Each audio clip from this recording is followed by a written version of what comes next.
Countdown for blast off. X minus 5, 4, 3, 2, X minus 1, fire.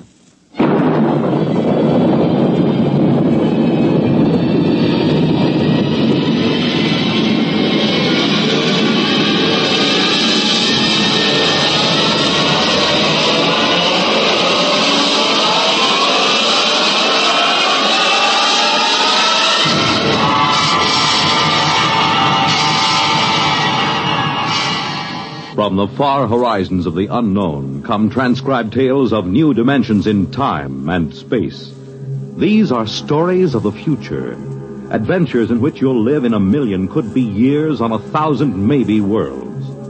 The National Broadcasting Company, in cooperation with Galaxy Science Fiction Magazine, presents X minus 1.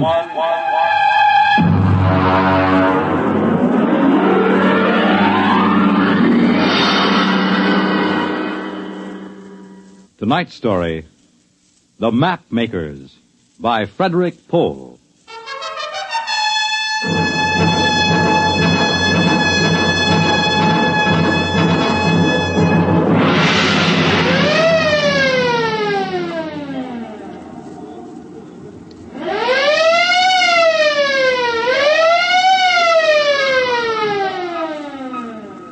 Damage report, Mr. Bunner. Aye, sir. 3 bulkheads penetrated in A, C, and D sections, patched in airtight. How is Lieutenant Groden? He isn't good. He's unconscious. His head is all bandaged up. There's 1,000,000 to 1 chance. I don't think it's happened in 300 years. Meteoric matter hitting a ship in hyperspace. Mr. Bonner, would you please have the air vents operated to clear the control room of kerosene fumes? Mr. Lorch. Aye, sir. Ciccarelli, man the vents. I'll have a half-G spin, if you please. We can use a little gravity while we figure this out. Aye, sir. Engine room, half G spin for simulated gravity. How about the Atlas? That's the worst damage, sir. The Celestial Atlas is destroyed. The Atlas was the only record on board of the hyperspace configurations. It's a total loss? It's dead, sir. Oh. Hang on, here comes gravity spin. What was his name? The Atlas? Spawn. He had a sister in Seattle, I think. Pass orders for burial at the afterlock. Aye, sir. And, Mr. Bonner, have all officers assemble in the wardroom for an emergency meeting as soon as we are secured for normal space.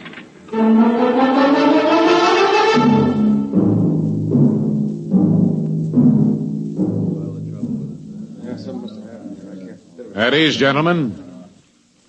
Gentlemen, we are in trouble. We're in the soup, and we're a long way from home. Bonner, would you get me a bulb of coffee, please? Now, nobody is going to come and get us out of this. We'll have to do it ourselves, if we can. Ciccarelli is trying to get us a fix. But I can tell you right now, we are not close to the solar system. Here you are, sir. Oh, thank you. That meteor dropped us out of hyperspace in the middle of a jump. Consequently, there isn't a constellation in the sky that you or I or anybody else ever saw before.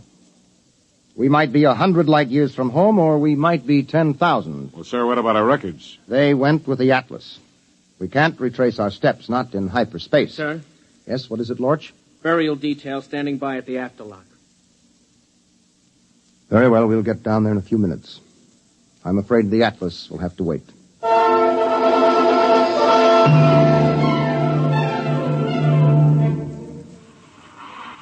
He's a mess, isn't he? Cover him up. Haven't you got any respect? That's a laugh. Spawn, I mean. Look at his head. They spent 4 years stuffing it with all those equations under that hypno machine. Did you ever see him working a jump? Oh, my jump station's engine pit 3. There's enough to curl your hair. You know what it's like during jump. No lights, no fluorescence even, just those kerosene lamps smoking. Everything looking bent and twisted. You can't tell what you're seeing. Well, Spawn stands right up there next to the captain, in a trance. And he's spouting numbers and times and equations. And all the time, his eyes are shut. He's out like a light. He's sure out for good now. It's funny. He never knew how to count up his pay when he was conscious. When he's out, he's as good as a 5-story computer. I never could figure it. It's kind of creepy. Why don't they take a regular machine to do hyperspace navigating? Well, you ought to know. You just lifted him. Spawn weighed 130, wringing wet. A computer would weigh maybe 3 or 4 tons. Ship couldn't lift it. We got computers on board. Yeah, electronic computers. What's the first order before jump? Douse all electric gear. Sure. The Terra 1 blew higher than the kite before they found that out. You don't use juice in hyperspace. Not if you want to get out of it. So you can't use a computer during a jump. That's where Spawn came in. I can't use him in a jump anymore either. Yeah, that's for sure. Hey, listen. There's a brass coming to dump him. I gotta get back to my patient. Put out that cigarette and try to look solemn.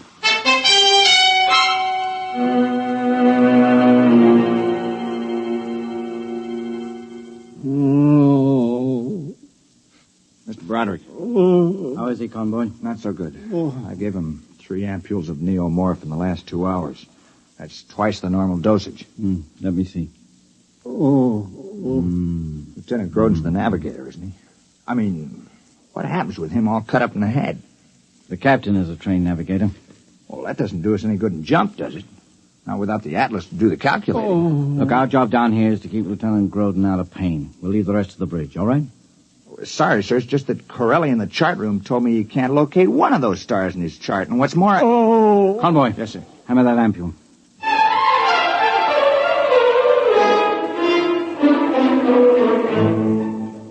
Now hear this. Now hear this. Recorders made second class Eklund, report to the wardroom. Recorders made Eklund, report to wardroom.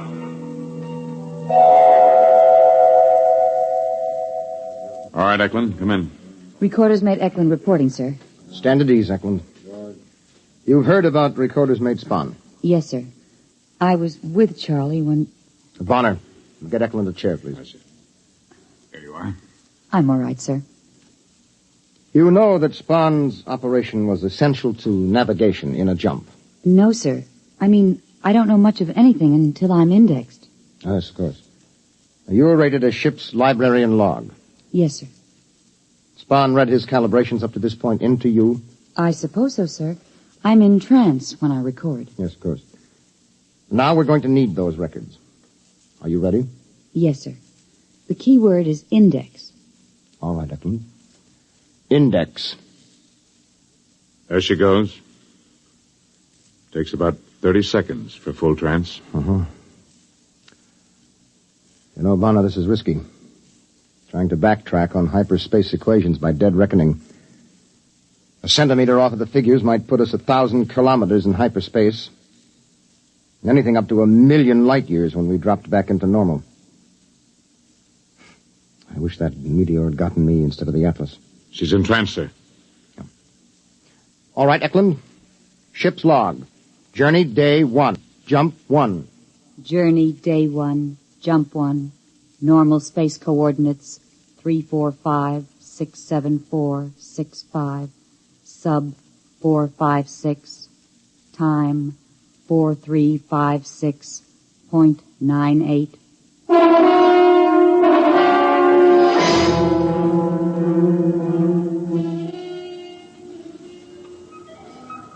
Ensign Lortz reporting on watch, sir.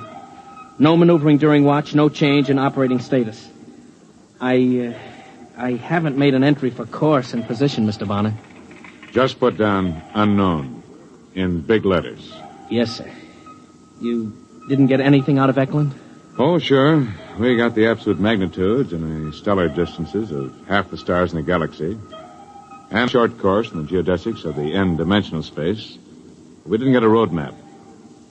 What does that thermometer read? It's all right, sir. I adjusted heat level. What? The welding torches had the temperature up 5 degrees, so I ordered air valved into the expansion line. Mr. Lorch, you were bleeding air? Well, yes, sir, to cool ship. Lorch, you're a fool. What?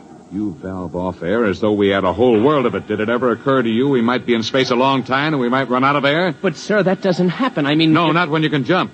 Not when Earth is an hour or a day away, but we can't jump. You just leave those air valves alone. We'll need every molecule.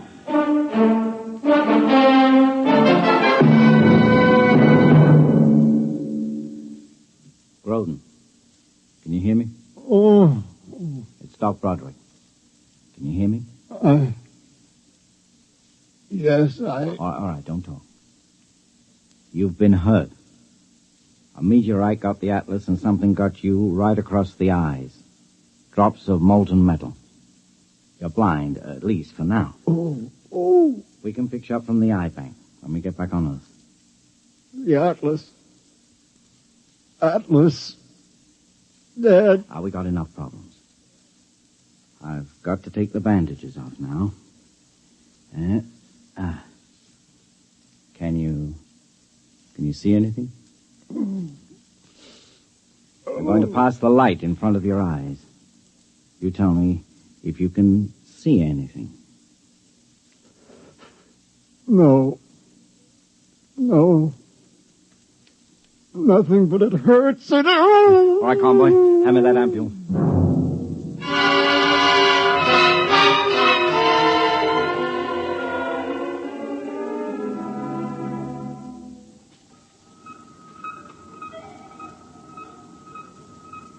Secure for jump, Mr. Bonner. Secure. Engine room. Damage aft. Damage forward. Generator stations. Radiation control. Cargo hold 1, 2, 3, 4. Men's quarters aft. You ready, Eklund? Yes, sir. Have you ever been on the bridge during a jump? No, sir. Well, it's tricky. Your eyes lie to you. You see things that aren't there. I don't know how much you will get in trance. Oh, nothing, sir. I black out completely. Oh, good. Ship secured, sir. Ship secured, sir. Kill the spin. Engine room, kill spin. Ship's company, stand by for free fall. Free fall.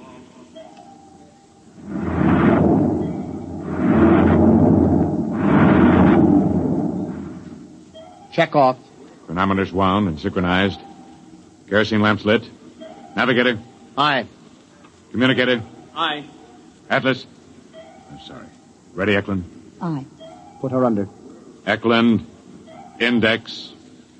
Proceed, Mr. Bonner. Main circuit breakers open. Main circuit breakers open.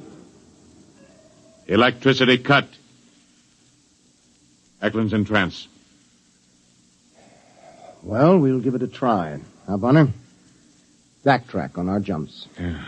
Maybe it'll work out. Maybe. Stand by to jump. Stand by to jump. Stand by to jump. We'll go when she's straight up. 7, 6, 5, 4, 3, 2, 1. Jump.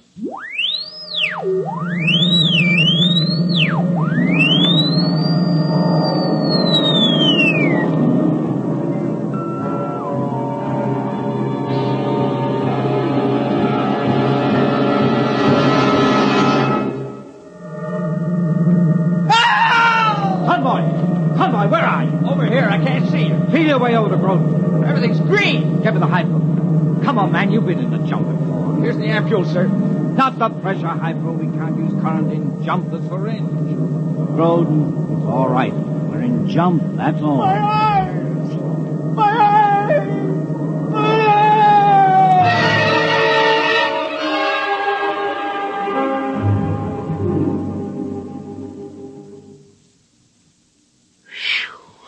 Deal. What's the use? You can't use the money even if you win. What are you trying to do, chicken out? Corelli says they got a fix after the jump. What are we worried about? Deal. They got a fix, all right. 15,000 light years from Sol. Shuffle. He says that's the way it is in hyperspace.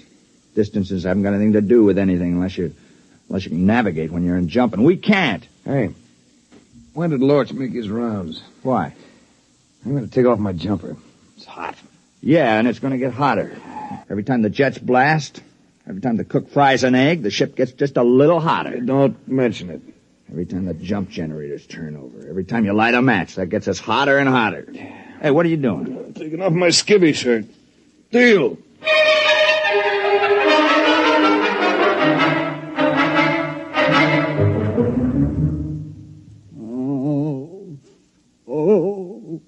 How is he, Mr. Broderick? You can tell the captain that Lieutenant Groden remains unimproved.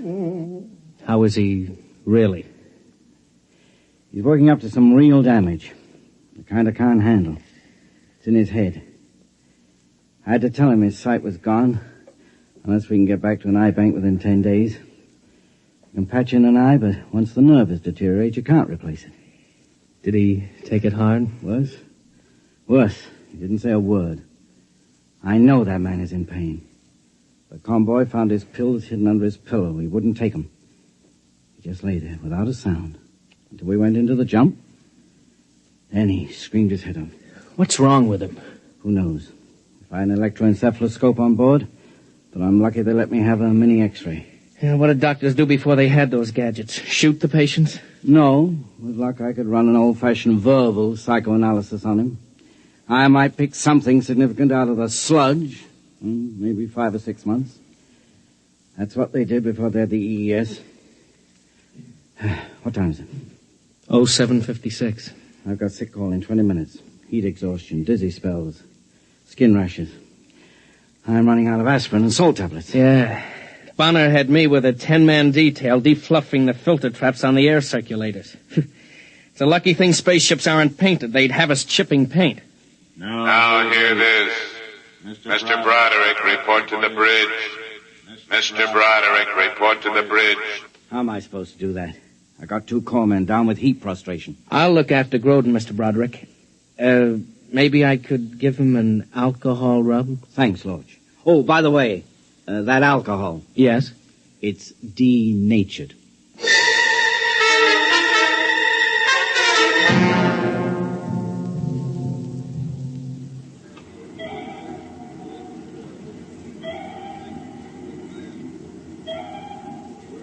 Here's the problem, Mr. Broderick. We have fuel for just under 40 minutes of rocket blast at standard thrust. That will bring our overall temperature up to 60 degrees centigrade. That's the maximum the human body can stand, right? Mm-hmm. That's about 140 Fahrenheit. Well, it hits that on Earth in a couple of places around the Dead Sea, but it isn't sustained heat. It drops considerably after dark. We'll hope we find ourselves out of this before we hit 60 degrees. If we don't, at least we won't starve or suffocate. All right, gentlemen. Mr. Broderick, you can prepare for increasing heat casualties as we proceed. Yes, sir. All right, Mr. Bonner. Secure for jump.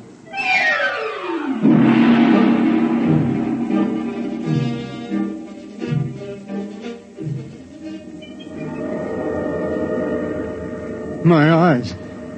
My eyes. Now take it easy, Groden. Convoy! Convoy! Yes, sir. Where's the doctor? He stayed on the bridge with the jump. Well, what do we do for Groden? During the jump, I can't even see him. I don't think he hurt himself. We better just wait till the jump's over.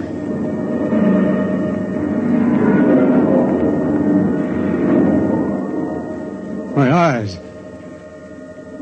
They lied. They lied to me. They lied. I can see it. The master pattern. I can see it. No, not like seeing, like knowing. That's Lorch. And Broderick's on the bridge. And the captain. And Earth. And the sun. I can see them. Unbuckle the straps. I've got to get up to the bridge. The jump is almost over. I'll be blind again. If Lorch sees me, he'll think it's jump hallucinations. They're lost. But I'm not. I can see the whole universe. I can see. Jump completed. Secure for normal space.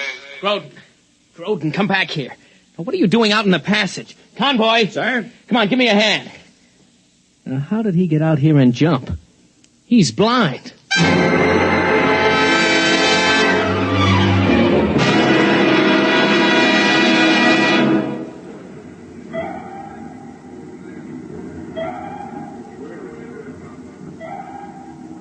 Navigation report negative, sir. Is there a fix? No, sir. Corelli thinks he can get a triangulation on an extragalactic nebula. That'll take time. Well, what's the temperature? 45. We don't have time. We'll have to keep on. If we don't end up within a light year of Sol, we're cooked. Literally. So at your convenience, we'll take another jump. So we've got to take a break. The only way to handle the temperature is frequent rests and liquids. Will 10 minutes be enough? Well, I suppose so. Mr. Bonner, have steward sections issue whatever they have, juices, water. There's no point in saving it any length of time. We have about 24 minutes of rocket time before the hull heats up to 60 degrees. Is there any reasonable chance? Mr. Broderick, we have tried dead reckoning from the records. But in hyperspace, we can't follow them accurately, not without Atlas. I'm timing the blasts from my pulse, because you can't trust reading a clock unless you can touch it. When we jump, I might as well be blind.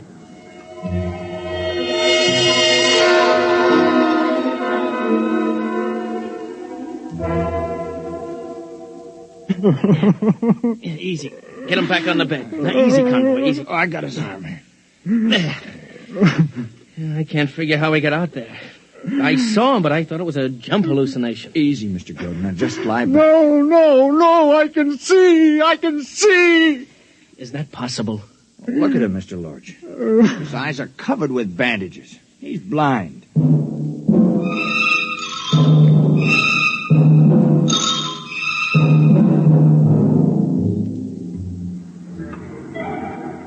Ten minutes is up, Captain. All right. Secure for jump. I had to assign 3 more men to each generator. The crew couldn't handle the manual clutch in the heat. Very well. Proceed. Chronometers wound and synchronized. Kerosene lamps lit. Navigator. Aye.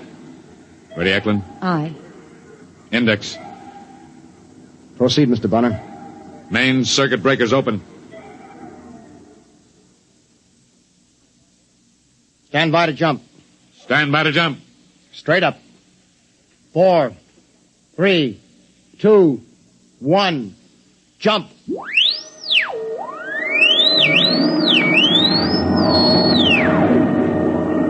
"30 seconds to full velocity, sir. You never can get used to it.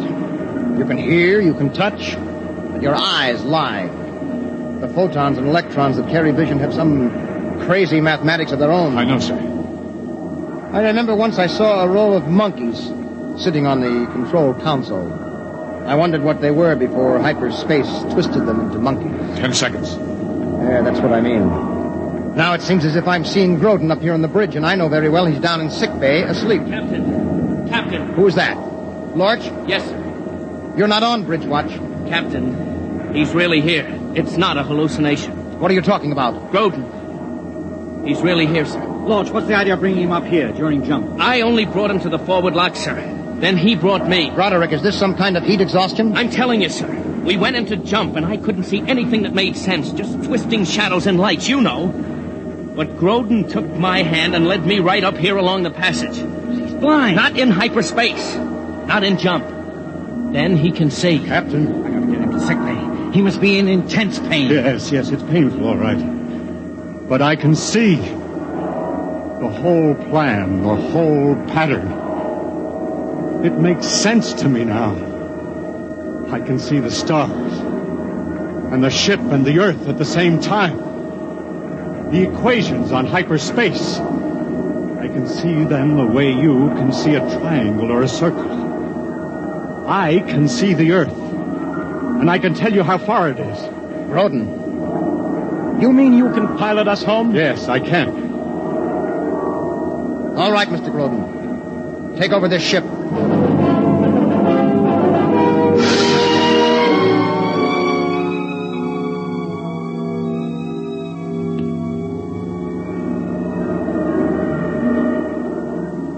Number 3 pattern. Fire. Cut. Velocity. 5, 6, 3, 7, 4, 8. Relative thrust. 7, 8, 6, 7. Counterblast for 2 seconds. Pattern 6, 5, 7. Blast. Cut. All right.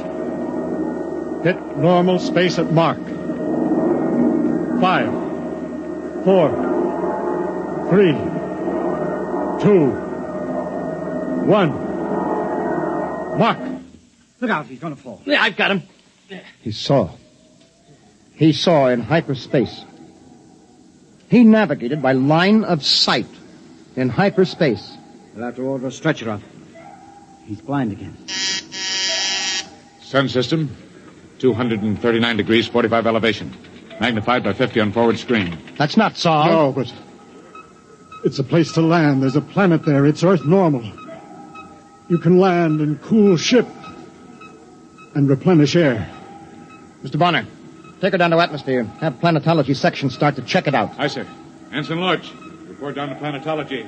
Engine room, landing routine. Why didn't we hit Earth on the jump, Groden? Why? Just as well, Mr. Broderick. If the planet checks out, it's a whole world for colonization. Sure, but it'll be 2 weeks before you can replenish ship and catalyze fuel. There won't be any new eyes for Lieutenant Groden then. The optic nerves will be gone too far. He'll never have eyes again. I knew that before I brought you up here. Ready, blast. Or skip deceleration in pit 3. You mean, Groden, you could have brought us back to Earth? In 2 jumps. Then why didn't you? I can't allow a man to go blind because of phony heroics. Do you want to know how many Sol-type systems there are within 5,000 light years? I can tell you. Want to know what the universe looks like in hyperspace? I can tell you that, too. Only I can't describe it. The whole thing is as orderly and chartable as our own space. And I could see it, all of it. And you offer me eyes. Captain, we have a quadrant of hyperspace to chart. I can see during the jumps. Captain, I... Look out. He's still in pain. I can see to the end of the galaxy. And beyond. I know. But in the meantime, Mr. Broderick. Aye, sir. When we take off again, Lieutenant Groden will be in command during jump. He will handle this ship, and at his direction we will chart hyperspace. But in the meantime, will you kindly lead him to his quarters?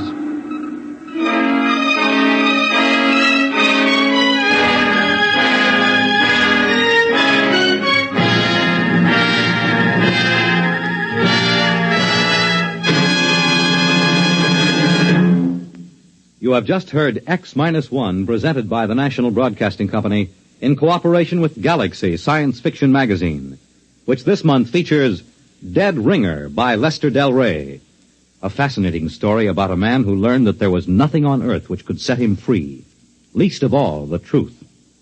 Galaxy Magazine on your newsstand today.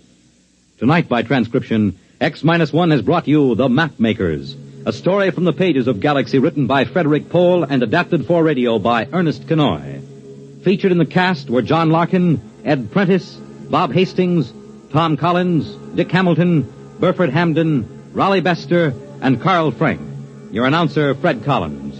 X-1 was directed by Daniel Sutter and is an NBC Radio Network production.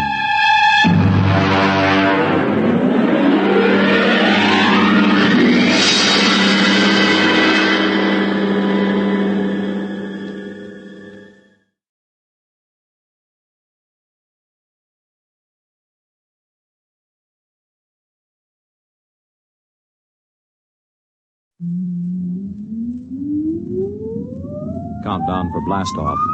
X-5, 4, 3, 2, X-1, fire.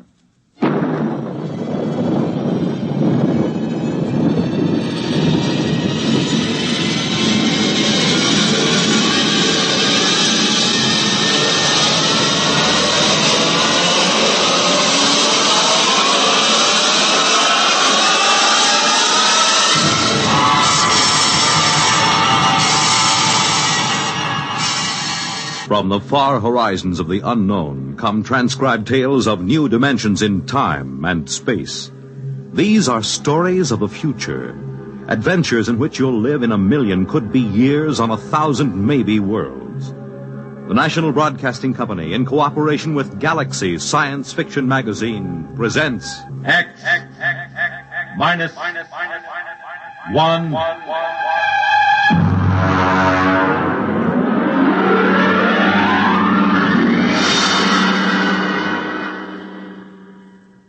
Tonight, Appointment in Tomorrow by Fritz Leiber.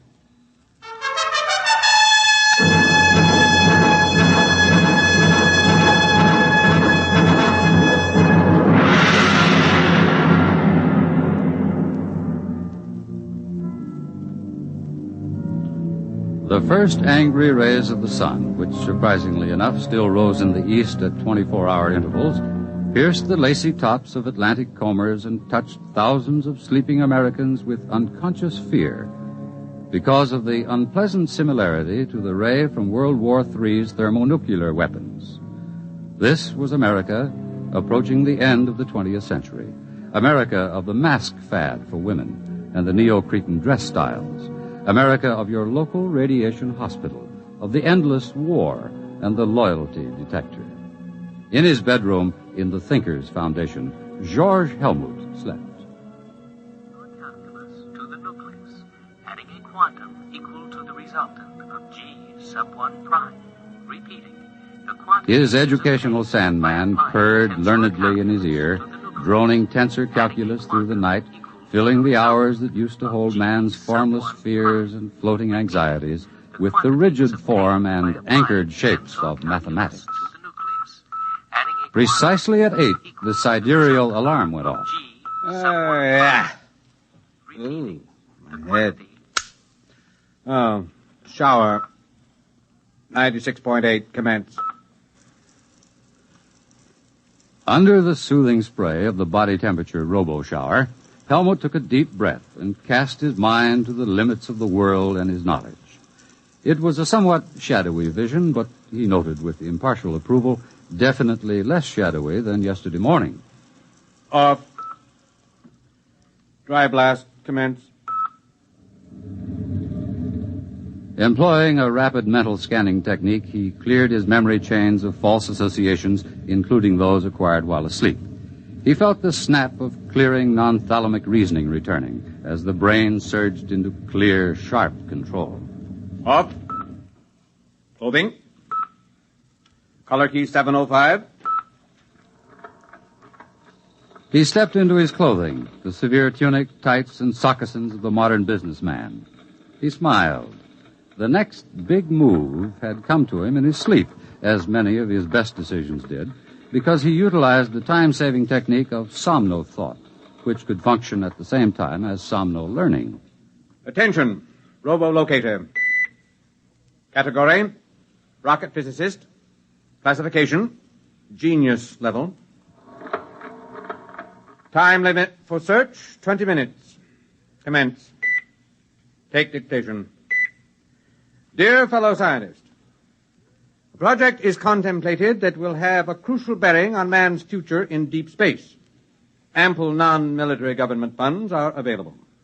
There was a time when professional men scoffed at the Thinkers Foundation. Then there was a time when the thinkers perforce neglected the professional men. Now both times are past. I would like to consult you this afternoon, 3 o'clock sharp, Thinkers Foundation, signed George Helmut. End of dictation.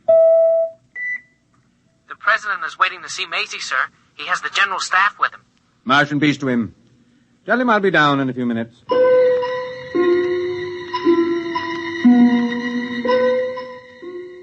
Huge as a primitive nuclear reactor, Maisie, the great electronic brain, loomed over the knot of hushed-voiced men. Its front was an orderly expanse of controls, indicators, telltales, and terminals, the upper ones reached by a chair on a boom. This was the machine with 1 million times as many synapses as the human brain, the machine that remembered by cutting delicate little notches on the rims of molecules. This was the machine that timid cyberneticists and stuffy professional scientists had said could not be built. Yet this was the machine that the thinkers, with characteristic Yankee push, had built and named, with characteristic irreverence, Maisie. Have you the questions for the day, Mr. President? Here, Mr. Helmut. I see. The question on the Pakistan crisis is a little touchy. I don't know. If there is enough data to answer it, Maisie will do so. Well, of course, I didn't mean to. Of If course. you will excuse me, gentlemen, I will code the questions for Maisie. Oh, Section 5, Question 4. Whom would that come from? Number 4, physics. Opperly and his research team. I see. Thank you, Mr. President. While I'm coding the tape, there will be time to watch the takeoff of the Mars rocket. Beautiful, beautiful. Oh, I've often wanted to go to New Mexico.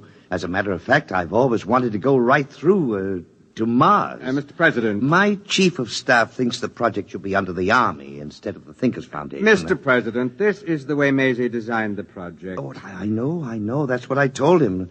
Still, I wish you people could bring back a few of those wise little devils from Mars. It would be a good thing for the party, the country. It's quite unthinkable. The telepathic abilities of the Martians make them extremely sensitive. The conflicts of ordinary Earth minds would impinge on them psychotically. Only the thinkers can contact them because of the clear training and errorless memory chains. Perhaps someday, in the future... there goes the rocket. Beautiful, beautiful. I am ready to submit the question tapes to Maisie. Stand back, gentlemen. Oh, well, sorry. And now... All right, gentlemen. Maisie is thinking.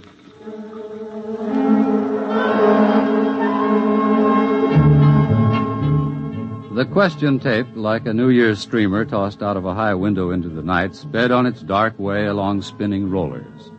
Curling with an intricate aimlessness, it tantalized the silver fingers of 1,000 relays, saucily evaded the glances of 10,000 electric eyes, impishly darted down a narrow black alleyway of memory banks, and, reaching the center of the cube, suddenly emerged into a small room where a sweating fat man in shorts sat drinking beer. Here it comes. Get off my lap, honey. I've got work to do. Can it wait? I said get. Ow, you didn't have to do that. When Maisie thinks, she thinks. Open up another beer. Look, I'm not a robo-barmaid. Honey, do what you're told, or I'll ship you out where they'll work some of the upholstery off that frame, slopping radioactive mud. You don't have to get nasty, Jan. Here's your beer. That's better. It makes you fat. I like to be fat. It makes our relationship more poignant. Pass me the questions and get over to your keyboard. You're a greasy pig. But such an attractive pig. Start taping. Why, that dirty... What's the matter? One of the questions. Does Maisie stand for male Zell? For what? Male Zell. Does it? Look, you just keep sitting on your brains and let me do the thinking. Tape. Maisie does not stand for male Zell. Maisie stands for amazing, humorously given the form of a girl's name. Who is Male Zell? Edgar Allan Poe. Huh? It's a story. Male Zell's chess player. About an automaton that was supposed to play chess. Poe proved it had a man inside it. Oh, and they want to know if Maisie... They're wrong. Maisie doesn't have a man inside it. Just a lump of conceited lard. You could hit me with that. Look at my dress. Get me another glass of beer. That must have come from the physics section of the Research Institute.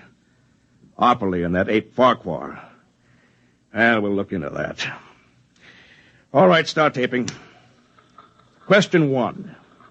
The midterm election vidcast should be spaced as follows.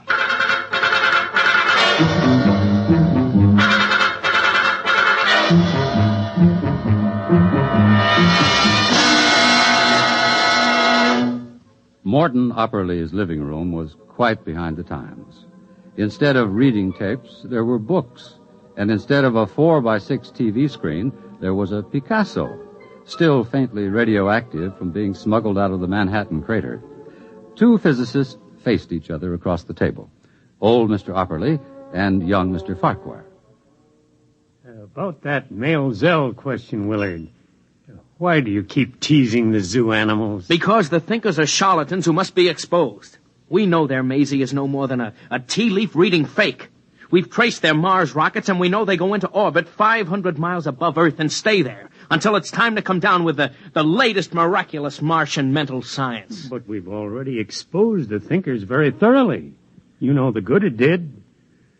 Willard, the age we live in wants magicians.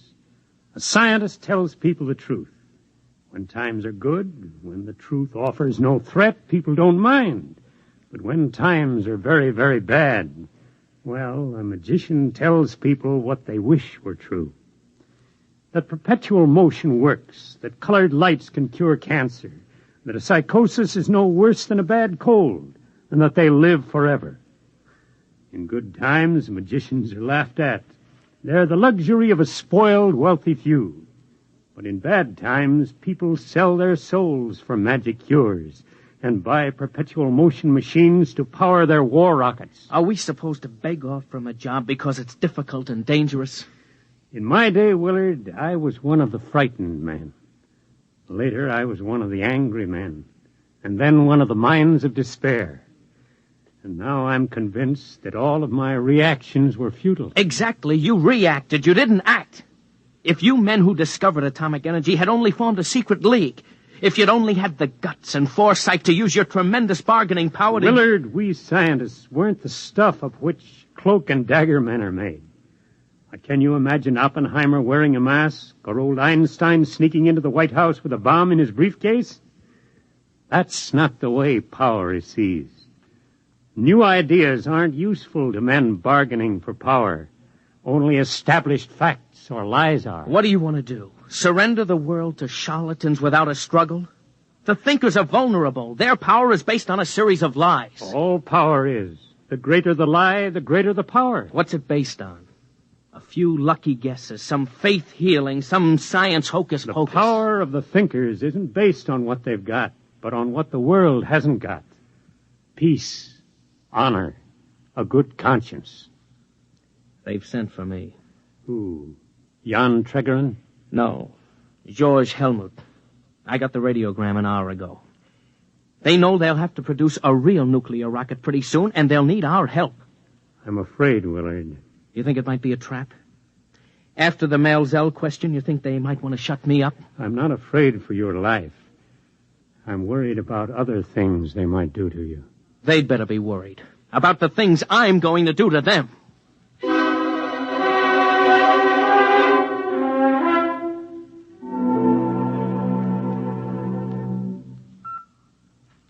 March and peace to you, Willard Farquhar. You have entered the Thinkers' Foundation. Please remain on the slideway. I want to see George Helmut. May we take your hat and coat? What the... Do not be alarmed. Invisible radiations are slaughtering all the germs in your body, while more delicate emanations are producing a benign rearrangement of your emotions. Claptrap. I can recognize a 14-cycle sonic note when I hear one. Where's Helmut? This way, please. Helmut, cut out all this Swami stuff. Where are you? I'm afraid Mr. Helmut won't be able to meet you, Mr. Farquhar. I'm Jan Tregerin. Perhaps you can have your conversation with me. George Helmut waited in a conference room with 24 empty chairs. He had prepared by 2 hours' rest with the Somno teacher on full volume for this conference, having strengthened his mind by hard years of Somno learning, memory straightening, and sensory training. He had assured himself of the executive power to control the technicians and direct their specialized abilities. Together, they would have built the true Mars rocket. But, unfortunately, no one came. Where are they? Report. No word from the door, Master. They can't all be late. Did you check? The calls have been put through. What response? Dr. Burnside reports he received the second message just in time. What second message? The message calling off the meeting. Did he read the text of the second message back? Shall I play it back? Never mind. How was it signed? The signature? Signature, Mr. Jan Tregerin.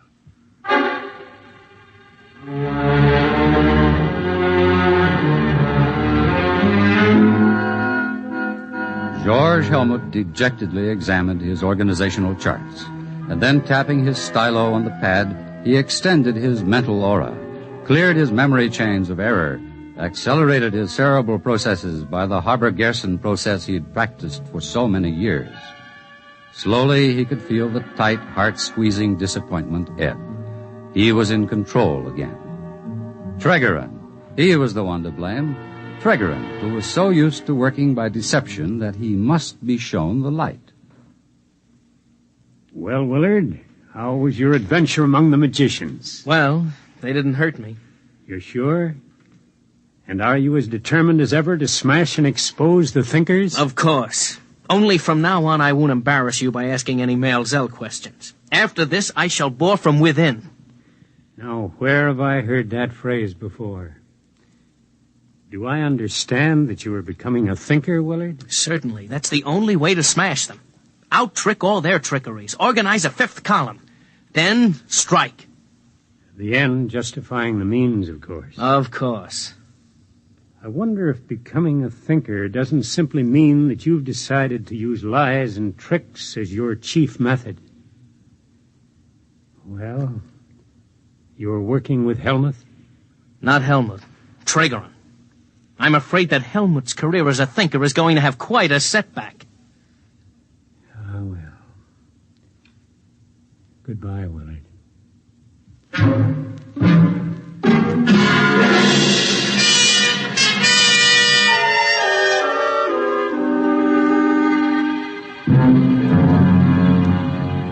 Tregerin, I want to talk to you. Shall I leave? No, please stay. Jan?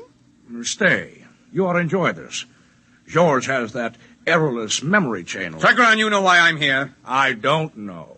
I've been sadly remiss on my precognition and clairvoyance exercise. I've been too busy with other things, other people, other exercises. But I don't need Maisie to guess. You just went ahead and canceled the conference without consulting me. You called it without consulting me.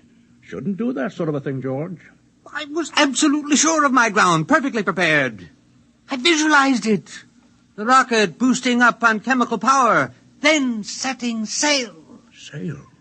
Sail? A nuclear reactor rocket? Oh, George, you're fabulous. Yes, sail.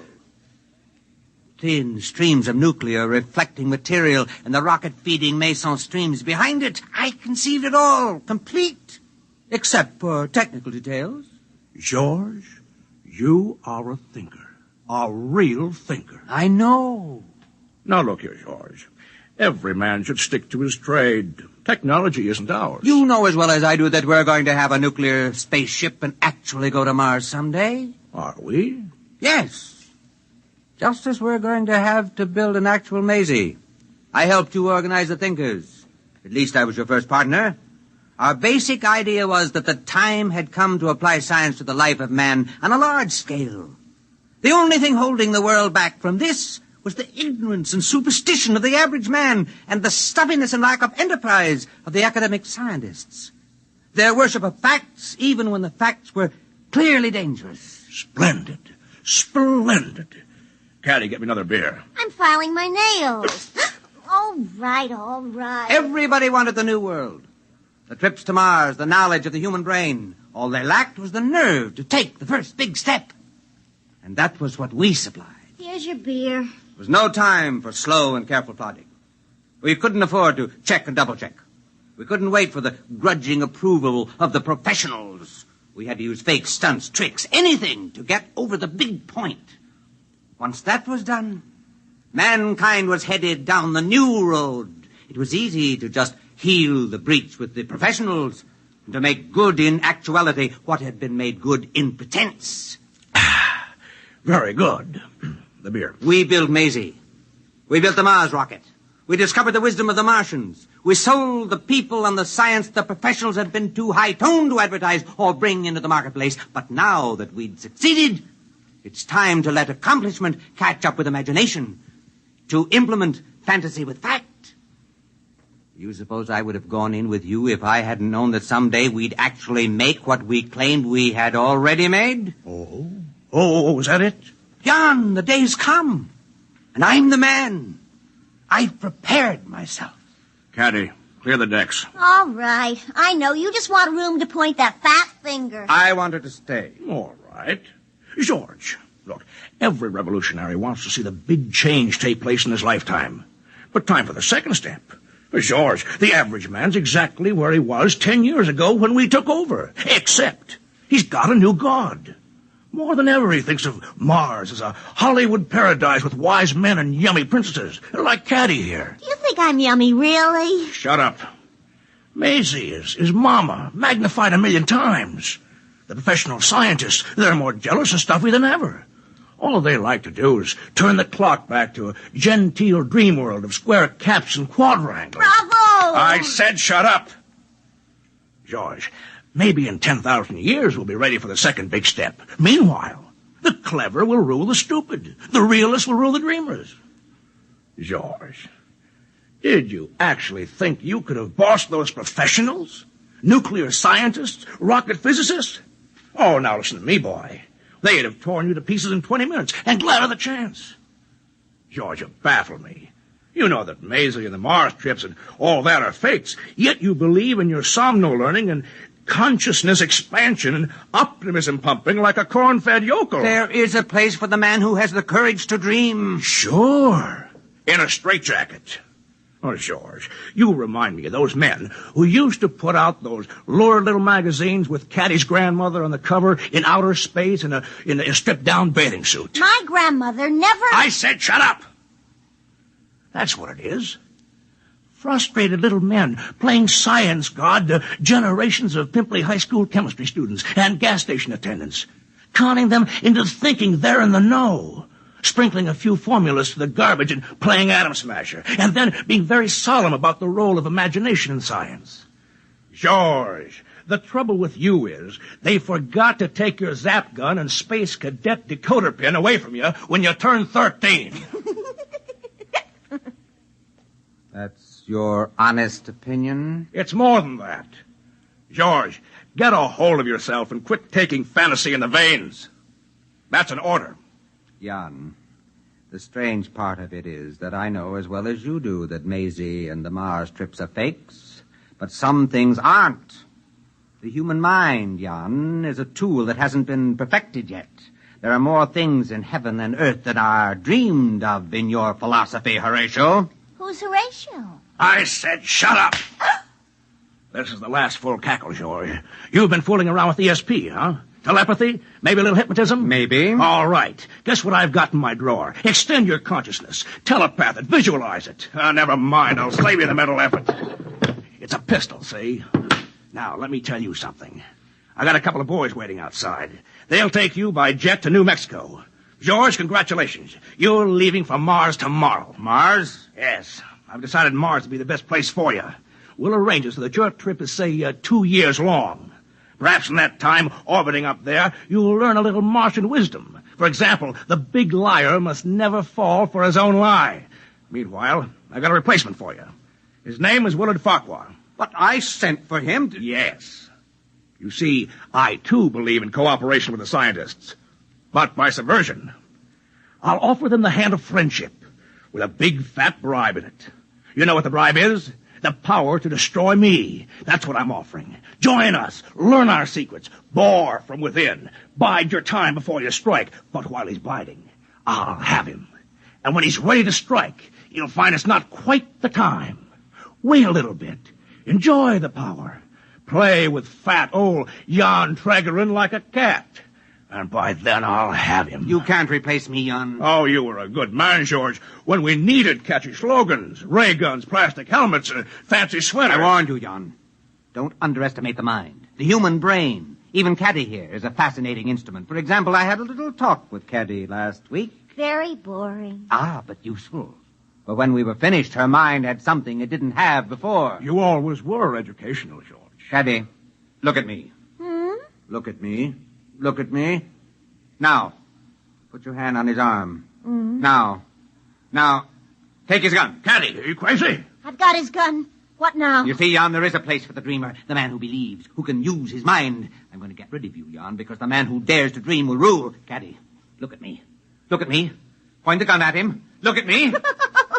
I can't anymore. It's too ridiculous. Jan, take your silly gun back. It's too heavy. What? Caddy, Caddy, I command you, look at me. Look at me.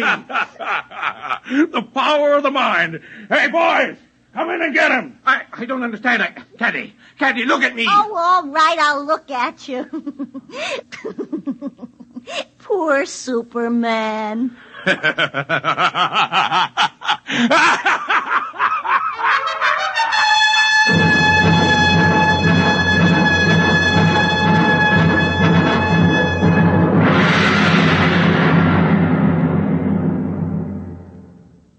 You have just heard X-1, presented by the National Broadcasting Company in cooperation with Galaxy Science Fiction Magazine, which this month features You Go by E.C. Tubb, which proves that for pure, chilling horror, nothing can beat cold, hard facts.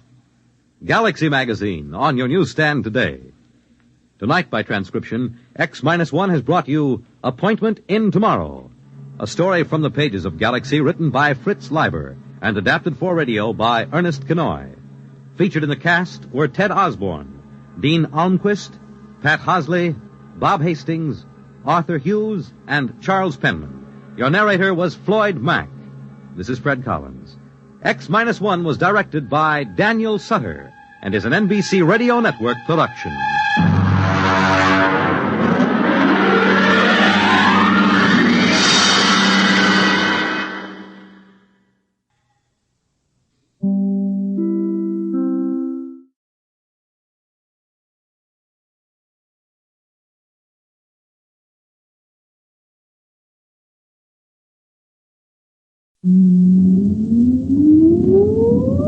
Countdown for blast off. X-5, 4, 3, 2, X-1, fire.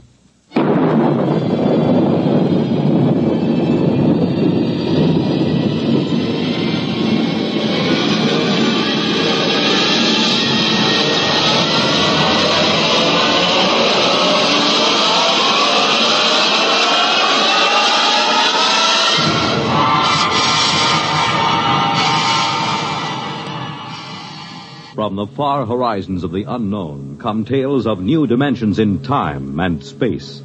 These are stories of the future, adventures in which you'll live in a million, could be years, on 1,000 maybe worlds.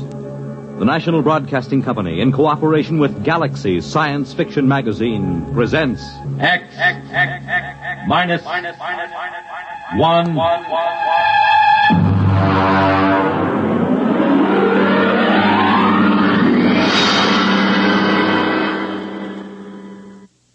Tonight, The Trap by Finn O'Donovan.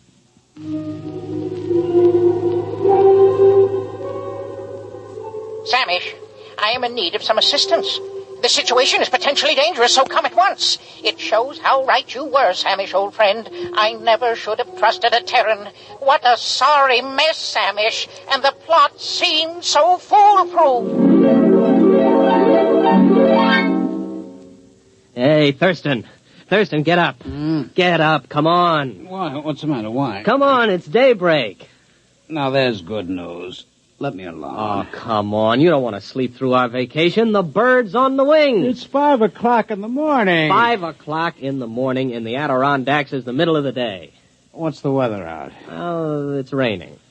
For crying out loud. Oh, don't go back to sleep. It always rains on the first day of vacation. Rule of nature. Look, I got a little fly rod with a new plastic reel that I'm just dying to try. You know what the trouble with you is, Ed? You're in love with sporting goods equipment. Oh, now, wait till you see this rod. You take that rifle I sold you. You could shoot a rhinoceros with it, but you won't, because, Ed, you're essentially a friendly man. The trouble with you is you don't like the woods. Well, how can you say that? Don't I come with you on a hunting trip every year? Sure, but you always manage to steer us over to Lake Placid to the cocktail lounges. Ah, now there's real hunting. Now, there are trophies to bring back to the city. None of your paltry brown bears or black bears. Oh, come on now, Thurston. I came up here to the mountains to hunt. Have a drink. Well, it's awfully early in the morning. Well, look upon it as an extension of last night. Well, all right. Oh. Think it'll stop raining? No, who cares? Well, come on now. Get dressed. It's a perfect day out there in the woods for bear. It certainly is. That's why I want to stay right here in the cabin.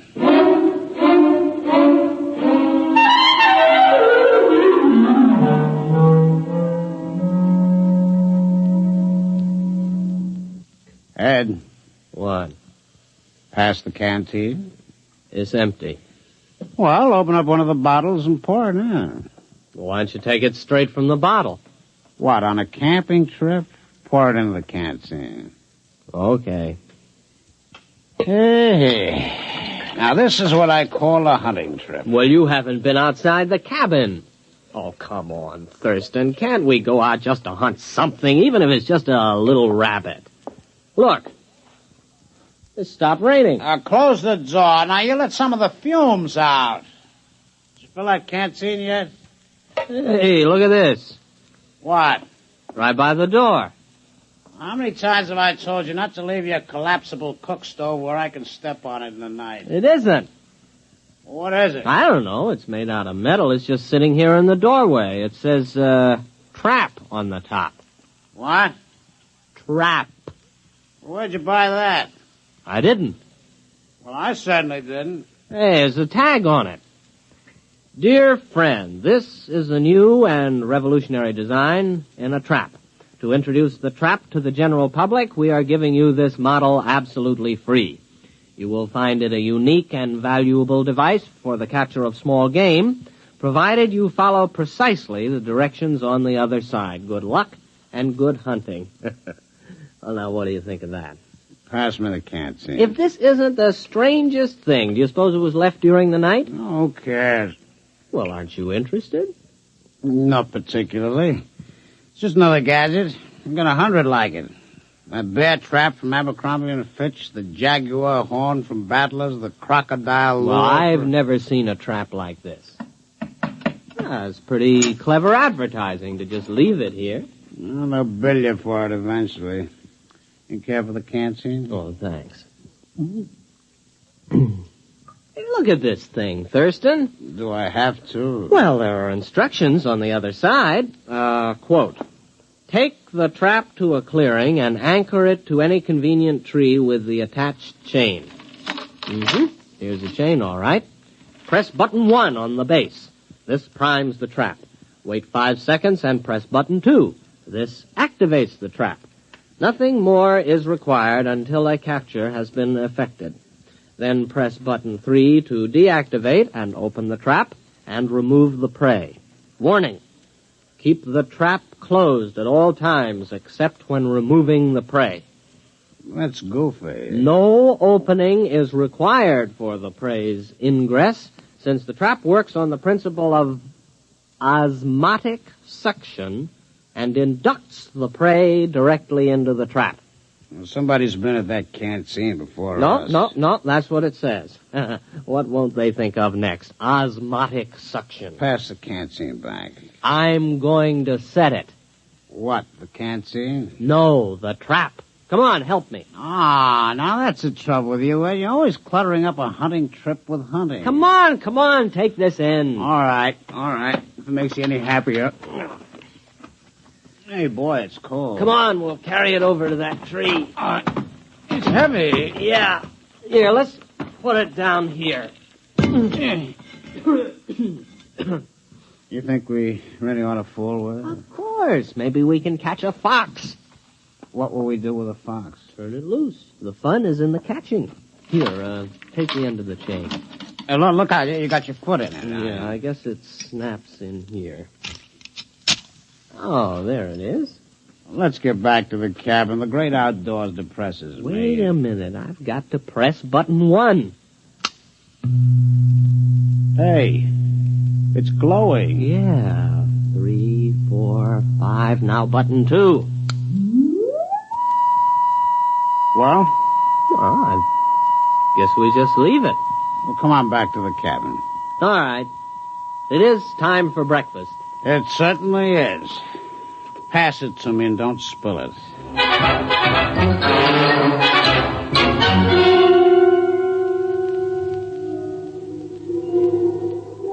Samish, where are you? You are my oldest friend. friend, I have already been due the beginning of my story. The Terrans accepted my trap as a trap, nothing more, and they began using it at once with no thought as to the consequences. I had counted on this. The fantastic curiosity of the species is well known. During this period, my wife was crawling giddily around the planetoid, redecorating our hutch and enjoying the change from city life. Everything was going well. Ed. What? It's your turn. Okay, here we go. Ready on the right. Ready on the left. The flag is up. The flag is waving. Target's up. You missed. Oh, Thurston, couldn't we just pull the cork out instead of trying to shoot off the neck? Oh, certainly not. This is a hunting trip. You can pull a cork off in the city. I have often corked off in the city. Ed, why don't you shut your trap? Trap? Why don't... Thurston, the trap. What about it? Maybe we caught something. Come on. Where you going? The trap. There, look. We got something. We've caught something. Come on, look inside. What is it, huh? It's a rabbit.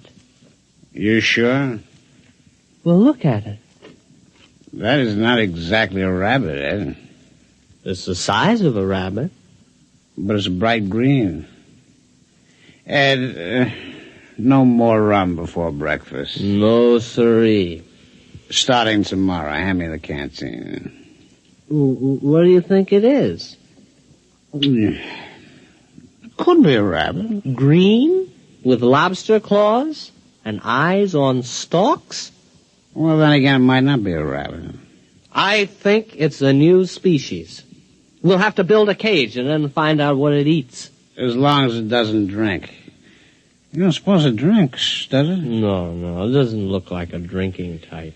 Now, Ed, I'm not going to share my vacation with a green rabbit with lobster claws. Probably has dirty habits. There's something very unnatural about that trap. It's inhuman. I'll bet they said that about Ford's electric light and Edison's car and the telephone invented by Alexander's ragtime band. Are you sure about that? Oh, sure. I saw the movie. Come on. We'll build a cage, and then we'll set the trap again. Okay, but we better go back to the cabin. What for? We better refill that canteen.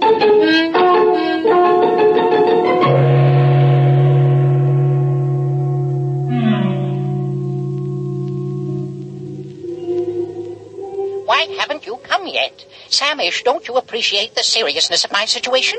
Think of your old friend. Think of the lustrous-skinned Freegal for whose sake I got into this mess. Communicate with me at least.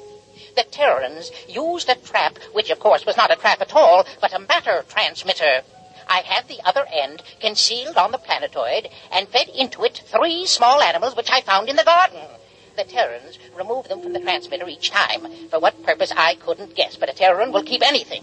After the 3rd beast passed through and had not been returned, I knew that was all, and that everything was in readiness, so I prepared for the 4th and final sending, the all-important one, for which all else was mere preparation. Ouch. Well, that finishes the cage. You know what? No. What? Those things smell. All 3 of them. Oh, I think they're very handsome. Well, here they are. 1, 2, and 3. First, our green rabbit. Next, our bird with 3 sets of scaly wings. And this other thing, what does it look like? Well, it looks like a snake. Except it has a head at each end. They eaten anything yet? No, I've tried milk, mincemeat, vegetables, caviar, potato chips. They haven't touched a thing. Maybe they're sick. Hey, what are you keeping them for? Well, they might come in handy someday. Oh, yeah? What for? Thurston, have you ever desired fame? What? Fame. The knowledge that your name will go down through the ages. I am a businessman. I've never considered the possibility. Never? What do you have in mind? These creatures are unique. And they smell. We'll present them to a museum. The daily Thurston exhibit of creatures hitherto unknown. They might name them after us. Our names will go down with Livingston, Audubon, Teddy Roosevelt, Walt Disney. I was thinking of a wing on the Museum of Natural History that would go right across Central Park West. The Daily Thurston Wing. Thurston Daily. That's not alphabetical. That's true. But, Ed, we only got 3 of them. We can't equip a wing with 3 exhibits. Well, there must be more where these came from. Let's examine the trap. Just a minute. The canteen? The canteen.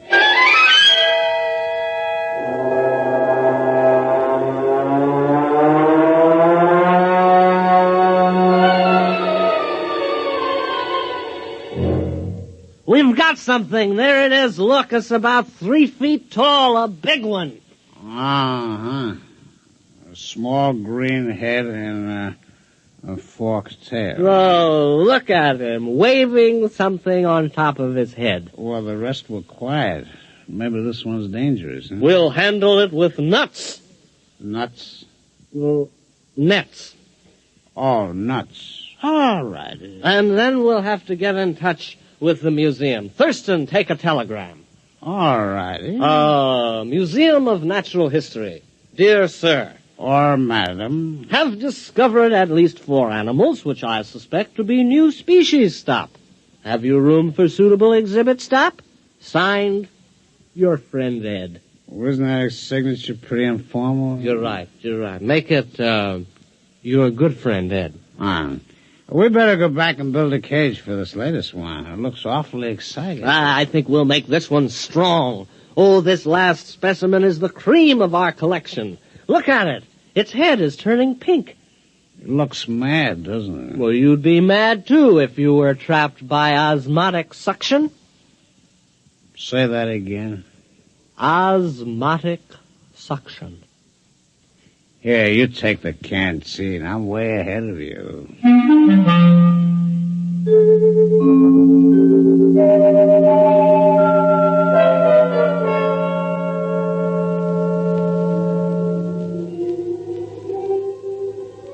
What, Samish? The rest of the story? Well, it's obvious enough. After 3 animals had passed through the transmitter, I knew I was ready. Now was the time to tell my wife. Accordingly, I asked her to crawl into the garden with me. Tell me, dear, she said, has something been bothering you of late? Have I displeased you? My dear, I said, you have tried your best, but it just isn't good enough. I'm going to take a new mate. She stood motionless, her cilia swaying in confusion. Then she exclaimed, Freagle! Yes, I told her, the glorious Freagle has consented to share my hutch, and with a clever shove, I pushed her into the matter transmitter. Samish, you should have seen her expression. Her cilia wreathed, and she screamed and was gone. I was free at last, free to mate with the splendid Freagle. Now you can appreciate the full perfection of the scheme. It was necessary to secure the Terran's cooperation, since a matter transmitter must be manipulated at both ends. I had disguised it as a trap, because Terrans will believe anything. And, as a masterstroke, I sent them my wife. Let them try to live with her. I never could. Foolproof. Absolutely foolproof. No one could prove a thing. And then, Samish, then it happened.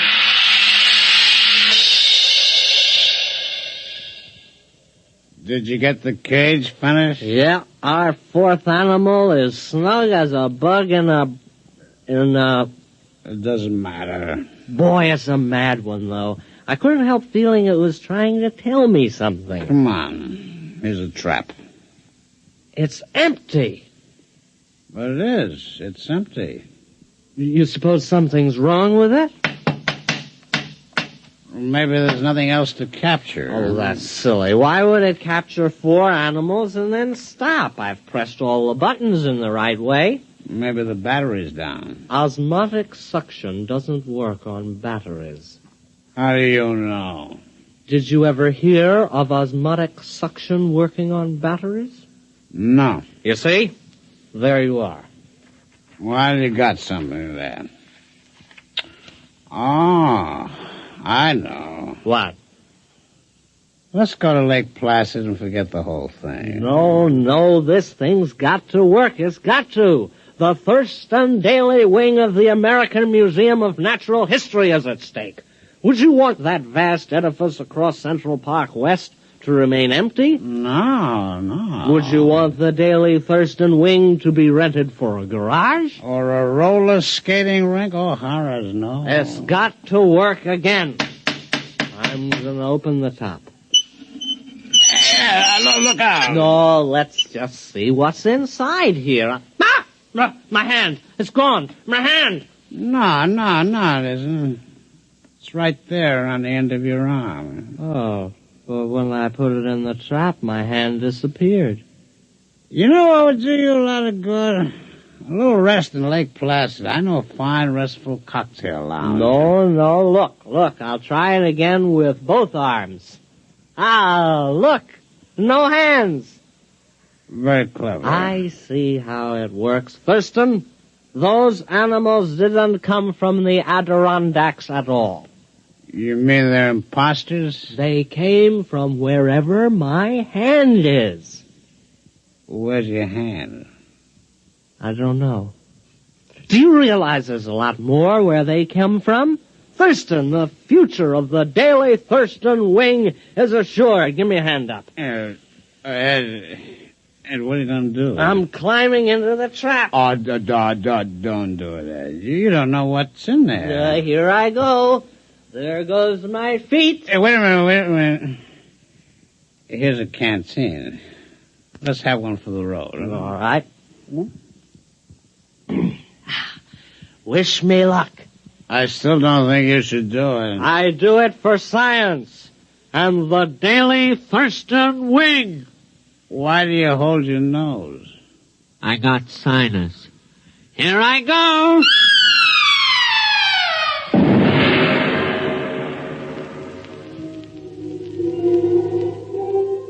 Samish, if you don't come immediately, it'll be too late. I must stop beaming you.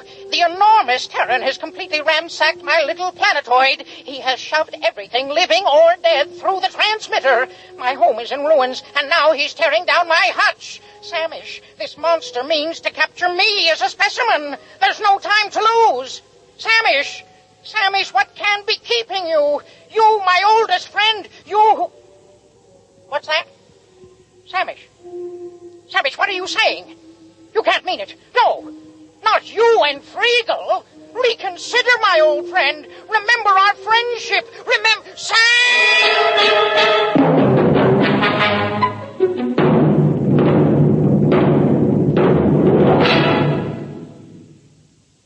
You have just heard X-1, presented by the National Broadcasting Company in cooperation with Galaxy Science Fiction Magazine, which this month features The Deep One by Neil P. Ruzick, a story which tells of a single mistake in the plan for survival, the biggest possible mistake.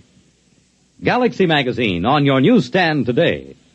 Tonight by transcription, X-1 has brought you The Trap, a story from the pages of Galaxy written by Finn O'Donovan and adapted for radio by Ernest Kenoy. Featured in our cast were Donald Buca as the voice, Ralph Bell as Thurston, and William Redfield as Ed. This is Fred Collins. X-1 was directed by Daniel Sutter and is an NBC Radio Network production.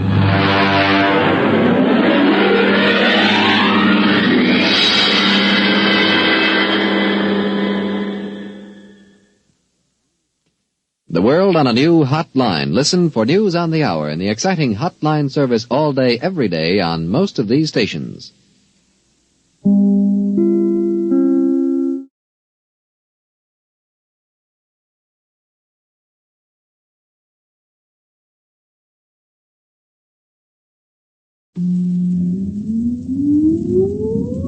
Countdown for blast off. X-5, 4, 3, 2, X-1, fire.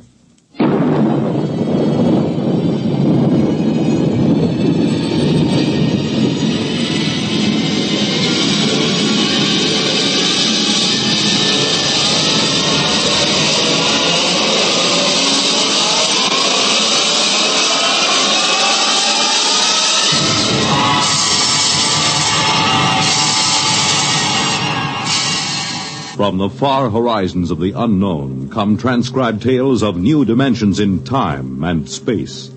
These are stories of the future, adventures in which you'll live in 1,000,000 could-be years on 1,000 maybe worlds. The National Broadcasting Company, in cooperation with Galaxy's science fiction magazine, presents X minus 1.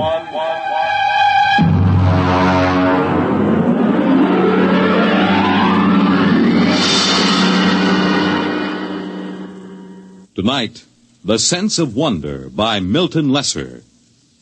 The huge ship sped endlessly through space on a voyage that had lasted 10,000 years, the journey which had no end. And for those aboard her, there was no other universe. To them, the ship was all.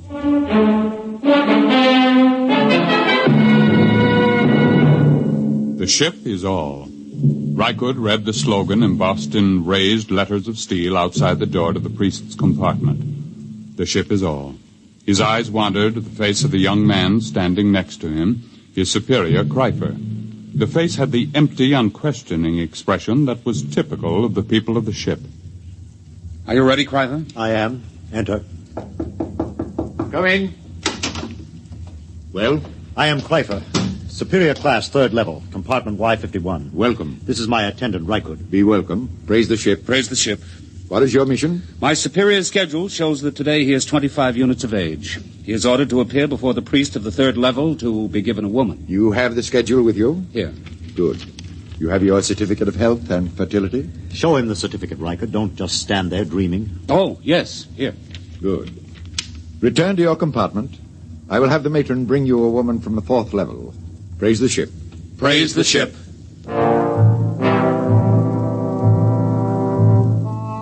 Kreifer returned to his compartment, followed by Rykud. There was no questioning in the mind of either of them. At birth, each of the people was classified as a superior or an attendant, and the coded marking of his schedule was tattooed on his right arm. Both of these young men were 25, strongly built, and tanned from constant exposure to the health rays in the ship's conditioning room. Kreifer wore the loose-fitting robe of a superior. Rykud wore the tight trousers and shirt of an attendant. They entered the comfortably furnished compartment. Kreifer? Yes? What do you suppose she'll be like? What difference does it make? Don't you even wonder about it? I wonder about nothing. The ship is all. Praise the ship. Well, naturally, but still... We've been together as superior and attendant ever since the nursery. As an attendant, your entire purpose in life is to keep me alive and productive, to perpetuate the people. I would hate to have to part with you now. To part with me? Not of my own choosing, of course, but sometimes I detect what appears to be a strain of unorthodox thinking. Really? I was not aware of it. I am not entirely aware of it myself. Not enough for me to report you. However, I must warn you that if it should increase, I will have to send you for therapy. Well, I assure you there'll be no need for that. I've never deviated from the schedule. I have never disobeyed the buzzer. I am merely observing, asking questions like, don't you even wonder this is the first step to unorthodoxy? I shall watch myself for signs of it. Good. The eating buzzer. Your schedule calls for a massive dose of multivitamins. Fine. Prepare it in the green vegetables today. Today is a starch day. Oh, I'd forgotten. We could just skip it today. Rykud. Well... Of course, skipping the vitamins for one day is a permissible deviation, but I shall have to report for punishment tomorrow. Well? Skip the vitamins. I knew we would. You've never missed a permissible deviation yet. It's your influence that makes me do it. And you always blame it on me. That's what attendants are for. Yes, I know. Now, that must be the matron with the woman. Open the door. Maintain the utmost dignity, please. Yes? Is this the compartment of Kreifer, 3rd level, Y51? Yes. I am matron of the woman's level. Enter. I am Rykud, Kreifer's attendant. This is Kreifer. I have brought a mate for you. This is she. Be welcome. Praise the ship. Praise the ship. Her name is Aylin. Welcome, Aylin. I am most happy to be here. Praise the ship. Come. I will show you which compartment is to be ours. This way. There are 5 compartments in this suite, and ours will be this... Will you take food, matron? Why do you look at me that way? That mark on your forehead. You have always had such a mark? Yes. And you have another diamond-shaped on your right shoulder? How could you know such a thing? Your name is Rykud. Rykud. How like him you look. How like whom? Your father. My what? Of course, you could not know the meaning. What do you say? When you were born, like any of the people of the ship, you were taken immediately and placed in the nursery of the ship. You never knew who sired you, nor did they know you. Naturally. It's according to the schedule. Yes, it's according to the schedule. I have a strange feeling toward you. I can't explain it. What sort of feeling, Rykud? As if we've met before. But that's impossible, of course. Yes. Still, there have been cases, it is almost heresy to mention it, where a mother has been able to keep her child for a while. Such a female would be turned over to the control chief and fed into the converter. If she were discovered. It is a criminal thing to do. It is said to warp the child so that he becomes a heretic at an early age. Yes, it is very, very criminal. Still, you say there have been cases? Once there was a woman, it is said, an attendant, who managed to conceal such a child behind one of the forbidden doors for almost 3 years. Behind the doors? It's unspeakable. Very likely only a rumor. It's shocking to hear of such things. Behind the forbidden doors. You're shocked, and yet something seems to stir deep in your memory, perhaps. Nothing. You're certain? Why do you speak to me thus, woman? Come closer. What is it? Closer. Where there's no chance that we'll be overheard. Well? Rykud, you are that child. I will not listen. I will not listen. You are that child. How could you know such a thing? I am 70 units of age. 25 units ago, I was a matron of the nursery. This person came to me and told me of her child, which she had concealed in the space lock behind the forbidden door. She begged me to take it and place it in the nursery with the other children. I had been her attendant for many years, and we were close to each other. I did as she asked. But are you certain this child was me? I remember the marks upon it. And I am doomed. Why doomed? I have known my own parent. This accounts for the strange feelings that come over me sometimes. What feelings are those? A feeling... a sense of wonder. Oh. You seem pleased. Rykud. What? Your superior returns, I cannot speak. But if you would satisfy this sense of wonder, I have a book which I will give you. I cannot accept a book without the supervision of the ship's librarian. Take this one. Keep it concealed. Here. Take it quickly. They're coming. Well, what are you two whispering about? I was merely explaining to your attendant how he must behave in the presence of your mate. There is no need to explain. All is scheduled. Nothing is questioned. Praise the ship. Praise the ship. I hope that your union will produce the optimum number of children. I'll leave now. Aylin. Yes, Pfeiffer. Your duties will be very simple. Rykud will teach you how to prepare my meals, and you will memorize my schedule. In 3 months, he will be freed from service as my attendant, and he will report to the second level to find a mate in the attendant class. Yes, Chrysler. It's time for my health treatment. Teacher Rykud. Yes, Chrysler. Come here. Closer, where I may examine you. This is Chrysler's schedule. You will memorize it. Yes. Here is a list of permissible deviations. Oh, I'm familiar with it, naturally. I see. I was not aware of what training you received on the women's level. The matron trained us well. Good. You have been with the matron a long time? Ever since I left the nursery. I see. What is she called? Mara. Mara?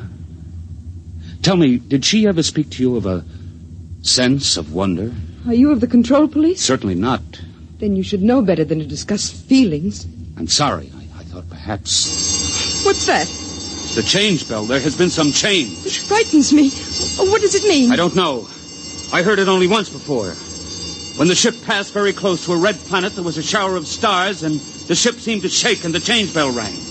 We were all summoned to the priest and told that we must undergo a test for radioactivity. What are we to do now? Rykud, Aylin, quickly. It is the change bell. We are all summoned to the priest of our level. Quickly! Within a few moments, the people of the third level of the ship were assembled in the area outside the compartment of Chul, the priest. They stood there trembling, listening, and panicked to the clangor of the change bell, not daring to wonder what it meant, but aware that something different had happened. Something different. frightened. Hush! The priest is coming. The ship is all. Praise the ship. Praise the ship. Listen to Chul, your priest. I have just been in contact with the chief priest of the ship. This is what I have been given to say. For 10,000 years now, ever since the ship began the voyage which has no end, we have lived as one people following the schedule. In those years, the change bell has rung only twice. On one occasion, it was to announce a change in the schedule for the preservation of the people of the ship following the epidemic.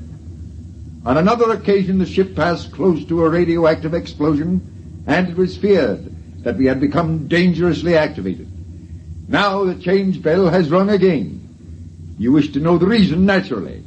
I am given to tell you there has been a change in the sound of the motor. There is no cause for alarm. The priests have consulted the book, which no man may see save the high priest. And we have learned that there is in the book a provision for a change in the sound of the motors. The book says, when the ship shall enter into the orbital pool of its destination, the motors will change in sound due to the increased anti-gravity components. A study is being made to interpret the meaning of the word destination, which was lost some 4,000 years ago and has always been a subject for much controversy. But this need not concern you. Suffice to be reassured that the change in the sound of the motors is a part of the scheme of things. Return to the schedule. The ship is all. Praise the ship. The ship is all. Praise the ship.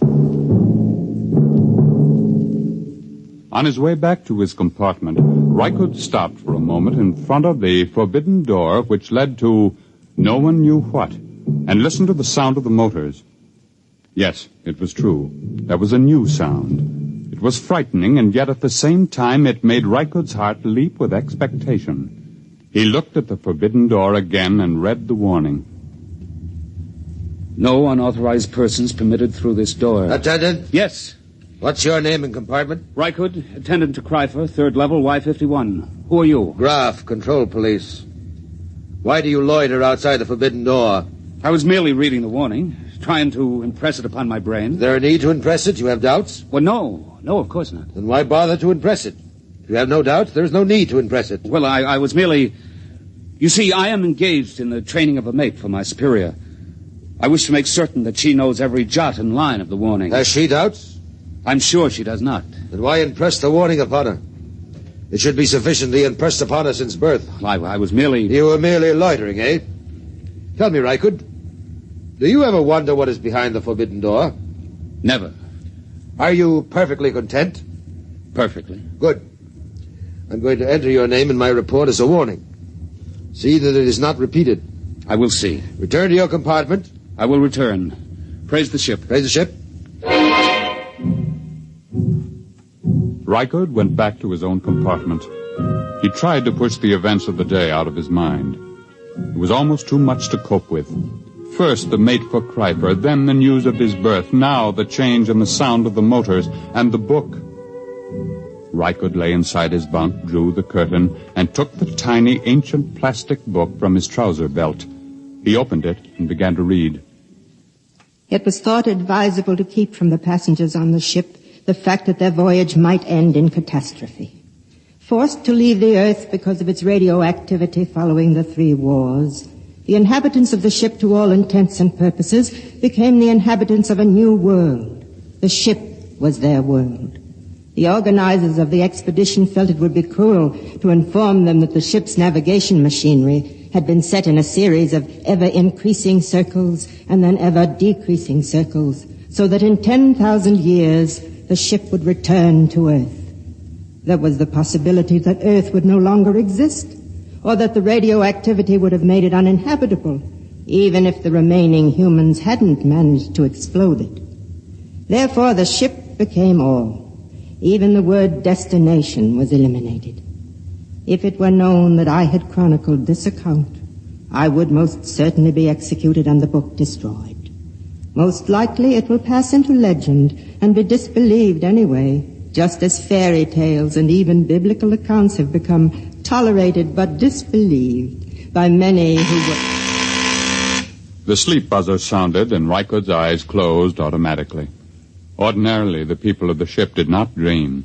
It was considered a sign that therapy was needed. Tonight, Rycood dreamed.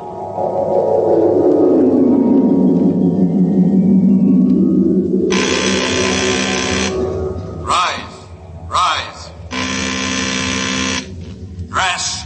Dress. Eat. Raise the ship. Rise. Eat. Dress. The ship is all. Rycood. No. Rycood. What? Shh. What is it? You've been dreaming. I heard you and came in to see what was troubling you. Where's Cryfer? He sleeps like the dead. I was dreaming. Aylin, look at me and tell me the truth. Do you ever dream? Do you? Yes. I know it. I could tell it by looking at your eyes. But you mustn't tell anyone. I won't. You were very close to the matron, were you not? Yes. Did she ever read to you? Read? Did she ever read from this? Where did you get that? She gave it to me. Then you must be one of the trusted ones. Who are the trusted ones? Some of us, the women who were with the matron since we were very small. We've been trusted by her to hear the reading of this book. I see. But if anyone found out... I know. Rycood? Yes? I feel very strange. I too. What is it? I don't know.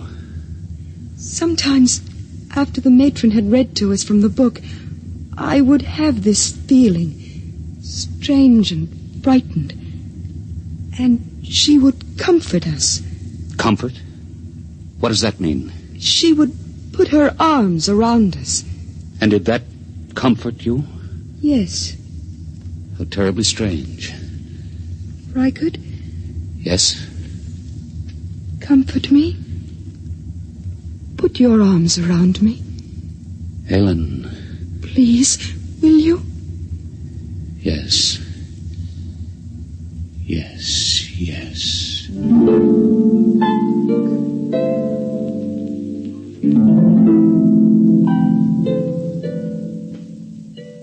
On the following morning, when Cryfer went to the conditioning room, as prescribed by the buzzer, Rycood drew Aylin over to the spaceport and slid aside the protective shield.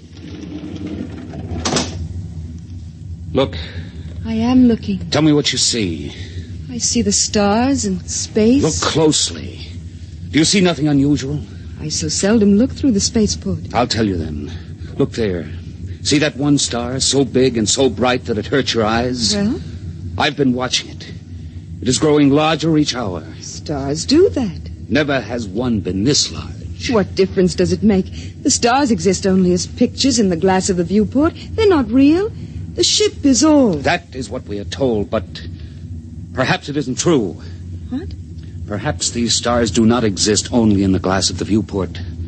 Perhaps they exist beyond the viewport. I don't understand. Let me say it this way once and forever. Perhaps, Aylin, the ship is not all. Rycood, your heresy frightens me. Rycood, hold me close. It frightens me even to look at you. Oh, Rycood, you mustn't even think it. I do think it. I believe it. I believe the ship is not all. And I believe you are a candidate for the converter. Cryfer. Don't move, Rycood, or I'll blast you into dust. It is bad enough for an attendant even to touch his superior's mate, but to couple it with the ultimate heresy. There is nothing but death in this. Cryfer, I beg of you. Stand aside, Aylin.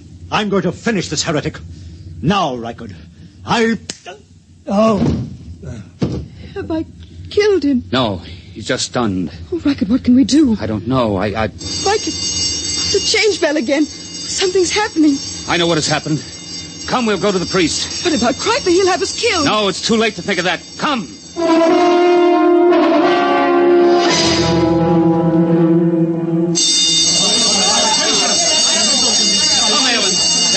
Me. The priest is entering. Silence! Once again, the change bell has sounded. There has been another change. Doubtless you all felt the shock and the vibration a moment ago.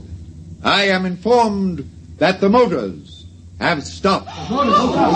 Silence!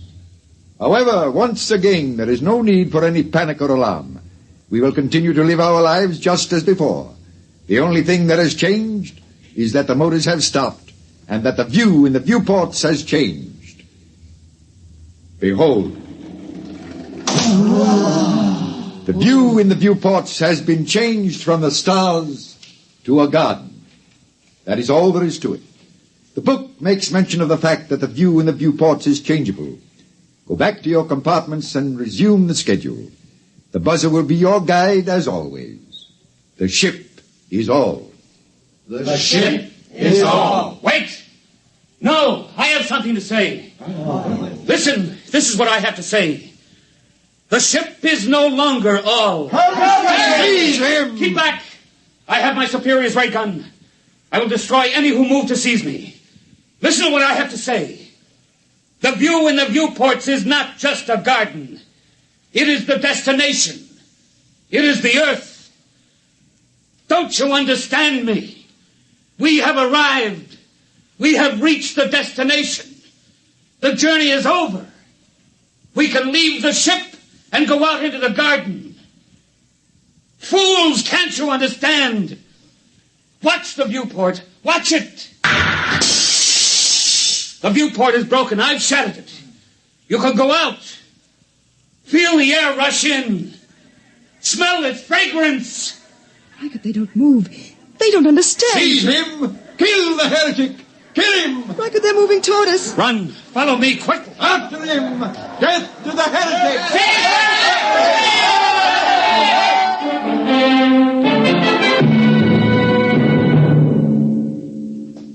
Reichert and Aylin ran down the long steel corridor with the crowd on their heels.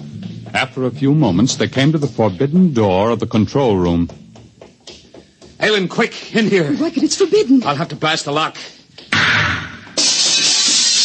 Quickly, now come. Now, help me close the door. Now the bar. We're safe in here for a while. Not even the priest can make them come in here after us. It'll take them time to figure out what to do. Reichert, look. Look at the machinery.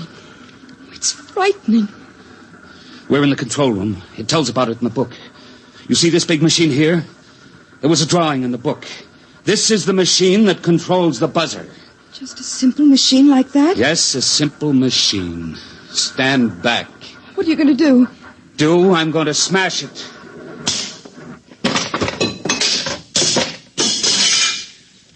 Now they're going to have to find a way to live without the buzzer. Reichert, they're breaking down the door. Come with me. Where can we go? There's nothing except the ship. No, there's more than the ship now, Aylin. There's the earth. The cool green earth. I'm going to smash the viewport. Come on. We're going to leave the ship. Reichert, I'm frightened. Put your arms around me. There's nothing to be afraid of. Come, Aylin. Take my hand. Here is the earth. And it is ours.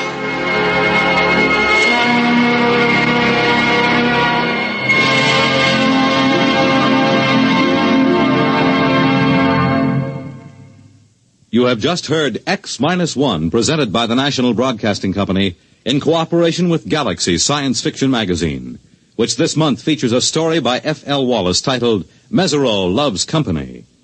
When Marcus Mesereau set out on his mission to Earth, he was driven by pride and indignation, plus a practical reason. But if he'd known what lay ahead, he might have decided to let bad enough alone. Galaxy Magazine on your newsstand today. Tonight, by transcription, X-1 has brought you The Sense of Wonder, based on a story from the pages of Galaxy written by Milton Lesser and adapted for radio by George Lefferts. Featured in the cast were James Monks, Bill Quinn, Edwin Jerome, Vera Allen, Rita Lloyd, Joe DeSantis, and Dick Hamilton. Raymond Edward Johnson was the narrator. Your announcer, Fred Collins. X-1 was directed by Daniel Sutter and is an NBC Radio Network production.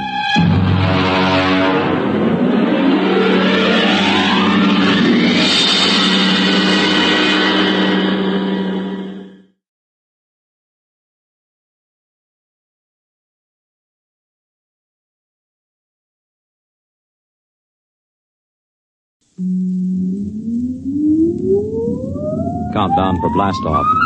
X minus 5, 4, 3, 2, X minus 1, fire.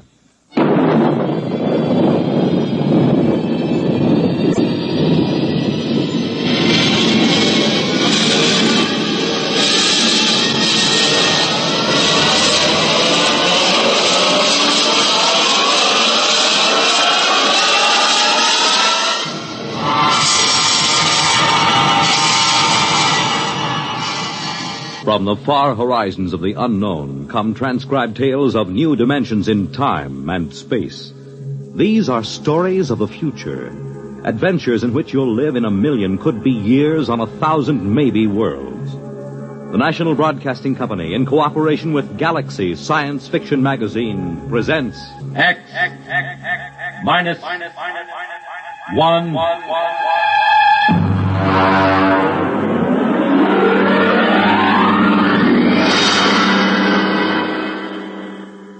Tonight, a story by Frederick Pohl, Tunnel Under the World.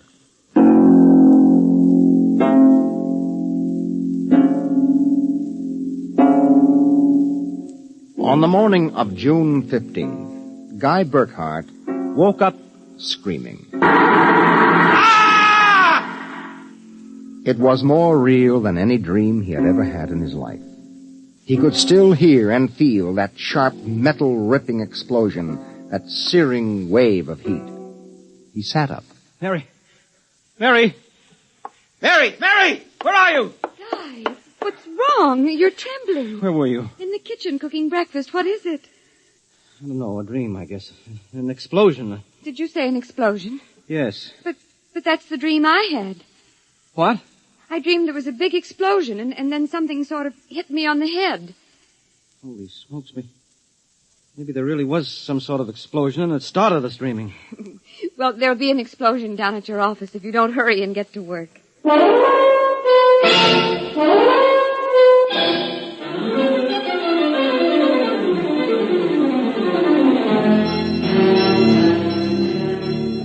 Coming in on the bus, Burkhart watched to see if there was any evidence of an explosion. There wasn't. If anything, the town looked better than ever.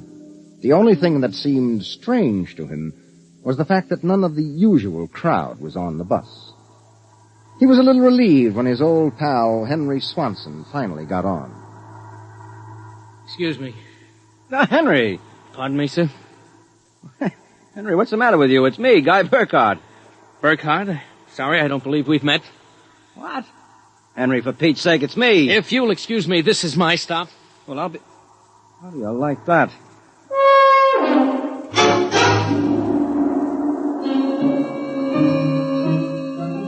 Guy Burkhart got off in front of the gigantic Controchemical building, took the elevator to the 98th floor where he had worked in the accounting department for 12 years. It wasn't until he was almost at his floor that he realized the speaker was not playing the usual commercials. Friends, are you happy with your present home freezer? Of course not. Well, the answer to your problems is a Fecco freezer. Fecco freezers are better freezers. Most wives would do anything for a Fecco freezer. Friends, are you happy with your present home freezer?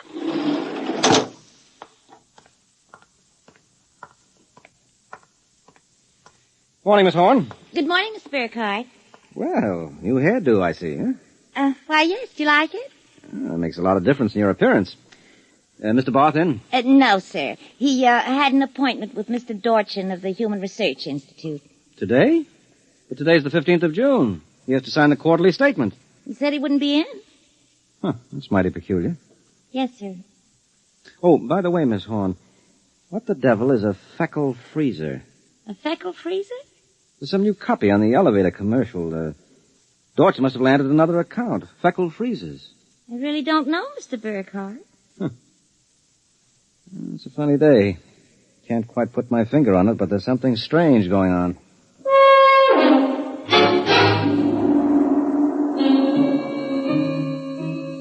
He couldn't shake the thought out of his mind. It persisted all through the day and through dinner. He was still brooding as he and Mary got ready for bed. Tired, dear? Oh, no. Anything wrong? I don't know. Well, I guess I'll get a good night's sleep. Coming? I think I'll sit up and read for a while. Well, good night, darling. Night, dear.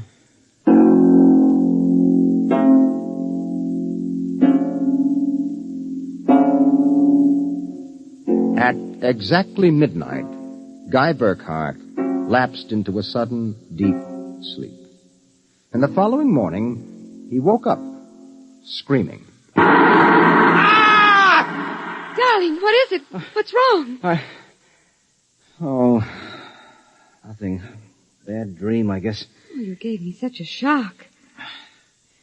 I seem to be having a lot of nightmares lately. Really? Yes, the one I had yesterday. This was the same. A big explosion and then nothing. You had a dream yesterday? Well, of course I did. You had the same sort of dream. I? Guy, you're mistaken. I don't remember dreaming. Oh, now, Mary, you told me. Guy, you're mistaken. But, Mary, you... Maybe you dreamed I had a dream. Maybe... Oh, yes, I might have done that, I suppose. Everything did seem sort of strange yesterday. Oh, that's probably it. You better get dressed, dear. Today's the 15th. That's when the quarterly statement... 15th? Yes. Well, it must have been a dream, because yesterday was the 15th.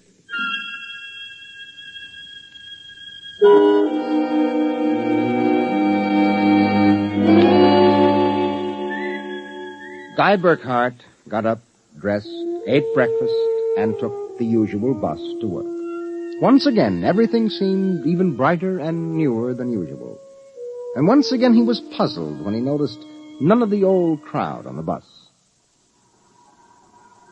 Pardon me, please. Well, look, don't shove so. Oh, morning, Henry. Morning. For God's sake, don't talk to me. What is it? You being followed or something? Don't you know? I was sure you remembered. Remembered what? I can't talk. This is my stuff. Will you excuse me, please? Well, Henry, for Pete's sake.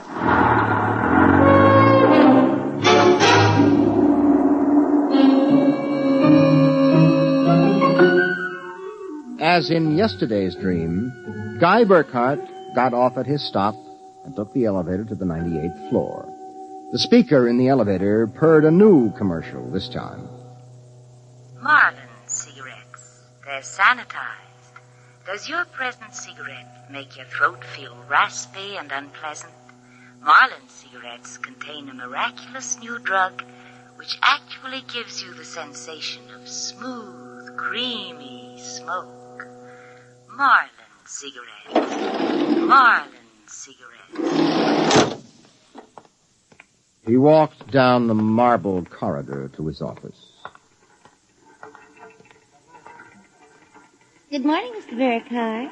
Good morning, Miss Horn. Do you like my new hairdo? Yes. Is Mr. Barth in? No, sir. He had an Appointment with Mr. Dorchin at the Research Institute. I know. You know? Well, I guessed it anyway. And today is the 15th of June, and he won't be here to sign the quarterly statement, and I'm going nuts. Let me have a cigarette, will you? Yes, sir. Try one of these. They're Marlins. I never heard of Marlins before today. What are we, a bunch of guinea pigs? Something wrong, Mr. Burkhart? Wrong?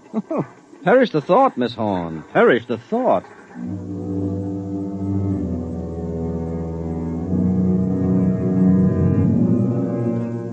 He went to his desk and stared at the mail. Before he opened it, he knew that the factory distributor's envelope contained an order for 12 new electronic computers.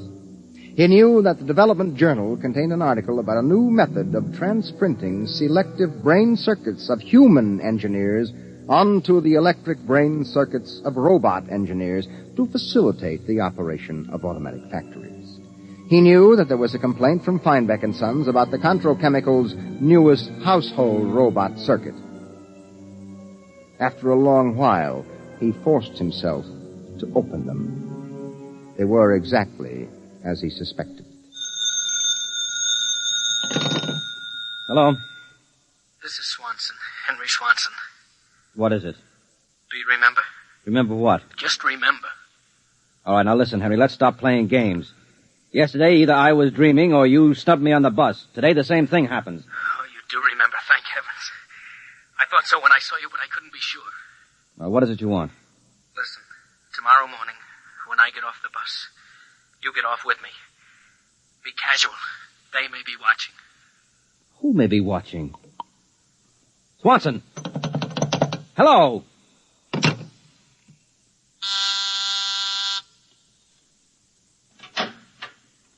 You buzzed, Mr. Burkhardt? Yes, I'm still out of cigarettes. Would you buy me a pack of Kelvins? Wouldn't you rather have Marlins? I smoke Kelvins. But, Mr. Burkhardt, Marlins have that soft, creamy smoke that's so soothing to your throat. Oh. You really believe that stuff? Well, it's true. I wouldn't say this, Mr. Burkhardt, except that, well, I've gotten to know you pretty well, and I've grown to admire you so much. I see. Would you mind, Mr. Burkhardt, if I told you that for months now I've wanted to, well, just comfort you? I know how troubled you've been. Well, you've, never mentioned your feelings before, Miss Horn. April. My first name's April. Well, that's a pretty name. You see, I do have your welfare at heart. That's why when I see you smoking Kelvins and I know Marlins are so much better, won't you let me buy some of them for you, huh? Well, I suppose so. Why not? Here, bring me a carton. Oh, thank you, Mr. Burkhardt. Guy? I think you ought to go. I'll be back.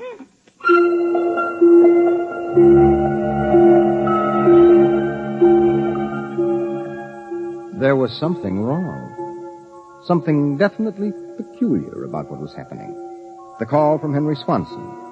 The strange behavior of his secretary, Miss Horn. These new products, the dream. Guy Burkhardt went home that night feeling like a man in a nightmare. Is that you, dear? It's me. Did you have a good day? Fair. Oh, before you sit down, will you go down in the cellar and put in a new fuse? The switch in the hall closet blew out. I shut it off. Okay. Supper will be ready in a minute, so don't start fooling around with that old boat hull you've been building. I won't.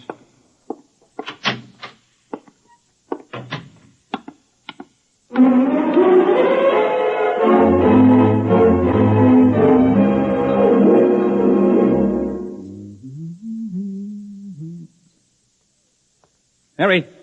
Mary! What is it? Come down here. Hurry up. What is it? I don't know. I'm not sure. I was looking for a fuse, and I thought maybe I'd dropped one under the boat hull, so I scratched around. Look. Let me put the flashlight on it. Well? Look at the floor. What about the floor? It's supposed to be cement. Well? Well, it's copper. There's a thin layer of cement, but underneath it's metal. Look here. Underneath the concrete, more metal. And here on the wall. You see? Metal. Metal under the floor, behind the walls, every place. Well, I don't really understand. Mary, I know this sounds crazy, but somebody, for reasons I can't even begin to guess, has taken this house and replaced it with a clever imitation. Guy. Mary, I'm going to look around a little more. Well, your dinner will be ready. All right, save it for me. There are a couple of things I've got to figure out.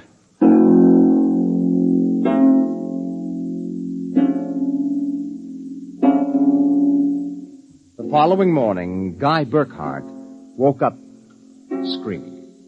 He dragged himself into the kitchen where his wife Mary was preparing breakfast and discovered it was still June 15th. Mary, where's the morning paper? Where is it? It's outside the door, I guess. Uh-huh. June 15th. You'd better hurry, dear. Today's the day Mr. Barth fills out the quarterly tax return. Oh, no, it isn't. What? He won't be there. He'll be at a meeting with that crackpot Dorchin at the Human Research Institute. Mr. Dorchin? He'll be there. And Miss Horn will have a new hairdo, and the elevator will be selling some new product, and Swanson... What about Swanson? Swanson, he said... I wonder if it's going to be the same today, or whether... Guy, what in the world are you talking about? Huh? Nothing. Never mind. Where's my coat? You haven't had any breakfast I don't want to miss my bus. I'll see you tonight. Guy Burkhardt got on his bus. There were the same unfamiliar faces, the same unusually new-looking buildings, the same unusually bright sunshine. And on the customary corner, Henry Swanson, pale and furtive, climbed aboard. Excuse me, sir. It's quite all right. Do you remember the phone call? Yes. Oh, thank heaven. Get off at the next corner and follow me. Where are you going? There's an excavation for a building about a block down. Make sure you aren't followed. I'll go first.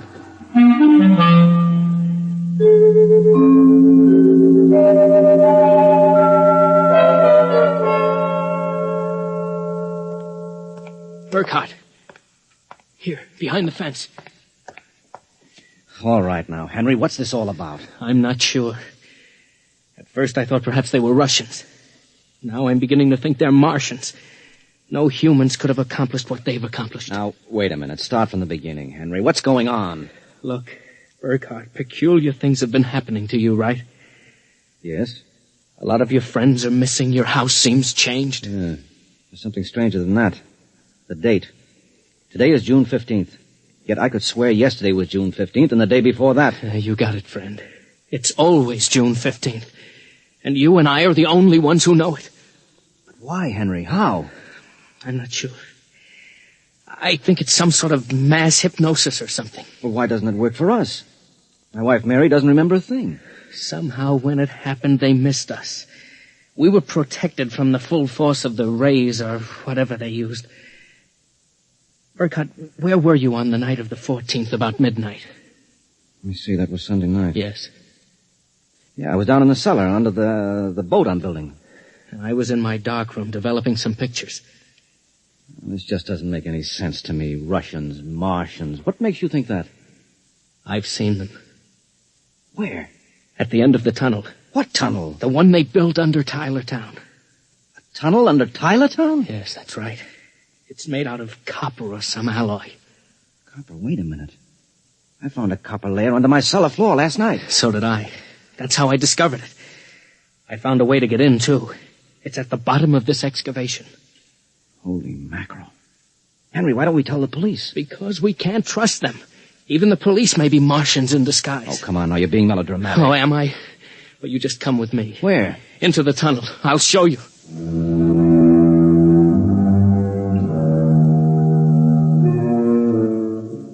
Henry Swanson led Guy Burkhart to a small hole in the side of the excavation. There he removed a cut-out piece of metallic substance, and they crawled into a dimly lighted tunnel. They walked for what seemed like 2 miles until Swanson held his finger to his lips. We've got to be quiet now. Henry, this is fantastic. They've got a tunnel right under the whole town. Oh, you haven't seen anything yet. There's a room a little farther down. We'll be able to look through a glass in the door. Is it safe? It's perfectly safe, unless one of them comes along. Oh, come on. Okay. Here. Now, Burkhart, look through this glass. Now, just so I know I'm not completely insane, tell me what you see. Good Lord. Well? A tremendous panel with dozens of telescreens. And in front of each a servo robot. They seem to be computing something. Yes, I watched them. They're evaluating data from the screens. Have you gotten a chance to look at the data on those screens? No. I've been afraid to go in. There might be a warning circuit somewhere. Well, if we knew what those robots were working on, we could go to the authorities. I'll risk it if you will. All right, it's worth a chance. We're lost anyway. Okay. Open the door.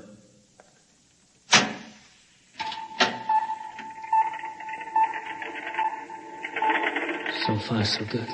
Come on. Let's take a look at that data. But don't interfere with the robots. Don't worry. Here, let's look at this screen. Listen to this.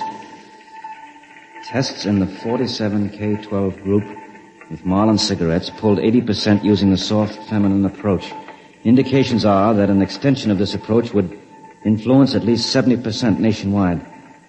The direct elevator pitch pulled only 10%. This should be abandoned and a new series of high persuasion personal elements introduced. Henry, do you know what this means? I haven't the faintest idea. I don't blame you. This is crazy, but it fits the facts when I think about it. Do you know who's behind this? Martians? No, not Martians, Henry. Humans. What? Humans who are interested in developing the perfect propaganda machine. What? I don't know who they are or how they've done it, but somehow they've taken Tylertown over. Hypnosis. Hypnosis, drugs, maybe some kind of a ray or something. However they do it, what happens is that they let us live through a single day. During that day, they pour all kinds of suggestions and propaganda into us. At the end of the day, they evaluate the results, see how we've reacted. And at midnight, they wash the day out of our minds, and the next morning we start the same day over again with different stimuli. Do you know what that means, Henry? Suppose one man learned how to influence people 100%. Why, in a year, he could sell us anything from freezers to political candidates. Oh, wait a minute. We're guinea pigs, Henry. This whole community is one big test tube for Dorchin's propaganda research. Burkhardt, what do we do? I don't know, but somehow we've got to get out of this town and get to the FBI. What do you think we can? It's worth a try. Come on. Wait. Huh? What is it? Look through the door. There's somebody coming down the tunnel. You've got to hide. Behind the circuit box. Shh. Good Lord, it's Dorchin, the head of the Research Institute. Shh, quiet.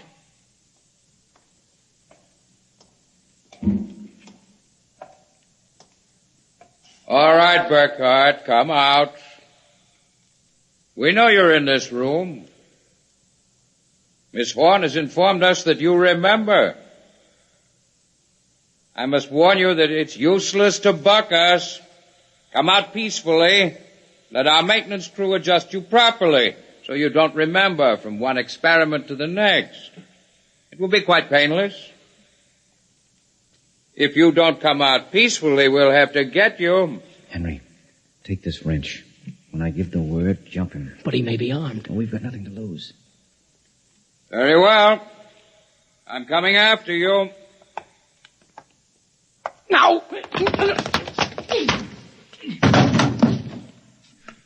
Burkhardt, I've killed him. Now, wait.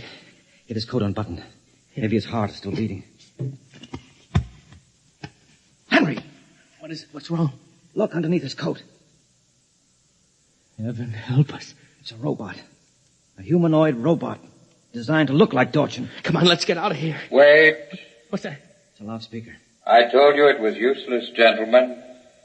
Who are you? Mr. Dorchin, naturally. The real Mr. Dorchin.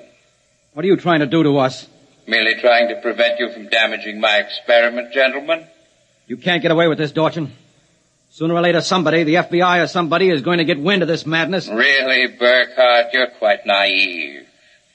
Now, why not be reasonable and let the maintenance crews adjust you? And if I refuse, I suppose you'll kill me. That would be quite impossible. Oh? You see, Burkhardt, you're already dead. Dead? You're shocked. It's quite true. You and everyone else in this town were killed by a premature atomic blast at the Contro chemical plant. The blast occurred at 7 a.m. on June 15th. That is the last thing imprinted on your minds. That is why you wake up screaming each morning. No, it isn't true. But it is. What I and my associates did was take the brain circuits from your dead bodies. We stored them in electrochemical batteries till we had a chance to rebuild the cities and begin our tests. Do you think I believe a fantastic tale like that? I imagine you find it incredible. Of course, we didn't rebuild everything exactly. After all, it only has to last for a single day, June 15th. At midnight, we turn off the power and wash out the memory of the day. You and your friend Swanson, unfortunately, have defective circuits. You remember. Burkhardt, it's no use. We're trapped. Give up. No, not me. What can we do? We can make a run for it down the tunnel. Come on. It's useless, Burkhardt. Keep going. It's useless. Useless. Useless.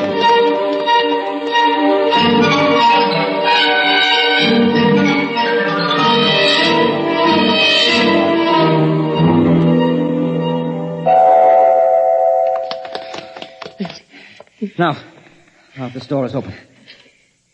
It opens. Oh, no. No, I don't believe it. Swanson, look.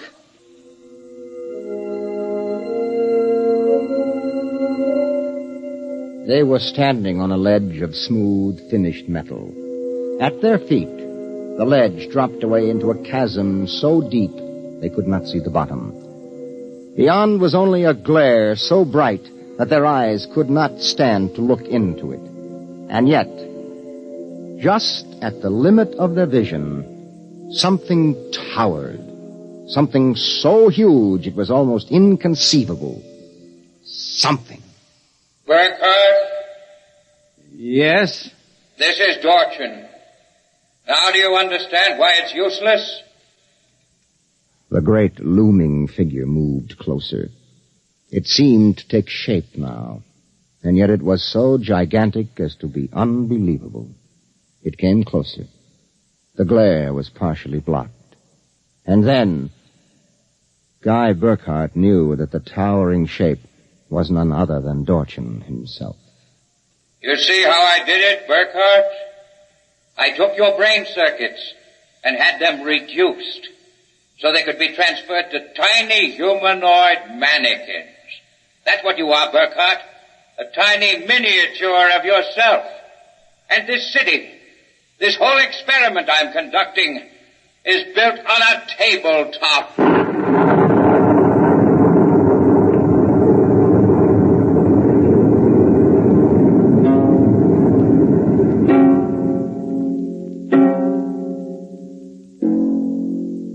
It was the morning of June 15th, and Guy Burkhardt woke up out of a dream, screaming.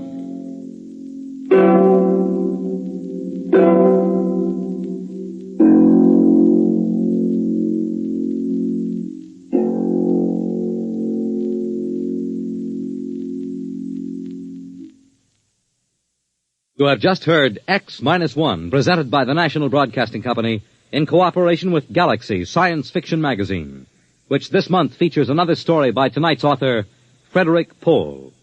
It's the second installment of his novel, Slave Ship. Your announcer, Fred Collins. X-1 was directed by Daniel Sutter and is an NBC Radio Network production.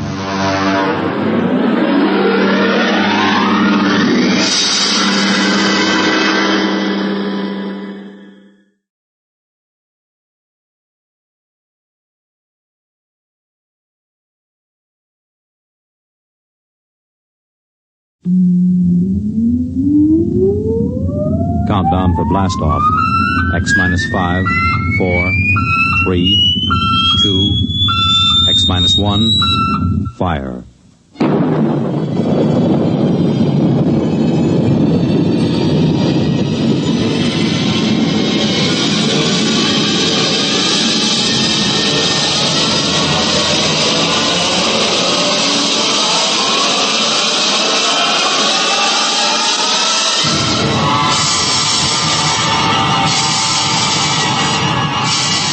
From the far horizons of the unknown come transcribed tales of new dimensions in time and space.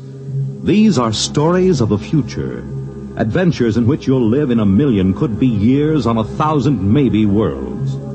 The National Broadcasting Company, in cooperation with Galaxy Science Fiction Magazine, presents X-1.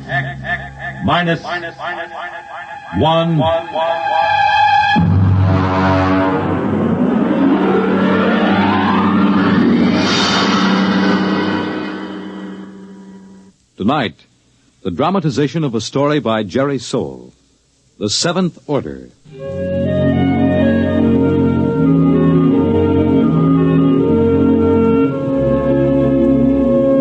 Brentwood, Illinois, would have been just about like any other average community of 10,000 had it not been for Presser College, one of the country's finest small institutions of learning. Its residents were used to the pranks, the hazings, and the practical jokes of the students. But even Professor Ansel Tomlin was surprised when the blue humanoid came down the street and up to the porch where the professor was sitting in an old wicker rocking chair.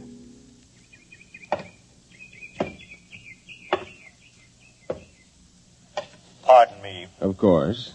You are Professor Ansel Tomlin. Yes, and you, I take it, are somebody from one of my psychology classes dressed up as a sort of a robot. No. I am George of Xanthar. Who? I am here to learn all I possibly can learn of the planet Earth and its inhabitants. Less than 10 minutes ago, I landed not far from here in a spaceship, which I subsequently blew up and destroyed. Now, let me explain. I am Tomlin of Brentwood. Less than 10 minutes ago, I was sitting on my porch peacefully marking exam papers. I intend to resume right now. Helen, would you get the phone? It is your wife's sister calling with reference to the explosion of my spaceship. Sure it is. She merely wants to ascertain that your family was not affected. Listen, George, be a good fellow and... Oh, Mike. Well, don't be alarmed, dear. It's a fraternity initiation or something. Oh, well, it does look like the real thing. Oh, did you know there was an explosion outside of town? An explosion? Yes, blast of undetermined origin is what they said on the radio. Oh? My sister just called. She heard about it in the local station and wanted to make sure we were all right. I see. Well, I have something in the oven. My goodness, that's a wonderful costume. Her sister lives 20 miles away. How did you know she'd call? My mind circuits are telepathic. They pick up all conscious thought to a distance of some 200 miles. It couldn't be you arranged the whole thing, that it wasn't really her sister. How did you get here? Who or what are you? I am a machine. The finest, most complicated machine ever made.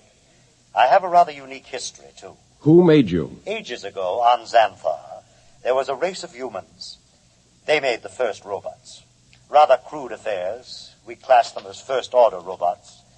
They are still used for menial tasks to some extent. And what order are you? The highest, naturally.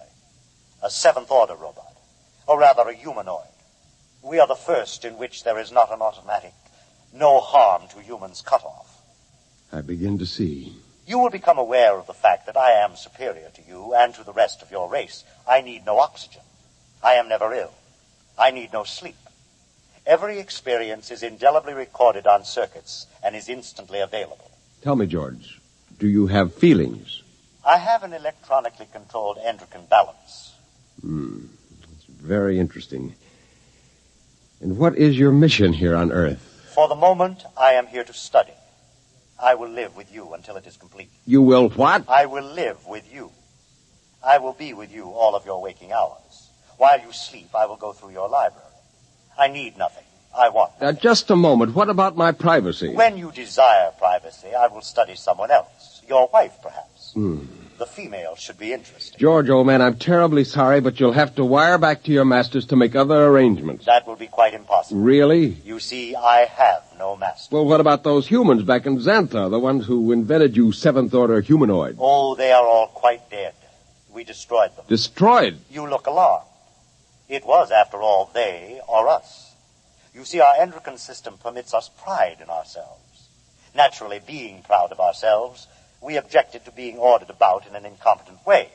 So, you killed them? Exactly. Now, shall we go inside and inform your wife of my visit? Suppose I refuse. Professor, do you see that small dog playing on the lawn across the street? Yes. I will lift my arm and point at it. Observe. It vaporized. Exactly. Now then, shall we go in? Yes. We'll go in.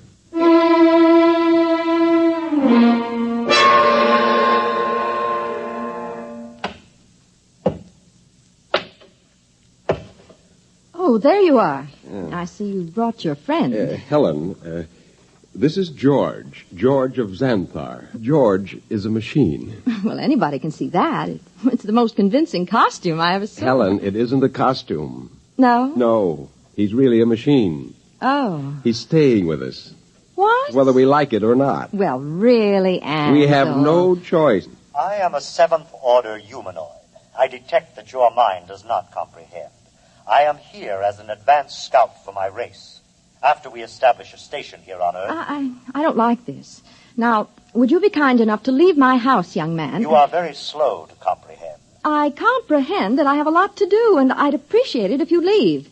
Otherwise, I'm going to call the police. You may call anyone you choose, Mrs. Thomas. I'll have you arrested. I assure you I can detect your intention long before you have time to do me any harm. Well, we'll just see about this. Hello? Get me the police. Helen, it's useless. I can follow the call through the phone wire. Captain Townsend will answer. Captain Townsend. Captain, I want to report a robot. A what? A thing. It won't leave my house. Who is this? I'm Mrs. Tomlin, Professor Ansel Tomlin's wife, 44 Crescent Road. I'll send a car over. Now we'll see.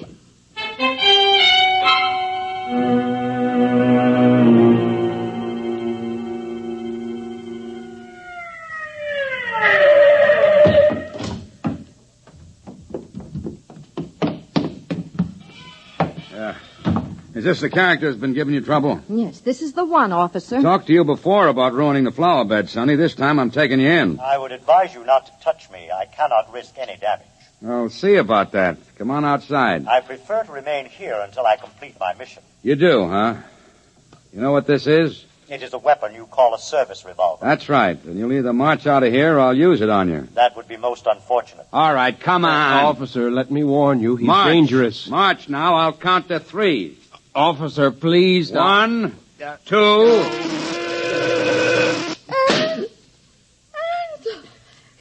Oh, no. I regret it, but he was actually going to pull the trigger. Only to frighten me. But I cannot risk damage. He might have miscalculated and struck me with a bullet. And so I'm frightened. There is no need for fear. You have only to accept the fact that the Seventh Order is coming to operate the planet for your benefit. And so... Helen, there's no use trying to do anything just yet. Now go next door to Mrs. Coleman. Tell her what's happened. I'll talk to George. Oh, but I don't... Please, Helen? Well, all right. Do you really think that you, a single robot, can conquer the Earth and make its people do your bidding? I can. Suppose it were demonstrated to you that you could not, that you could be destroyed. If that were so, I would naturally report that this planet is unfit for development by the Seventh Order. Well, you know they'll have you taken into custody for killing the officer. I cannot permit it. There will be needless slaughter. Unless you can convince your people it is useless to attack me. Will you let me try? I have no desire to prevent you. Go ahead.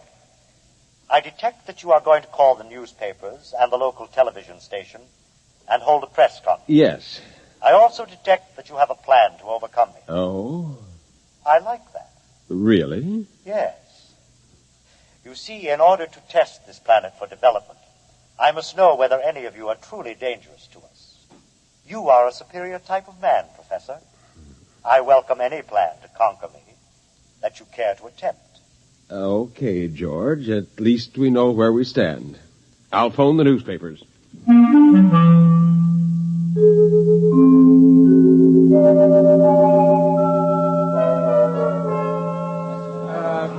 Quiet! Quiet, please! Quiet! Hold it down. Ladies and gentlemen, this is Henry Bennett, broadcasting from a sound truck parked in front of the home of Professor Ansel Tomlin in Brentwood, Illinois. At the moment, Professor Tomlin is seated on his front porch. Next to him is a strange-looking blue robot-type creature, also seated on a chair. At the moment, we don't know if this is a hoax or not, but Professor Tomlin, a highly respected man here at the university, has called a press conference to introduce what is supposedly a creature from another planet. Professor Tomlin is about to speak, and we'll try to catch his words. Quietly. Gentlemen, I wish to present to you George of Xanthar. Yes, now, just a moment. George is a machine. Probably the most dangerous machine ever invented. He is telepathic as well. He can read your thoughts like a book. He knows exactly what each of you is thinking at this very instant. Professor! Yes? Do you expect us to swallow this nonsense? Not without proof, gentlemen. Can George do his stuff for us? Let him tell me what I'm thinking right now. You are thinking about a blonde young woman named Laura, with whom you will attend a show tonight. Come on. Well, he happens to be right, but we've seen mind readers before. Let him do something else. Now, I did not call you gentlemen here for a demonstration of magic. I called you here in the hopes that a good deal of needless bloodshed might be avoided. Less than half an hour ago, I watched this creature completely vaporize a policeman who was trying to arrest him. I expect that the authorities will be here any minute. I hope I can convince you and them that it is futile. Well, I certainly do. Something like that about a guy. Yeah, either you're nuts or you think we are. I don't believe this machine killed a cop. If a cop was killed, a human did it, trying to blame it on the machine. Now, gentlemen, I don't know how I can prove it. Perhaps if George will demonstrate his ability to vaporize... Observe the oak tree in the front yard. Now.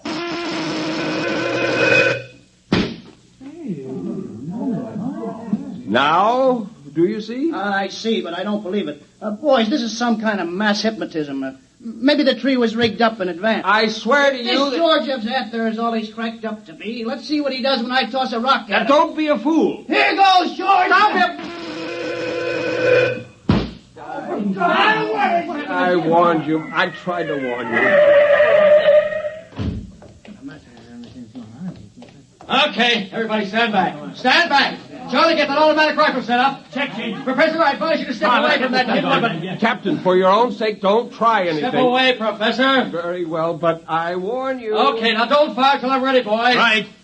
Now then, George of What's-This?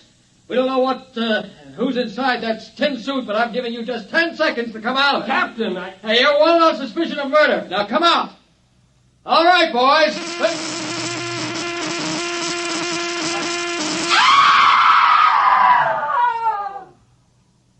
Ladies and gentlemen, I'm afraid we'll have to terminate our broadcast.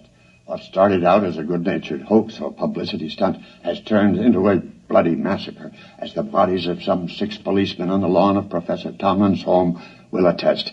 I don't know exactly what is happening here, but I can say this: George of Xanthar is no hoax. He or it is the spearhead of a race from outer space that's come to conquer the Earth.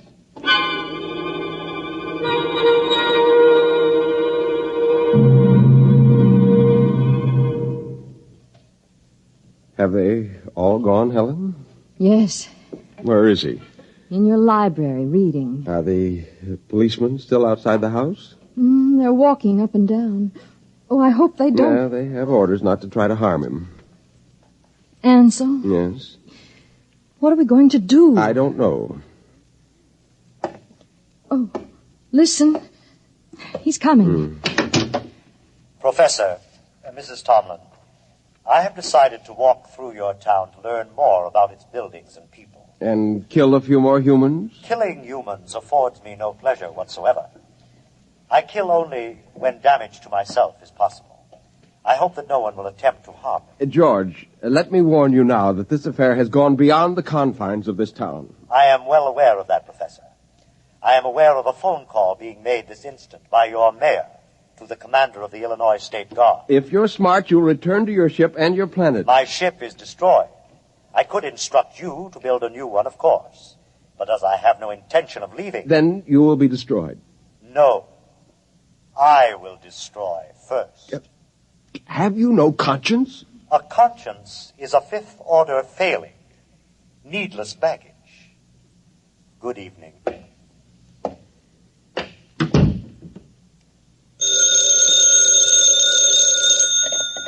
Hello, Professor Tomlin.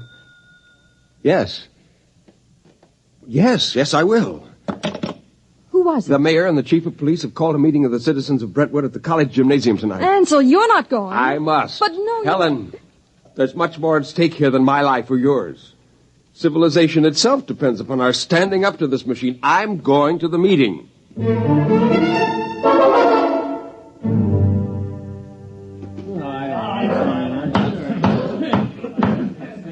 Gentlemen, as Mayor of Brentwood, I call this meeting to order. As you know, there is loose in our city a being with one purpose: to prepare it for conquest by similar beings. I think Professor Tomlin can tell us most about this being. Well, if we could determine the source of George's power, he might be overcome. He is obviously vulnerable to force, such as a speeding bullet if it hit the right spot. However, he has the ability to read intent long before the commission of an act. He is probably listening to me now, even though he may be far away. Now, Mr. Mayor, why not track him down and all attack at once? Some of us would probably die, but he couldn't strike us all dead at once. Gentlemen, this humanoid is able to keep track of several hundred things simultaneously. As a matter of fact... Gentlemen.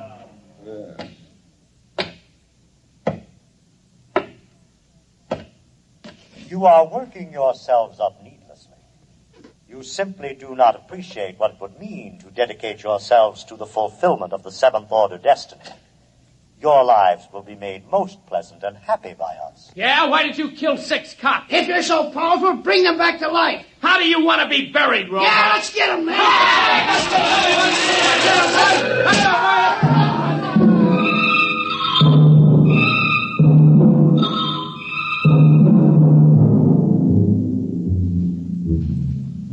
And eyewitnesses report that in the end, when all were gone, George of Xanthar stood alone on the platform of the gymnasium. There was no movement except the twitching of the dead and those trampled by the crowd.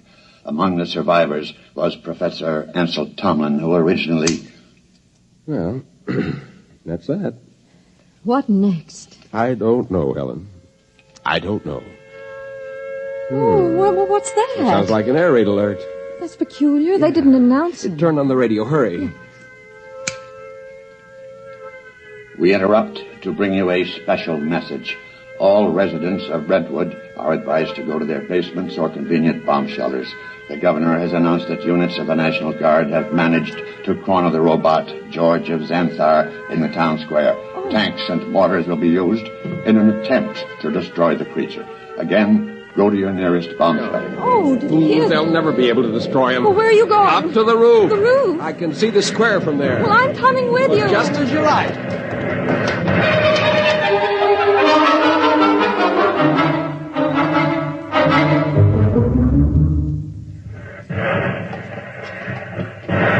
What's happening? He's vaporizing every tank and gun they bring up. Oh, Ansel, let's get away from here. Oh, what's that? Those are Army jets.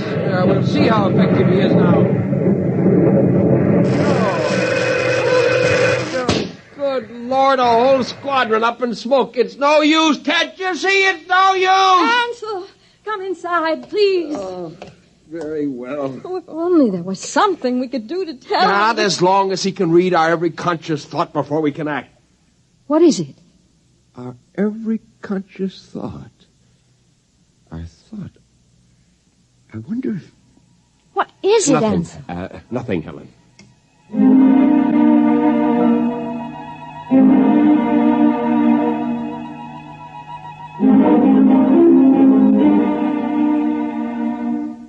And the Army reports that the countryside around Brentwood is deathly still.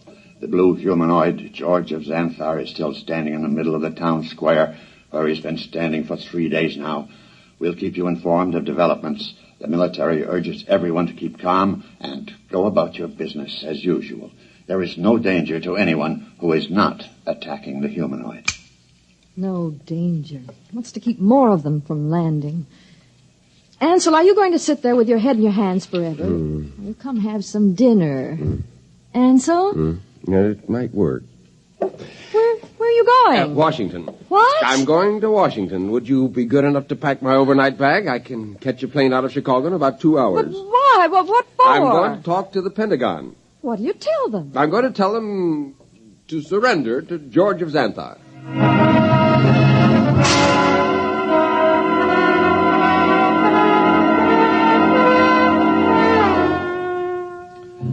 Our microphones are here at the edge of the town square in Brentwood, Illinois today, ladies and gentlemen, to witness the most unusual spectacle of modern history. A discussion of terms whereby the United States of America may surrender to the humanoid George of Xanthar. For the occasion, an honor guard of 22 servicemen from all branches and all parts of the country has been chosen. In just a moment, the honor guard will accompany General of the Army's Walter Pitt, who will discuss the surrender.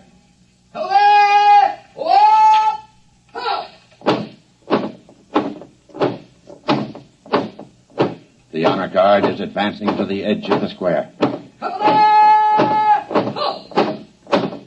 The robot is standing there now, carefully eyeing the soldiers. Every ounce of his concentration seems to be going into it. Actually, we're told his telepathic circuits are probing their minds for some hint of danger.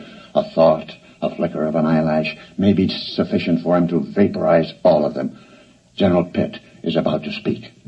George of Xanthar? I hear you, General. I have been instructed to consult with you about your intentions toward our country and the world in general with a view to reaching some sort of agreement with you and others of your kind who you say will invade the Earth. May I approach? One moment. I perceive no intent to harm you. There is one man among your soldiers, however, who has an illogical thought. Will the soldier who is thinking the thought, 11 o'clock, step closer? Do as he says. Does 11 o'clock mean anything to you, soldier? No, sir. It's running through my mind, but it don't mean a thing to me. My examination of your thoughts tells me you speak the truth. Very well. We will proceed with the talk. Ladies and gentlemen, it's a tense moment. The general and the humanoid are discussing terms. The soldier who was questioned about the thought, 11 o'clock, has stepped back into the ranks and is holding his rifle at attention like the others. I perceive it's now 10:59 a.m. If there is any significance to the thought about which the soldier was questioned, we'll know in 1 minute. We of Xanthar, gentlemen, would not want to improve a planet which could not be educated and would continually oppose our program. Therefore, I am glad to see your willingness to discuss. After my message goes out, there will be a landing party on Earth within a few days. While waiting for the party, however, there are certain preparations. Just list them for us. Your government will naturally have to turn over complete authority to us. Afterward, we will utilize your press and radio to disseminate our instructions to your people. Simultaneously, in other nations, the same procedure will be carried out by our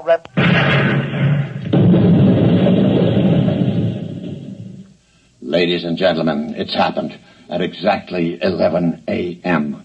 10 soldiers in the honor guard instantaneously fired their weapons into George of Xanthar. Apparently explosive bullets have blown him to smithereens. The remains are lying scattered all over the square. People are pouring in, kissing each other, shouting.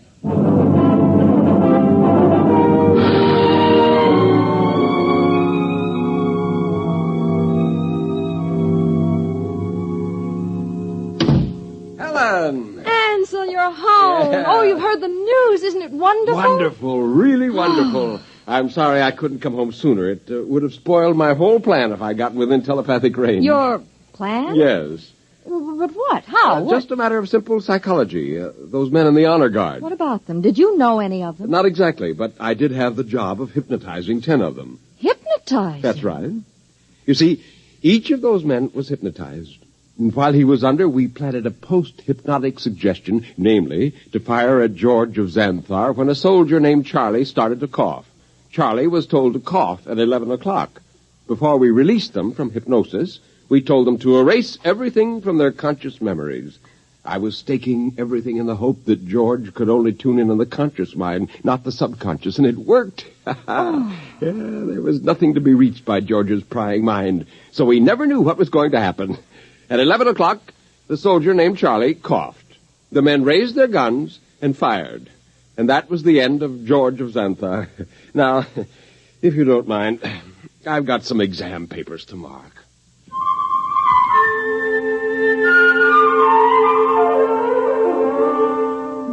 On a planet many millions of miles away, a red light, one of many on a giant control board, suddenly winked out. A blue humanoid made an entry in a large book, System 29578. Planet 3 inhabited. Too dangerous for any kind of development.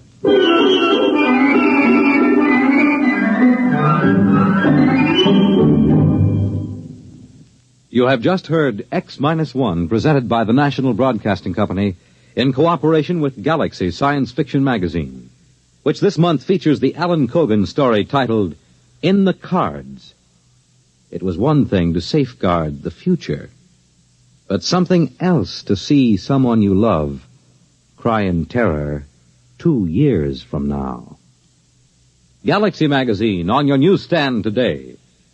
Tonight, by transcription, X-1 has brought you The Seventh Order, a story from the pages of Galaxy written by Jerry Soule and adapted for radio by George Lefferts. Featured in the cast were James Monks, Nelson Olmsted, Kate Wilkinson, James Rafferty, Dick Hamilton, Reese Taylor, Jim Stevens, Robert Hastings, Wayne Chappell. The commentator was W.W. Chaplin. Your announcer, Fred Collins. X-1 was directed by Daniel Sutter and is an NBC Radio Network production.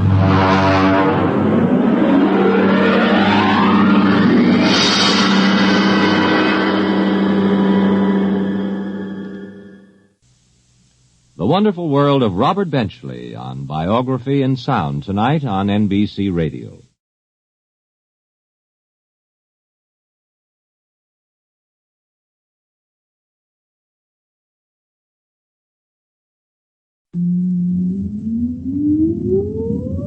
Countdown for blast off.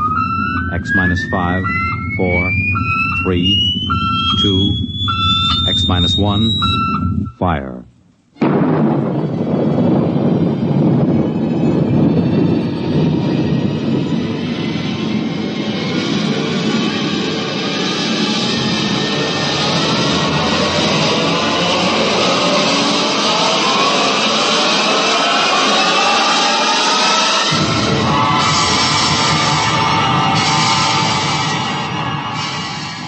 From the far horizons of the unknown come transcribed tales of new dimensions in time and space. These are stories of the future, adventures in which you'll live in a million could-be years on 1,000 maybe worlds. The National Broadcasting Company, in cooperation with Street and Smith, publishers of astounding science fiction, presents X-1.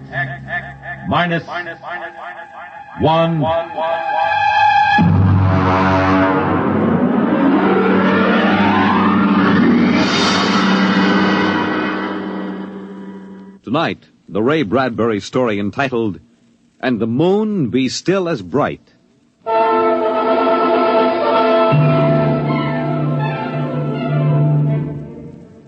The first 3 expeditions from Mars left Earth in a mushroom of flame, arced through the atmosphere, and finally dwindled to tiny specks in the big eye of the Mount Palomar telescope, and then were lost to sight forever. The prearranged landing signals flashed back to Earth, and then the radios went dead. One after the other, ships had disappeared and were never heard from again. But still the rockets came. The 4th expedition emerged from the silent gulfs of space, angled down toward the floating red disk of Mars, down into an orbit as the order came to land. The last blast of the bow jets broke red against the blue desert sands, and the ship slid to a halt at the edge of a vast city that reflected the icy glare of the moonlight. For a while, all was still. All right, Parkhill. Open the airlock. Aye, sir.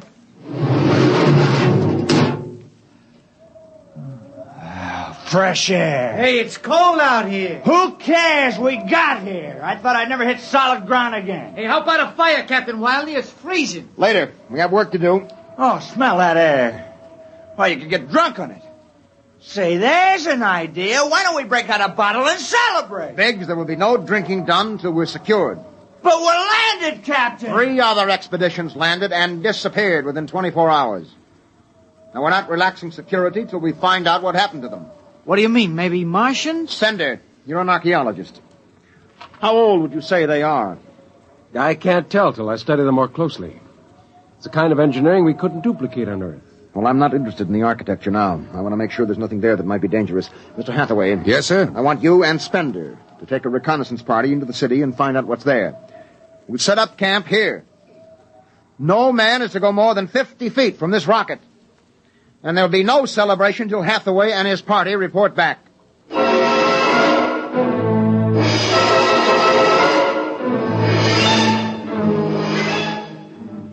In the sea bottoms, the wind stirred along faint vapors, and from the mountains, great stone visages looked upon the silvery rocket and the small fire. The sky was black overhead, as the 2 racing moons threw knife-edged double shadows on the desert. All right, come and get it. Ciao. Hey, what do you got to eat, Cherokee? sawdust smothered in cold chicken fat. Good. I thought it was something I couldn't eat. Hey, Captain. Mr. Hathaway's back. Oh, Captain Wilder. Oh, yes, over here, Mr. Hathaway. Well? Most of the city's dead. Spender says it's been dead a good many thousand years, but we found one part about a mile over What toward about the... it? People were living in it last week, sir. People? Martians. Where are they now? Dead. We found bodies, thousands of bodies. They hadn't been dead more than 10 days. What did they die of? You won't believe it. What killed them? Chickenpox. Chickenpox? Yes.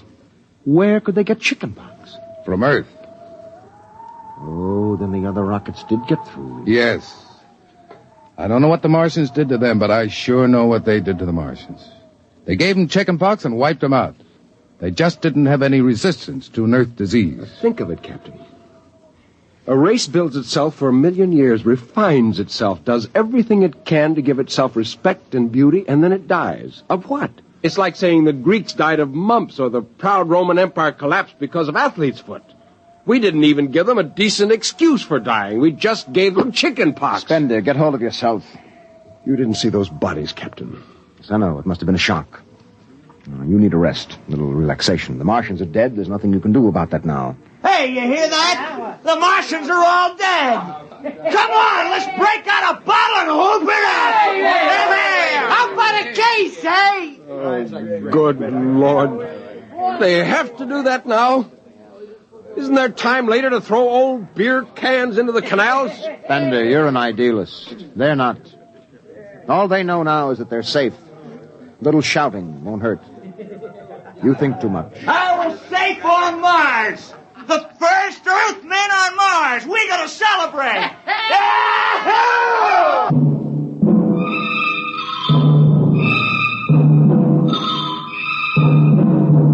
20 bottles were opened and drunk. The voices got louder. The earth laughs and shouts echoing across the empty Martian sands. Spender listened to the wind over his ears, cool and whispering. He felt the land getting cooler. The stars drew closer, very near. The air smelled clean and new. He looked at the cool ice of the white Martian buildings over there on the empty sea lands. Oh, what a woman! Hey, what do we do with these empty bottles? Save them, stupid. There's a 2-cent deposit. Throw them away! Hey, wait. How about that building? 2 to 1 on a buck. I can heave one right through that window. You're right. All right, here goes. Hey, double or nothing on the next shot. Put that bottle down, Biggs. Who's there, Mr. Spender? Stop smashing those windows. What's the difference? The planet's ours now. I guess I can do anything with it I want. Drop that bottle or I'll knock your teeth out. Yeah? Just watch me.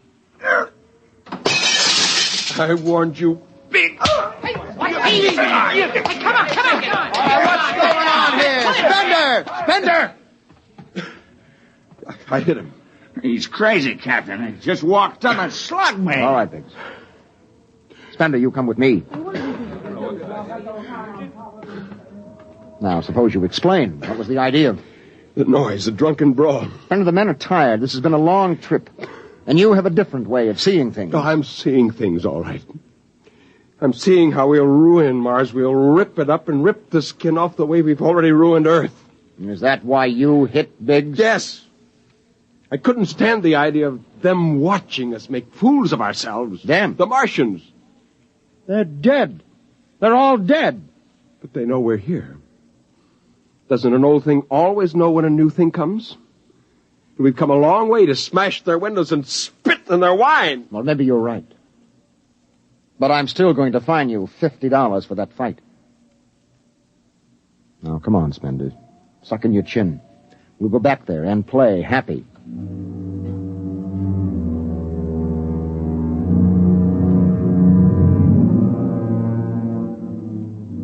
Now they moved out into the moonlight across the desert. They made their way into the dreaming, dead city. The light of the racing twin moons glinted on the barrel of a pistol, the long blade of a machete, the round, gurgling shape of a raised bottle. The wind blew in from the Dead Sea bottom and brushed through the silvery wire filigree of the towers. Strange music drifted down to the double-shadowed streets. A thin, haunted music that played as it had played through the uncounted years of time. Nobody moved. The moons held and froze them. The wind beat slowly around them. Hey! Hey, you people in the city! Pigs! I just want to make a little noise. What kind of a celebration is this, anyway? Come on. They built this city thousands of years ago. And now where are they? How did they die? Who cares? They're dead. That's good enough for me. Lord Byron. What? Lord Byron, a 19th century poet. He wrote a poem that fits this city. Might have been written by the last Martian poet. So we'll go no more a-roving so late into the night. Though the heart be still as loving, though the moon be still as bright. For the sword outwears its sheath, and the soul outwears its breast. And the heart must pause to breathe, and love itself must rest. Though the night was made for loving, and the day returns too soon, yet we'll go no more a-roving by the light of the moon.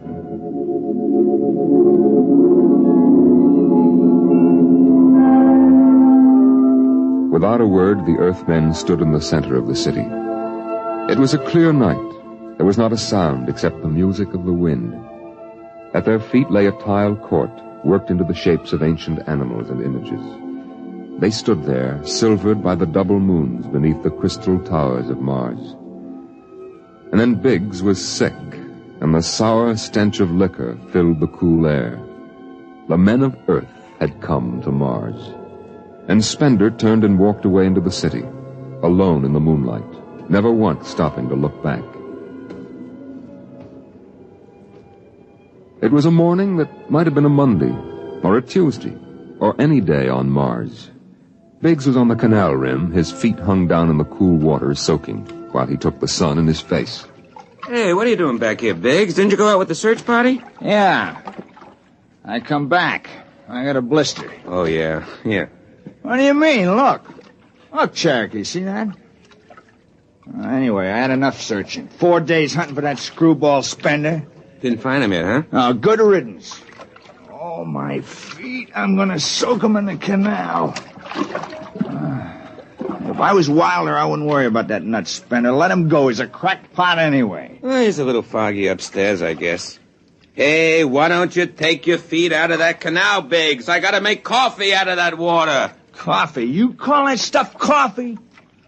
I had a motorcycle once that dripped grease that tasted better than... Hey, wait a minute, Biggs. Hey, look over there. Where? By that bush. There's someone there. Hey. It's him. Hey, Spender! Spender? He's coming over. Why'd he stay lost, that crazy jerk? Hi, Spender. Long time no see. Hello, Cherokee. I've been exploring some ruins. Oh, you and them ruins. You're like a dog in a boneyard. What's the matter? Why don't you just say something? Where you been? Up in the hills. What would you say if I told you I found a Martian? Oh, yeah? Where? Never mind. Let me ask you a question. How would you feel if you were a Martian and people came to your land and started to tear it up? Well, I know how I'd feel. I've got Cherokee blood in me. My grandfather told me a lot of things about the way they kicked the Indians around in the Oklahoma Territory. If there's any Martian around, I'm all for him. How about you, Biggs? They're dead. They're all dead. It's a good thing, too. Well, I found a Martian. Up in a dead town in the hills. I've been reading their books, and they're easy to understand. And I've learned their language. And then I found this Martian. And I brought him here, now. I don't see no Martian. I'm the last Martian. What did you say? Biggs, I'm going to kill you. Oh, cut it out. What kind of a lousy joke is that? And now, don't put that gun away. You're kidding, huh? Spender, you're... He's dead.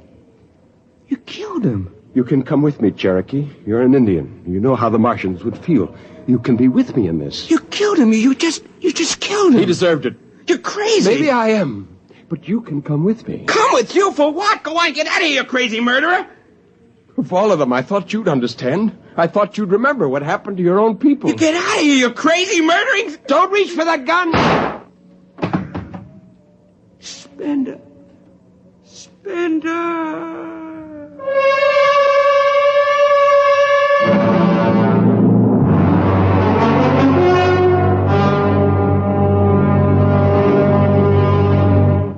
Hathaway, break out the arms locker. Issue pistols, rifles, and grenades. Yes, sir? And you'd better get the Bible out of the navigation chest. We have to bury these two. Parkler, you start digging a grave, How about Spender? We'll have to go up in the hills and find him. Just let me at him with my bare hands, a crazy murdering louse. That's enough, Parkhill. The man is sick. He must be... Sick, my eye. That's enough. Now grab a shovel and start digging.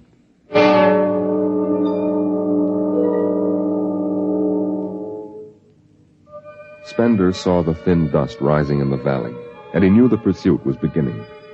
The sun burned farther up the sky, and the blue sand drifted lazily across the sea bottom below. He sat beside a quiet pool 10,000 years old and held a silver book. Through the house played the strange wind music of ancient Mars, and he heard voices whisper in his mind.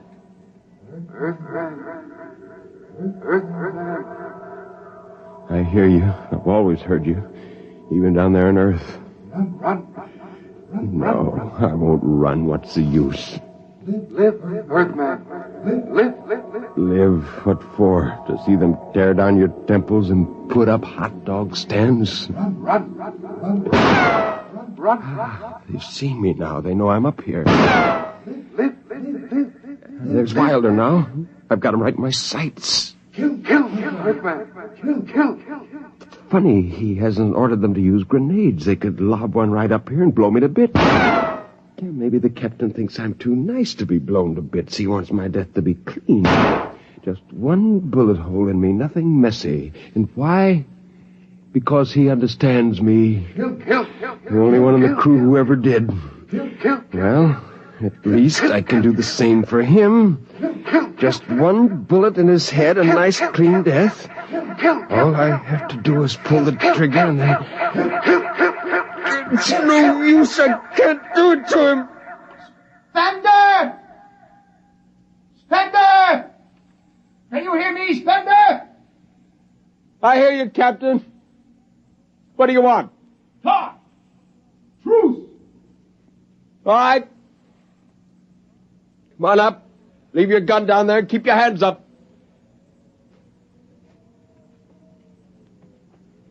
Oh. That's quite a climb. You mind if I sit down? How long do you think you can hold out? Until you're all dead. Why didn't you kill all of us this morning when you had the chance? You could have. I know. I got sick.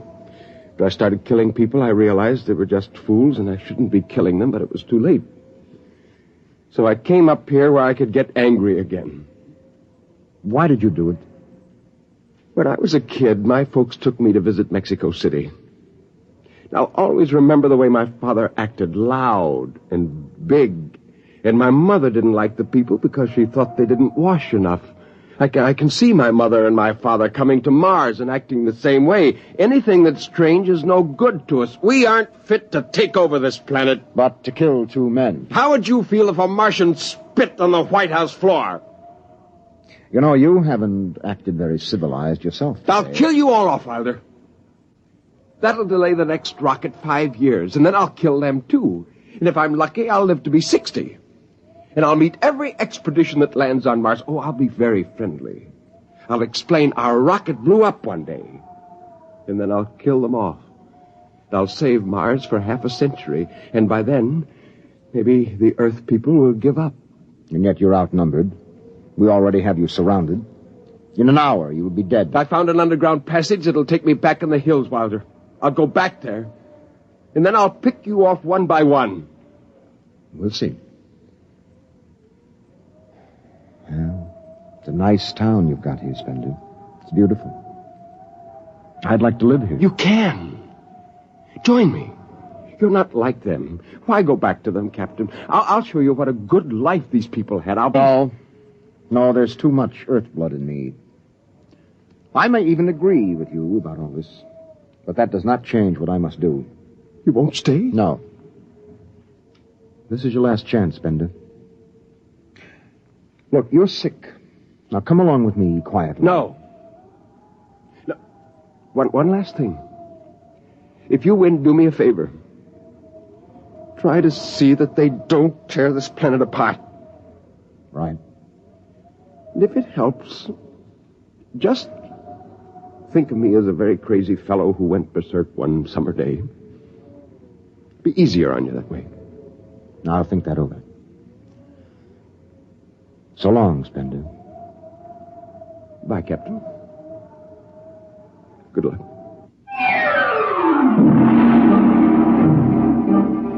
The men spread out again, walking and then running on the hot hillside places where there would be sudden cool grottos that smelled of moss, and sudden open blasting places that smelled of sun or stone. The men ran and ducked and ran and squatted in the shadows. I'll blow his brains! Captain Wilder hugged the rock warmed by the sun. He gasped, for the air was thin and not meant for running. Spender lay at the top of the hill, and a gap in the rocks showed the white of his shirt against the shadows. Wilder looked at the towers of the little clean Martian village, like sharply carved chess pieces lying in the afternoon. He saw the rocks, and the interval between, where Spender's chest was revealed.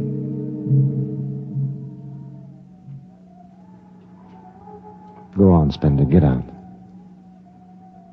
You only got a few seconds to escape. Go on, get out of the caves. Come back later. You go now. I've got to win this. I've got to think that I'm right and pull this trigger. Go now. Get out. I'll get him! A slug in the head, I'll blow his bloody brains! No, Parkhill! Put down that gun. I'll do this myself. Spender. Why didn't you get out? Why? Why? Why?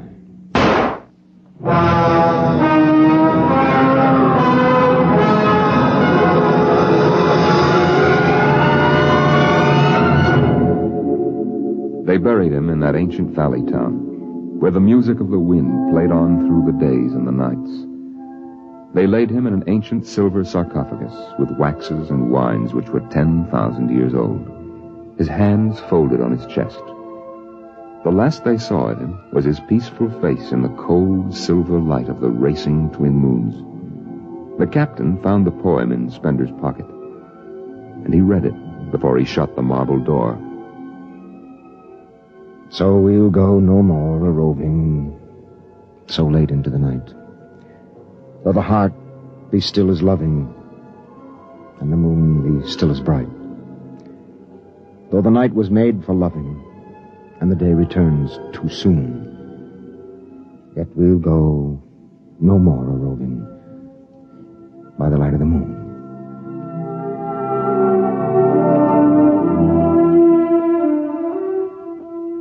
The next afternoon, Parkhill did some target practice in one of the dead cities, shooting out the crystal windows and blowing the tops off the fragile towers. Captain Wilder caught Parkhill and nearly knocked his teeth out.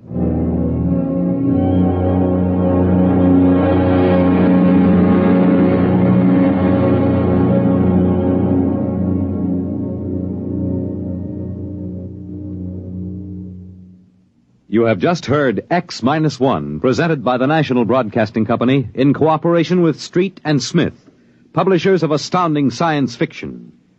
Tonight, by transcription, X-1 has brought you the Ray Bradbury story, And the Moon Be Still as Bright, adapted for radio by Ernest Kenoy. Featured in the cast were John Larkin, Clark Gordon, Dick Hamilton, Nelson Olmsted, Lawrence Kerr, and Stan Early. Your narrator was Norman Rose. Your announcer, Fred Collins. X-1 was directed by Daniel Sutter and is an NBC Radio Network production.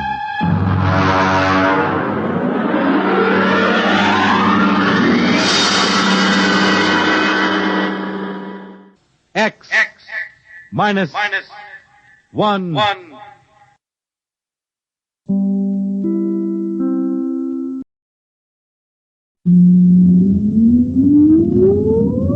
Countdown for blast off. X minus 5, 4, 3, 2, X minus 1, fire.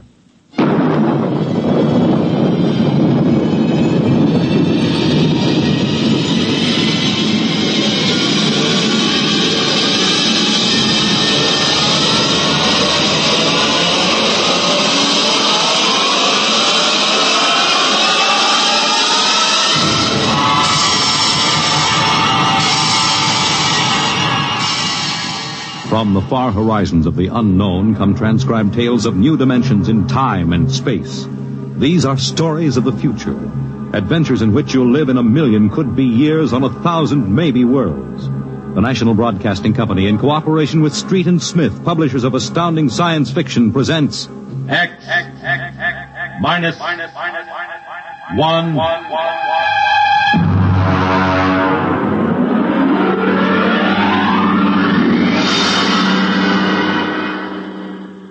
Tonight's story, First Contact, by Murray Leinster.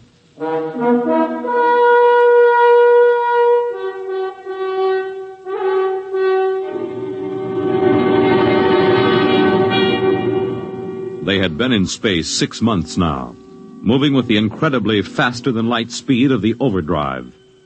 In 6 months, they had gone from Earth outward and outward to the crab-like nebula with the twin stars. A routine flight of exploration and scientific research. Solid object about 90,000 miles away, sir. Located, Dort. Exactly. Identify it. A small object, sir. Captain, I've never seen anything like this before. Whatever it is out there is coming toward us at an incredible speed and retreating to zero just as rapidly. What's the mass of the object, Dort? Well, it varies with the distance from us, sir. Step up the scanners. Well, nothing, sir. Absolutely nothing shows out there. And yet there must be something. Those alarms are foolproof. Action stations, man all weapons. Condition of extreme alert in all departments immediately. Captain, what is it? Dort, I ran into the same thing once before on the Earth-Mars run. We were being located by another ship, and their locator beam was the same frequency as ours. Every time it hit, it registered as something solid and monstrous. But, Captain, we're the only Earth ship in 18 light years around. How? I didn't say it was another Earth ship out there, Dort. Another race? That's right. There's a spaceship out there, all right. But it's not manned by human beings.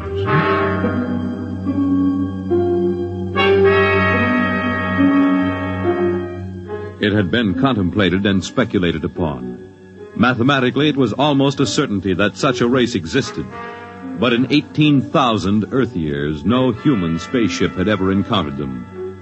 Now the situation was precipitated, and somewhere outside the Earth vessel there was an alien race.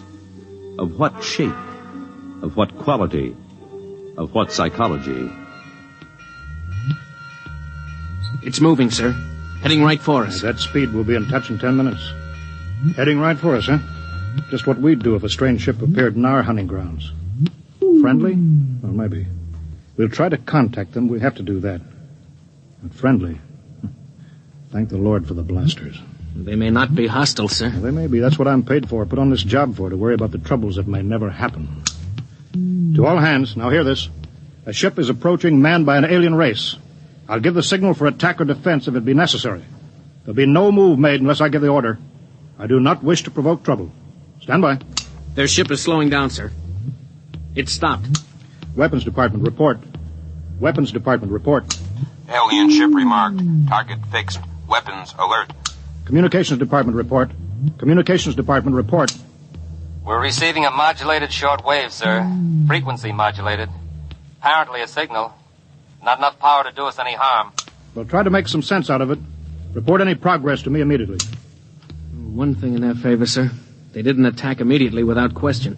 They're trying to establish contact. That seems to indicate they're reasonable. We'll see. What are they doing now? Can you make out the locator screen? Bring that power up. Yeah, they're doing something now, sir. There's a section of the hull opening. Probably an airlock, sir. If they breathe there. Yeah, they're letting something out. It's round. A bomb, sir? Unknown object released from alien ship. Observed by Weapons Department and targeted. Stand by. See what they're doing, sir? They've left the object out there right where they were, and now they're withdrawing the ship. There's no reason why that object couldn't be a bomb, Mr. Dort. Intended to let us think precisely as you're thinking right now. I just have a hunch, sir. I think they're friendly. I think whatever it is out there is a means of communication. You're probably right, but I won't gamble the ship on a probability. Sir, I'd like to volunteer to go out there and look that thing over. Well, you understand whoever does examine it is expendable. Yes, sir. Requisition a lifeboat. If it's all right with you, sir, I'd prefer just a suit with the drive in it. It's smaller and the arms and legs won't make me look like a bomb. And I'll carry a scanner, sir. You may leave when you're ready. Thank you, sir.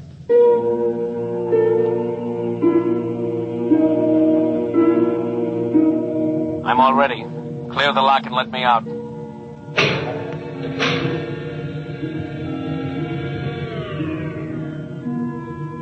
Weapons Department reporting to the captain. Mr. Dort located. Mr. Dort is targeted. Stand by. If that object out there is a device to capture one of our people for observation and questioning, it'll be blown out of existence, including Mr. Dort. Stand by.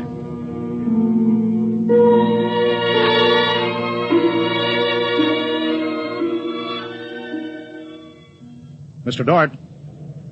Mr. Dort. Report. Object, as you can see on the scanner, sir, is covered with many small horns, like the detonating horns of the obsolete mines formerly used in naval warfare. Is that their purpose, do you assume, Mr. Dort? I'm going to find out, sir. I'm going to grab one. Mr. Dort. I'm here, sir. I don't think this is a mine. Circle it so we can see it completely through your scanner. Deadlock, sir.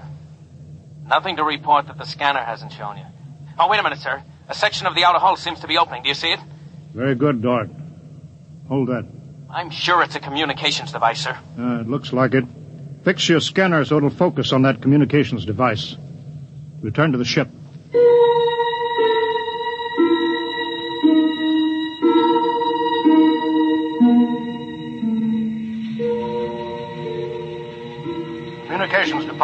Communications Department. Progress report, please. We've established communication, sir. Is there a psychologist on the team down there with you? Yes, sir. Mr. Burns is working with us. Will both of you please report to the bridge at once?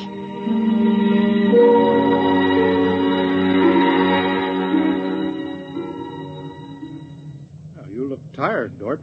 We've established fairly satisfactory communication, sir. They seem to have highly developed thought patterns. We got a satisfactory translation from the machine on the fourth attempt. We can say almost anything we want to say to each other now. Of course, how much of what they tell us is the truth, we have no way of knowing. Mr. Burns, you're the psychologist. What do you think? Well, I don't know, sir. They seem to be completely direct. They haven't let slip even a hint of the tenseness we know exists. They act as if they were setting up a means of communication for friendly conversation, but, well, there's an overtone that... Yeah? Well, Mr. Burns, I have a decision to make. On the one hand, opening contact with the friendly people of a vastly different culture could only be beneficial to us of Earth. On the other hand, if they're hostile, I ought to blast them out of existence without any other preliminaries. Oh, but, sir, you can't... I'm not talking to you, Dort. It's not warranted yet, sir. Yes. Now, hear this, all departments. Hear this, all departments. This ship is on an extended alert. Provisions will be made so that personnel can have maximum rest and nourishment.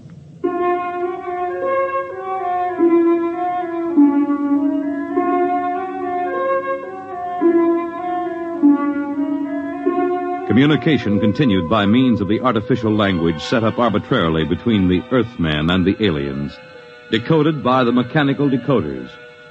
Dort disobeyed orders.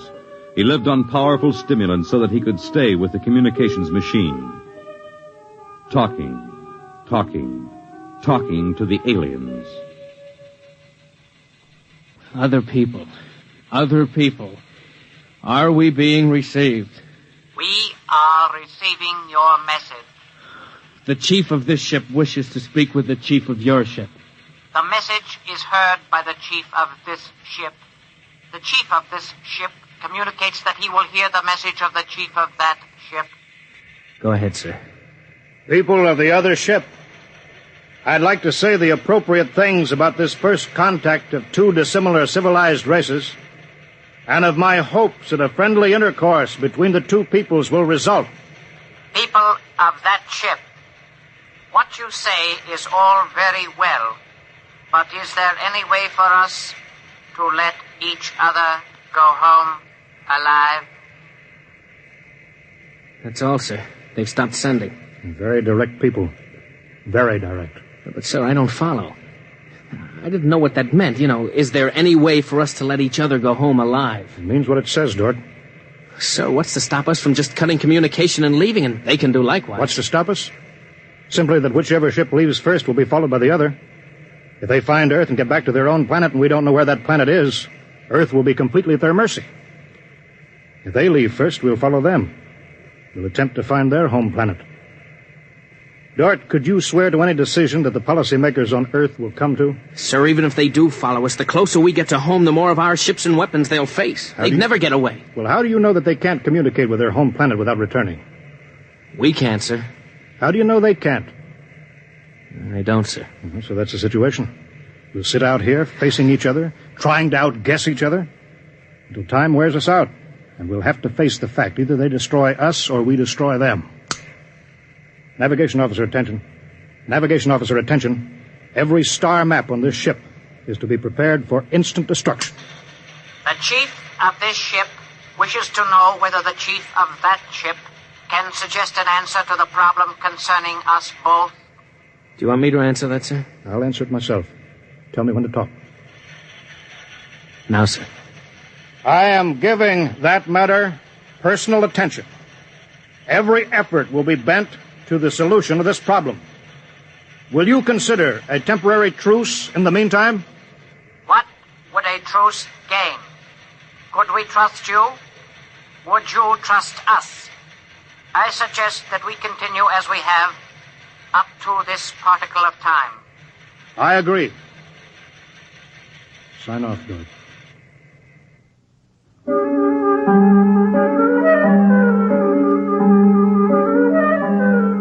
Weeks went by, and during the weeks, the exchange of information continued without let-up. What particle of time are the people on that ship at? The resting time. All rest except myself and others on alert duty. Same on this ship. You people of that ship are very similar in many ways. Do you have a family? I have a mate. I have a mate and 3 offspring. It is too bad for them, as well as us, to have to kill each other. This ship can't see any way out of it. Can that ship? If we could believe each ship, yes. Our chief would like it. But we can't believe you, and you are afraid that we do not tell the truth, although we do. This ship would trail you home if this ship were able to. That ship would do the same. But this ship feels sorry about it. I believe you're a friend. I share your belief and like you. But there is a possibility that you were put to make a trap for me. I will stop now and think it over.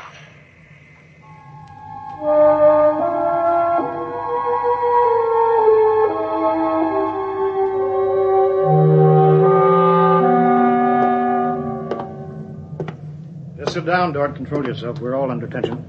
Doesn't do any good to pace like some caged animal. Yes, sir.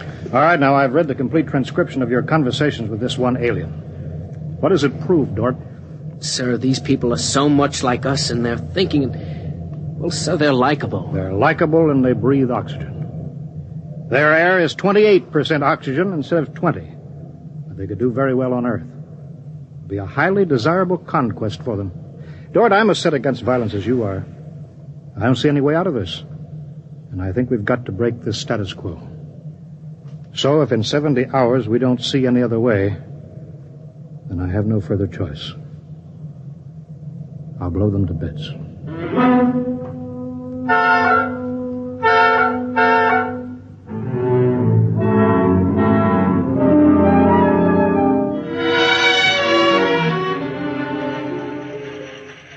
Will that ship receive communications? Will that ship receive communications? This ship is listening. It seems to me better to communicate than to sit by the machine silently. I would have called you, but you signed off before. The problem goes around and around. I find no answer. Perhaps we could turn our thoughts to other things. The psychologist of this ship tells us that you people on that ship have a threshold of tolerance to tension. He tells us that you will be forced to take one action or another in a period of less than 100 time particles. I have no communication on this matter. Well, the ship is not trying to extract unwilling information from that ship. A truth is mentioned in passing. A report of this conversation will be carried to the chief of this ship. It would be so. We are prepared. If only the people of this ship could meet in direct contact with the people of that ship, it might be better. We could not communicate then.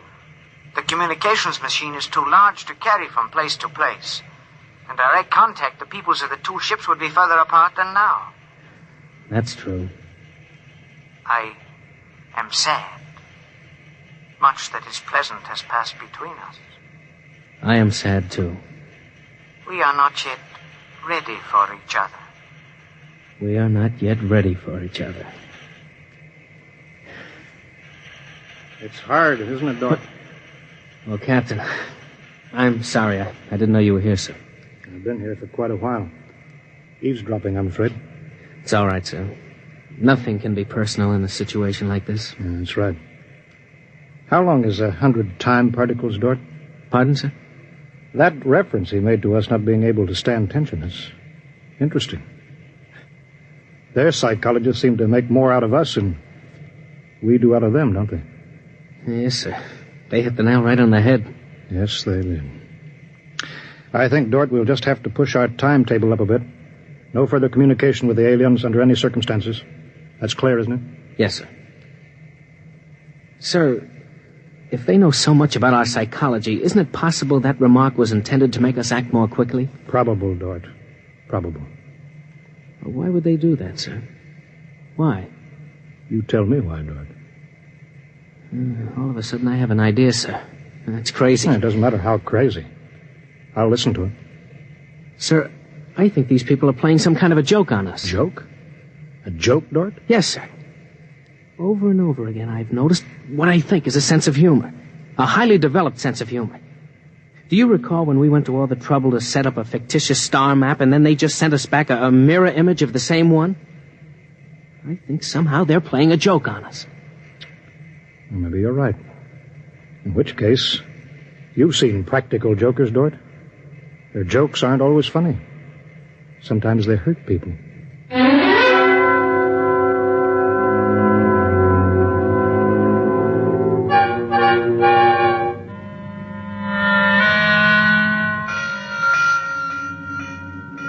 All departments, man, instant alert. All departments, man, instant alert. Report instantly. Report instantly. Weapons department alerted. Target, the enemy ship. On target, sir. Stand by.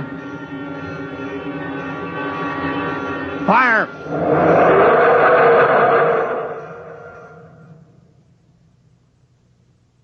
They're gone, sir. Not a trace of them left. Not a tiny trace. Now we can go home.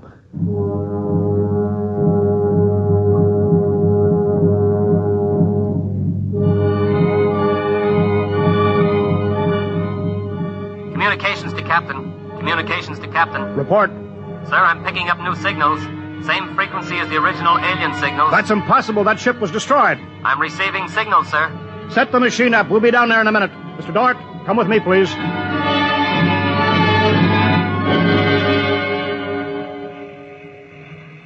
It's good to be on the way home. Yes, it is good. Do you suppose we'll ever figure out what happened to the other ship? Never. A blinding flash and they were gone. I suppose they couldn't figure a way out of the situation. An unstable people. They had no sense of humor to cope with the situation. They exploded themselves out of existence. It seems reasonable. They must have had powerful weapons to destroy themselves so completely. Yes, what a shame. In a way, I grew to like them. This isn't meant for us, sir. I don't know what's happening, but I think we're overhearing a private conversation. I understand, Dort. Be quiet, will you? Many things might have come out of a relationship with that people. They were describing a disease they call cancer. I think it is similar to the Frogren syndrome. We might have helped them. They might have helped us, too. Well, too bad. We'll never find them again, I think. The odds of such a chance meeting in the vast space of the whole universe. There are no figures for such odds, are there? Turn it up, Dort. Turn it up louder. That's all there is, sir. The signal stopped there. Sir, I don't know how, but somehow when we fired at them, we didn't destroy them, but we did set up a condition whereby they've become invisible to us, and we've become invisible to them. Captain to Engineering Department.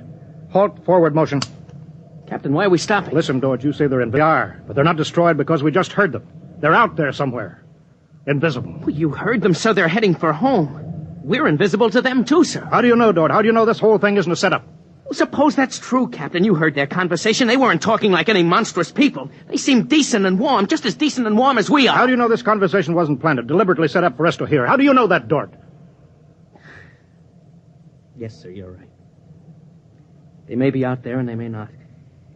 They may be telling the truth or they may be trying to trick us. They may be friends or they may be the most deadly enemies. You said they had a sense of humor, Dort. What a joke to play. To deliberately set up a situation where we wouldn't know fact from fantasy, truth from lie. Wouldn't that be a joke, Dort? Yeah, but we don't know that they did that, sir. And we don't know that they didn't. We don't know anything. Sir, does that mean we never go home again? I don't know. I have to think about it. I have to think about it.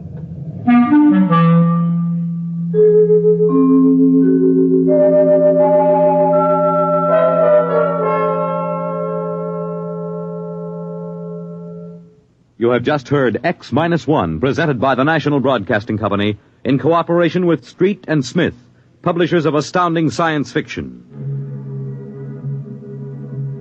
Tonight, by transcription, X-1 has brought you First Contact, written by Murray Leinster and adapted for radio by Howard Rodman. Featured in the cast were Wendell Holmes, Bob Hastings, Clark Gordon, William Lally, and Stan Early.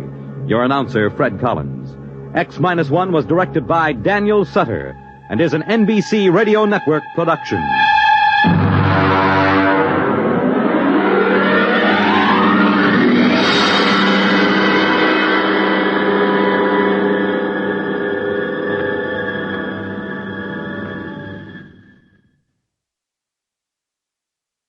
Next week at this time, over most of these stations, NBC will present This is Carnegie Hall, a special concert featuring the Symphony of the Air Orchestra.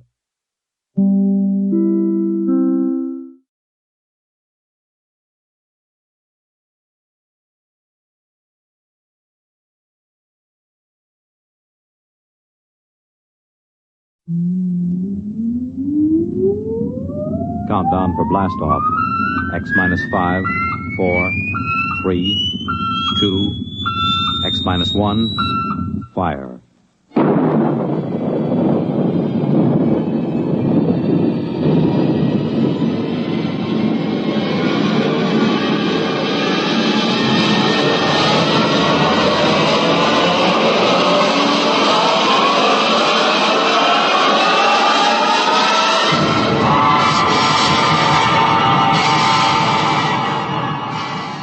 From the far horizons of the unknown come tales of new dimensions in time and space. These are stories of the future, adventures in which you'll live in a million, could be years, on 1,000 maybe worlds. The National Broadcasting Company, in cooperation with Galaxy Science Fiction Magazine, presents X minus 1.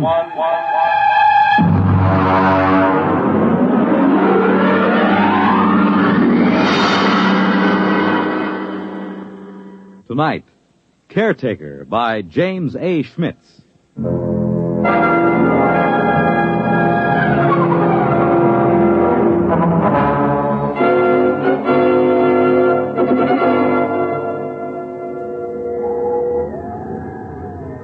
Lowndes?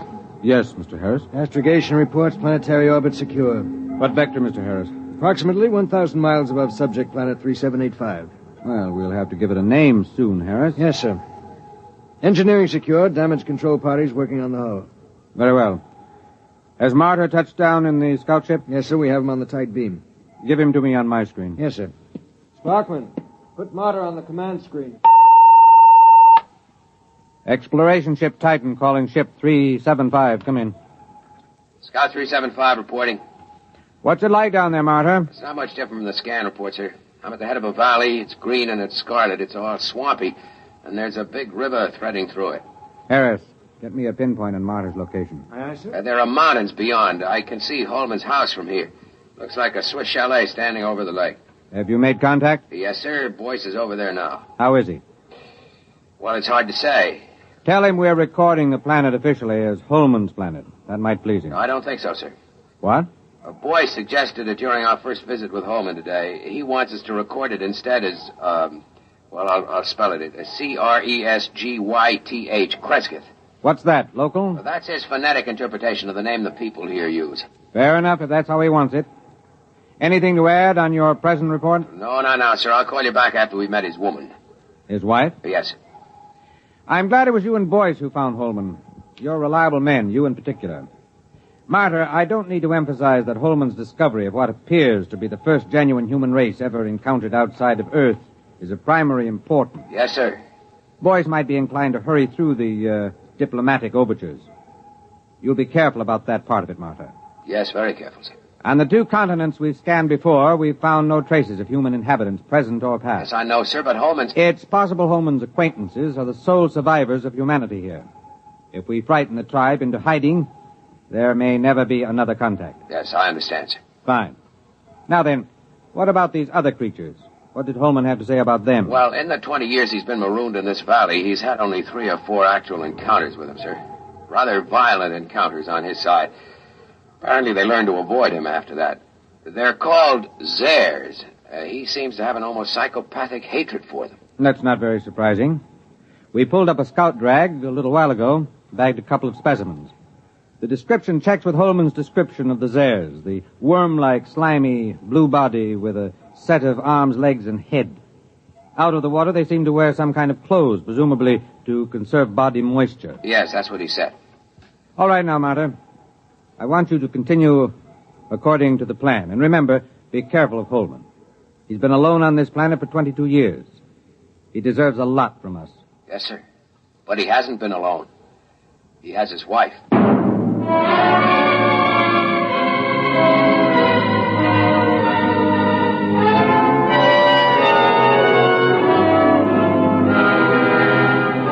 Boyce?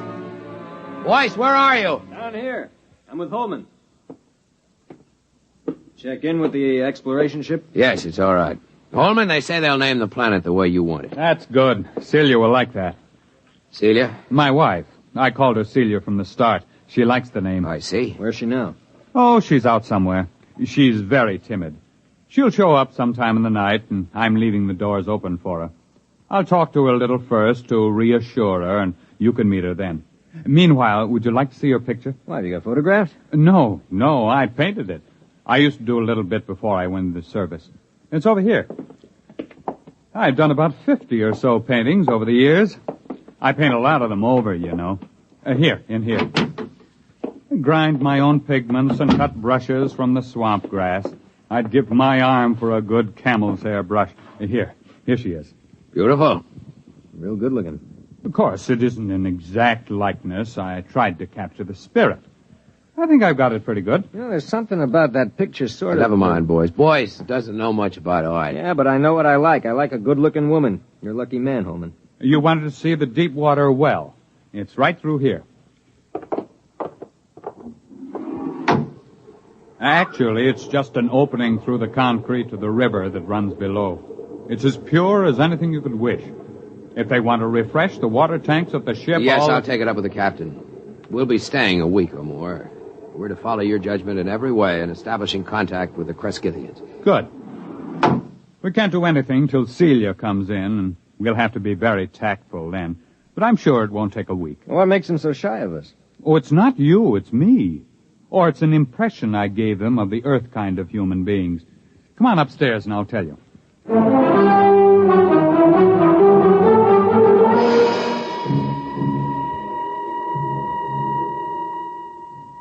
Cigar? It's a local swamp grass. Is it safe? Well, I've been smoking them for years. You were telling us about the native humans. Well, I've never asked Celia much about her people. There's some kind of very strong taboo that keeps her from talking about them. How'd you meet her? Well, our ship crashed into the valley originally. I was the only man left in the original crew of 4. Manning went insane 2 days before we made a planetfall and killed Nichols and Dawson. And so I killed Manning before he could wreck the ship completely.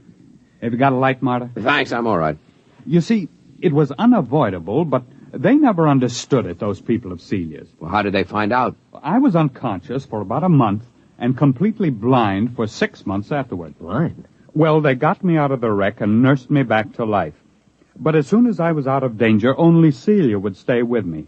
She and I were alone for weeks before I regained my sight. How did they know I killed the others? Well, they're sensitive in a number of ways, and there were those bodies in the ship. They withdrew from me as soon as I no longer needed their help. Then in all this time you were never able to gain their confidence? It's not a question of confidence. It's a question of, well, I'm trying to tell you. I didn't mind being alone with Celia. You'll understand that when you see her. The others stayed in a small lake village they had a couple of miles up the valley across the swamps. Celia went up there every few days, but she never brought anyone back with her. I suspected it was simply because I was an alien. I thought they'd get over that in time. Celia seemed happy enough, so it wasn't a very acute problem. Well, could you observe them? Well, one day, when she'd slipped away again, I remembered a pair of field glasses I'd taken off the ship, and I got them and trained them on the village. That was a very curious experience. I never found a complete explanation for it. Well, what happened? Well, just for one instant, I had everything in the clearest possible focus. There were children playing on the platforms above the water, a few adults standing in the doorways of a house, and suddenly everything went blurred. Well, something go wrong with the glasses? No. They didn't want me to look at them. They just blurred my vision. What do you mean? You mean telepathically? Well, I don't know. The glasses had a 4-mile range and they were functioning perfectly. But the instant I turned them on the village, the field blurred. Well, I never felt so snubbed before. Yeah, I guess that's quite a hint. Well, I admit it annoyed me. The next day I announced to Celia that I was going over to the village. Well, she made no objection, but she followed me in the distance, probably to make sure I didn't drown on the way. It's wet going around here. At last I came over a rise and found myself 100 yards from the village on the land side, and then I realized they'd left it.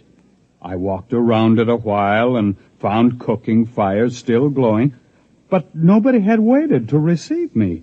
So I went home insulted and very sulky. I wouldn't even talk to Celia until the next morning. Well, did you see anybody there? Nobody. Well, I settled down and built a house for the two of us, and that took up all my time for several months. I couldn't ignore them. There was something so curiously happy and peaceful about them, even though they gave me the cold shoulder. From the one look I had of them, it showed me that they were the most beautiful people I'd ever seen. Well, you've seen the picture. It doesn't do her justice.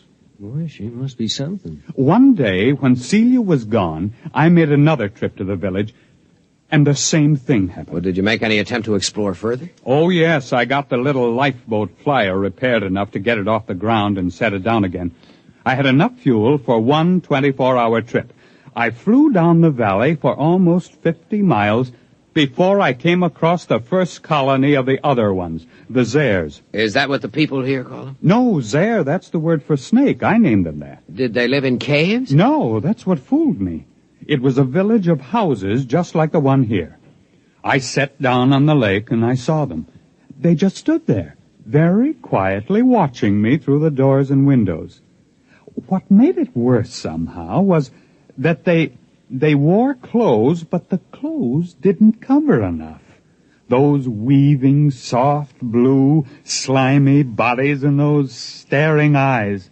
I backed down the ladder with my gun ready in case they rushed me, but they never moved. Did you find any more of them? There were about 8 more colonies of Zares further down the valley, but there was no trace of another tribe of humans. At the time, I didn't know just what to make of it. There was a possibility that my village represented an advanced troop of human beings into the land of snakes. But it turned out to be the other way around. It seemed to be the snakes that were pushing out the humans. So I swore to myself that as long as I lived, at least, human beings were going to hold this section of the valley undisturbed in its safety. When I came back, I said to Celia, "Celia, I must speak to your people. Go tell them I'll come again tomorrow, and they mustn't run away." Well, she looked at me, and then she went in the direction of the village. Did they wait for you? Well, she came back late at night, crept into my arms, and told me they promised to wait for me. Oh, I set out the next morning full of great plans. After all, the Zare snakes lived in widely scattered settlements. The villagers and I could wipe out those settlements one by one until we'd cleared the land. But then I didn't realize how different Celia's people were from us. How? What happened? Well, I came over that rise, and there the village was. This time I knew they'd stayed home. And then, not 20 feet off my path, I saw 2 of the Zares standing in the bushes, one watching me and the other looking at the village. They were the first ones I'd seen that close, and they were horrible. They had a rapacious, greedy look. They seemed oily and unclean. Each had a kind of tricky crossbow over his shoulder, and they couldn't be seen from the village. Would you like something to drink? There's some kind of fermented homebrew I made. No. What happened? Well, I shot them both down before they got over the surprise. It was a natural thing to do, wasn't it? Sure, I guess so. But apparently, from the point of view of the villagers, it wasn't. The village was empty again. When I got back home, I was actually sick with disappointment. And then I discovered Celia was gone. She stayed away 3 days. And when she came back, I never went back to the village. But I don't see why. Neither did I until it was too late. They won't kill their enemies. They're too polite for that. So their enemies are gradually squeezing them out of existence. Captain, what do you expect us to do in this situation? Kill the Zares, as many as we can find. If the human beings of this world won't defend themselves, we'll have to defend them. I can't be on guard here forever. It's up to you and the other men on the ship to do the job right. You will, won't you? You'll make a report to Commander Lowndes? We'll make our report. Oh, that's fine. Well, gentlemen, I suppose it's late now. I suppose you'll want to turn in. When will your wife get back? Well, she'll be back later. Don't worry about her.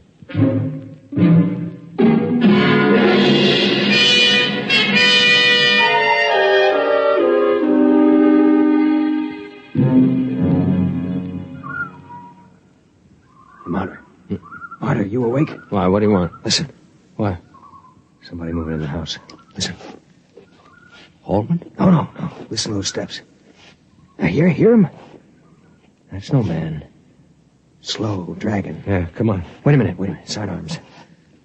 Right there, come on. Quiet, it's coming from downstairs. Stop. Listen. Wait till I get the safety catch off. Look.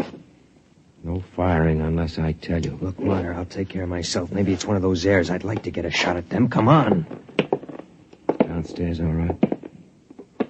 There's a light. What's that? A missile gun. Holman had a number of obsolete weapons down there. Hurry up.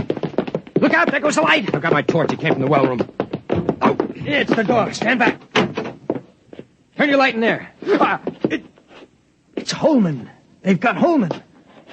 There it goes. Stand clear. I'll blast it. Wait a minute. Get out of the way. It's one of those airs. Give me a clear shot. Hold it. Can't get out of here while we've got the well covered. Now keep your blaster ready while I look at Holman. I hear it moving back there in the shadows. He's dead. Come on, make a break for it, you rotten, slimy snake.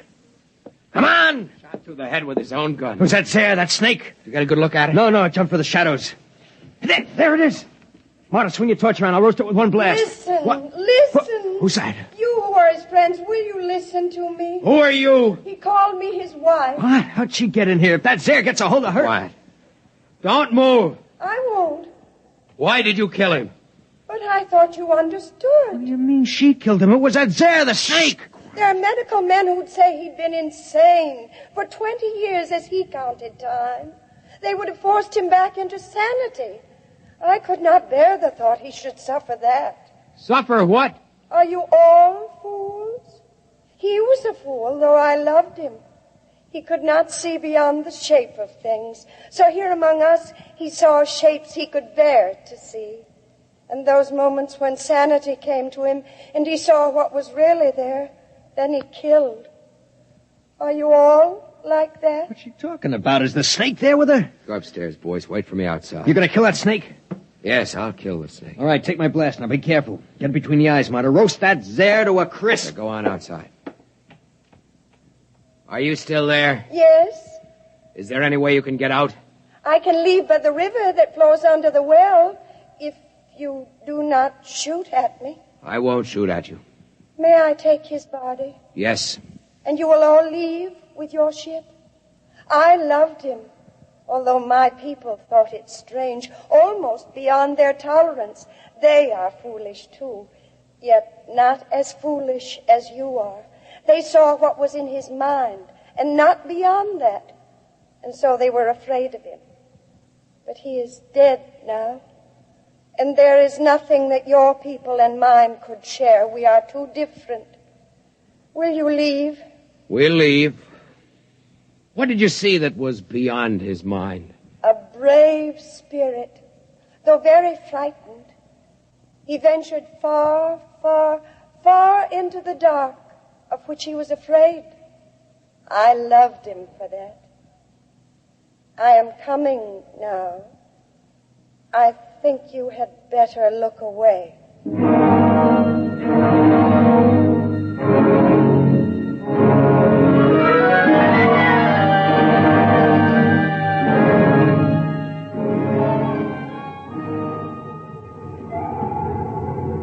Marta.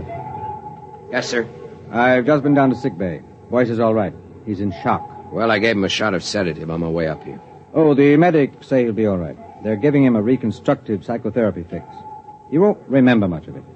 If you had looked squarely at that thing, we might have had to give you the same treatment. Our pickled specimens of the Zare are pretty hideous. I suppose it's all the way you look at it. Yes, I suppose so. Holman had his own way of looking at it. Selective hysterical blindness maintained for 22 years, with his own type of artistic hallucinations thrown in. I can't help wishing it hadn't happened to Holman. He didn't maintain it throughout. When he was hallucinating, he saw them as beautiful. He saw her as beautiful. But when he saw them clearly, the way they really were, he killed them. Who wouldn't? I almost feel like getting out of space and staying out for good. Well, it's time to file a report and wrap up. What are you reporting? That Holman died here quite peacefully about a year before we found him, leaving a diary of inspiring courage and devotion to space exploration behind him. We'll have time enough to work up the diary. That should keep everybody happy. All secure, sir. Shall I close down the ports? Just a minute. Marta, look down there. The whole galaxy. Do you think there actually are people out there somewhere? I hope so. Do you think we'll ever find them? I don't know. They've never found us.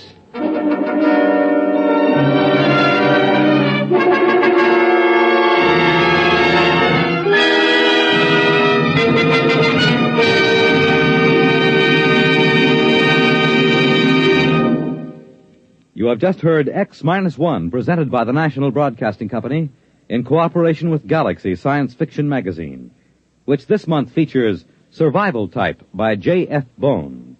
Score 1 or 1 million was not enough for the human race. It had to be all or nothing, with one man doing all the scoring. Galaxy Magazine on your newsstand today. Tonight, X-1 has brought you Caretaker, a story from the pages of Galaxy written by James A. Schmitz and adapted for radio by Ernest Kenoy. Featured in the cast were Ted Osborne, Bill Lipton, Mason Adams, Raymond Edward Johnson, and Betty Kane. This is Fred Collins. X-1 was directed by Daniel Sutter and is an NBC Radio Network production.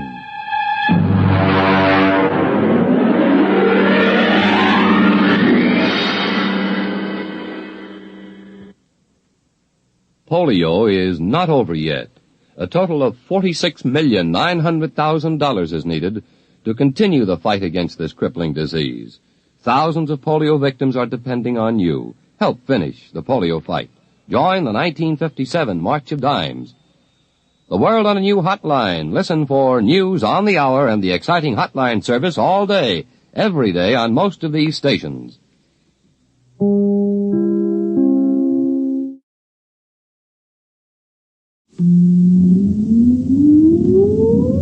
Countdown for blast off.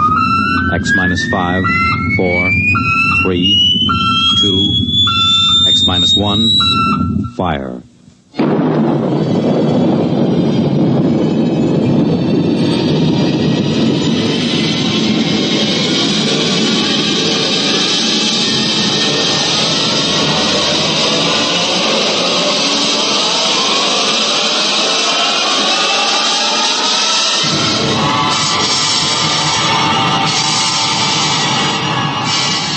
From the far horizons of the unknown come tales of new dimensions in time and space. These are stories of the future, adventures in which you'll live in a million, could be years, on 1,000 maybe worlds. The National Broadcasting Company, in cooperation with Galaxy Science Fiction Magazine, presents X minus 1.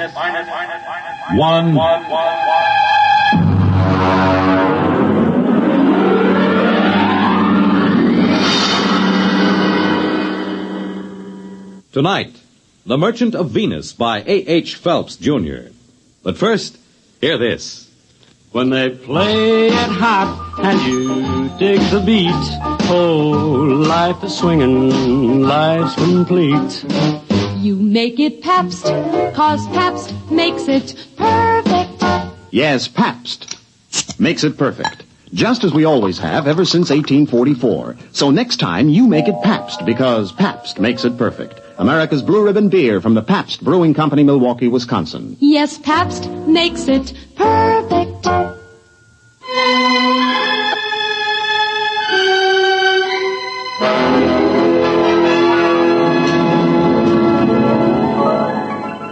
Now on X minus 1, The Merchant of Venus. If you've ever tried to make a 6-inch marionette play the piano using spider webs 100 feet long for the strings, you'll have some idea of the job of administering personnel problems of the Venus colony from an office on East 41st Street in New York. But that's the way it's done. All recruitment and contract work for outspace employment is handled by the UN Off-World Commission. My particular mess is the Venus Project. Mostly the trouble comes to my phone extension.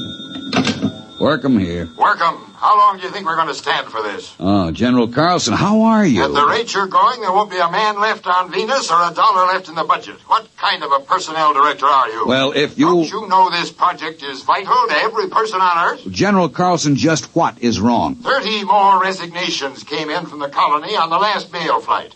33 spineless quitters getting fat at the taxpayers' Excuse me, General. Listen to me, Workham. I'm getting awfully tired of the kind of recruiting you're doing. Miss Kane, get me Dave Newson on the other line. No, don't cut the General off. He's enjoying himself. He won't miss me. It's this egghead inefficiency that's at the bottom of the whole thing. Well, I'm not too sure about that, General. Believe me, with one platoon of Rangers, I could get a colony and it'd stay up there. Hello, Rod. Dave, General Carlson's on the other phone yelling at my desk blotter. He says 30 more resignations came in. That right? Actually, 23. 7 for sick leave. What's the breakdown? Mostly farmers or technicians? Well, there were only 9 technicians left. This batch cleans them out. The rest are farmers. What's left? A couple of farmers, trappers, and the scientists. They seem to stick it out all right. Different contracts. They only have a 2-year hitch and then come back to Earth if they want to. Listen, meet me down at the coffee shop. No, Carlson goes down there sometimes. The saloon over on 43rd, about 10 minutes.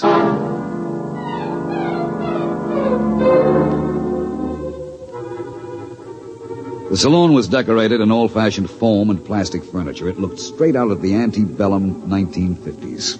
I found Dave waiting for me in a booth, and we got right down to it. Well, listen, why don't we leave this last bunch of quitters right where they are? Refuse to bring them home.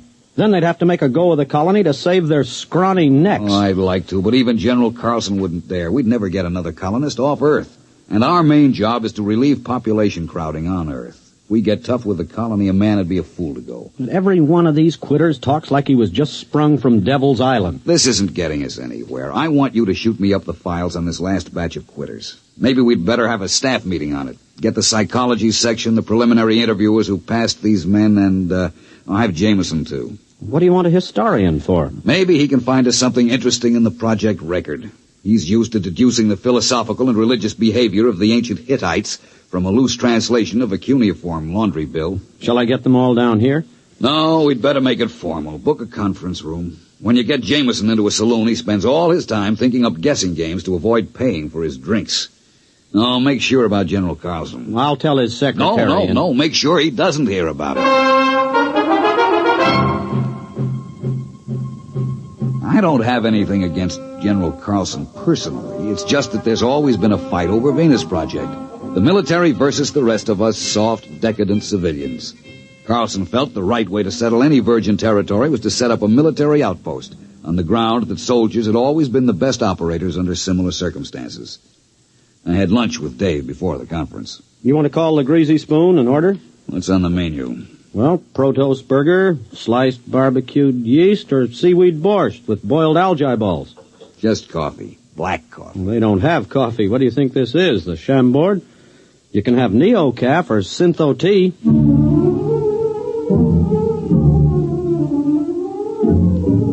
And that just about sums up the problem the Earth faces. Scientific agriculture and hydroponics had gone just about as far as they could. Synthesized foods couldn't take up the slack. If the people of Earth kept on emulating the extinct rabbits, as they showed every intention of doing, we had about 30 years before we'd all be standing on each other's shoulders, chewing our fingernails for nourishment. Or rigid birth control would go into effect, with the whole attendant problem of racial tension, nationalistic wars, and bootleg conceptions. The group gathered in the conference room looked sour enough to have been dining on seaweed borscht for a week. All right. I suppose I sum up what we all know already. It'll give us time to stall before we face problems to which we have no answers. That's a cheerful beginning. All right. Now, for 6 years, we've been trying to establish a self-sustaining colony on Venus. Why? Take the monorail out to Bucks County or up to Vermont at rush hour. There just isn't any more room on Earth. They've just opened the Dome Colony in Antarctica, the housing areas in the Amazon Valley, and they're already piled up with a 10-year waiting list. All right, we send out colonists. What happens? They quit. Thank you, Mr. Jameson. The resignations come in. By terms of the contract, we have to transport them back to Earth inside of a month of resignation. There'll be nothing left on Venus but a few small clearings in the jungle and a few empty beer cans. Now, I'm not accusing anyone here of making mistakes, but I think we have to seriously consider whether we're spending money for nothing. Rod, you said the problem was insoluble. We know what we need up there. It's just that we're still making some mistake in selection, in psychological screening. That's all. You're not going to quit, are you, Rod? Well, we're not. We'll get these studies out and check again. Venus Project is too important to fail, right? Yeah, right.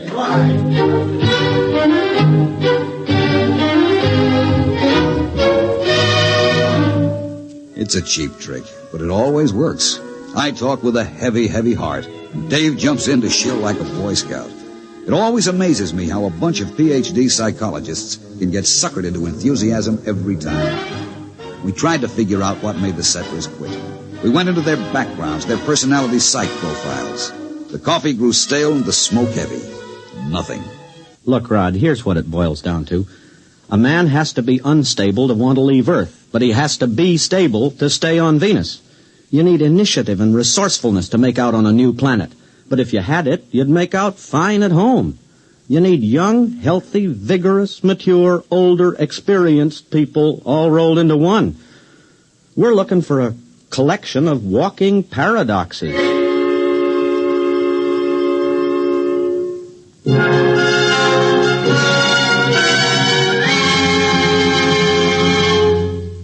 You're listening to The Merchant of Venus, tonight's attraction on X-1. For the big things in your life, be ready with United States savings bonds. That's the new savings bond with the higher interest rate. The improved Series E savings bonds that now mature faster to pay you back extra dollars faster. Yes, when you think of saving, think think of savings bonds. They offer you the safe, easy way to save regularly. Safe because each bond is backed by the United States government itself. And it's easy because you can buy bonds either where you bank or through the payroll savings plan where you work. And remember, you get back $4 at maturity for every 3 invested. So you earn extra dollars. But the big news is that the maturity period is shortened to only 8 years and 11 months. So join the bond wagon. Start a family savings program. Invest in improved Series E bonds first thing tomorrow. And hold the bonds you already own.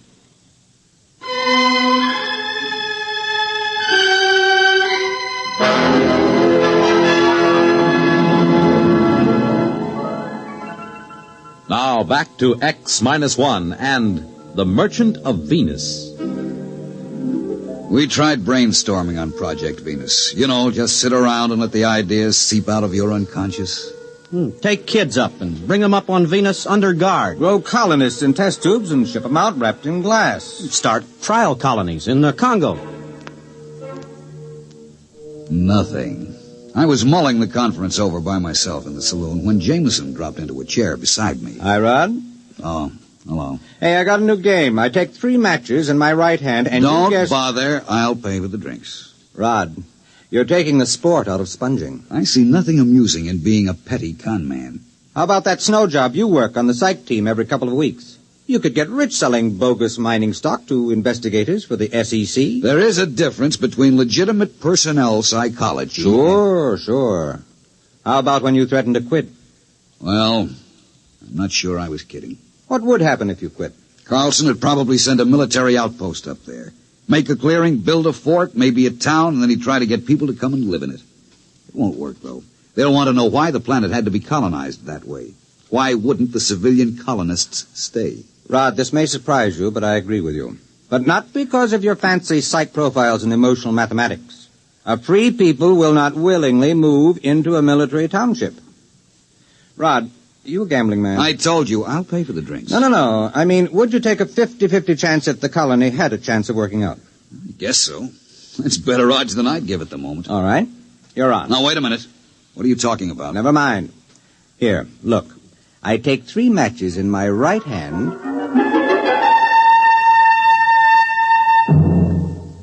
And that's all he said. I found out a week later what was going on when I was called on the carpet by General Carlson. And as I understand it, this plan of Mr. Jameson's was smothered in your office because of professional jealousy. Mr. Jameson having no degree in psychology. Is that what he told you? Mr. Workham, I'm very busy. I have a conference with Mr. Jameson in exactly 7 minutes.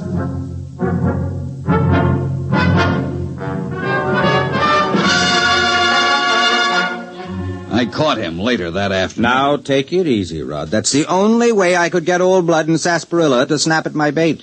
If he thought you were sitting on an idea, he was bound to grab it. You know he dry-docked me for 6 weeks. Go fishing. Have a good time.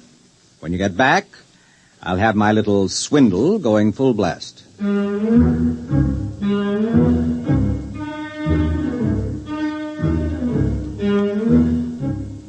That is exactly what I did. I went fishing. When I came back to work, I had to fight to get into the building. Hey, who you pushing? I work in here. Yeah, line fucker. What do you mean? You're gonna wait your turn like the rest of us. What's going on in there? What, are you kidding? This is the volunteer office. Where have you been? Volunteer for what?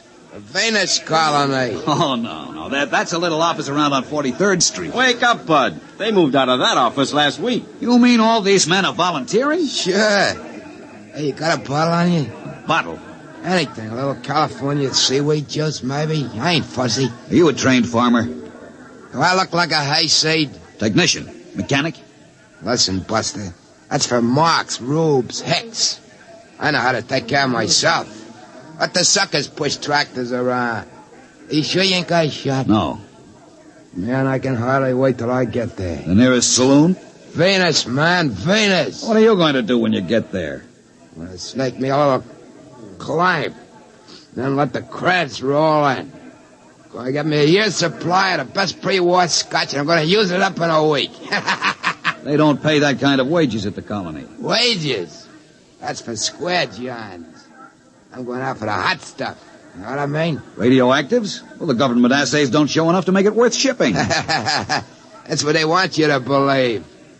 I heard they got loads of big U's so rich, you gotta wear a lead union suit to get near them. Don't you realize there's nothing but jungle up there? And insects and spores and fungus? All right. I know the story.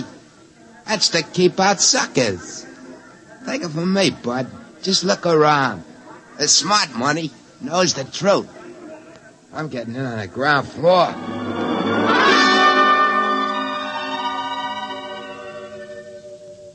Jameson, you irresponsible idiot! Ah, Rod, how were the fish? I know what you're doing, and I won't put up with it. You've told those dupes down there they can get rich on Venus. Well, they're volunteering. And I suppose you think if you get enough of them, you'll find what you want. But have you looked at them?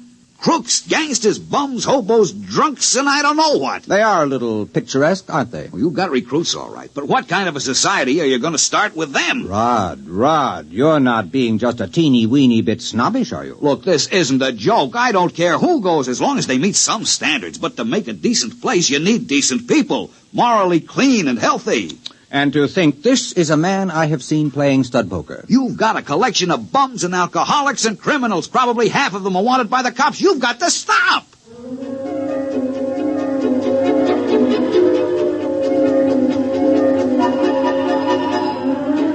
There wasn't a thing I could do. I issued a statement to the press and I got editorials attacking me for trying to keep the riches of Venus from the common man. Days passed, weeks.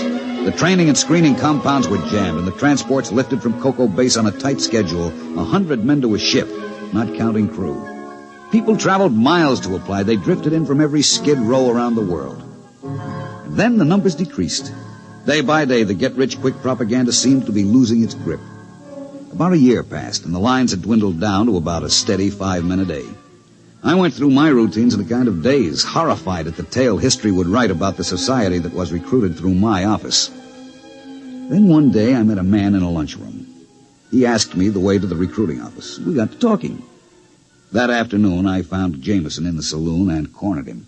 Look, I take 4 lumps of sugar in my left hand, and you try to guess which one... Never mind.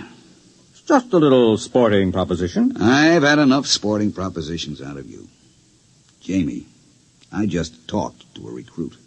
How democratic of you. I'm not kidding.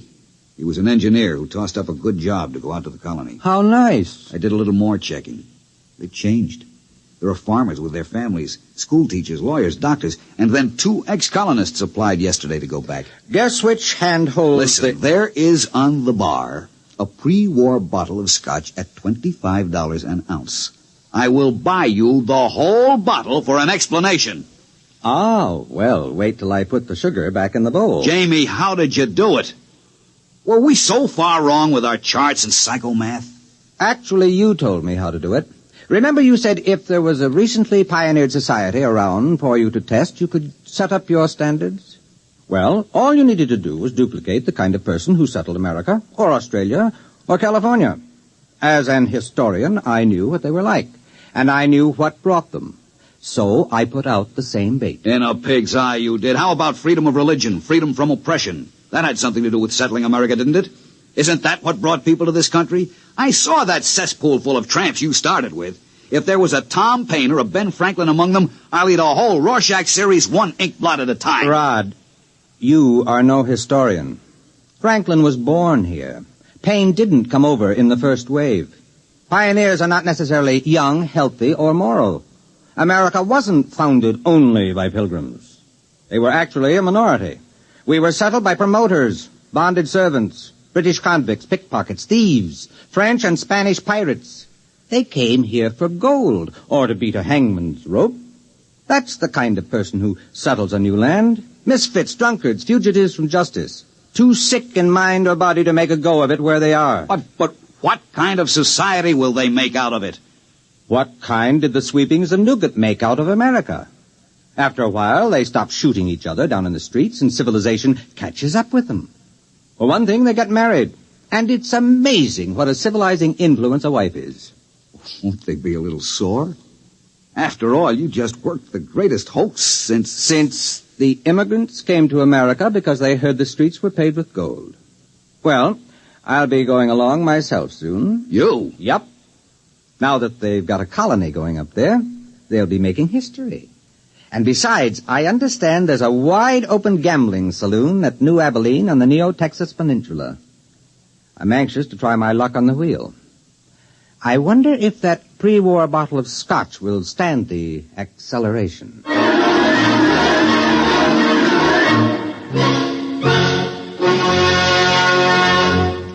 Fred Collins again, and I'll be back with a word about X-1 in a moment. This is Bob Haynes speaking to you from somewhere in the Caribbean. I am aboard a UDT personnel landing craft. That's the Underwater Demolitions Team. We are right now on our way out to rendezvous with United States submarine Sea Lion. Monitor took you there. Some men go over Niagara Falls in a barrel. Some people sit on top of flagpoles. But we have a man by the name of Rajah Phillips from India who is buried alive right in the center of a furniture store here in Owensboro, Kentucky. And Monitor took you there. Big events, little events, offbeat events, comedy, music, news, and sports. They're all part of the top variety of entertainment Monitor brings you all weekend long. This is Frank Blair inviting you to join us on Monitor every weekend and Friday nights, too, on most of these NBC stations. You have just heard X-1, presented by the National Broadcasting Company in cooperation with Galaxy Science Fiction Magazine. Your announcer, Fred Collins. X-1 was an NBC Radio Network production.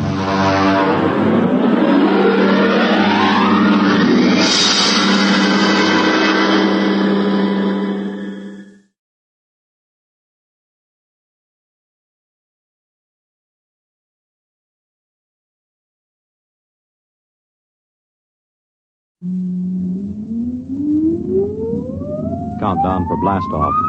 X-5, 4, 3, 2, X-1, fire.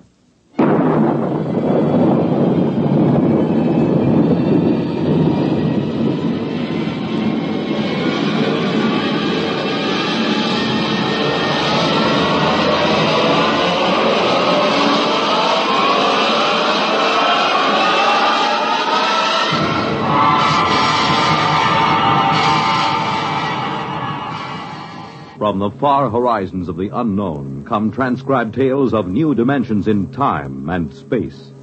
These are stories of the future, adventures in which you'll live in a million, could be years, on 1,000 maybe worlds. The National Broadcasting Company, in cooperation with Galaxy Science Fiction Magazine, presents X minus 1.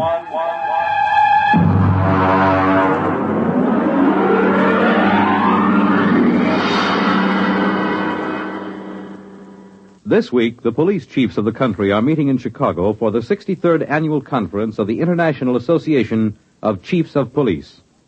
Tonight, X-1 is proud to salute them as we present The Lifeboat Mutiny by Robert Sheckley. As a rule, I don't like second-hand equipment, not if I have to trust my life to it. But Joe, the interstellar junk man, can be pretty persuasive. He has an air of confidence when he walks down between the rows of antique jalopies on his lot and pats an airlock door lovingly or kicks at the ground gyros to show how firm they are. Joe exudes faith the way trees drip sap in the spring. And if you get too close, a little rubs off on you. Yeah, you see, solid as a rock. Look at that plating. I'm telling you, this boat is a real buy. She looks pretty old. Sure, she's old. Now, don't give us that story about it belonging to a little old lady who used it to flit to church on Sundays. Now, look, boys, I'm not trying to unload something on you. I don't stand to make a nickel on this, but tell me the truth. Did you ever hear sweeter engines? And look at those servos. Pretty old. And that hull. I bet it's 500 years old and not a spot of corrosion on it. I'm telling you, you're lucky. It's a coincidence, you two fellas coming in. You need a lifeboat. And sitting right here waiting for you, like you was made for each other, is this baby. Well, she certainly does seem rather nice. What do you think about it, Dick? It does look pretty good. It's about what we need for the ocean survey work on Trident. But you know Joe. They just don't build them this way anymore. Look at that propulsion unit. You couldn't dent it with a trip hammer. And note the capacity of the cooling system. It looks good, but some of these old machines, I just want to make absolutely sure it's safe. Safe? Safe. He asked me if it's safe. Is it? Now, step inside. Go ahead. Step inside. All right. Push that button. Right there on the instrument panel. This one? Yeah. I am Lifeboat 324A. Hey, the darn thing talks. Yeah, and in English, too. It's equipped with a universal translator. It's completely automatic. I told you they just don't build them this way anymore. Go ahead. Push the button again. I am Lifeboat 324A. My primary purpose is to preserve those within me from peril and to maintain them in good health.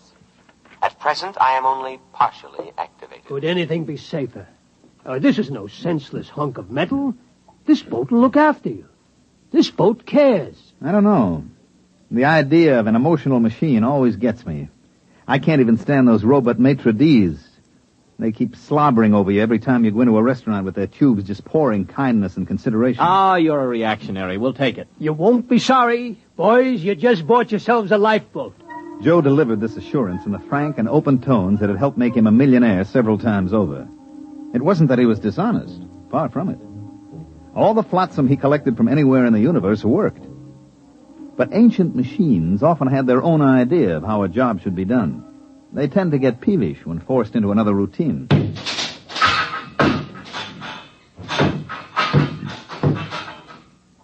Well, there she goes, Lifeboat 324A. I got her down in the afterhold. I think she's in perfect condition.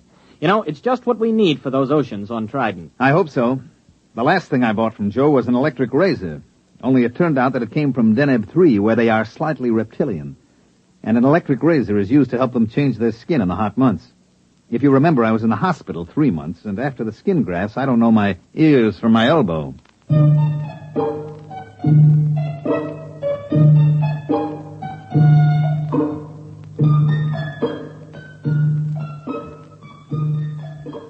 This job we were on was to survey the planet Trident for a real estate speculator who bought it for subdivision. Trident was about the size of Mars, but with a far better climate. There was no native indigenous population, no poisonous plants, and no germ-borne diseases. As a matter of fact, apart from one small island and one small polar ice cap, the entire planet was covered with water. There was no real shortage of land. You could wade across some of Trident's several seas. Our firm had been hired to survey and plan a little mountain raising because the sector council frowned on selling building lots under 4 feet of water. We landed on Trident and launched the lifeboat. Okay, I got the sandwiches in the water. Ready to cast off? Aye, sir. All mooring lines are on board. All right, let's crank this swan boat up and get going. Well, push that button. Aye, aye.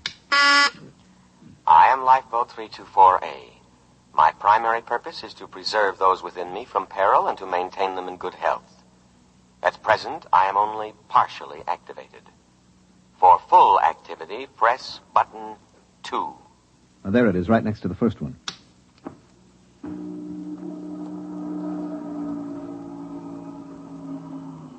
Well? Something's going on back there. Sounds like motors warming up. Hey, that sounds like a short circuit somewhere. You know there's no wheel on this thing? Oh, wait a minute. There's got to be some kind of tiller or control. Well, you look. That's all there are, 2 buttons. Well, then maybe she controls telepathically. I'll try it. Hey, 324A, go ahead slowly.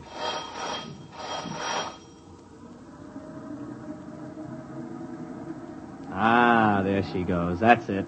Starboard a little. Wait a minute. I still don't like the sound of that. I bet there's a short somewhere. I'm going down to look for it with a circuit tester. Don't louse anything up. I like a boat that works this way. Gives me a sense of power. Hey, 324A, full speed ahead.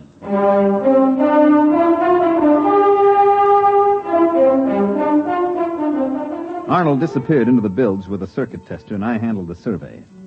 Actually, our machines did all the work, tracing the major faults in the ocean bottom, locating the most promising volcanoes. When the survey was complete, the next stage would be turned over to the subcontractor. He would wire the volcanoes, seed the faults, and touch the whole thing off. After that, there'd be enough dry land on Trident for anybody. By mid-afternoon, I figured we could knock off for a while. We ate our sandwiches, took a drink of water from the canteen, and then had ourselves a swim in Trident's clear, green water.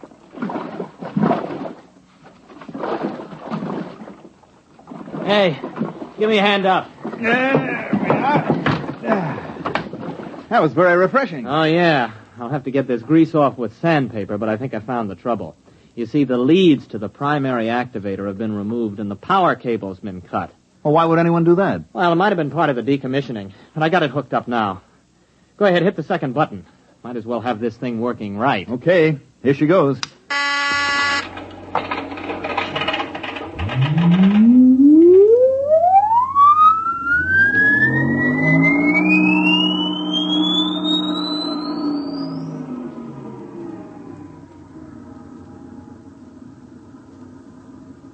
I am Lifeboat 324A.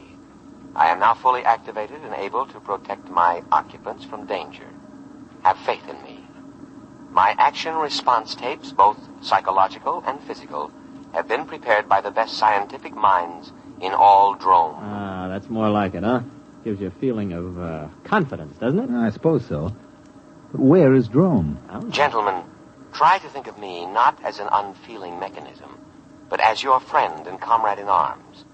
I understand how you feel. You have seen your ship go down, cruelly riddled by the implacable Hagen. What ship? What's it talking about?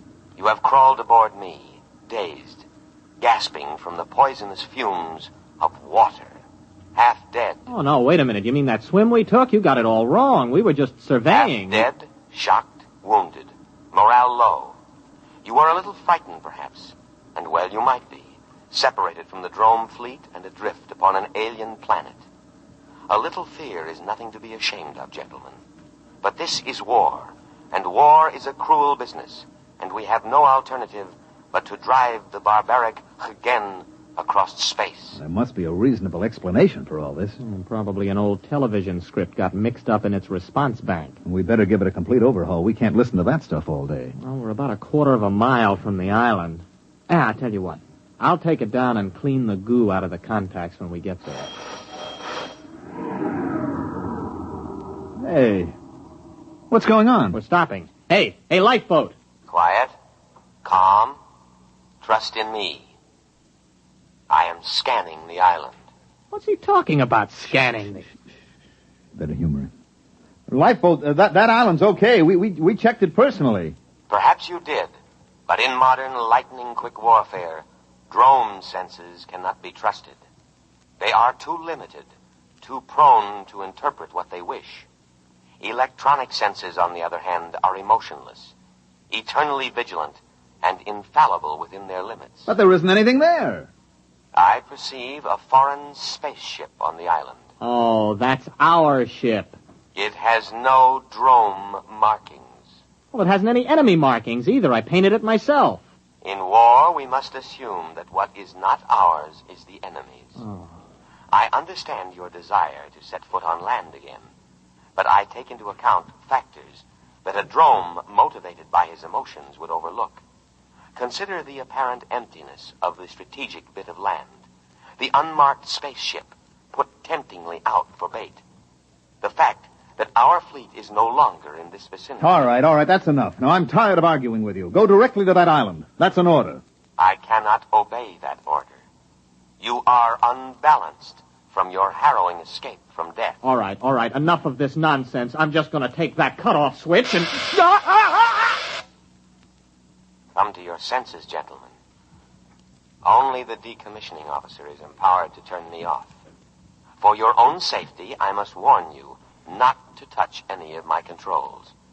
You are mentally unbalanced. Later, when our position is safer, I will administer to you. Now, my full energies must be devoted towards detection and escape from the enemy.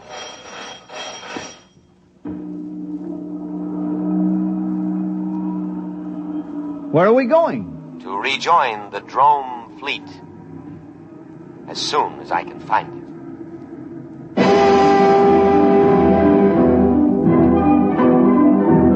We sail sailed over the empty seas of Triton for the rest of the afternoon and far into the night. At about midnight, we sat in the cabin sharing our last sandwich. The lifeboat was still rushing madly over the waves, its every electronic sense alert, searching for a fleet that had existed 500 years ago upon an entirely different planet.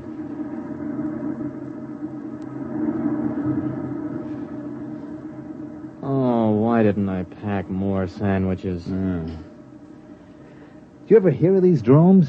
Yeah, vaguely. They were non-human, lizard-evolved creatures. Yeah, they lived on the 6th planet of some little system near, Capella. The race died out over a century ago. Mm-hmm. And the Hagen? What about them? Also lizards, same story. Wasn't a very important war, you know. All the combatants are gone except this lifeboat, apparently. And us. We've been drafted as drone soldiery. Do you think we can reason with this tub? Oh, no, I don't see how. As far as this boat is concerned, the war is still on. It can only interpret data in terms of that premise. It's probably listening in on us now. No, I don't think so. See, it's not really a mind reader. Its perception senses are geared only to thoughts aimed specifically at it. Yes, sirree. They just don't build them this way anymore. Oh, I wish I could get my hands on Joe. And you know, it's actually a very interesting situation. The machine is acting very logically upon no longer existent conditions. Therefore, you could say that the machine is the victim of a systematized delusion. You mean the lifeboat is just plain insane? Well, I believe paranoia would be the proper designation. But it'll end pretty soon. Why? It's obvious. The boat's prime objective is to keep us alive. Our sandwiches are gone, and the only other food is on the island. I figure it'll have to take a chance and go back. Gentlemen, at present I am unable to locate the drone fleet. Therefore, I am turning back to scan the island again. Fortunately, there are no enemies in this immediate area, so I can devote myself to your care. Oh, you see, it's about time you got around to us. We're hungry. Feed us. Of course. Immediately.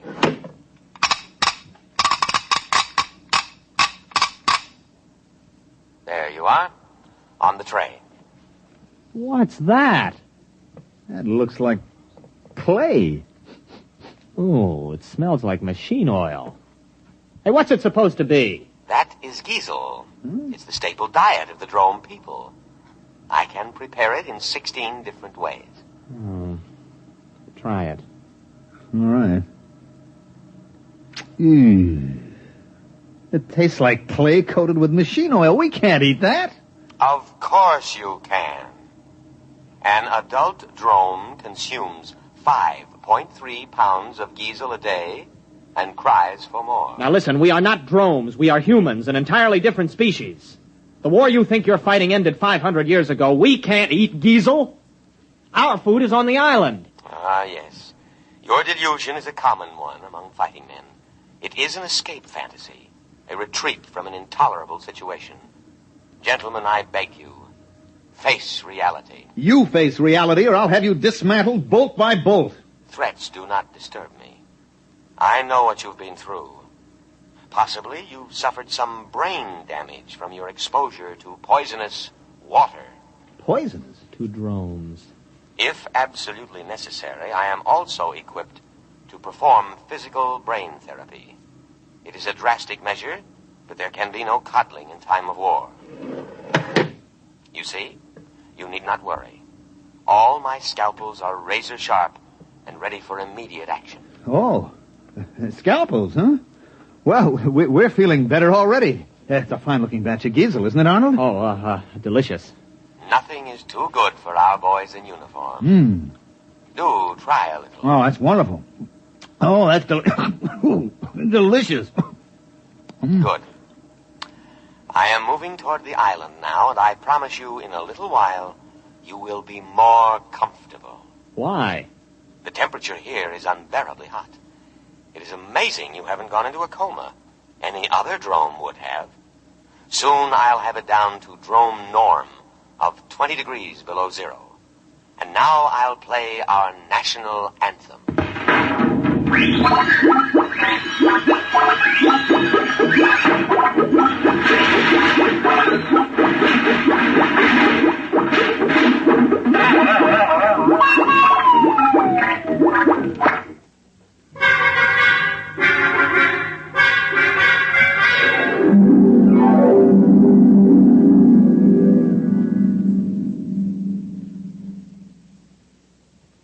Arnold?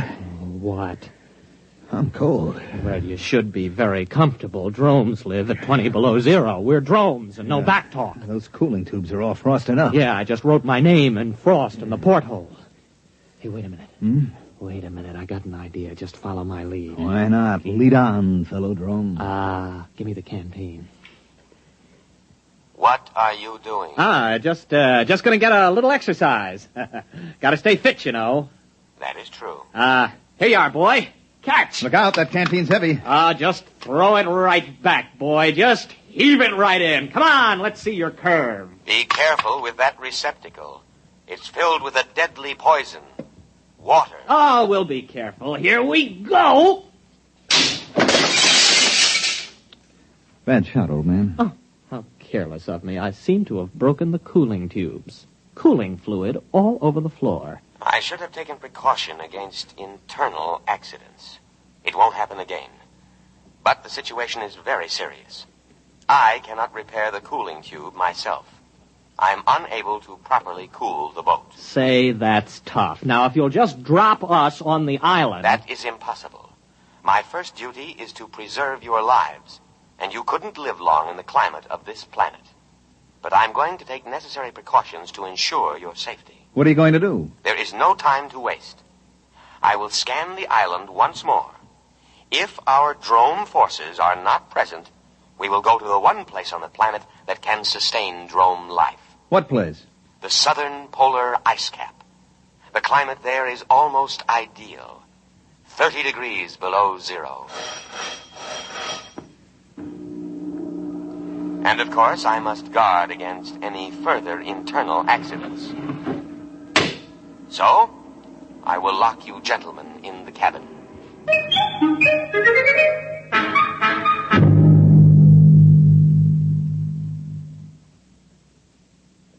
Think. I am thinking. Nothing's coming out. Well, we've got to get off when he reaches the island. It'll be our last chance. Now, look. We know his internal scanning isn't very good. When we reach the island, maybe we could cut his power cable. Oh, you couldn't get within 5 feet of it. He's got an electric charge on all the controls. I am now scanning the island. Place looks fine today. Oh, sure does. I'll bet our forces are dug in underground. They are not. I scanned to a depth of 100 feet. Well, under the circumstances, I think we should examine it a little more carefully. It is deserted. I cannot let you endanger your lives by going ashore. Drome needs her soldiers, especially sturdy, heat-resistant types like you. We like this climate. Spoken like a patriot. I know you must be suffering, but now I am going to the South Pole to give you veterans the rest you deserve. Wait a minute. You don't understand. We're operating under special orders. We weren't supposed to disclose them to any vessel below the rank of super dreadnought. We're a suicide squad. Yes, that's right. Especially trained for hot climate war. Our orders are to land and secure that island for the Drome forces. I didn't know that. You weren't supposed to. After all, you're only a lifeboat. Land us at once. I couldn't guess, you know. All right. We'll head for the island. Arnold, it's going to work. Why not, as long as we tell him the truth? The beach is only 50 yards away.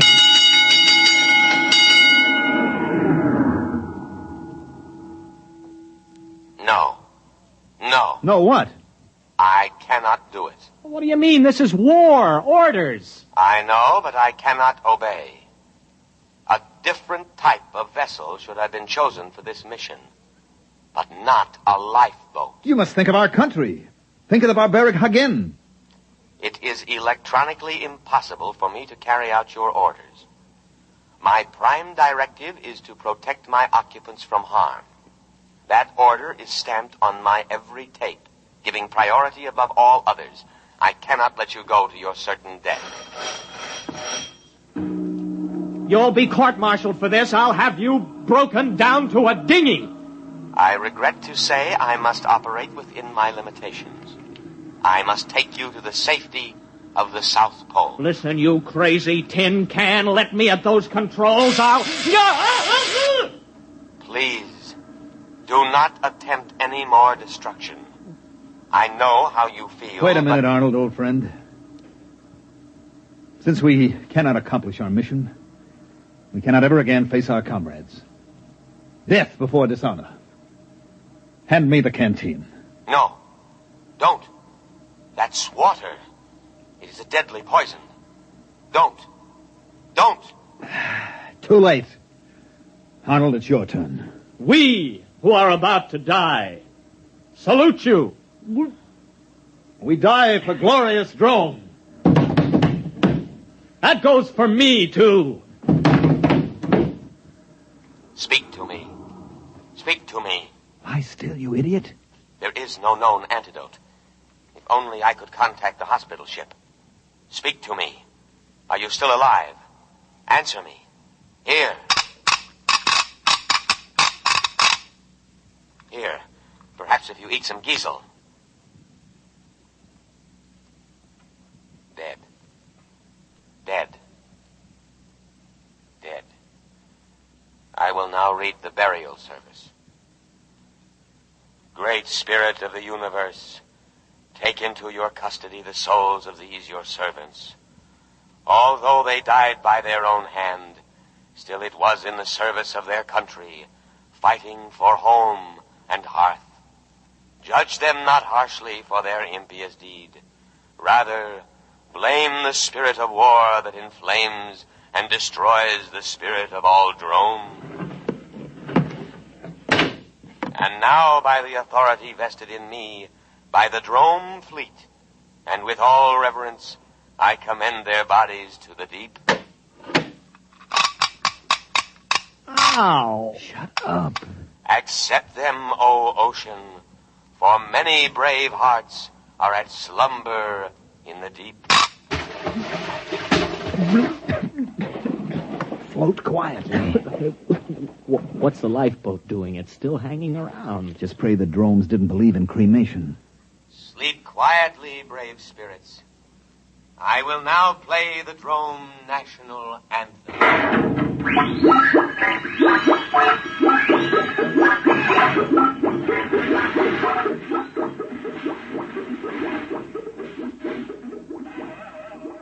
Well, there she goes. Where? To the South Pole. To wait for the Drome fleet.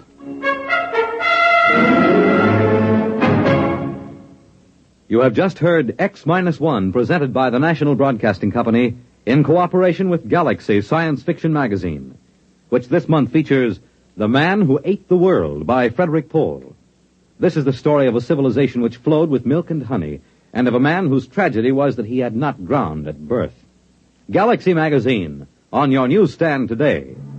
Tonight by transcription, X-1 has brought you The Lifeboat Mutiny, a story from the pages of Galaxy written by Robert Sheckley and adapted for radio by Ernest Kenoy.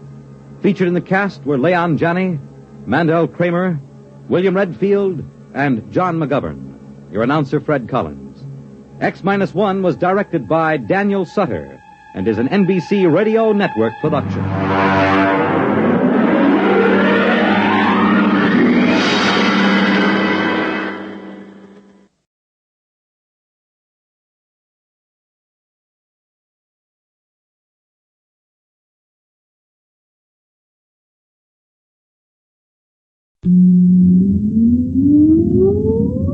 Countdown for blast off. X-5, 4, 3, 2, X-1, fire.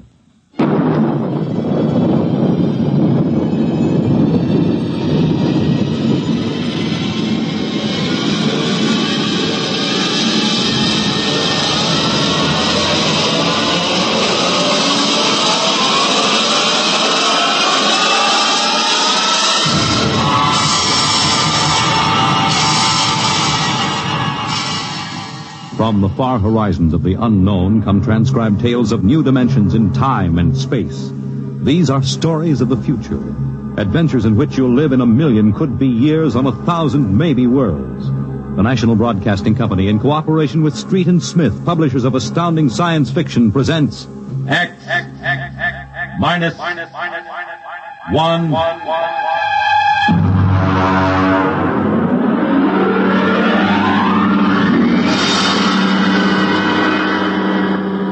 Tonight's story, courtesy.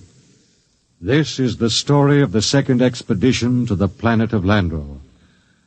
I'm recording it for any future expeditions which might land on this God-forsaken sphere, in the hope that they may learn from our tragic example. As I write, there are 2 of us left. 2 out of an original complement of 180 men. One of us, myself, will be dead in less than 23 minutes. As for the other, heaven have mercy on him, I do not know.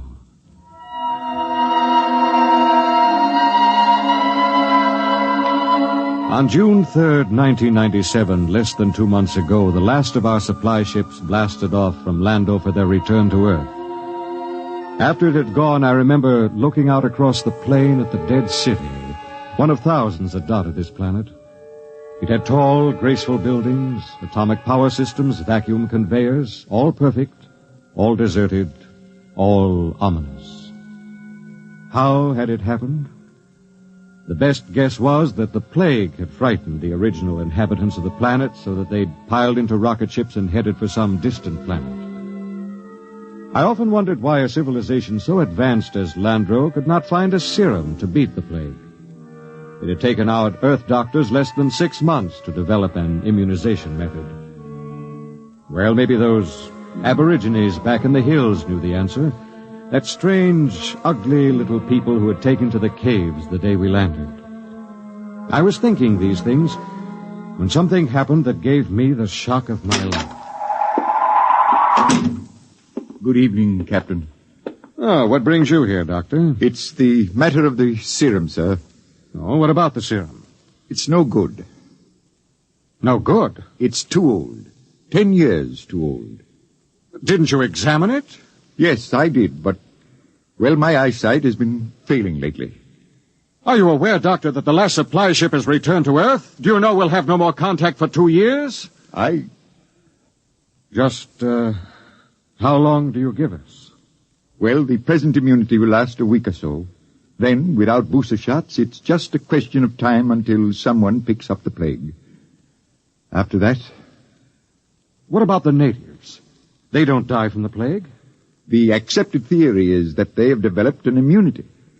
Well, suppose they haven't developed an immunity, Doctor. Suppose they get the disease. Then they must have a treatment for it. If they don't, there would be no natives. Would you be willing to go on an expedition to the hills to find out? At this point, Captain, I'd be willing to do anything. Absolutely anything. I am truly sorry. You're sorry? Dr. Morgan, sometime when you aren't too busy, when you have a moment, I'd hate to inconvenience you. Would you mind telling me how it feels to murder 180 men? 181, including yourself.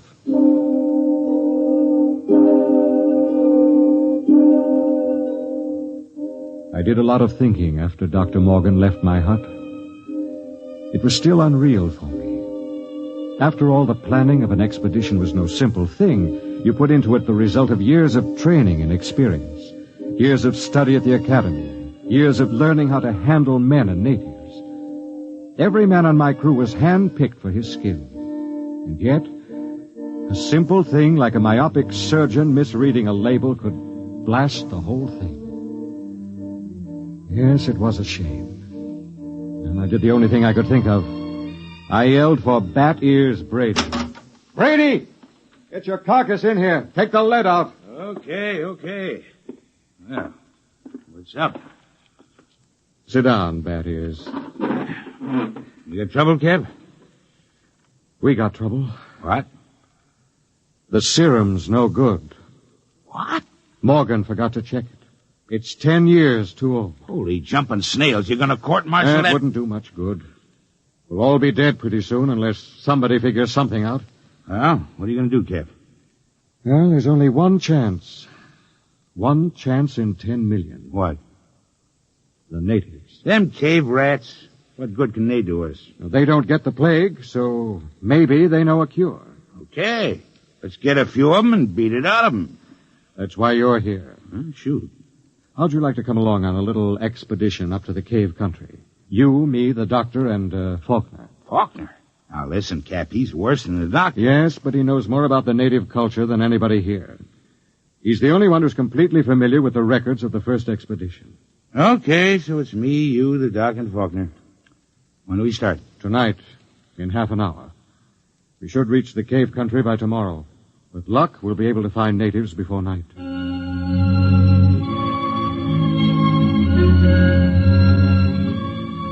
Benny Faulkner was the expedition anthropologist. One of the most unfortunate-looking individuals I've ever met. An ugly man with large ears and a big nose. His body was small and consumptive, but he had a good brain, and he was the best anthropologist the Interplanet Institute could recommend. He and Dr. Morgan were the only two civilians on the expedition. We set out, and after several hours hard walking... Cap. Now, what is it? Don't look now, but very slowly turn your eyes to the right and look behind that big yellow rock. Okay. You see anything? No? Well, keep looking. Don't stop walking or let on. Okay. There. Yes, it looked like a shadow or something. It's one of them gimpos. He's been following us now for almost an hour, dodging in and out behind the rocks. Shall I bring him in? No, not yet. Just pretend you don't see him. Tell the others, if they notice, to show no fear.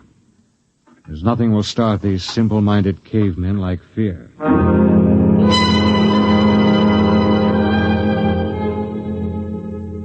The manual said, under no circumstances shall a member of the patrol display fear before a native. The dignity of the Earthman must be preserved at all costs. Just before dawn, we reached the cave country. We were tired and hungry, and we stopped to cook some food and rest. Everything was quiet. There was no sign of the gimpo which had been trailing us until...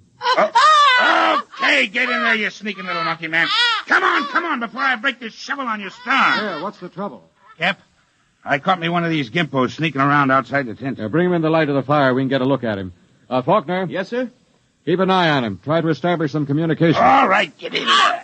Hey, look out. No need to knock him down, Batty. Oh, that's the only language they understand. See if you can reach him, Faulkner. Okay, Captain. I'll need a drum of some sort. A what? Well, they have no language as we know it, and they have a very rudimentary sense of hearing. I find they communicate with one another through a very primitive kind of vibration of the tongue. The closest I can come is a series of drum beats, a sort of Morse code.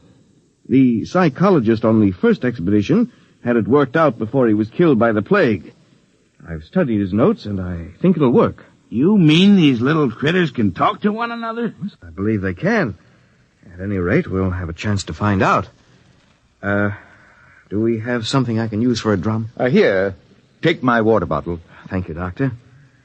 Now, I'll tap it 3 times. That's a greeting of some sort. Just a moment. Yes, sir?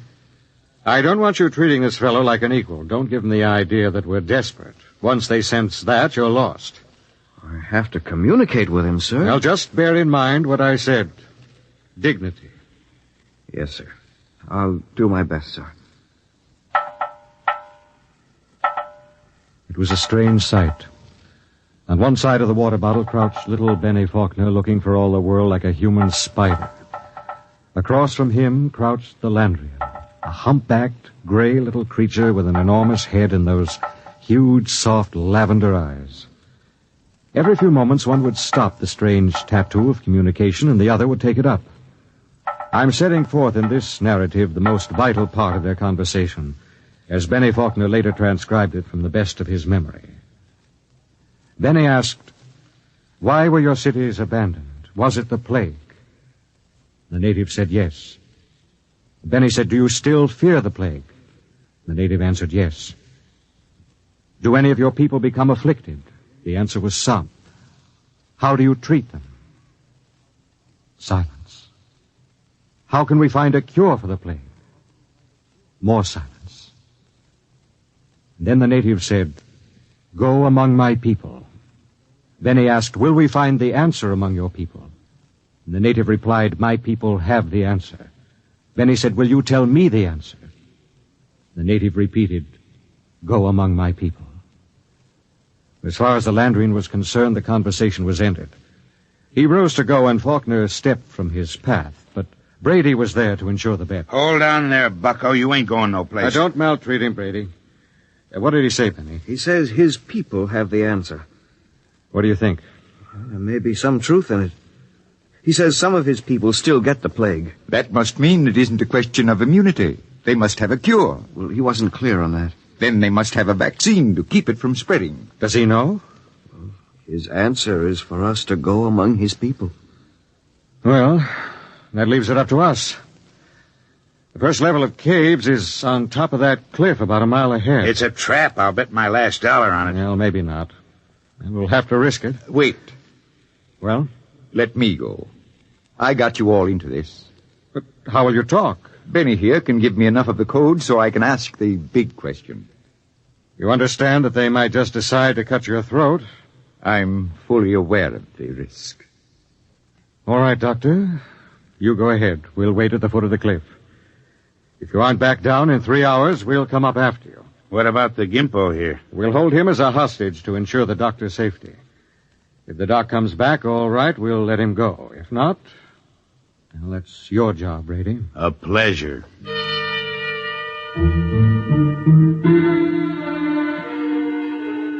It took Dr. Morgan about an hour to pick his way up the side of the cliff to the first of the openings where the Landrians lived. He waved to us before he entered the mouth of the cave, and we waved back. And then we settled down to wait. It was a long, long wait.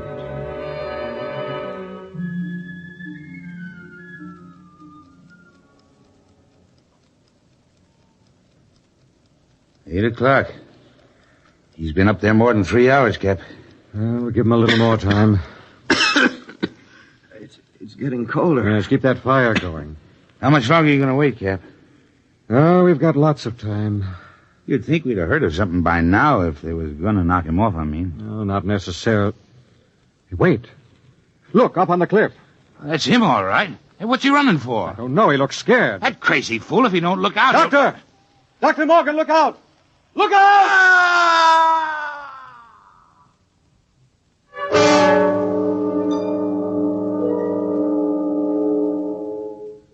We found the doctor at the foot of the cliff, crumpled and broken. There were no marks on his body, nothing except a twisted, mocking grin on his face. Oh, yes, and one other thing. Scrawled across the pad he had taken with him on which to make notes concerning the answer was a single word. The word was courtesy. We threw the paper away. The expedition was a failure, though Bat Ears claimed he'd get it out of the Gimpo if I'd let him. I nodded in agreement. Bat Ears took the little native off behind an outcropping of rock. He was back in 15 minutes, dripping with sweat. Well? Let's go, Cap. Nothing, huh? But nothing. Is he, They ain't made very good, these little gray people. They come apart too easy, so... Let's go, huh, Cap? All right. Benny... Benny, what is it? I feel kind of sick. All of a sudden, in the back of my head, a dull kind of pain. Let me see your tongue. Come on, give him a hand, Bat Ears. We've got to get him back to camp. What is it? I'm not sure, but that blackness on the tongue and the headache, it could be the plague.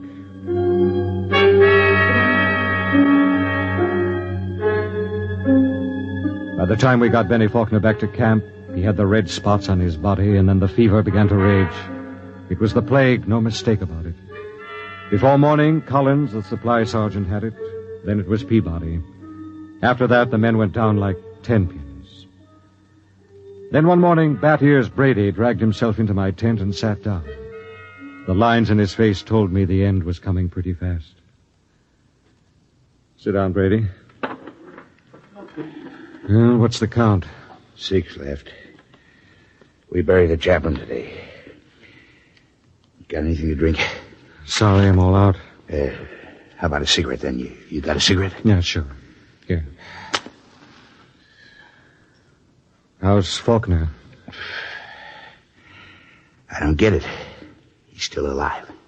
Still alive? Yep. In fact, he's getting better.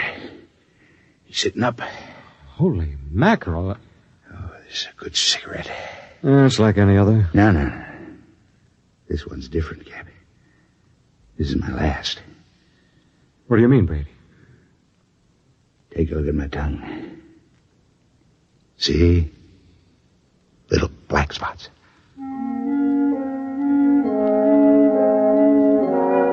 Somehow I managed to get him into bed. He was already raving when I gave him the last of the morphine. It was incredible. Big, brawling, bat ears Brady, a tower of strength, lying sick and whimpering on a cot. When he died, I went out on the moors to think. The sun was a dull red glow. Cold breeze whipped up. But somehow I couldn't forget Faulkner. Why should Faulkner recover from a plague from which no man has ever recovered? Surely there must be a reason. Nothing happened without a reason. I turned and went back to see Benny Faulkner. Hello, Captain. Hello, Benny. How are you? Pretty good. I got up and walked a couple of steps today. How goes it? Brady's gone. Oh. I just buried him. Listen, Benny, there must be some reason why... Well, there's nothing strange about me, nothing different from any other man. There must be. You survived the virus. Oh. Benny, I want you to tell me everything you know about yourself, everything you can remember. Because somewhere in your makeup is some little thing that makes the difference. If I can find that thing, then maybe I can do something to save myself and the rest. Even if I can't, at least I can leave a record for any future expedition that comes to Landro. Okay? Okay, Captain. Where should I start? At the beginning. I'm going to take notes. Well, I was born on the 2nd of July in 1971. My parents were ordinary people. My father was...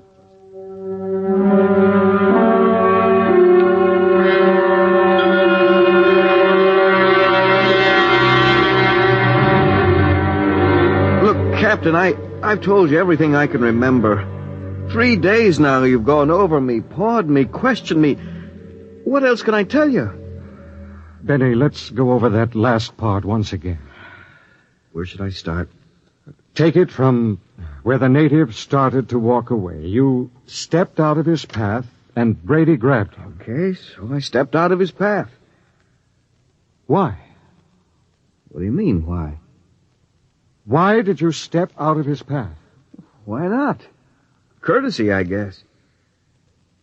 What's the matter? Courtesy. That's the word that Dr. Morgan had scrawled in his notebook. Well, I don't see that... I don't either. Tell me, Benny, why should you want to be courteous to a native? Why not? What about maintaining your own dignity? Are you talking about dignity or arrogance? I don't know. Benny, listen, maybe we were all wet in our deductions. Maybe these cities here on Landro weren't deserted centuries ago. Maybe these little people up in the caves are the same people who used to live in those big cities. Why would they leave? Maybe they found out the big cities weren't the answer. Maybe they found out that civilization doesn't necessarily bring happiness. So they just packed up and left, returned to the simple life. No, it doesn't make sense. You're forgetting the plague. What is the plague, Benny? Well, I don't know. Is it a virus? I don't think they ever found out. You know what I think? What? I think the plague is nothing more than what we know as greed and arrogance. Captain, you're going off your rocker. I think maybe we're in line to die. Serum was good. In fact, I don't think the serum had anything to do with it. Oh, I never heard anything as crazy, fantastic in my life. No? Well, I think I'll go back to my tent and finish writing the report. I am beginning to sweat a little.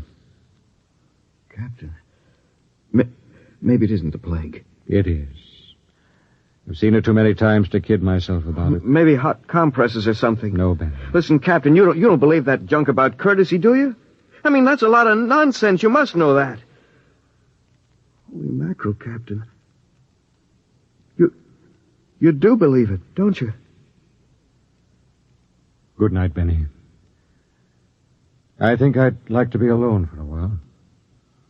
Okay. Good night, Captain. Maybe the supply ship will be early. You can probably stick it out. Sure. Good night, Captain.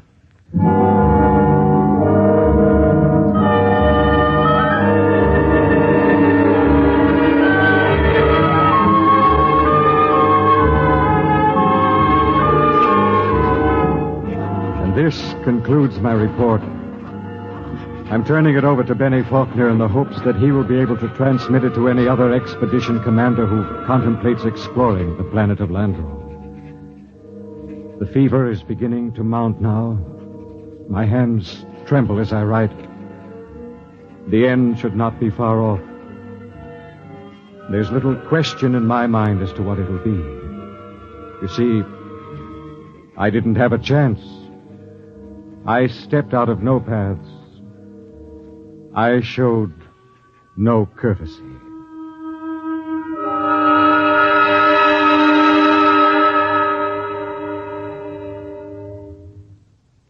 You have just heard X-1, presented by the National Broadcasting Company in cooperation with Street and Smith, publishers of astounding science fiction.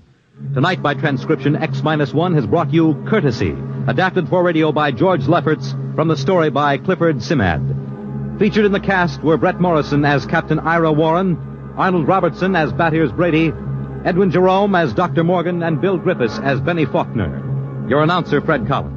X-1 was directed by Ken McGregor and is an NBC Radio Network production.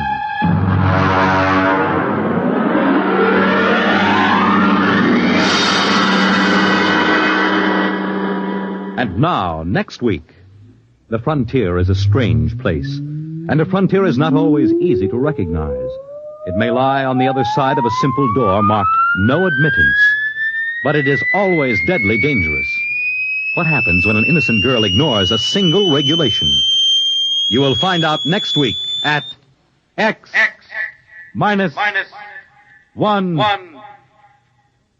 When you buy United States savings bonds, you help to build your own future security. Here's an opportunity to save systematically for long-range personal objectives. And with their increased yield and other improvements, U.S. savings bonds are a better investment than ever before.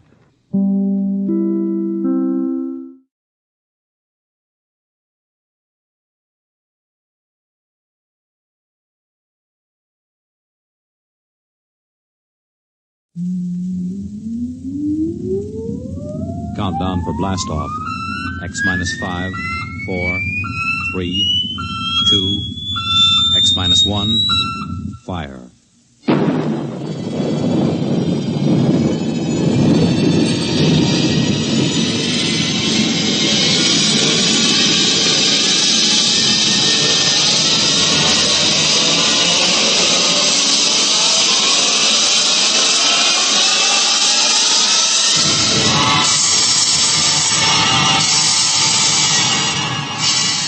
From the far horizons of the unknown come transcribed tales of new dimensions in time and space.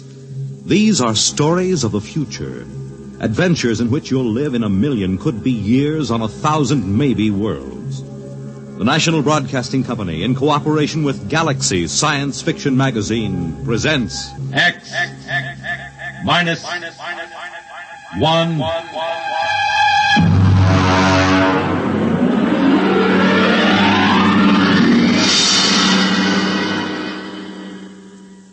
Tonight, Wherever You May Be, by James E. Gunn.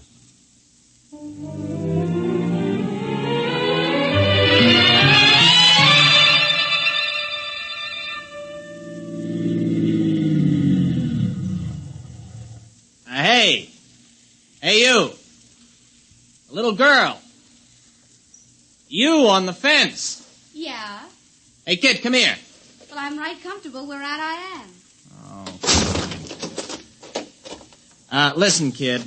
Is there a service station on this road? Well, Merv Wheelock got a gas pump at the general store. Oh? How far is it? About 18 miles. Oh, that's a big help. Well, I don't know what else to expect in the middle of the Ozarks. You want me to help you, mister? No, just keep out of the way, kid. Ow! Well, there's nothing funny about that. You just gonna sit there and watch me sweat, kid? Oh, no. There'll be lots more to watch. Well, I don't know what's so amusing about watching a man change a flat tire. Ow! You sure you don't want me to help, mister? No, I'm perfectly capable of changing a tire by myself.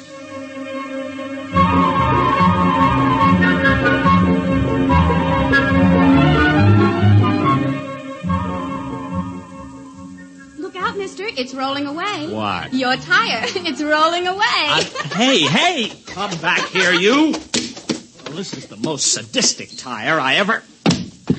Now, stay put. Why don't you go home? Can't. Why not? I run away. Oh, well, that's tough. There. Now, listen, kid. You know a cabin about 15 miles up the road? I reckon. You know where the turnoff is? There ain't no turnoff. You just drive till the road peters out and you take the footpath. You gonna live in that place? Mm-hmm. Just for the summer. Oh. Well, so long, kid. Oh, mister. Hey, mister. Now what do you want? Well, nothing. Only you forgot your jack. Oh, that does it. Where are you going? No place. Thought you said you ran away. I surely did. Don't you have any relatives? No. Friends? No. All right, then, go on home. Oh, come on now. What are you crying for? All right, get in. I'll give you a lift. Listen, look out for those notes. There's over a year's work in those. Oh, a year's work in them pieces of paper? Uh-huh. Those are notes for the thesis I'm going to write. You write stories? No, research paper. I have to do it to get my degree at the university. Well, what's it called? I mean the story you'll write. It's not a... It's called The Psychodynamics of Witchcraft with special reference to the Salem trials of 1692. Oh. Witches? Yeah. All right, where do you live, kid? Well, I can't go home. Pa'd beat me again. Oh, he'd pretty nigh skinned me alive, I guess. You mean he hit you? Little kid like you? Well, he don't use his fists. Not often. He uses his belt mostly. Look here. On my knee. See that black and blue mark? And this one? Never mind. Why does he hit you? He's just mean. Well, he must have some reason. Oh, he wants me to catch some strong young fellow who'd do the work around the place. A gal don't bring in no money, he says. Leastwise, not a good one. You're much too young to get married. I'm 16. You don't look more than... Well, I don't know. Most girls my age got a couple of young ones. One, anyways. The way Pa carries on, you'd think I didn't want to get married. Now, it ain't my fault no fellow wants me. What seems to be the trouble? Mostly, I guess I'm just unlucky. One fella I went with pretty nearly a year. He busted his leg. Another nigh well drowned when he fell in the lake. Now, it don't seem right they should blame me, even though we did have words. Blame you? Well, they say it's courting disaster instead of a gal. Fellas just stop coming round. You married, Mr. Matthew Wright. No, I'm not married. Wright. Abigail Wright. That's right, Purdy. Abigail Wright? Oh, did I say that? Now, ain't that funny? My name's Jenkins.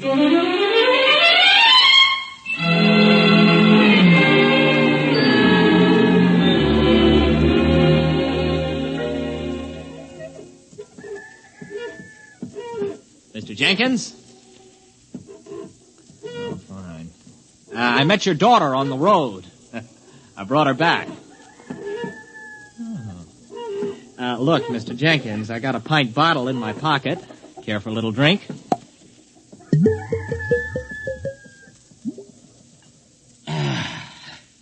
Terrible week. Well, I'm sorry. I repeat, I brought your daughter back. Why? Well, she had no place to go. She ran away. Now, look, Mr. Jenkins, I realize that teenage daughters can be a nuisance, and after meeting your daughter, I can understand how you feel. Still in all, she is your daughter. Got my doubts. Now, Mr. Jenkins, your daughter may have given you good reason to lose your temper, but beating a child is never sound psychology. Beat her? You mean wallop her, whale her? Man, I never laid a hand to her. I dasn't. But she said... Come in here. Oh, now, Mr. Jenkins, I assure you... Come in the cabin. You look around this here room, mister. See them dishes all over the floor, those chairs all splintered like they was kindling, that table turned over bottom side topmost like a turtle on the road? You think I beat her? Well, the place is a shambles. I ain't saying Abby did it. But when she gets unhappy, things happen.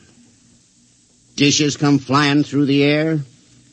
Funny things happen around Ab. Ever since she started filling out 5 or 6 years ago. Well, she's only 16. 16? Don't let on I told you, but she's past 18. There, you see? Well, it just fell off the shelf. Well, look, you're a city fella, passable looking. Why don't you take her with you? What? Oh, now, wait a minute, Mr. Jenkins. Well, she's right pretty when she fixes up, and she can cook right smart. Go on, take her. Well, you must be mad. You can't give a girl away like that. If you'll excuse me, I think I'd better be going. Nobody asked you to bring her back. The gal eats more than I do. Oh, now, look, here. Here's $10. Buy yourself a jug. Well, I'd like to, but I can't do it. It ain't worth it. You brought her back. You can take her away. Oh, here's 15. Well, I should know better. All right, mister. I'll get her. It ain't no use, though, I can tell you, mister. All right, Abigail. Get out of the car. You're home. But, Pa... Oh, he isn't mad at you. He's welcoming you back. Now, come on, get out. Dirty, nasty old man. Serving right up that bottle he's pulling busted right over his head. Goodbye, Abby. And remind me never to see you again.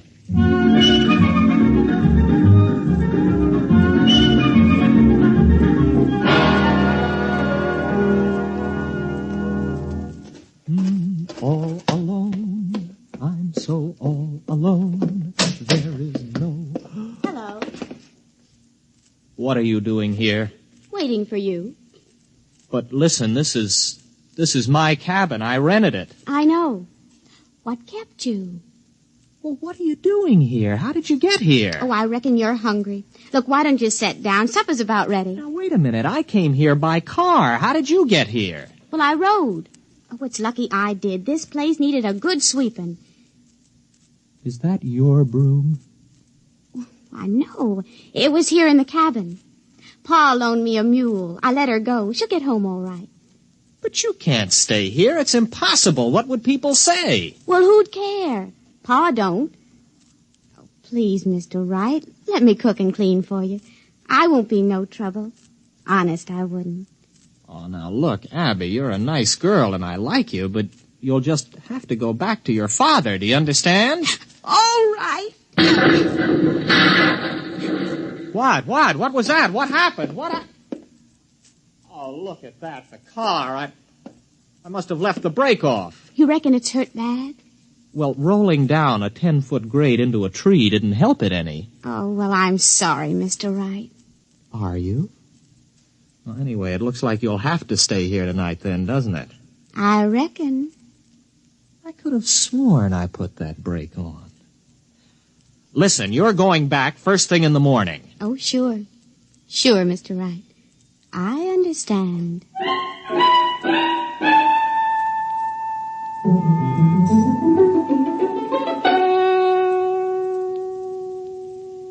Abby, tell me something. Who wrecked your father's house? Libby. Libby, huh? Who's Libby? The other me. Mostly I keep her bottled up inside. But when I feel sad and unhappy, I just can't keep her in. Then she just lets loose and goes wild. Schizo. Abby, where did you get an idea like that? Well, when I was born, I had a twin sister. Only she died real quick. And when I was bad, my ma used to say Libby would never have been mean or cross or naughty. So when I'd done something bad, I started saying Libby done it. I guess after a while, I've begun to believe it myself. Can you control it, Abby? Not much. You see, when I get feeling mad and mean, things just happen, that's all. How about a rolling tire? You sure did look funny. Oh, I was just feeling mean about Pa, I guess, and I took it out on you. I don't believe it. It's absolutely impossible. It's primitive. It's straight out of Fraser's Golden Bough. There's got to be some explanation. Illusion or hypnosis. There's got to be some physical explanation. Well, I don't see why. I mean, if a thing just happens, you don't have to explain it. It's just there, ain't it? All right. Here. Now, make that cup move. Why? I want to see you do it. But I don't want to. I never wanted to do it. It just happened. Oh, come on, try. Now, no, Mr. Wright. Look, it never brung me nothing but misery. It's bad enough when you can't help it, but it's worse when you do it on purpose. Nothing good will come of it. Come on, try. I want you to move that cup. Now, go ahead, Abby. Just move it without touching it. I can't. I just can't. Why not? Why can't you? I don't know. I guess it's because I'm happy. Oh. You can't move it now. No. All right, then get your things. You're going back to your father right now. No, I ain't going. I can't. Listen to you. You're a stupid backwoods girl. Can't. What kind of a way of talking is that? You're going back to your father because you're an ignorant, dirty hillbilly. Abby, you did it. You did it. It came right at my head. Do I have to go back? Oh, no, sir. Not if you help me. Abby, I've got a hold of something here that... What a thesis!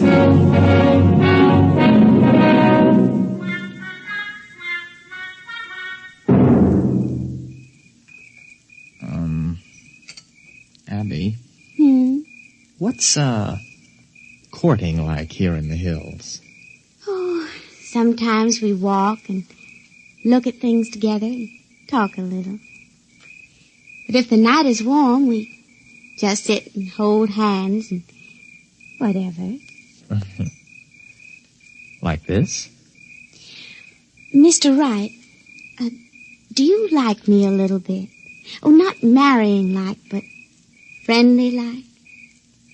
I like you very much, Abby. Very much. Oh, Mr. Wright.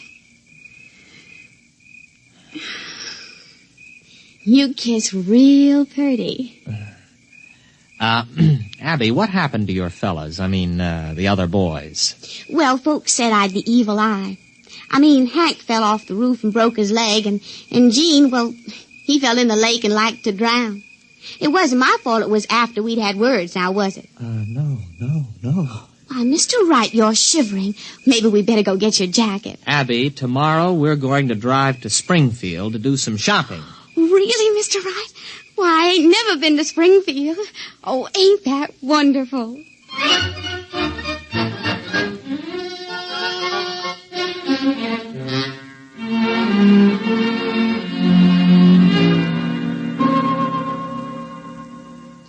Mr. Wright. Are you happy, Abby?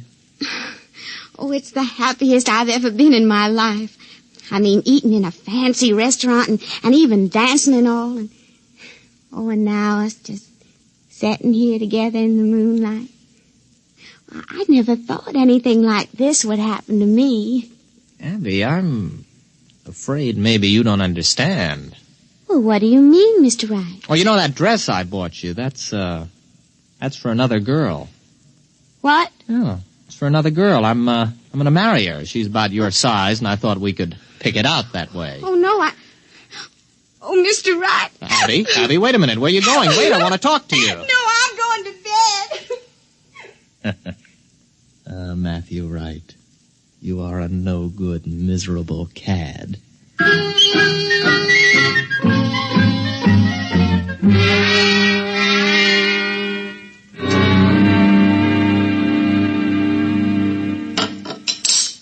You want any more coffee? You still feel bad, Abby? You want me to move that cup for you today? I can do it real good. How do you know? Well, I just got a feeling. Look. You can do it now? Sure, I guess. There, it's getting easier. Look, Abby, I want to get some things out of the car. I just happen to have them things for tests. There may be other powers. Well, I don't care much one way or the other, Mr. Wright. If it makes you happy, it's all right with me.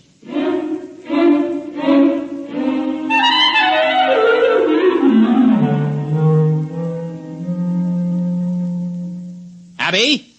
Abby, where are you? Abby, where did you go? Abby? Here I am, Mr. Wright. Abby, where were you? Springfield. But that's 50 miles. I know. I just kind of wished I was there, and then I was. I brought back a frying pan I admired in that hardware store window. Ain't it pretty? Got a real copper bottom. Didn't you have any trouble getting out of the store without anyone seeing you? Well, I was outside, but I could see in the back room somehow, too. I knew his name was Albert, and he was doing a crossword puzzle. Now, how could you tell all that? Well, I just kind of looked inside of his thinking. Like this. Wait a minute. Wait a minute, Abby, don't. I could look right inside your thinking now, Mr. Wright. Abby, wait a minute. Abby? You wouldn't. You didn't. Now, wait a minute, Abby. You've got to understand. I understand everything you've been thinking, you devil. Well, there ain't nothing too bad for anyone to do that. Well, you've got to let me explain. You with your kindness and your city manners. How could you do it? You made me fall in love with you. It was just a trick. You just wanted to make me unhappy, that's all. Why, even Pa was never that mean. I'd as soon marry up with a rattlesnake. Well, Abby, what are you going to do? Well, I haven't made up my mind yet, but I'll think of something.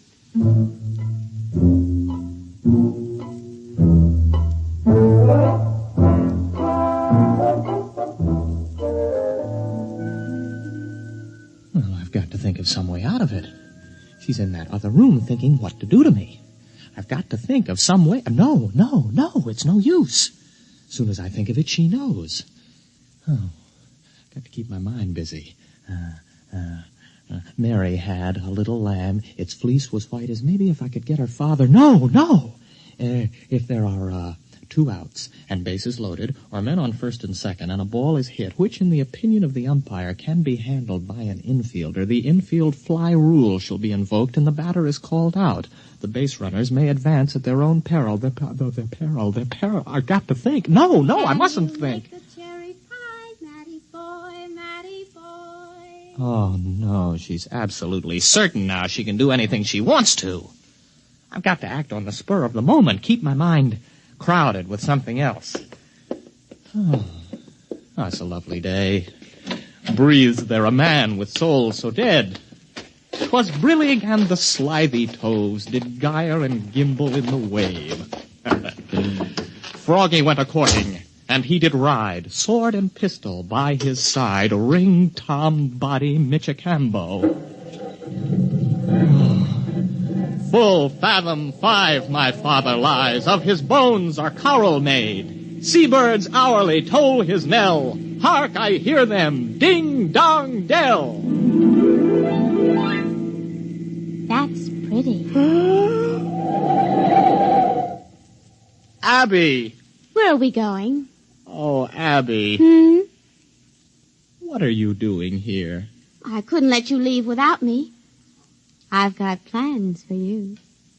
Oh? Very interesting plans. But how could you tell I left? I was thinking all sorts of other things. Matt, you were thinking some of the cutest little rhymes. Oh, but that was on top. On top? Why, sure. Way underneath, I could hear plain what you were thinking about running away in this old car. Well, then why didn't you stop me? Conk out the motor or something. Oh, I didn't want to. I told you I could see way down underneath the top of your thinking. And you know what I found there? All the time, even when you were making me unhappy to test all them strange things I learned how to do, way down deep, you're in love with me. I am? Surely true. So, we're going to get married. Are we? There isn't much you can do about it now, is there? No. No, I suppose not, but... You know, it's a frightening thought getting married to you, Abby. A wife who can read your mind and all the rest. Oh, I wouldn't worry about it, darling. Why, I can only do those things when I'm downright miserable. Everything will be perfectly all right. Just as long as you keep me happy.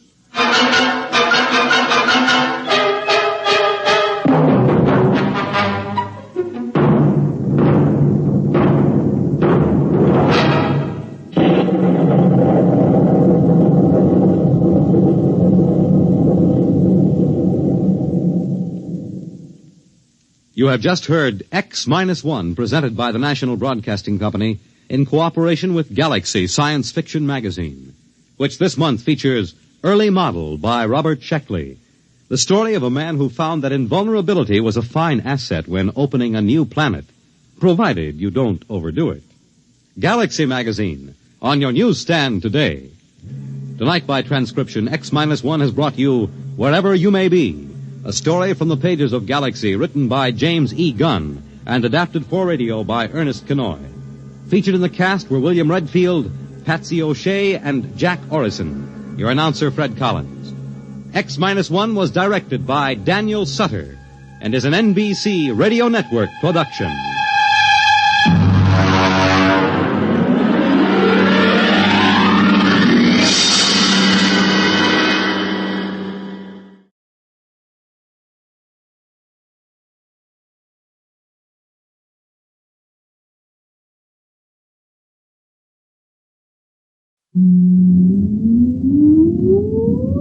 Countdown for blast off. X-5, 4, 3, 2, X-1, fire.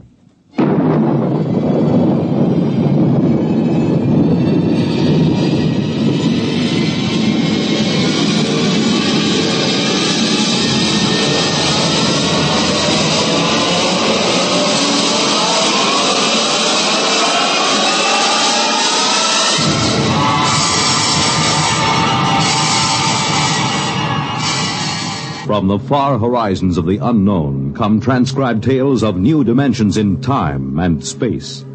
These are stories of the future, adventures in which you'll live in a million could-be years on 1,000 maybe worlds. The National Broadcasting Company, in cooperation with Galaxy Science Fiction Magazine, presents X minus 1.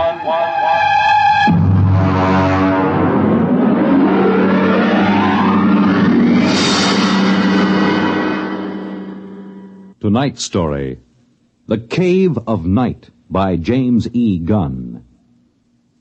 Oh, you want a level, Charlie? Okay. Though yet of Hamlet, our dear brothers, death the memory be... Anyway, how's it, okay? Okay. Check recording, will you? I may go over a half hour. Make sure they got another reel of tape ready, okay? All right, Look, Bill, I've just put the segments of tape together for the next week's show. I'm going to record my narrations, and we'll listen to it together tomorrow. I know this is unusual, but you're the producer, and I don't want you out on a limb that may be sawed off behind us. This week's show is liable to either win us every award from the Peabody to the Pulitzer Prize, or maybe put the network out of business. Okay, we start with the standard opening. Behind the world, etc., 40 seconds. This is Harry Anders, your editor. At 8 o'clock, after the sun has set and the sky is darkening, look up. There's a man up there where no man has ever been. He is lost in the cave of night. And the fuel tank's empty. Receiver broken. Transmitting and clear.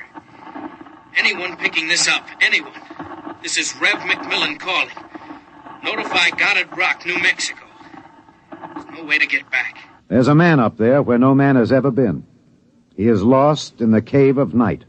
We all know that phrase now, the cave of night. It was written by a poet disguised in the cynical hide of a newspaper rewrite man.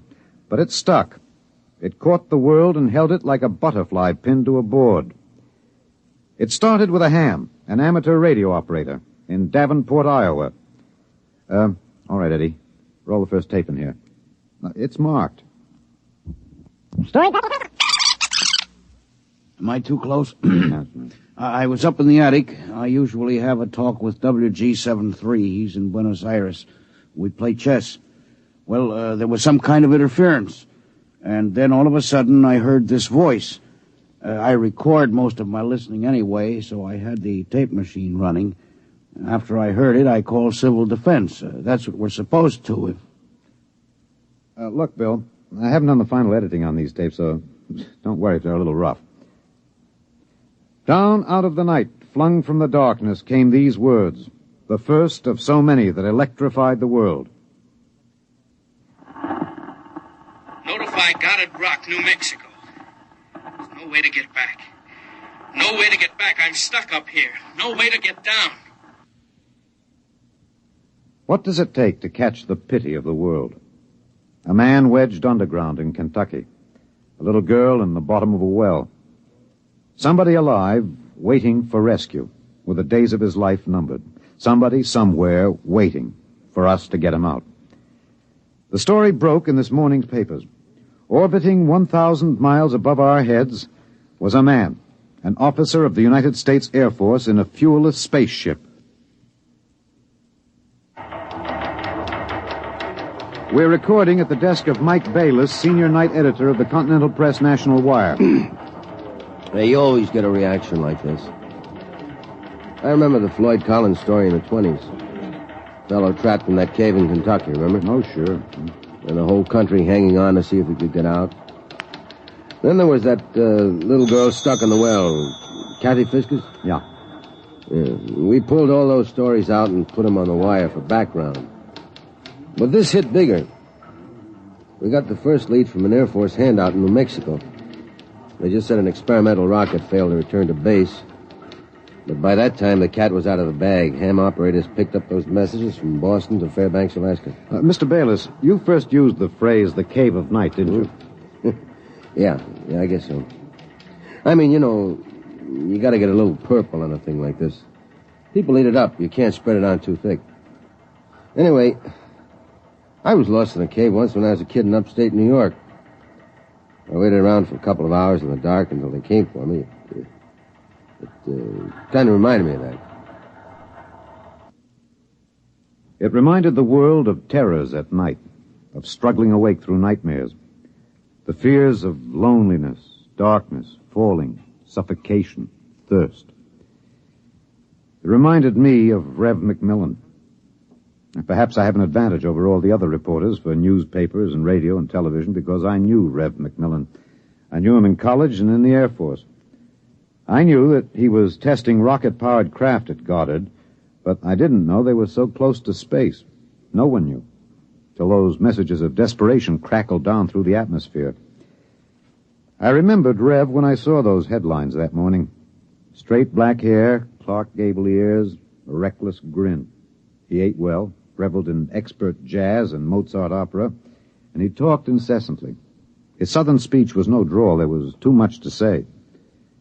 And now he was alone. And soon all that might be extinguished. The men from the radio newsrooms rushed to Goddard Rocket Base armed with miniature tape recorders.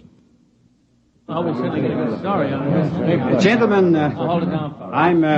I'm Colonel Arthur J. Hannigan, Information Officer for Goddard Rocket Base. And I'm authorized to issue the following statement. First Lieutenant Reverty L. McMillan, United States Air Force pilot, Experimental Rocket Division, took off from Goddard Base at 22:34 Rocky Mountain time. His craft, the XR-37 Mark II, a hydrazine nitric three-stage rocket. I'm sorry I can't describe it, boys. Classified. Well, in order to maintain orbit, the motors were pulsed for 1 second every 15 seconds elapsed time.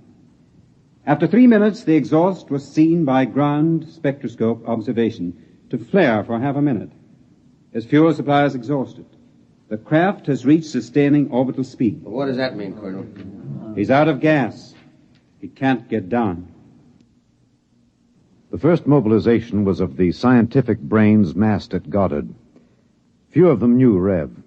Brains at a research project are usually carefully sorted out and salted away from the distractions of the outside world. They designed, they invented, they calibrated and theorized. But they didn't know the short, stocky man with a lopsided grin who rode the fruit of their labor up and out, and now circled the world of his birth, with time ticking out. I covered the hearings in Washington for the network newsroom. I flew down from New York, and the stewardess came out every few minutes to tell the passengers the latest news. She called him Rev, although she never knew him, and once I thought I saw a tear. The hearing was before the subcommittee of the Senate Committee on Military Affairs. Presiding, Senator Alan J. Haggister of Kentucky. All right, General Finch.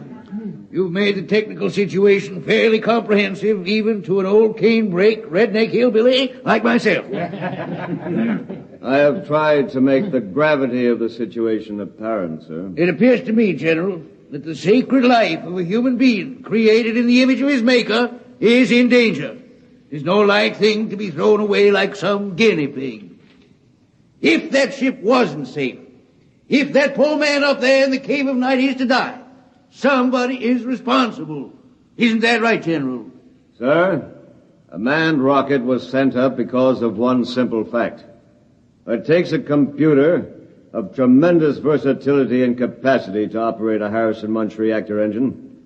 A computer of infinite complexity. And I ask you, General, I put the question to you, why was such a computer not designed? It has been designed, sir. It was designed 500,000 years ago. There is only one mechanism competent to handle those controls, sir. That is the human brain. All right. I turn now to my second question, General, and I ask it not only for myself and my colleagues on this committee, but for 170 million Americans listening on the radio, watching on television. With that man up there living out his last days, why was it not possible to send a ship up after him? Why was there no second ship built? For one reason, Senator, money. The appropriation for rocket research fell short by 12% of the amount needed even to build one vessel. Oh, frankly, gentlemen, the deficiency was made up by cutting corners and diverting funds from other projects. That is not the point, General. There's a man up there who's going to die. With the limited funds you gave us, we've done what we set out to do. We've demonstrated that space flight is possible, that a space platform is feasible. If there is any inefficiency, if there is any blame for what has happened, it lies at the door of those who lack the confidence and the courage and ability of their countrymen to fight free of Earth to their greatest glory. Senator, how did you vote on that?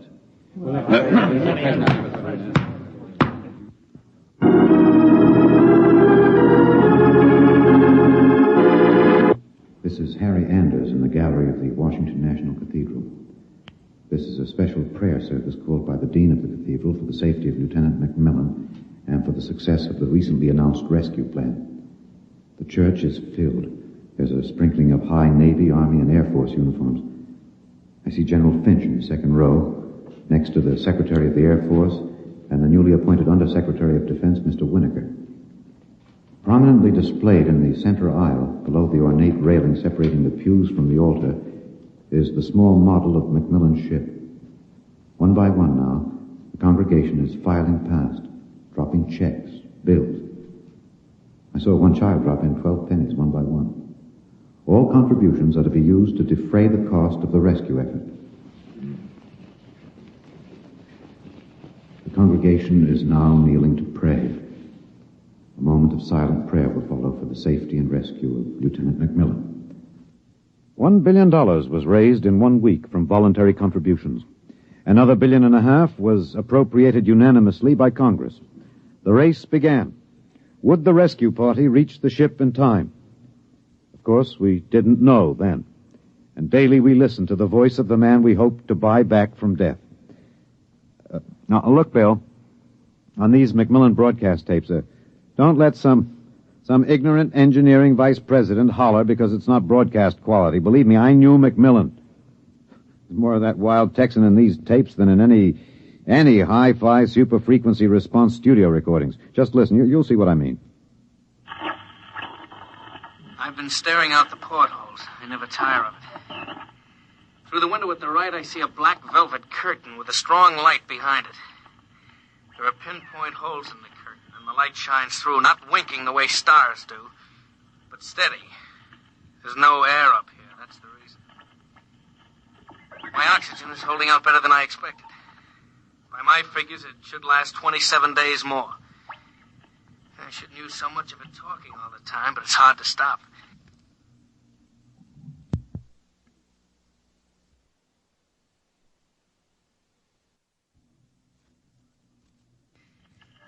Talking, I feel as if I was still in touch with the Earth. Still one of you. Even though I am way up here. Too bad the receiver is broken, but if it had to be one or the other, I'm glad it was the transmitter that came through all right. There's only one of me. There are billions of you to talk to.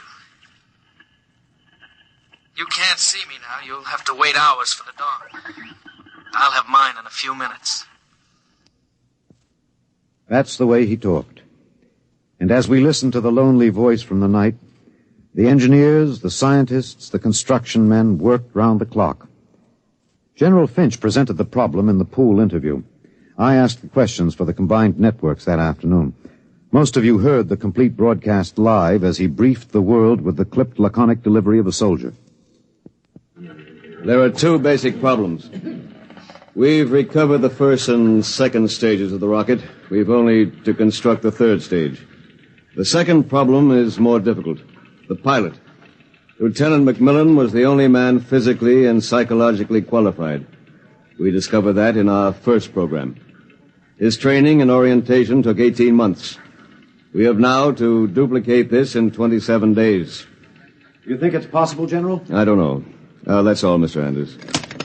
Stevenson, get me some coffee, will you? Black and some kind of sandwich, no butter, no mayonnaise.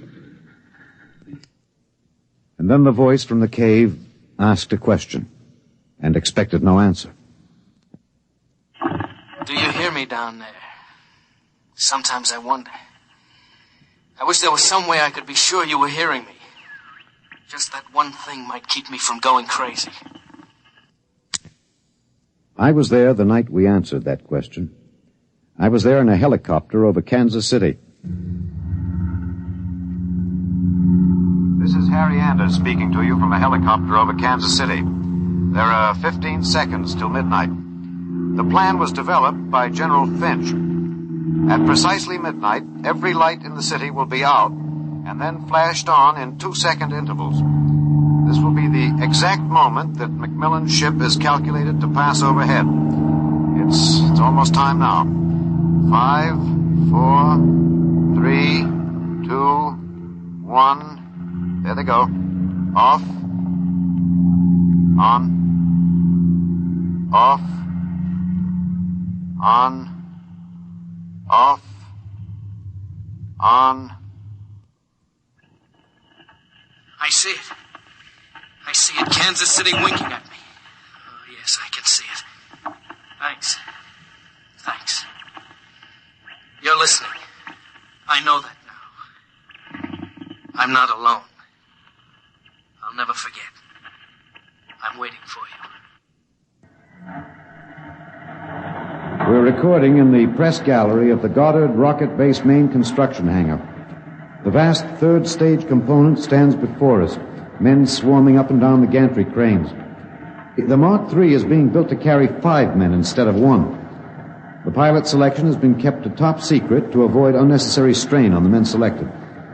The latest progress report gives a possible margin of 6 hours between the launching of the rescue ship and the estimated exhaustion supply of oxygen to Lieutenant McMillan. The shift is changing now. The expert construction workers recruited from across the country by the combined efforts of the Air Force Personnel Service, the Atomic Energy Commission, and the International United Electrical Workers and United Auto Workers of the AFL-CIO. The margin is 6 hours. 6 hours between life and death for Lieutenant Reverdy L. McMillan. An hour ago, I saw the sun rise over Russia. Looks like any other land from here. The green where it should be green. Farther north, a sort of mud color. And then white where the snow is still deep. Up here, you wonder why we're so different when the land is the same. You think we're all the same children of the same mother planet. Who says we're different?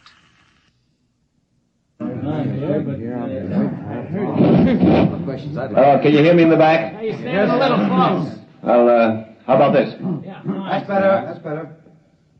All right, gentlemen, I have exactly 5 minutes for the press conference, therefore I'm not going to answer any questions.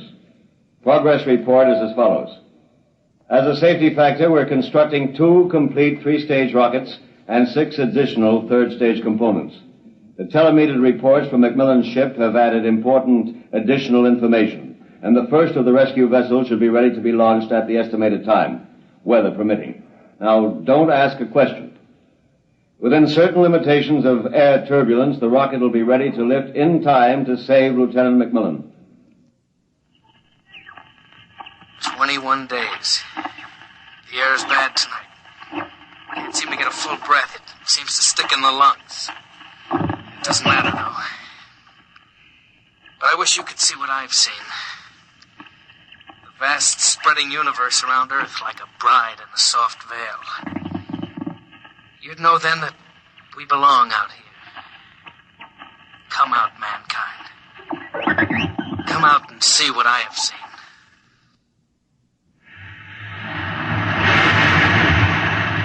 This is Harry Anders at Goddard Rocket Base. The Harrison Munch reactor engine for the first 3rd-stage rescue is being tested here at Goddard. You can hear the roaring of the gases in the test chamber behind me. The work has been stepped up as a new calculation based on the increased temperature reading from Macmillan's ship indicates that the exhaustion time will be some 6 hours earlier than originally estimated. The margin of rescue will be in minutes. Air very bad. Better hurry. Can't last much longer. Silly, of course you'll hurry. But I don't want anyone feeling sorry for me. I've seen the stars clearly. But more than this, I've seen the earth. There where I have lived and loved. I have known it better than any man. And loved it better. And known its children better. Goodbye.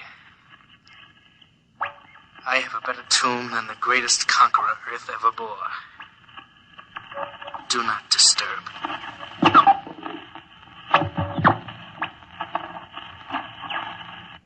Countdown for blast off. 5, 4, 3, 2, 1.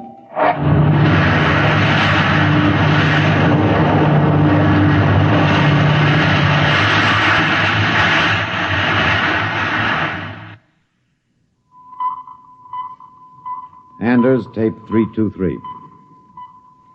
We're in the press operation room of Goddard Field. The rescue rocket has been aloft 53 minutes plus. Its calculated time of arrival is 54 minutes. You will hear the voice of General Beauregard Finch on a direct pickup from the rescue vessel, which has been named unofficially the Lifesaver. Silent crowds have collected at the outer perimeter of the rocket base, as if by their presence they might help it. Here it comes. Quiet. The next voice you hear will be General Finch aloft in the rescue ship.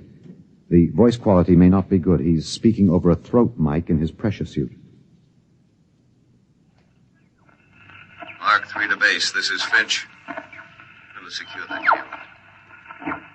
We have just secured to the airlock of Macmillan's ship. I'm now entering the lock. The inner door is closed. I have closed the outer door. The inner door is cycling. Now it is open. Bring in those oxy bottles, will you? The bulkhead to the control room is open.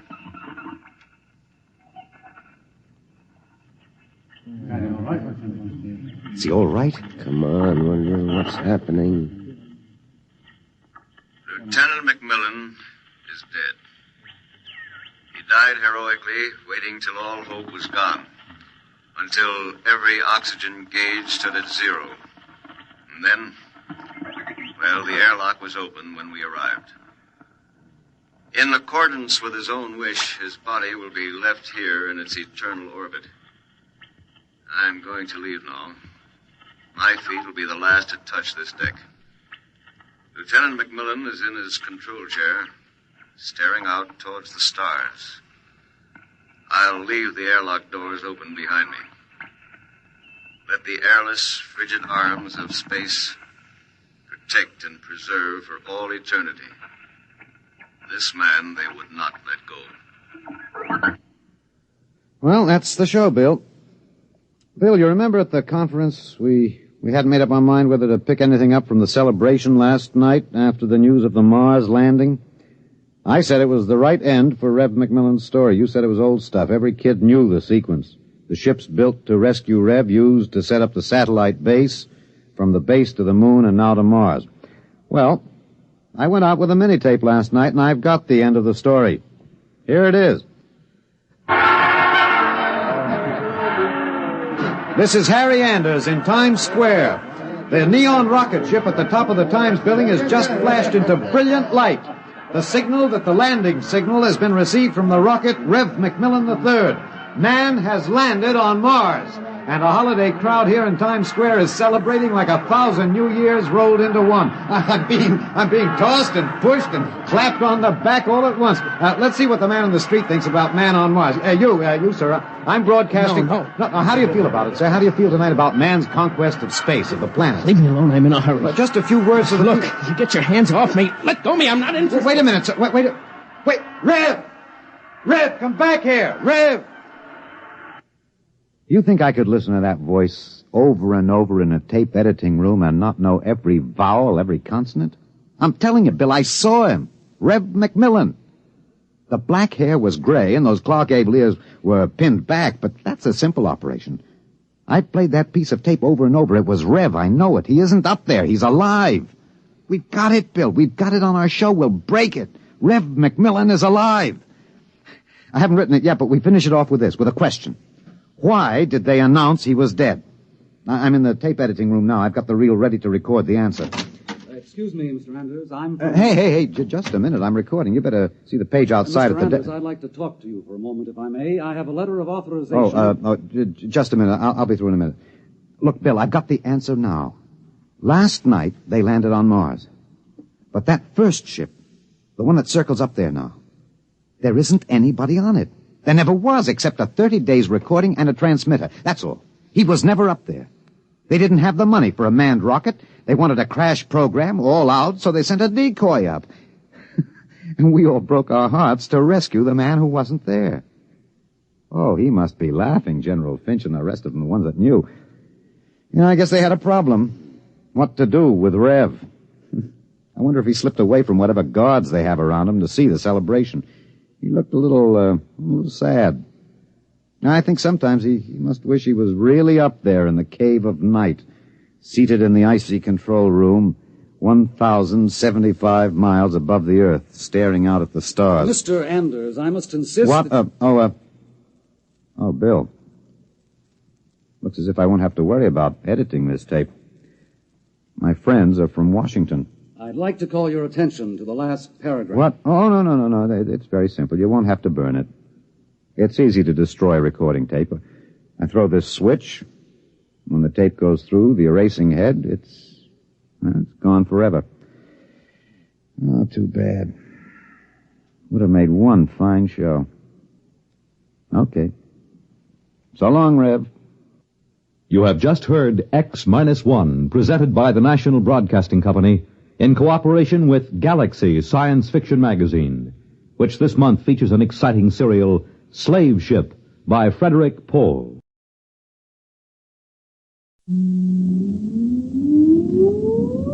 Countdown for blast-off.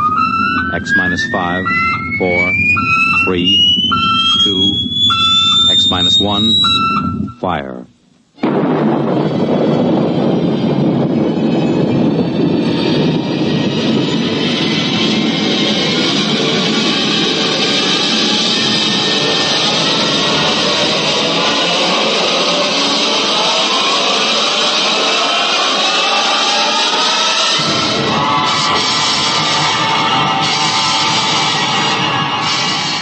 From the far horizons of the unknown come tales of new dimensions in time and space.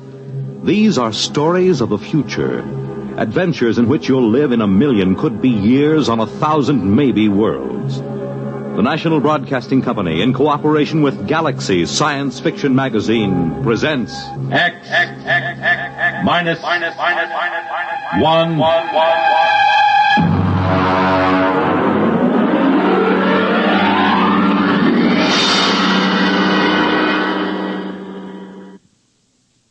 Tonight, The Scapegoat by Richard Maples. But first, hear this. When the ice is smooth and the sky is blue and the skater's waltz is played for two. You make it Pabst, 'cause Pabst makes it perfect. Yes, Pabst makes it perfect. Just as we always have ever since 1844. So next time, you make it Pabst, because Pabst makes it perfect. America's Blue Ribbon beer from the Pabst Brewing Company, Milwaukee, Wisconsin. Yes, Pabst makes it perfect.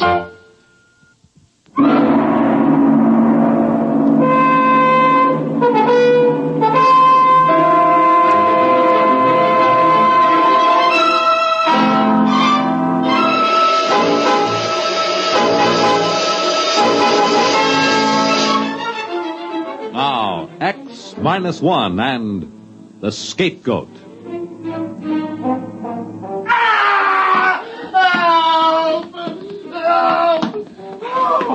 The old guy didn't have a chance. All he could do was shield his head with his limp arms and moan, while this other fellow, a husky young 6-footer, gave him a vicious, cold-blooded beating. Hey, cut it out! You, cut it out beating up an old man like that! I said cut it out! Now, let go of him. Well, what have you got to say for yourself before I belt you as hard as you hit the old man here? Well, hey, you, wait! Wait, you no-good hoodlum! Hey, you all right, Pop? Are you okay? What happened? Was he trying to rob you or something? Look, you'll be all right now. You'll be okay. You're lucky I came along then. No cops anywhere. Okay, come on, old-timer. Up on your feet. You're going home with me. I suppose it seems callous to think of it, but this old man was just what I'd been looking for.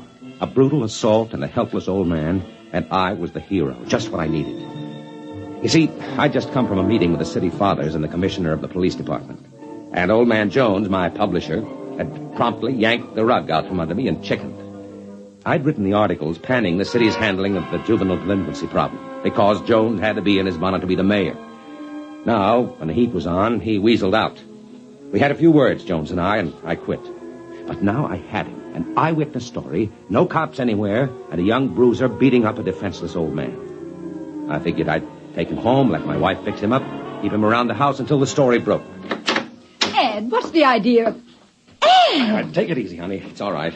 This old guy just needs some patching up, that's all. Come on, old-timer. Oh, but he looks awful. Who is he? Well, there's blood in it. Now, come on. Help me get him inside. He's cold. His wrist, it's cold. Yeah, shock, I think. Come on, in with him. All right, now, let him down on the chair. There you are, Pop. Were you in an accident? No, some hoodlum was beating him up. I chased him off. Oh, that's awful. Did you call the police? There weren't any police there. I'm going to crack this whole situation wide open with this story. Hey, Mom! Hey! Wow! Never mind. Go into the bathroom and bring out some towels. Ed, we'll need some bandages. Yeah, we'd better get a blanket around him. A blanket? It's 90 degrees. It's the shock, son. Go ahead, Tommy. Okay, Mom.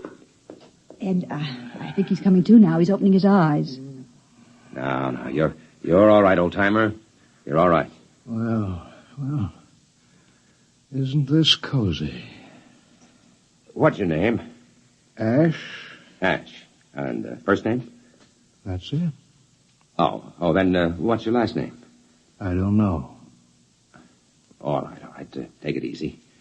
What happened? Who was that hoodlum? Did you ever see him before? I don't remember. Well, why was he hitting you? I don't know. I don't remember. You missing any money? I'm not sure. Well, I suppose I scared him off before he could rob you. Yes, yes, you rescued me, didn't you? I'm really very grateful. Don't try to talk too much now. You'll feel better after you've had something to eat.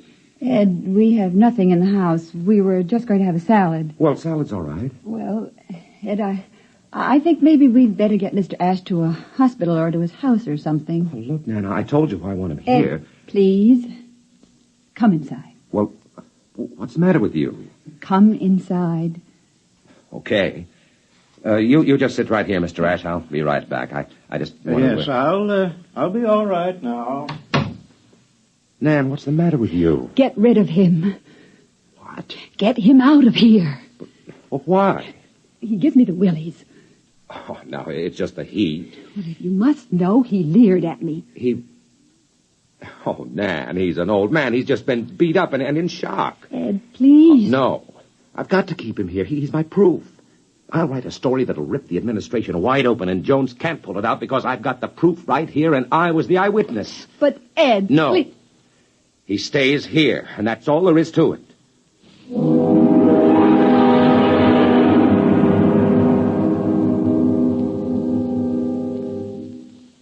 You're listening to The Scapegoat, tonight's attraction on X-1. Once, a tall and beautiful tree stood in the forest. It had been there for 200 or 300 years. In the course of that time, wind shook it and lightning struck near it. A hurricane bent it once until its top was nearly at the ground. But none of the ferocious assaults could fell that tall, proud tree. But then one day, the most spindly-legged, pot-bellied, adenoidal, open-mouthed creature that the forest had ever seen sat down in the cool shade of that tree. This was what was called a man, and he wanted to smoke what is called a cigar. He did. And he threw his match among the pine needles, and when he had smoked the cigar, he threw that away, too, and went off, because somewhere down by the lake there was waiting for him what is called a woman. And he had the hope that maybe she didn't feel like nagging anymore. Before nightfall, that tree that had withstood all those assaults was ashes, and thousands of other trees in that forest were, too. The man is still living. If you know any of his species, you might tell him that trees don't have Adam's apples and shrill voices. Trees are beautiful, and men ought to be careful with matches.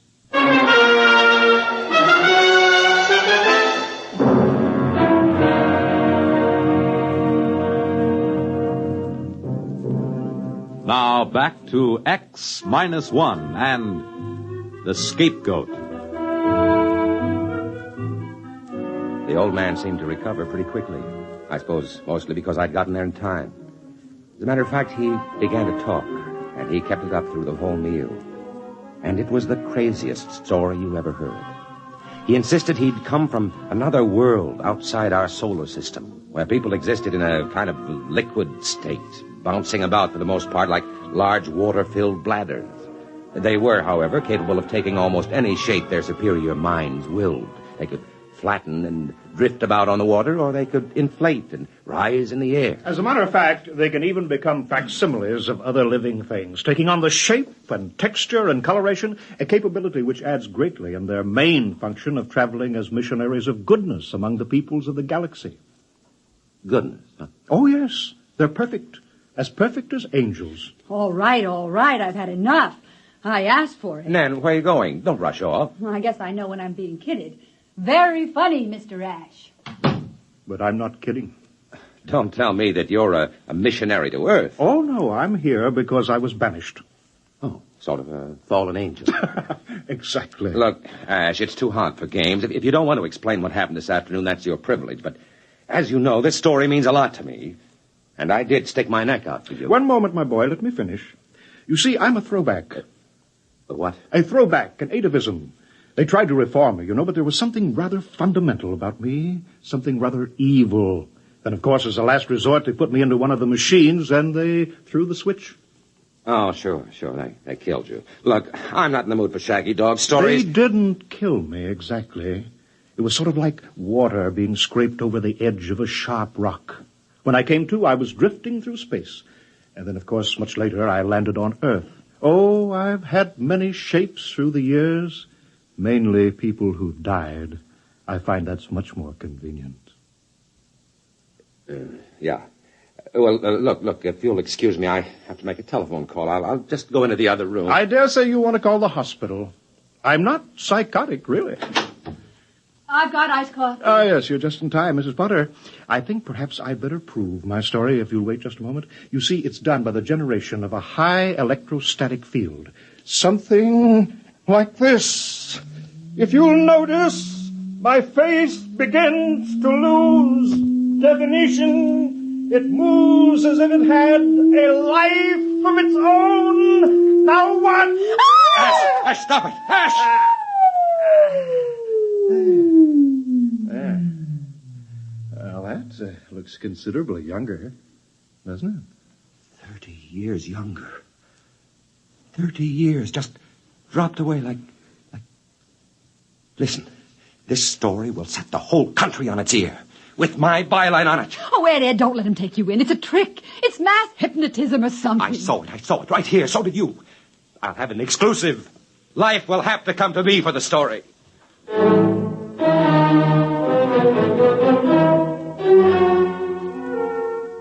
I've got to admit that I could share something of Anne's point of view. He wasn't really very pleasant. As a matter of fact, he had what you'd call colossal gall. After supper, he came right down to cases. Naturally, if I'm to stay here and keep my identity secret until you can arrange for an exclusive story, I will need a little pocket money. How much? How much you got? Well, I don't know. I got about $22, and payday isn't until Thursday. Well, how about your bank account? Hey, now, wait a minute. Well, we'll see what we can arrange later. I am a little tired, though. I think it's about time to go to bed. I noticed a rather comfortable bed in here. Well, I'll see you all in the morning. Good night. And thank you again for rescuing me. Ed, that's our bedroom. I know. Well, you go right in there and tell him that he can't Listen. sleep. He locked the door. Oh, Ed, do something. All right. You get some sheets from the linen closet, and I'll make up the couch.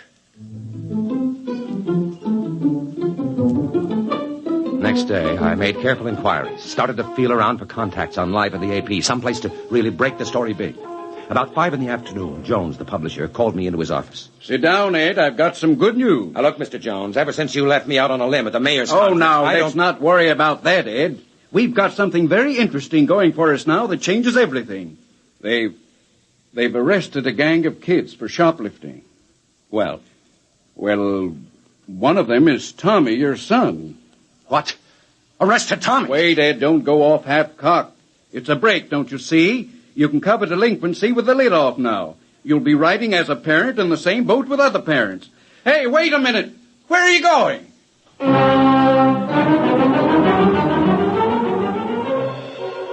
At the police station, I had the distinct feeling they'd been waiting for me.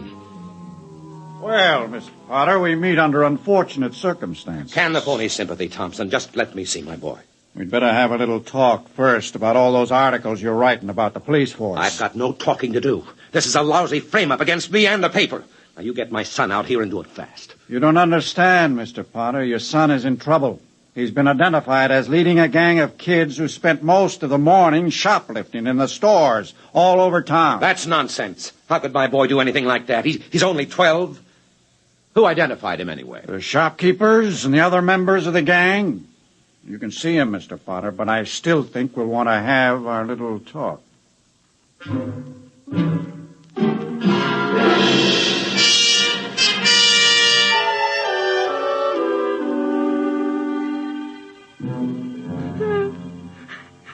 Son, what's this all about? It was Ash. Ash? Yes, I told him about the gang. What the heck are you talking about? Some of the fellas got together and built a hut for a clubhouse. What does the gang do? Oh, different things. One of the fellas is a 22, and we hunt rats, and Well, go ahead. What is it? we smoke. Oh. And what else? That's all, honest.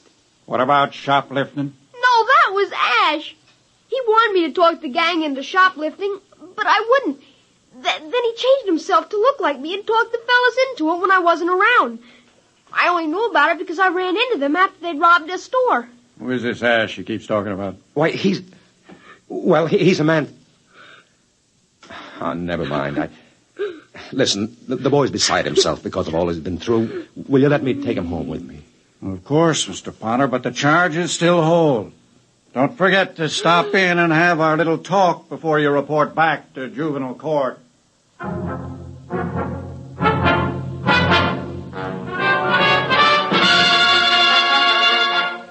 I called the house, and Ash answered the phone. I'm glad you called, Ed. I'm out of cash, you know. I need a small loan. Now, listen, you. The police have picked up Tommy. He's been charged with the shoplifting you did today. Oh, now I'm sorry about that. You see, there's a certain cultural difference between you and me. I didn't understand. You're going to help me get him out, you hear? You're going to tell everybody the truth. Well, of course. Of course I will. Now, listen. I'm coming home. Nan will be back from her mother's any minute. Don't you tell her about this, you hear? Well, of course I won't. I'll be waiting right here.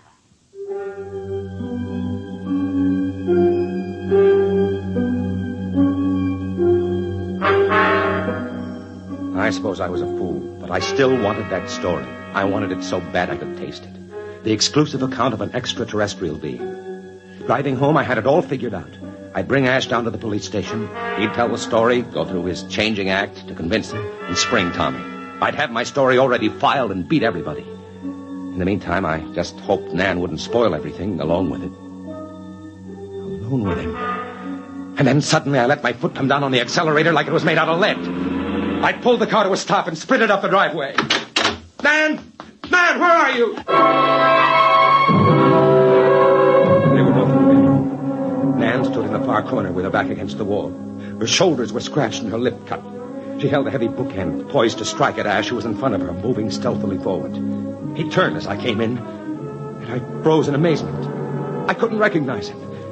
And then, all at once, I realized I was looking at the spitting image of myself. Ed, I knew it wasn't you. I knew it wasn't you. Well, if you'll both excuse me, come back here. I'll get you. I'll get you. I bolted through the window and circled the house. I spotted him rushing down the street, and I caught him around the corner at the same spot where I'd first seen him. Let go of me! You've got this coming to you! You've got this coming to you! I slugged him, yet I knew it was useless the instant the blow landed. He felt just like sponge rubber, yet I kept hitting him. I didn't bother listening to his cries, even after he'd changed himself back to an old man. And then suddenly I felt a hand grab my shoulder and whirl me around, and a fist exploded in my eye. What's the matter with you? What do you think you're doing, beating up an old man like that? You no good hoodlum. I searched desperately for an explanation. And then, abruptly, without having said a word, I reeled and stumbled down the street. Home to Nan.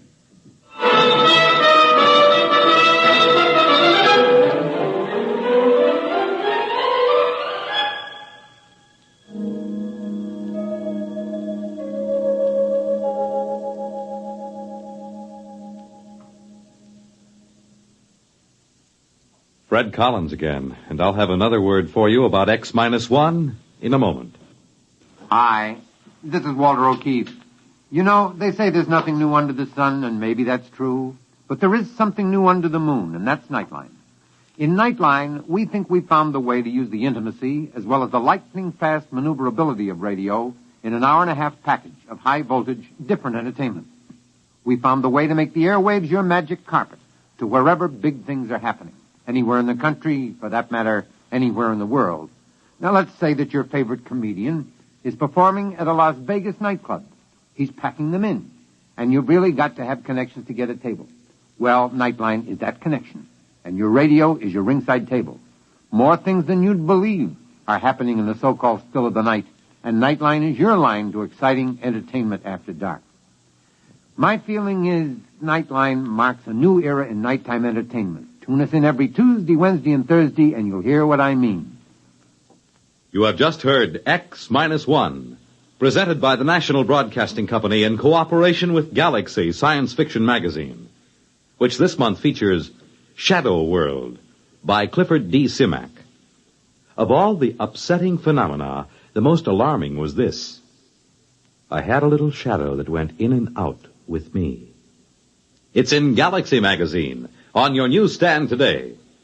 Tonight, X-1 has brought you The Scapegoat, written by Richard Maples and adapted for radio by Ernest Kenoy. Featured in our cast were Carl Weber as Ed, Wendell Holmes as the changeable Mr. Ash, Jane Amar as Nan, Bobby Alford as Tommy, Guy Rep as Mr. Jones, and Roger DeCoven as Thompson. This is Fred Collins. X-1 was directed by Kenneth McGregor and is an NBC Radio Network production.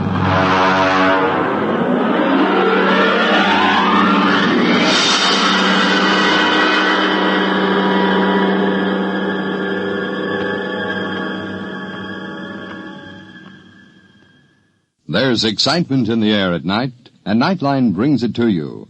Hear Nightline with Walter O'Keefe, next on most of these NBC stations.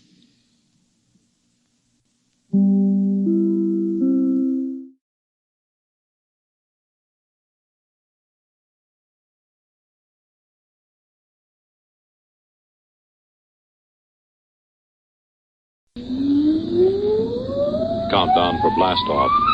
X-5, 4, 3, 2, X-1, fire.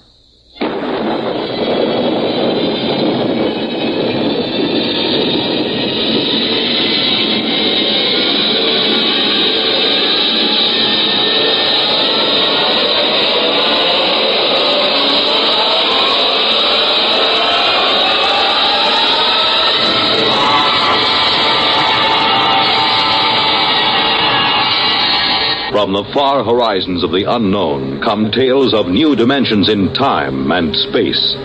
These are stories of the future, adventures in which you'll live in a million, could be years, on 1,000 maybe worlds. The National Broadcasting Company, in cooperation with Galaxy Science Fiction Magazine, presents X minus 1.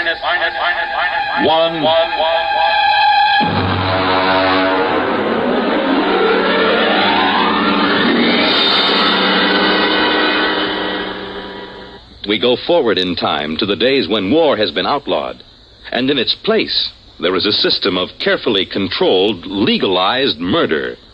The story, The Seventh Victim, by Robert Sheckley.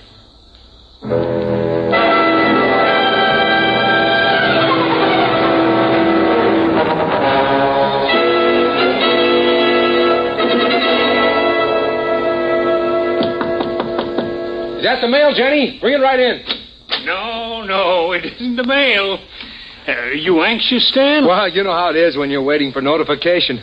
It's been 2 weeks. The government's behind schedule, as usual. Oh, that's always the way it is. Now, when you get to be my age, you won't worry about it anymore. At 73, you can afford to wait for the mail. Well, how about the ad? Have you got it done? Sure, E.J. Want me to play it back for you? Of course, I recorded it myself. We'll have an actor in for the actual recording. You ready? Go ahead. Hi there, neighbor. When you're in a crowd, when you're among strangers, do you feel safe? Are you protected by that vital underarm area? You aren't, unless you own a Protect suit. The finest tailoring in the world has gone into a Morger and Freeline Protect suit to make it the leader in men's fashion. Protect suit is the safest as well as the smartest. Every Protect suit comes with special built-in gun pocket, guaranteed not to bulge. Oh, nice. Very nice. A touch of the concealed button throws the gun into your hand, cocked, safety off. Why not drop into the Protect store nearest you? Why not be all safe? Oh, that's fine, Stan. That's fine. That's a very nice, dignified commercial. Mm-hmm. And you can relax. I picked up the mail just before I came in. Here's your notification. That's it. Look, from the ECB. That's the baby. Oh, you're not going to open it now. Oh, no, of course not. No one is supposed to know the victim's name except the hunter. That's right. Have a good hunt, boy. You need a kill. You've been all keyed up. Well, it's too bad you have to retire, E.J. Well, I got into the 10s club. 10 hunts. That's not such a bad record. 10 hunts, of course not. 10 hunts, and then, of course, victim in between. That's 20 kills. Mm-hmm. I sure hope my victim isn't anyone like you. Don't worry about it. What number will this be? My 7th. Oh, lucky 7. Go to it. We'll get you into the 10s club yet. By the way, I got a circular in the mail. Maybe you'd like to use it. Okay. Victims, why take chances? Use an O'Donovan accredited spotter. Let us locate your assigned killer. Pay after you get him. Oh, well, thanks a lot, E.J., but I've got my own spotter. Very good fella. Well, I suppose you're anxious to get home, open up, and find out who your victim is. What's that? Oh, shooting down the hall. I guess somebody got his victim. Good for him, eh? You bet. Oh, it feels wonderful, E.J. I feel alive again.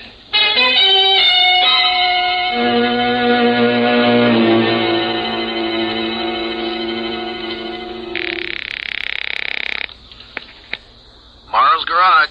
Hello, Ed. Freeline. Oh, hi, Mr. Freeline. I'm going out on one, Ed. Wow. Good luck, Mr. Freeline. I suppose you want me to stand by. Yeah, that's right. I don't expect to be gone more than a week or two. I'll probably get my notification of victim status within 3 months of the kill. Well, I'll be standing by. Good hunting, Mr. Freeline. You'll be sure to save time for me now, Ed. I'd hate to be caught as a victim without a first-class spotter on my side, huh? Oh, now, don't you worry, Mr. Freeline. I'll be right there in your corner. I've got a couple of good ideas for an ambush that I haven't tried yet. Good. Well, I'll get back in touch with you right after the kill. So long.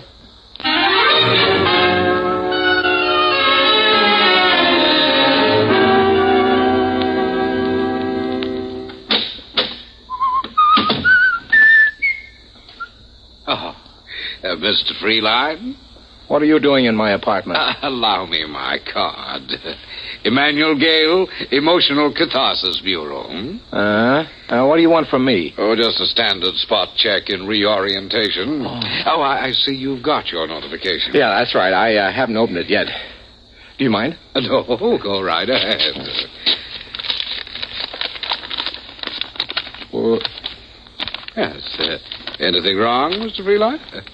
I mean, everything there. Photographs, address, description data. Yes, but it says Janet Marie Patzig. Janet Marie? I've never killed a female. Is this in order? Well, just a moment till I check my list. Yes, that's right. The girl registered with the board under her own free will. The law says she has the same rights and privileges as a man. Could you tell me how many kills she has? Well, I'm sorry, sir, but the only information you're allowed is the victim's legal status and the descriptive data that you've received. Could I draw another? Well, you can refuse the hunt, of course. That's your legal right, but you'll not be allowed another victim until you have served. Women, always trying to horn in on a man's game. Why can't they stay home? Just doesn't seem feminine. Look, Gail, do you mind if I start packing? Oh, no. Go right ahead. If you like, you can give me the historical checkout while you pack, and I'll just tick it off here on my list. Well, all right. Where do you want me to start? Let's see. Question 1, I think. When was the Emotional Catharsis Board established? Well, the board was formed at the end of the Fourth World War, or the Sixth. Depends on if you count the new Argentina War. Well, either count will do. Go ahead. Well, let's see. Weapons increased in magnitude, efficiency, and exterminating power. Soldiers became accustomed to them, and it looked as if another war would be the war to end all wars. Would you hand me those shirts, please? Oh, yes, of course. So, this time, the peace had to last for all time, but the government recognized the presence of a need for violence in a large percentage of mankind. They recognized the validity of competition, love of battle in the face of overwhelming odds, and these, they felt, were admirable traits for the race. So their problem was to arrange a lasting peace that would stop the race from destroying itself without removing responsible traits. I'll just get a new toothbrush in New York. Very good, very good. All right, Mr. Freeline. Now, if you could run down the basic rules. Well, anyone who wants to signs up with ECB for a fine, legal murder. Then, of course, he has to take his turn a few months later, if he survives. The Emotional Catharsis Board picks the victims' names at random. A hunter is allowed 6 months to make his kill. Armament? Yeah. He's allowed to use a standard caliber pistol he can wear no armor. Victim is allowed to wear armor and is allowed to hire spotters. Very good, very good. Now, we don't have to go over the penalties for killing or wounding the wrong man. I'm sure you know all that. Yeah. Oh, it's a beautiful system, isn't it? All the people who want to kill can, and that's about 1/4 of the population. Those who don't want to don't have to. At least there aren't any more big wars, just hundreds of thousands of small ones. Huh? All right, Mr. Freeline, you're checked out for orientation. All the same, I don't exactly like the idea of killing a woman. But she did sign up, didn't she? Yeah, that's right. Janet Patzig in New York. Well, I'll be taking one of our Protect Suit specials. Have you seen one of these, Mr. Gale? When I actuate the mechanism, watch how fast the gun springs out at the ready. Oh, excellent. It's excellent. Ah, strange, isn't it, Mr. Gale? Each killing is a new excitement. It's something you just don't tire of, like a French pastry or women or drinking or anything else. Yes. Let's see, there. I guess that's it. Now a note for the milkman, and that's about all. Well, I'll be getting along, Mr. Gale. Oh, and good hunting, Mr. Freeline.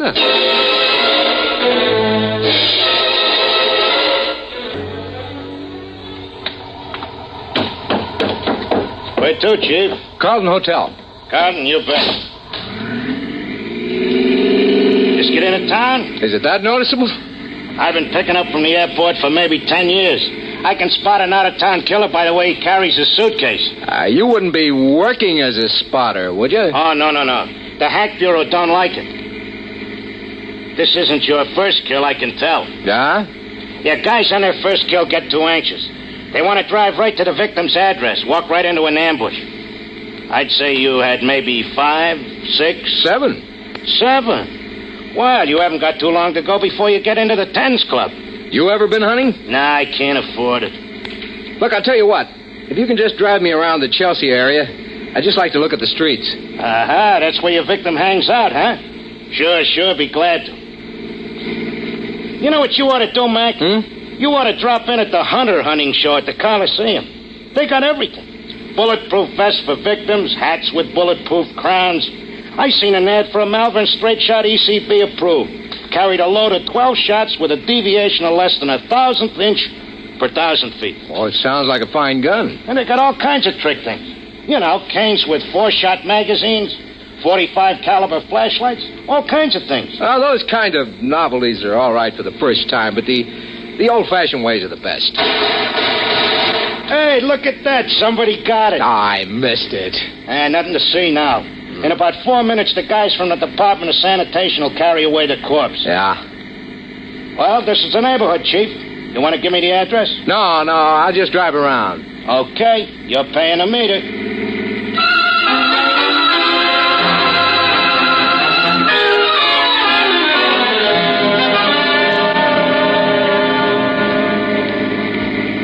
Now, wait a minute. What is it, Chief? There. That sidewalk cafe, you see? Yeah, shall I stop? No, just drive slowly. There she is. Sitting at a table.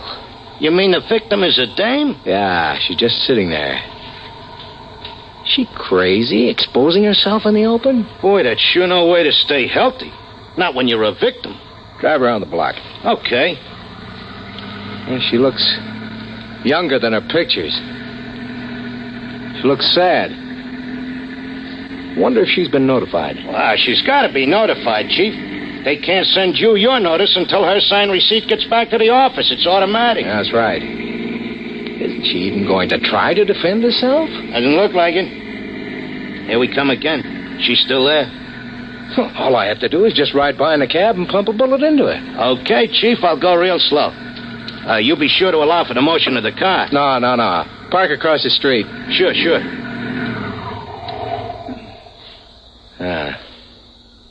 Both her hands are on top of the table. An easy, stationary target.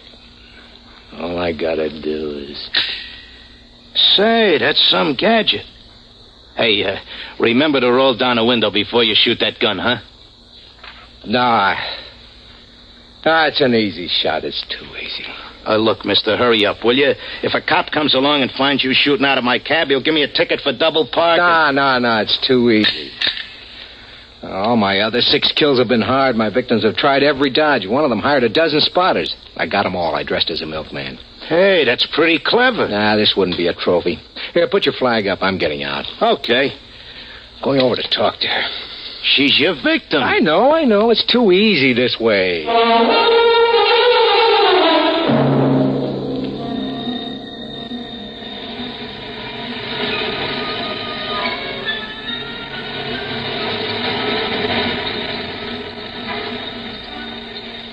Hello? What? Hey, look, if I'm being fresh, just tell me and I'll go. I'm an out-of-towner here on a convention. I'd just like to talk to somebody. If you'd rather I didn't. Oh, I don't care. May I sit down? I'd like to buy you a drink, if I can. I don't care. My name is Stanton Freeline. I'm Janet. Janet what? Janet Patzik. Well, nice to know you. Are you doing anything tonight, Janet? I'm probably being killed tonight. Oh, are you a victim? You guessed it. If I were you, I'd stay out of the way. No sense getting hit by mistake. Well, you're awfully calm about it. Don't you care? Haven't you got any spotters? No. Mr. Freeline, I'm a bad, bad girl. Huh? I got the idea I'd like to commit a murder, so I signed for ECB. Then I couldn't do it. Oh, I am sorry. But I'm still in, of course, even though I didn't shoot. I still have to be a victim. Well, why don't you hire some spotters? I couldn't kill anyone. I just couldn't. I don't even have a gun. Well, you got a lot of courage coming out in the open this way. What can I do? You can't hide from a hunter, not a real one. I don't have enough money to make a disappearance. Well, since it's your own defense, I should think... No, I've made up my mind about that. This whole thing is wrong, this whole system. When I had my victim in the sights, I saw how easily I could... Oh, let's forget it. I'm glad you talked to me. At least it'll pass the time.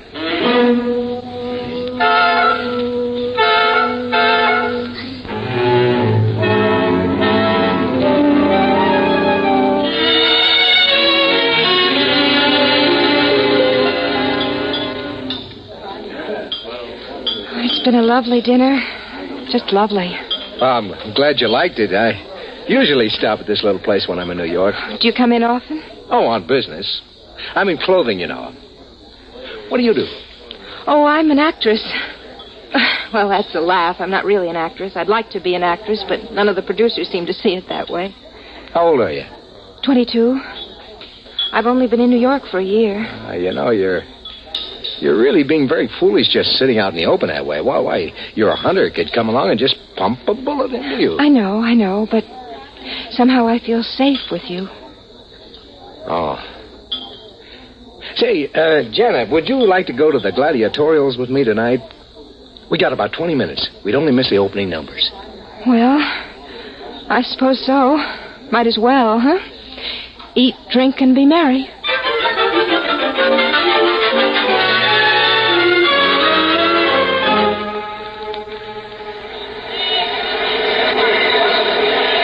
I'm a little disappointed. Why?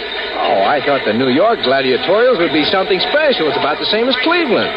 Historical events, swordsmen and netmen, duels with sabers and foil. Isn't there any difference? Well, the duel to the death is the same in Cleveland as it is in New York. You know, that's funny. I used to think that gladiatorials were very exciting. Now they just make me a little sick. Well, you can get tired of the best of shows. Frankly, I think it was a mistake starting to televise the gladiatorials. It cut down on the box office for one thing, and for another, it just isn't the same as being right there in the stadium, you know? No, it isn't. Well, want to stay for the second half? Let me see, they got, bullfighting, lion fighting, bow and arrow, and dueling on the high wire. No, I've had about enough. All right. Shall I take you home? Would you please?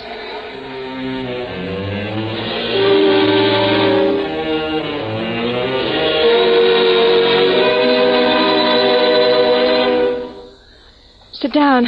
I'll fix you a drink. Janet. What? You're crying, aren't you? Oh, no, not really. It's just the thought that any minute from anywhere a bullet can come crashing into me.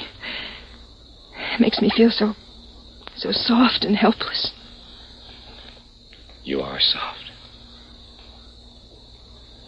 Oh, Janet. You're leaving New York soon? I suppose so. Convention's only lasting another day. I'll be sorry to see you go. Send roses to my funeral. Janet. What? Janet, I don't want you to be killed. There's not anything you can do about it, is there? Janet, I love you. Oh, Stan. What is it? Please, darling, please. But you can't love me. I'm a victim. I won't live long enough to... You won't be killed, Janet. Listen to me, Janet, darling. I'm your hunter. Are you going to kill me? Don't be ridiculous. Darling, I'm going to marry you. Oh, Stan, my darling. Oh, the waiting. I've been so frightened. It's all over. Think what a story it'll make for our kids, huh? Darling. How I came to murder you and left marrying you. Oh, Stan, kiss me.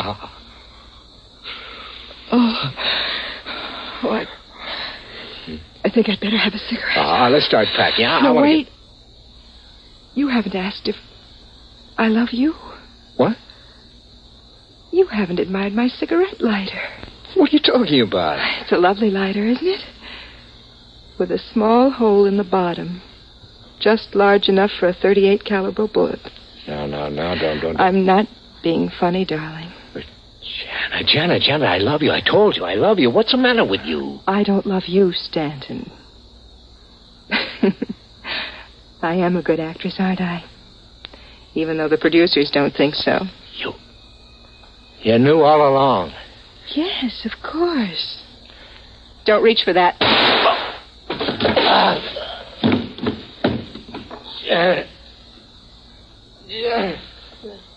Yes, darling.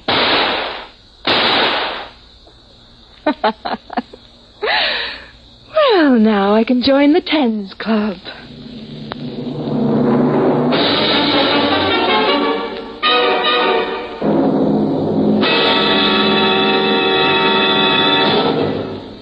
You have just heard X-1, presented by the National Broadcasting Company in cooperation with Galaxy Science Fiction Magazine. X-1 has brought you The Seventh Victim, a story from the pages of Galaxy written by Robert Sheckley and adapted for radio by Ernest Kenoy. Featured in the cast, Lawson Zerbe as Freeline, Terry Keane as Janet, his killer, Frank Maxwell as the cab driver, Ian Martin as Emmanuel Gale of the Emotional Catharsis Bureau, Irv West as Freeline spotter, and Arthur Hughes as his business partner. Your announcer, Fred Collins. X-1 was directed by Kenneth McGregor and is an NBC Radio Network production.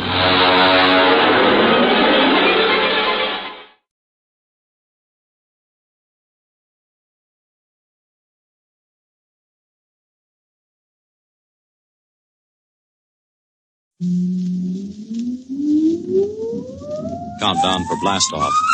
X-5, 4, 3, 2, X-1, fire.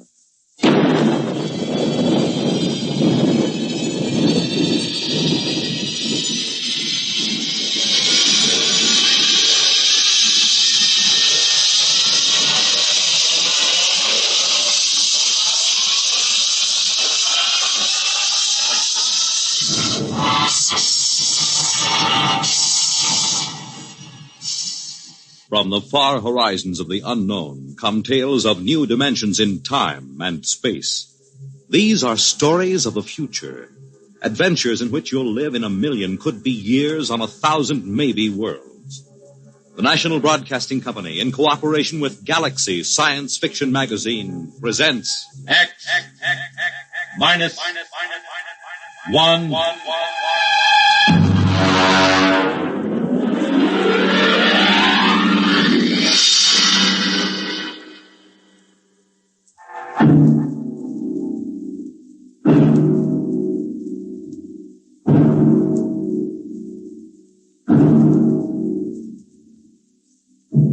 Can you predict the future? Can you tell what will come in 100 years? Or in 10? Or in the next minute? Tonight we present two ventures into the unknown. Two fantasies of the future, chosen from the works of one of our most brilliant young science fiction writers, Ray Bradbury. First, his story entitled, There Will Come Soft Rains.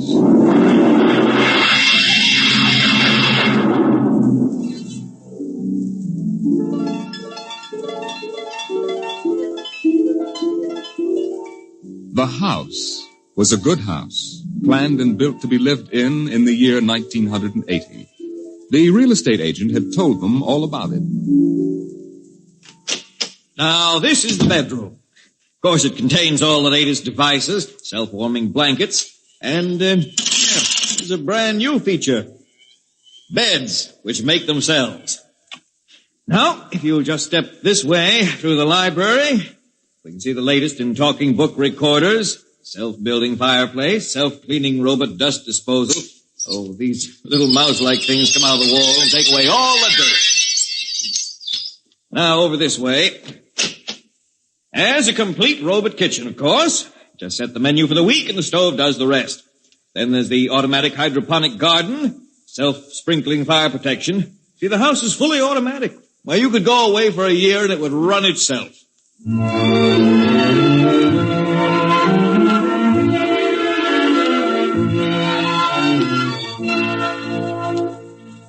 And so the family took the house. The man and the woman and the two children. A boy and a girl.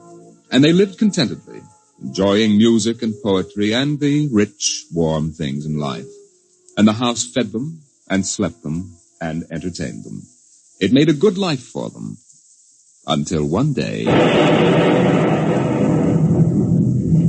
there were 10,000 explosions, and the world shook, and red fire and ashes and radioactivity fell from the sky. The happy time was over.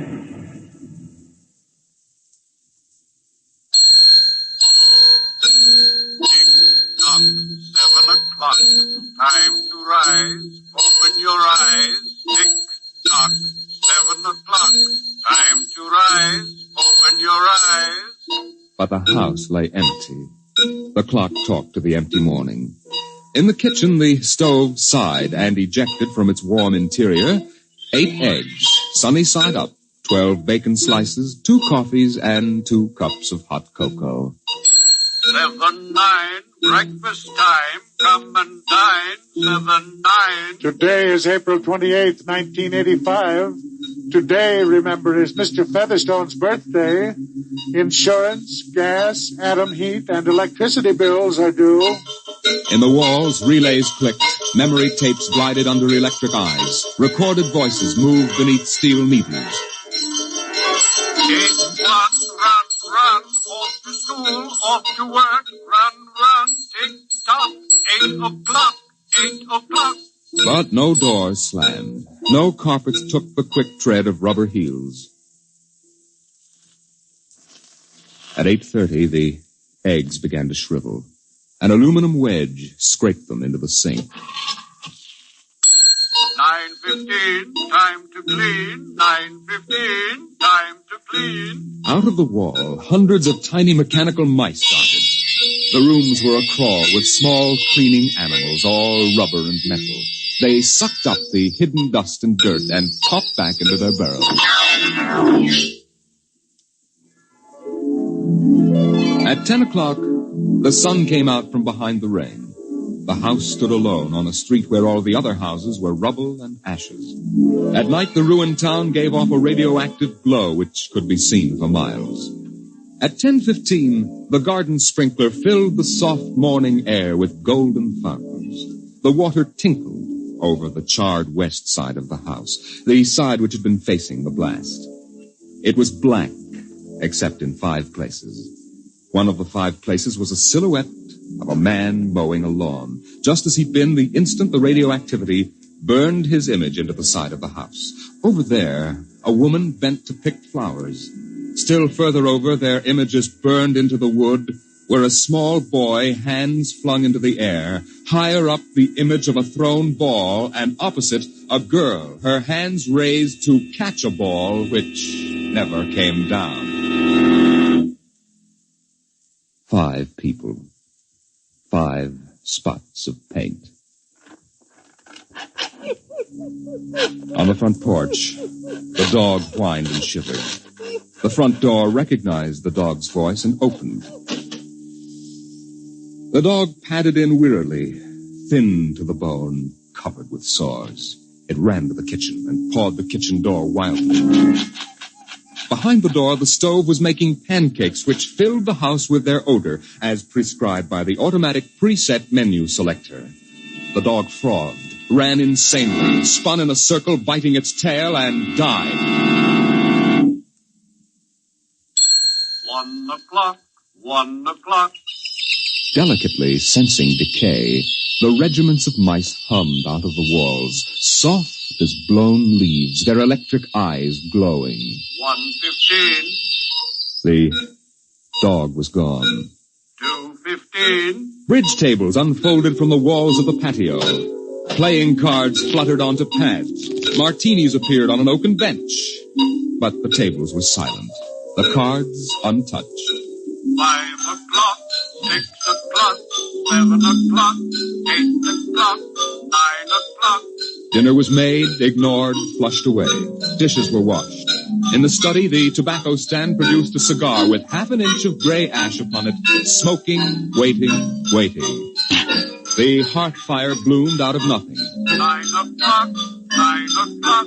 The beds began to warm their hidden circuits, and the phonograph spoke from beside the fireplace. Mrs. McClelland, what poem would you like to hear this evening? Mr. McClelland? Since you express no preference, I shall select at random from among your favorites. Sarah Teasdale. There will come soft rains. There will come soft rains, and the smell of the ground, and swallows circling with their shimmering sound, and frogs in the pools singing at night, and wild plum trees in tremulous white. Robins will wear their feathery fire, whistling their whims on a low fence wire, and not one will know of war. Not one will care at last when it is done. Not one would mind, neither bird nor tree, if mankind perished utterly. And spring herself, when she woke at dawn, would scarcely know that we were gone. The phonograph finished the poem. The empty chairs faced each other between the silent walls. At 10 o'clock that evening, the house began to die. The wind blew the bough of a falling tree into the kitchen window, smashing it. A bottle of cleaning fluid crashed on the stove.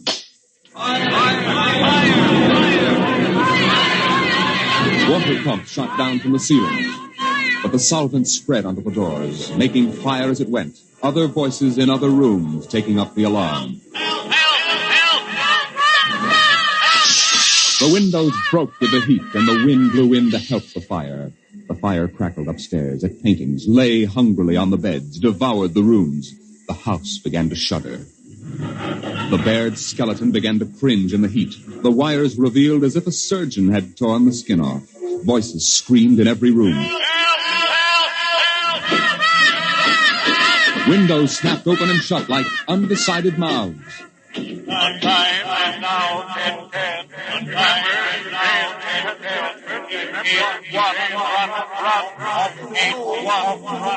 1,000 things were happening at once, like the interior of a clock shop at midnight. All the clocks were striking, making a merry-go-round of squeaking, whispering, and rushing. In the kitchen, the stove hissing hysterically was making breakfasts at a psychopathic rate.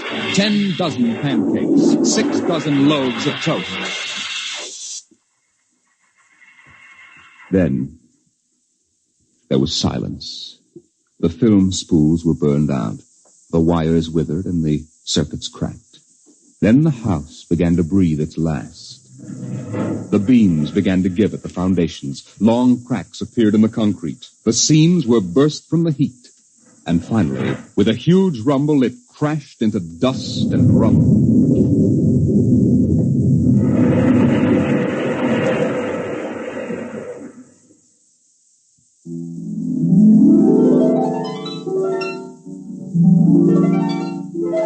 Dawn shone faintly in the east. In the ruins of the house, only one wall remained standing. And within the wall, even as the sun rose to shine upon the burning rubble, a voice spoke again and again and again.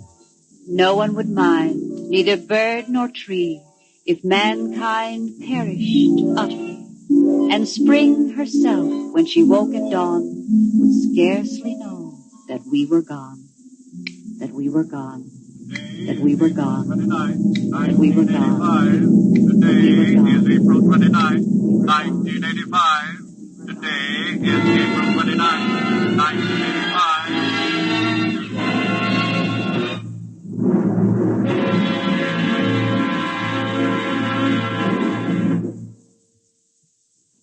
Strange are the uses of Providence.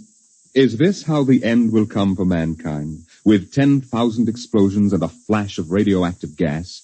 Or will destruction come more subtly, extended to us gently and innocently in, let's say, the hand of a child? Who knows in what manner 0 hour may arrest the world we know?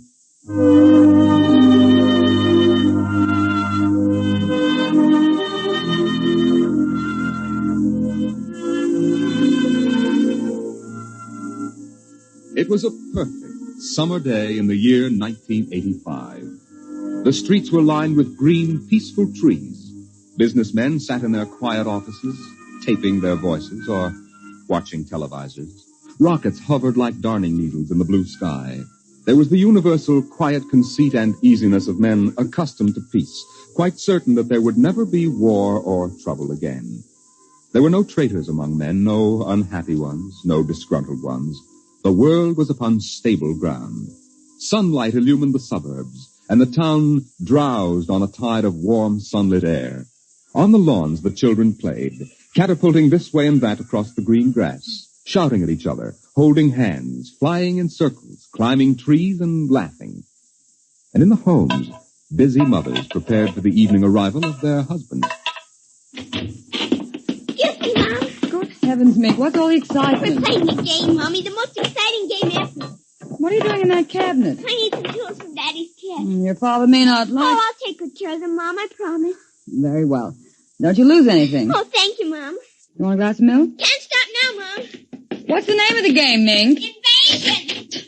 Invasion! Invasion. What will they think of next?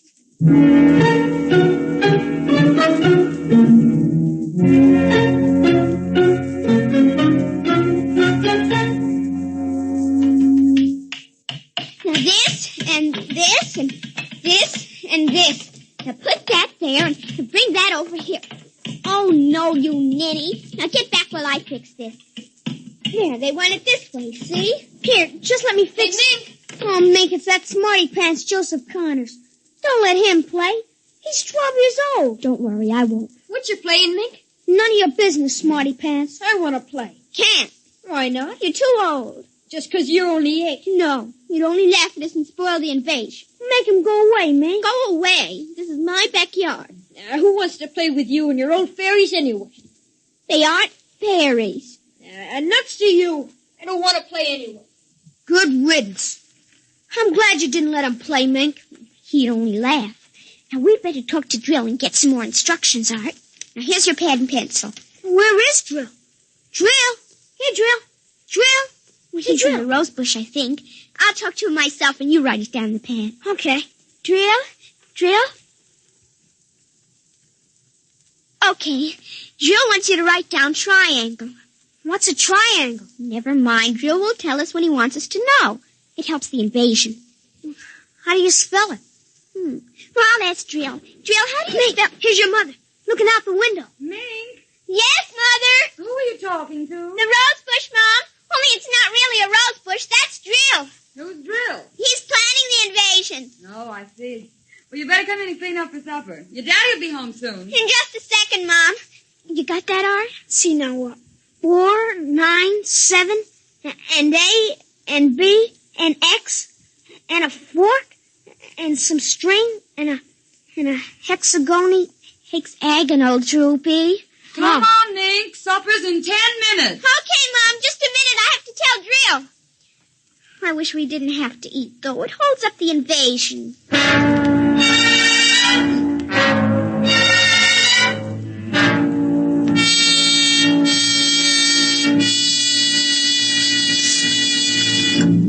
Nink, for heaven's sake, slow down. You'll choke on that soup. I can't, Mom. It's a matter of life and death. What's a matter of life and death? The invasion. What invasion is that? Oh, just some silly game the children have been playing. Well, whatever it is, Mink, it'll wait until you've finished your supper, I'm sure. I don't want any more. You barely touched anything. Oh, but Drill is waiting for me, Daddy. Drill? Who's Drill? He lives in a rose bush in our backyard. Imagination, Henry. Such nonsense. I've got to run now. You'll sit through dessert, young lady.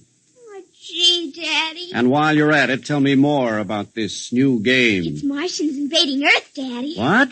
Well, not exactly Martians, Daddy. They're from... Well, gee, I don't know. From up. And from inside that little head of yours. You're laughing at me. Drill said you would. You'll kill Drill and everybody. Oh, I didn't know you could kill a Martian. But it's not really a Martian, Mom.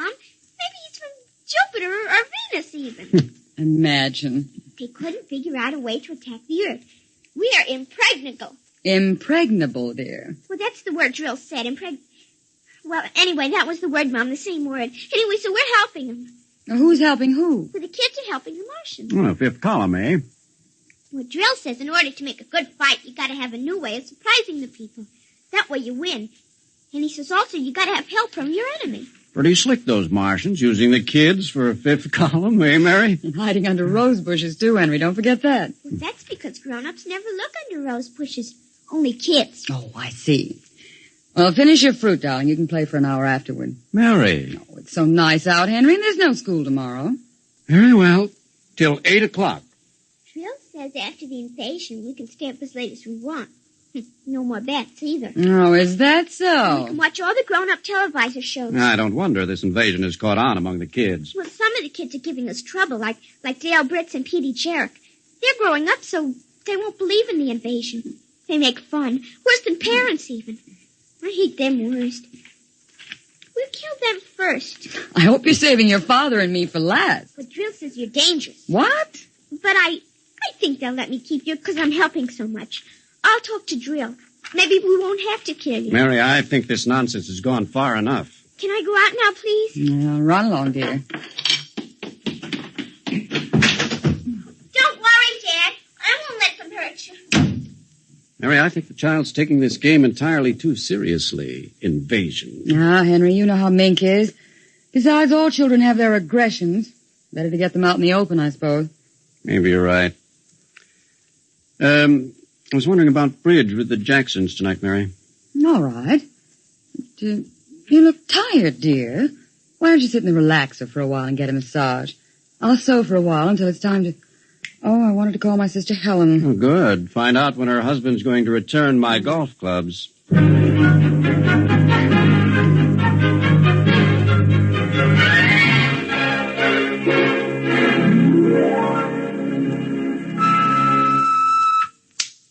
Televisor. Would you please connect me with Mrs. Helen Rogerson on Channel 7-2Z, Pittsburgh, Pennsylvania.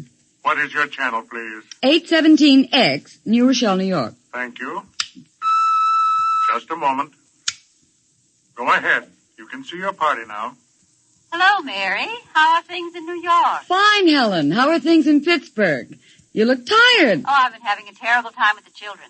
Sick? No, just underfoot. They've got a new game that's got me just about crazy. It's called Invasion. Did you say invasion? That's right. Well, isn't that strange? My Mink is playing it, too. My boy Tim is all involved with some imaginary fellow named Drill who's running the invasion. Must be a new password. Mink likes him, too. How do you suppose these games start? My backyard looks like a scrap drive. They've got every conceivable kind of mechanical gadget arranged out there. I talked to Josephine Schiller in Boston, and she says her kids are wild about it, too. It's sweeping the country. Remember when it was the Roomba? Please, dear, I'm not that old. Mommy! Oh, please, Minky, I'm on the televisor. Come on, see your Aunt Helen. Hello, Ming. Hi, Aunt Helen. Look what I've got. What is it, honey? Well, it's a yo-yo. Look when I unroll it. See? Well, Helen, look, it vanished. Where did it go? Into another dim... She means dimension. I say the darndest thing. My Timmy brought one home, too. I can't figure out how they work. Make it reappear, honey. There. See, it's easy. Where'd you get it, dear? Jill gave it to me, Mom. Mink? Bye, Aunt Helen. Gotta run now. Mink, you come back here. I want to talk to you. Hey, Mom. 0 hours, 5 o'clock. Mink! Bye! Oh, I can't understand it. The child's never been so unruly. Helen, do you suppose that... What? Nothing. Just a wild thought that... Say, the reason I called, I want to get that black and white cake recipe, and Henry wants his golf clubs. I don't know what he'll do. What was that? I don't know. One of the children must have been hurt. I'll have to run and see. Call me back tonight, will you? All right, Mary. Bye. Mink, come here. Yes, Mom. What is it? Who screamed? Peggy Ann. All right, what happened? Well, she got scared and went home. Did you hit her? No, she just got scared. She's a scare baby anyway. We won't let her play anymore. She's getting too old. Now, Mink, tell me why she cried. No, I can't. Mink, you'll answer me this instant or come inside. I've had enough of this nonsense. Gee, I can't quit now, Mom. It's almost 0 hour. Then tell me what frightened Peggy Ann. Okay, she saw Drill. Drill? He almost came through. He was just testing. Through what? Well, those pipes and things we set up. She looked into one of the pipes and screamed. I guess she saw Drill. And no one hit her? Uh-uh. Very well, Mink. I'll call Peggy Ann's mother and see how she is. And I'll call you for your bath in half an hour. Your father and I want to go out tonight. You won't be able to go out, Mom. Why not? 0 hours, 5 o'clock, Mom.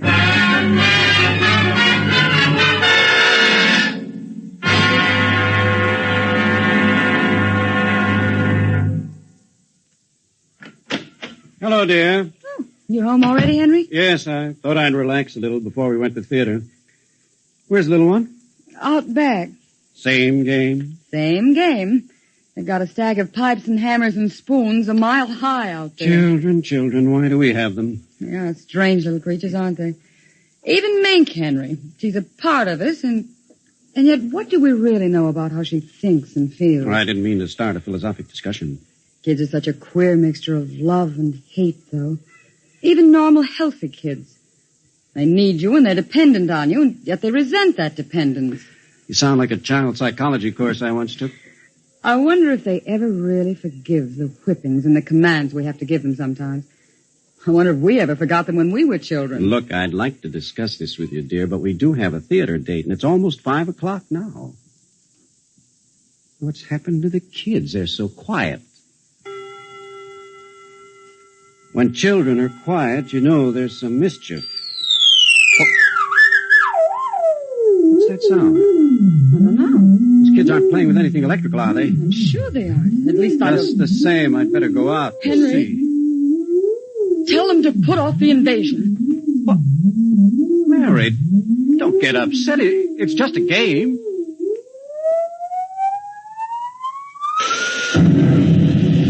Good Lord, what's that? Look out the window, Mary. What is it? Where are the children? Mary, why are you shaking? What did you see? Henry, quick. Up to the attic. They aren't in the attic. Yes, the attic. Quick. Mary, come back here. Mary! Mary, don't go up. They aren't up there. Mary, you out of your mind? There's no one up here. Quick, shut the door. Lock it. But there's nothing up here. What is wrong with you? Mary, come to your senses. Henry, we've got to stay here and hide. What are you talking about? I saw it through the window, Henry. It was horrible. What? It is an invasion. For heaven's sake, let's get down out of this attic and talk this over sensibly. I want to find out if Mink is all right. She's all right. I saw her. She was leading them around the corner of the house. Leading who? The kids? Shh. It's nothing. Listen. The front door. They're coming! Good Lord, those kids sound like 50 men with boots on. Not men. Oh, please, God, don't let them find us. Don't let them find us. I don't understand. Who's there? Shh, don't shout them. Who's down there? I demand that you answer me. They're coming. The whole house is shaking. Who's there? Please, be quiet. They might go away. Henry. Mom? Dad? Are you in the attic? Henry, listen. It's me. Hank, we've got to save her. Henry, you don't understand. She's leading them. What? She's leading them. She's on their side. Oh, my God. The children on their side? She told us, but we wouldn't believe her. Henry, they're coming out! Mom? Dad, we know you're in there. Well, I guess you better melt the lock through. Henry, the lock! It's melting! The door! Oh, dear God! Mom? Dad? Oh, I see you now. Peekaboo!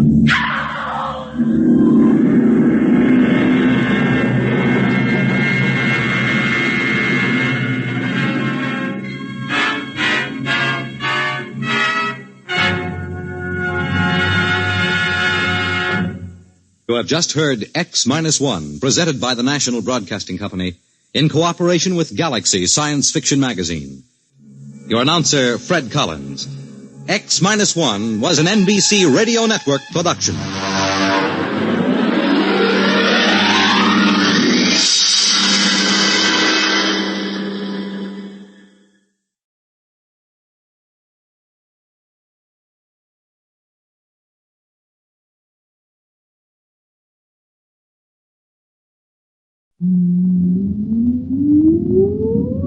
Countdown for blast off. X-5, 4, 3, 2, X-1, fire.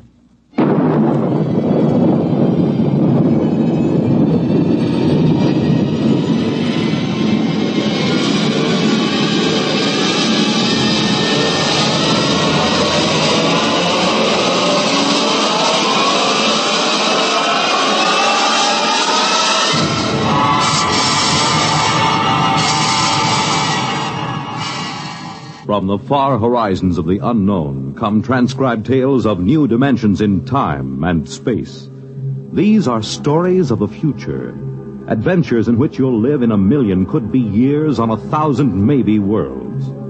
The National Broadcasting Company, in cooperation with Galaxy Science Fiction Magazine, presents X-1.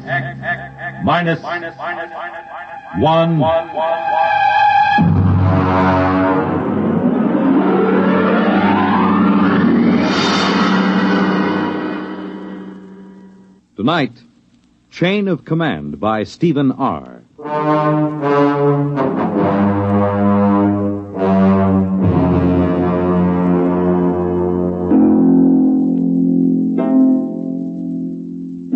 This is about George. He's a friend of mine. Lives right here at the Brookside Atomic Laboratory with his family. My name is Charlie Boyle, by the way.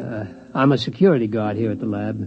Been here now for, 20 years, I guess. Of course, they don't use the lab anymore. Lots of weeds and things, and, I stick around. There isn't really any place to go.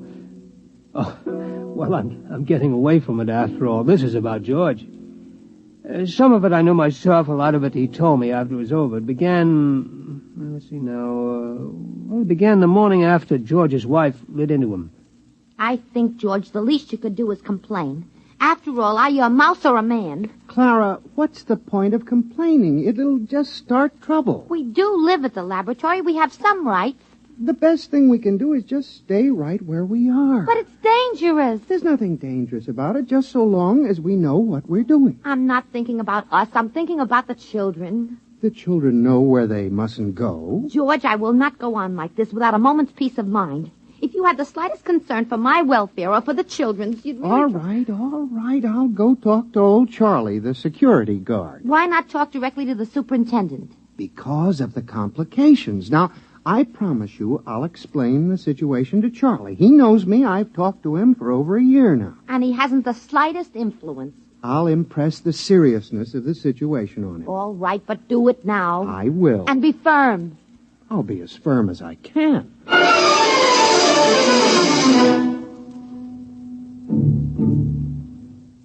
I was at my desk in the hallway. The place was deserted. I've always worked the night shift, except for my supervisor, Mr. Adams, who was in his office down the hall working late. I remember I was sort of dozing off when I heard George's voice in my ear. Charles. Charlie. Huh? It's me, George. Oh, yes, George. Yeah, how are you? Fine. Can I have a chat with you? Chat away. I got all night. Good. It's about the trap. The trap? The one outside our door. Oh, that trap. Clara, my wife, says it's dangerous. Well, now, She'd like it removed. Removed? Oh, no, George. That can't be done. Regulations? Regulations. Suppose you just removed it without telling anybody. Oh, they'd fire me, George. I see. Clara's afraid one of the kids might get hurt. Oh. How about taking it up with the supervisor? Mr. Adams? Why not? Well, it never occurred to me. Why not give it a try? Oh, I don't know. Mr. Adams doesn't even know you exist. Maybe it's time he found out. Well, it might get a bit sticky. Give it a try. Well, come on, Charlie. Be a good fellow. Haven't we been buddies for a long time? Oh, we've been buddies, all right, but... Well, when it comes to something like Will this... you try at least? Clara isn't going to let me alone unless something happens. Okay, George. I'll give it a try.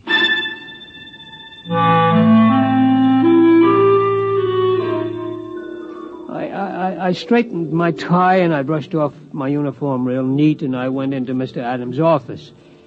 I could see the light under his door and I hear him on the phone, so I knew he was there. Edgar? Adams up at Brookside Lab. How are things in Washington? No, nothing serious. Just want to have a fingerprint check on one of our scientists. Yeah, number 7X4582. That's right. How's the missus? Good. Oh, excuse me a minute. Will you somebody at the door? Come in. Oh, hello, Charlie. Edgar, can I call you back? Fine. Yeah, what is it, Charlie? Well, I'd like a word with you, Mr. Well, Adams. Charlie, I'm on the phone to Washington. Is it a security matter? Oh, in a way, Mr. Adams. Well? I don't know how to tell you, really. Well, just tell me. Well, sir, there's a mouse named George down in room 412 who doesn't want the trap outside his door. Well, that's just too... What? A mouse in room 412. He objects to the trap. Look, Charlie, I'm busy. Is this a joke or something? Oh, well, I guess maybe it is. I mean, I like a good joke as well as the next fella, Charlie, but... Well, I mean, it's late and I got a lot of work to do. Do you mind... No, Mr. Adams. Yeah, well, that's fine. You just get back to your desk, huh? Okay, Mr. Adams. And Charlie, yes, sir. Yes. Next time one of the mice complains, tell him to come in here and speak to me himself. Yes, sir. Edgar Adams here again. I'm sorry. One of the security guards playing a little joke on me. He came in to say one of the mice here at the lab is complaining about the trap outside his door. You got him down Washington, too, huh? Yeah? What do you do about it? Traps, huh? Yeah. Yeah, it's the only way, I guess. Yeah.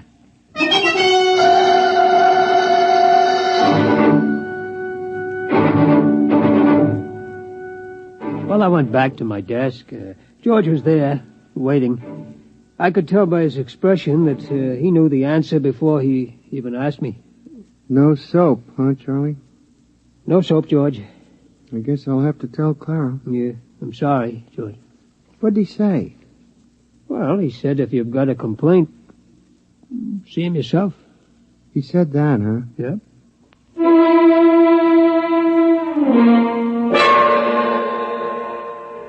Of course, I didn't know what was going to happen. George didn't tell me till it was all over. I mean, really all over. And then it was too late for me to do anything. It turned out, though, that Clara, that's George's wife, told him that if he didn't go talk to Mr. Adams, she'd up and leave him. Yeah, leave him. And the kids, too. So him and me, we went. And nothing negative on his record, eh, Edgar? Well, okay. Yeah, excuse me a minute. Come in. Oh, what is it this time? Excuse me, Mr. Adams. It's that mouse. He wants to talk to you. I'll call you back, Edgar. Now, look, Charlie, I mean, this has gone far enough. Yes, sir. Yes, sir. What the devil you got in your hand? This is him, sir. It's the mouse I was telling you about. George. Here, George. This is Mr. Adams, the security supervisor. How do you do? Huh? How do you do? Ventriloquism, huh, Charlie? Pretty good. Oh, it ain't ventriloquism, Mr. Adams. He talks. Yeah, sure he does. Well, look, now you had your little joke, and I got a lot of work to do. I'd like a word with you. What? Sure, that's remarkable. It really... Now, look, George, if you don't... George, suppose I just leave you here and step outside. That might be best. Excuse me, Mr. Adams. No, wait a minute. You can't leave that beast in here. He won't take much of your time. But, hold it. Leaving mouse on my desk. Can you hear me all right? Yes, of course. What? I said, can you hear me? Some people have trouble. I'm going out of my mind. It's a hallucination. No, sir, a mouse. Listen to... What are you? A mouse. You know, cheese, rodents, all that sort of thing. Do you mind if I touch you? Okay, but take it easy. Careful, don't bend up the whiskers. You're real. Sure I'm real. Now, listen, about that trap. The trap? My wife is driving me goofy. Get it away from our front door, will you? Your front door, yes. Yes, of course, Are you sure you exist? I could bite you to prove it. Never mind. What about it? What about what? The trap. The trap. Yes, of course. Well, I mean, that's a security problem. Look, would you do me a favor? Depends. Tell me, how come you talk? Simple. My ancestors have been around this lab since it was built. We've gotten a lot of gamma radiation. A couple of them were used as an experiment to test radiation endurance. There were surgical operations, grafts of human brain tissue to mouse brain tissue to check the effects of the rays on human brains and so on. You follow me? Wait a minute. I remember there were some experiments where human brain tissue was placed in a mouse and then exposed. That's it. Those mice, the ones that survived, were my great-grandparents. Holy smokes. So what about the trap? I mean, We're nice, peaceful mice. We don't bother anybody. We don't eat much. We mind our own business. Wait a minute. You say your great-grandparents were the first of this talking line? I mean, are there many of you? 3 generations, Mac. That's a lot of mice. Tell me, have you talked to anybody besides me? Well, I talked to Charlie. No, I mean besides Charlie. I tried it with a couple of guys. They wouldn't listen. These others, what do you call them, your relatives? Have they talked to anybody? Tell me. How should I know? I suppose they've talked to dozens of people. Where are these people they've talked to? The mental hospitals are full of them. It's a problem, see. We can talk to kids and, you know, the odd ones, but anybody else, they get scared. Uh-huh. So, what do I tell Clara about the trap? Clara? My wife, Clara. Oh, well, it's a security problem. I think I'll have to take it up with Washington. Okay, take it up. Yeah, I'll dictate a memo first thing in the... No, I won't. They'll think I've flipped.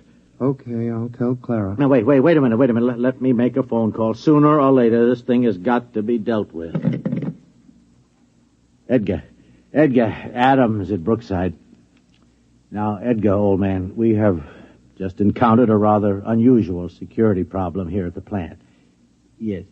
No, nothing like that. Mice. Yes. Talking mice. No, Edgar, it is not a joke. I know we were joking a while ago, but it turns out there are talking mice here. Edgar, listen. Please, Edgar, will you listen? I'll put one of them on the phone. Now, listen, would you just talk, please? What'll I say? Just say anything. His name is George. Hello? This is George. I'm trying to get the authorities to remove the trap from in front of my... What? Yeah, let me have it, will you? Edgar, listen, I am not kidding, and I have not gone mad. This is on the level. In my office at this moment, there is a mouse who talks. In this top-secret atomic laboratory, there are several hundred such mice, for all I know. Look, Edgar, you don't believe me, and I don't expect you to believe me. No, I don't want a vacation. Good night, Edgar. He doesn't believe me. We keep running into this all the time.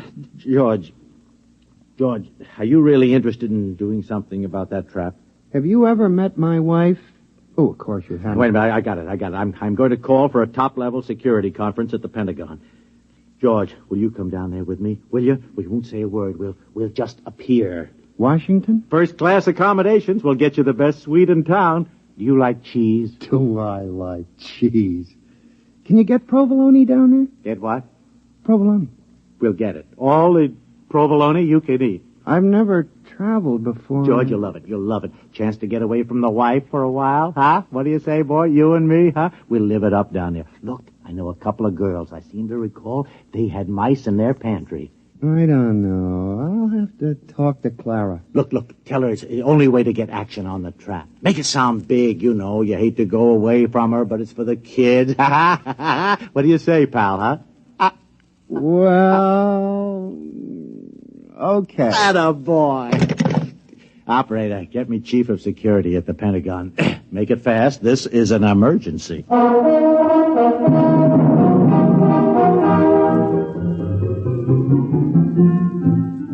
I wasn't there, but like I say, George told me all about it after it was over.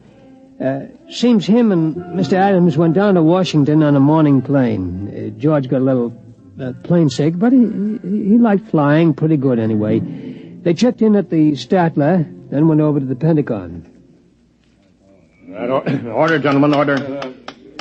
As a chief, I hereby convene the meeting. It's been called as a Priority A emergency station by Mr. Adams, who, as you know, is security chief at our Brookville Atomic Laboratories. Mr. Adams? Yes, thank you, Chief. Now, gentlemen, it may come as a shock to all of you. It did to me. But I've learned that some 1,200 English-speaking individuals have been operating freely within our top-secret laboratories at Brookville without any security clearance whatsoever. You did say 1,200? Actually, sir, 1,207. Who are these people, sir? Mice, Chief. Mice? Yes, sir, mice. I have one of them here with me. Somewhere. George. Here. George. Oh, well, there you are. George, would you just mind stepping to the center of the table? Right. Gentlemen, this is George. How do you do? Well, this is most remarkable. George is the result of an experiment conducted some years ago in which bits of human brain tissue were grafted into live mice to test radiation effects. And there are 1,200 of these inside the lab? 1,207. Without security clearance? Without security clearance. Oh. Well. Sir, Mouse? Call me George. George? George, tell me what you know. My wife wants the trap removed from our front door. She thinks it's dangerous for the children. Has she been cleared? Quiet, General. Well, a major lapse of security. I'm aware of the lapse, General. what about the trap? I refuse to countenance any act that will aid the entrance of more of these spies and saboteurs into the plant. Who's a spy? I'm a mouse. Tell me, have you overheard any conferences? Maybe a few. Seen any documents? My kids play in the secret document file. It's the safest place in the lab. Have you yourself ever seen any papers marked top secret? Seen them? Heck, I've eaten them. I believe this calls for some action, gentlemen. Mr. Adams, if you and this rodent will retire to the next room, I think we'll have a brief caucus. Yes, sir. George. Okay. Yes, sir. See you later, gentlemen. Listen, what about the provolone? Never mind. Well, I think we should try to forget for the moment that these creatures are mice and deal with them as security problems. Concur. Now then, the first question is one of loyalty. I raise a question at this point. General? Are these American mice? Well, I assume that... Well, but do we know? You have a point, sir. Perhaps we ought to get immigration in on this. Immigration?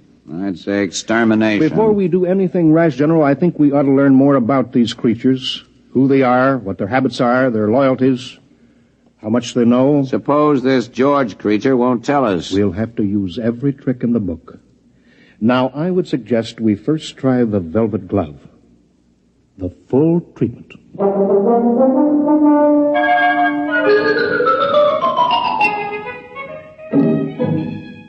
George told me about the velvet glove later. He said he didn't really suspect anything at first, what with all the excitement of being in Washington and so on, but after a while he got wind of what they were doing. Room service. This is Mr. Adams in 712. Will you please send up a pound of provolone. Provolone, please. Cheese. Yes, and some more wine. Yes, fine. Right away, please. They'll have some more right away, George. Can't get enough of this stuff. Really delicious. George, have a little more wine. I don't mind if I do. This is the life, all right. It's a great town, isn't it, George? Stupendous. By the way, George, those documents you mentioned eating, do you remember what they said? Something about nuclear weapons. Listen, Adam, what about those girls you mentioned, the ones who had mice in their pantry? Oh, yes. How about giving them a call? Well, George, a little late, don't you think? Oh, the night's just beginning. All right, George, I'll give him a little call. 6. Yeah, my memory serves. Hello, Gail. My memory serves. Bob Adams. Hi, just down on a quick business trip. How tricks, Gail? No, not a thing. By the way, did you still have mice? Mice? Yeah, but... You exterminated... Oh, I see. No, I don't think I'll have time this trip. I just wanted to call you up, say hello. Yeah, maybe next trip. Fine, my dear. So long. What'd she say? Unfortunately, the superintendent has a cat. I see. Wiped out? Wiped out. That's something I want to take up with my congressman before we leave town. We'll do that, George. George, have another sip of wine. You won't mind if I do. That's it. Now then, George, about those documents. Oh, you stop about documents. I thought we were in town for a good time. We are. Well, round up a couple of mice, man, and let's get with it. Mice, I'll tell you what, George. You wait here. I'll go out and I'll see what I can do, okay? Okay, but make it snappy, huh? I'm raring to go.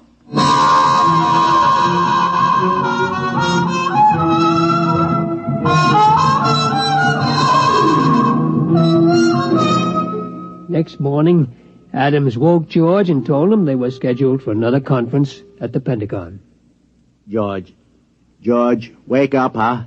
Oh, what a head. Come on, George, we're due at the Pentagon. Easy. Don't talk so loud. Wow. Where did you get those white mice last night? Over at the National Research Lab. Ooh. They must have been feeding those girls wheat germ. All right, come on, George. Come on, you can sober up in the taxi. Come on.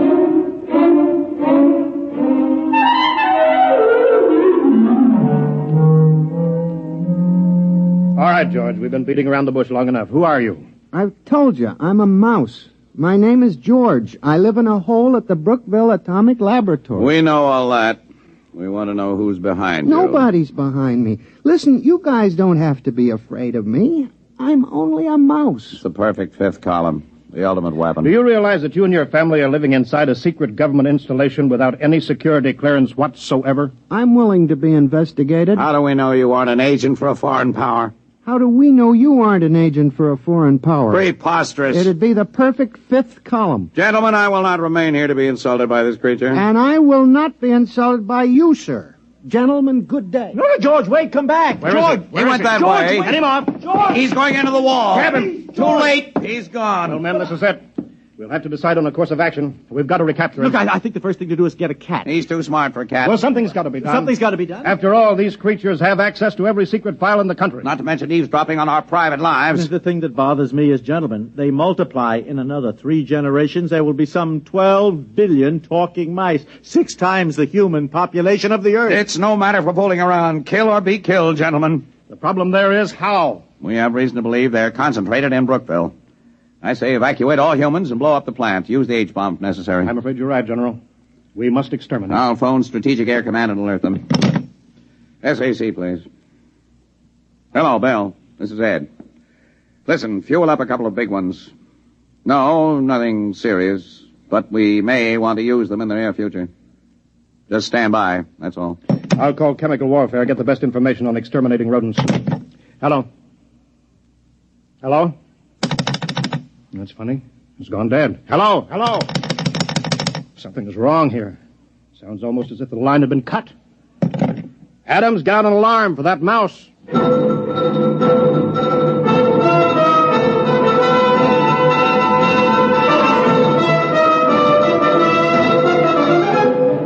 Well, that was only the beginning, of course. Things began to happen pretty fast right after that. You bet your sweet satchel they did. Well, Adams? Yeah, I've been talking to Edgar. The FBI has located several hundred field mice, all of them non-talking. No trace of a mouse corresponding to our description of George. I see.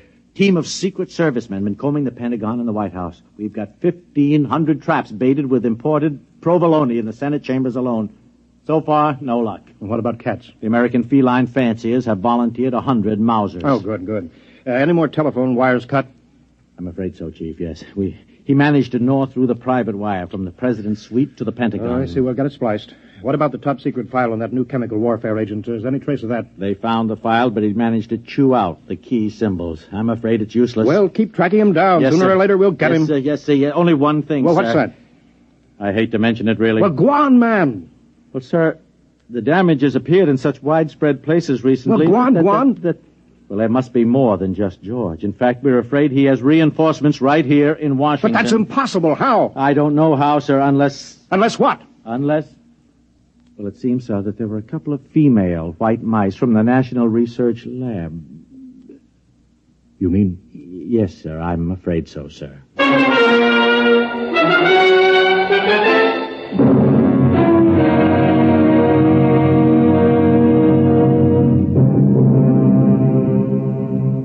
I guess maybe you know the rest. Within a couple of weeks, every cable, telephone line, power line, every telegraph line in the United States had been cut.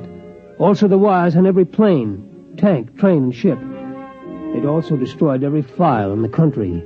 That was only a month ago. Well, you can guess what's happened. Most everybody has left this part of the world. In this whole atomic laboratory, I'm the only human. And I'm not so sure I'll be around much longer. Yes, sir?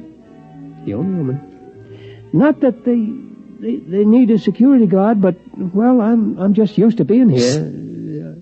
I wouldn't know where to go. Charlie. Wait, George. George, is it you? That's right, Charlie. Well, you look awful. Where have you been? Well, I was down in Washington, Charlie, about the traps, remember? Oh, yeah. That was before all the trouble started, over 2 months ago. Well, what you been doing all this time? Well, we've been pretty busy protecting ourselves, cutting the lines and stopping transportation and such. I figured it was the mice done it, yeah. Yeah, we didn't like it, but it was them or us, so we did it. Well, how come you look so terrible, though? Well, we stopped the trains and the planes, so... Well, I had to walk back. That's one heck of a walk for a mouse.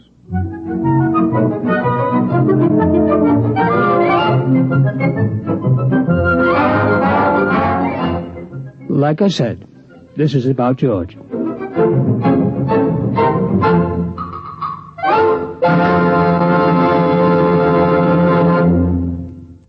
You have just heard X-1, presented by the National Broadcasting Company in cooperation with Galaxy Science Fiction Magazine. Your announcer, Fred Collins. X-1 was an NBC Radio Network production.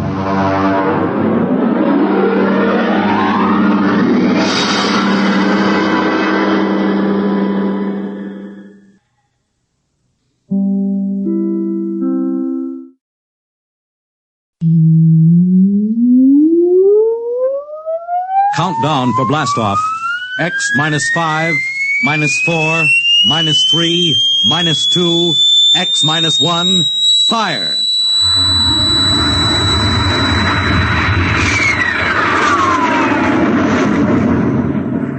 From the far horizons of the unknown come tales of new dimensions in time and space. These are stories of the future, adventures in which you'll live in 1,000,000 could-be years on 1,000 would-be worlds. The National Broadcasting Company presents X-1.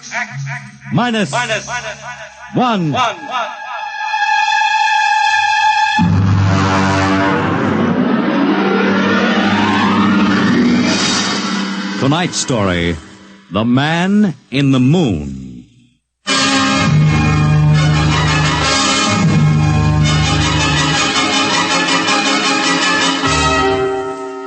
Attention, attention.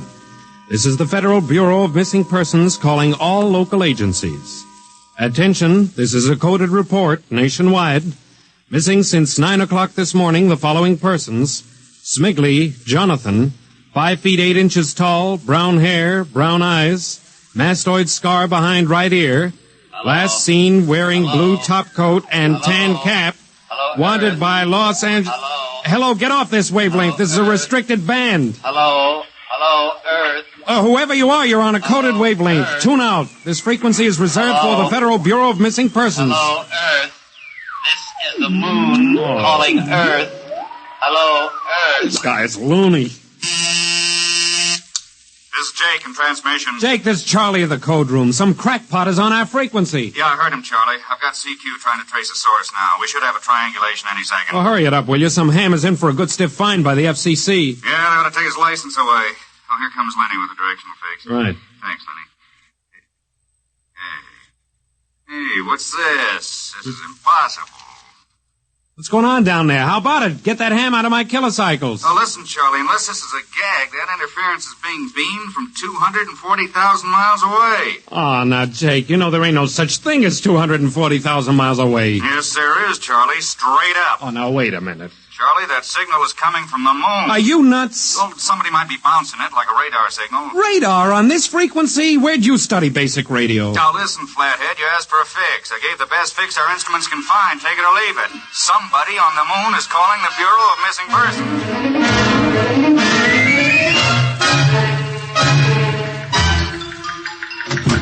Mr. Timken! What's the sweat, Charlie? Shouldn't you be broadcasting? Listen, Mr. Timken. You know I'm a sober citizen, right? Mm-hmm. Never once have I broadcast with the smell of alcohol on my breath, right? Right. In all your 12 years here at the Bureau, did I once what's ever... What's the matter, Charlie? We're picking up a message on our wavelength. Did you report to the FCC? I ain't got the nerve. Well, what's wrong? You'll scream when you hear this, Mr. Timken. You'll jump right out the window, but... We are getting an SOS from the moon.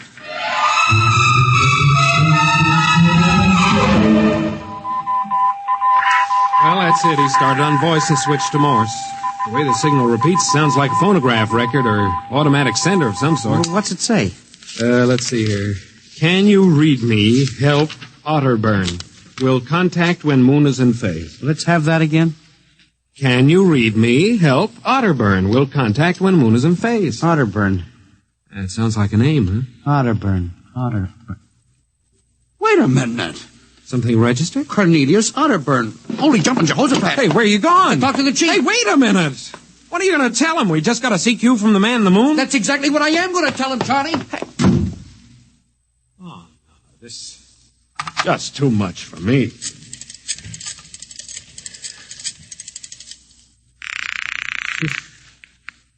Washington Star-Ledger.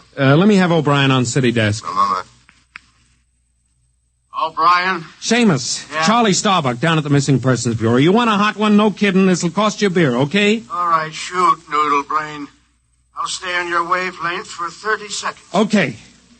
We just got a radio message from the moon. Yep. What? From the moon. Call me back when you're sober. Okay, Seamus, if you don't know a story when you see one, I'll send you the name of a good psychiatrist. So long, Orson Welles. How do you like that? You don't believe me.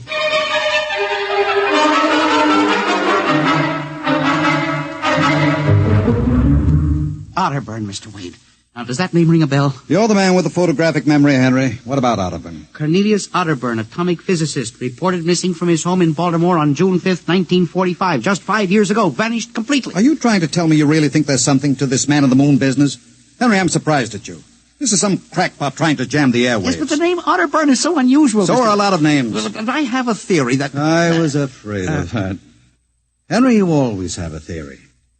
Let's see, what was it last year? Oh, yes. That people disappear in occupational psych. But it's true. Please, Henry, I'm a busy man. You expect me to believe that this Otterburn is sitting up on the moon, sending out shortwave messages? Well, he might be on Earth bouncing the messages off the moon, but who's to say he isn't on the moon? Henry, as chief of this bureau, I have my hands full trying to coordinate reports from 48 states and Alaska. I have no time to include the moon. But, Mr. Wade... Out, Henry. But, Mr. Wade... Out, I'm busy. Yes. Oh, here. Take this folder of reports for the dead file. Yes. And no more nonsense, eh, Henry? Yes. I appreciate that you have a very dull job filing old missing persons reports, and I appreciate that you take an active interest in the affairs of the Bureau. But no more nonsense, eh? No, sir. No more nonsense.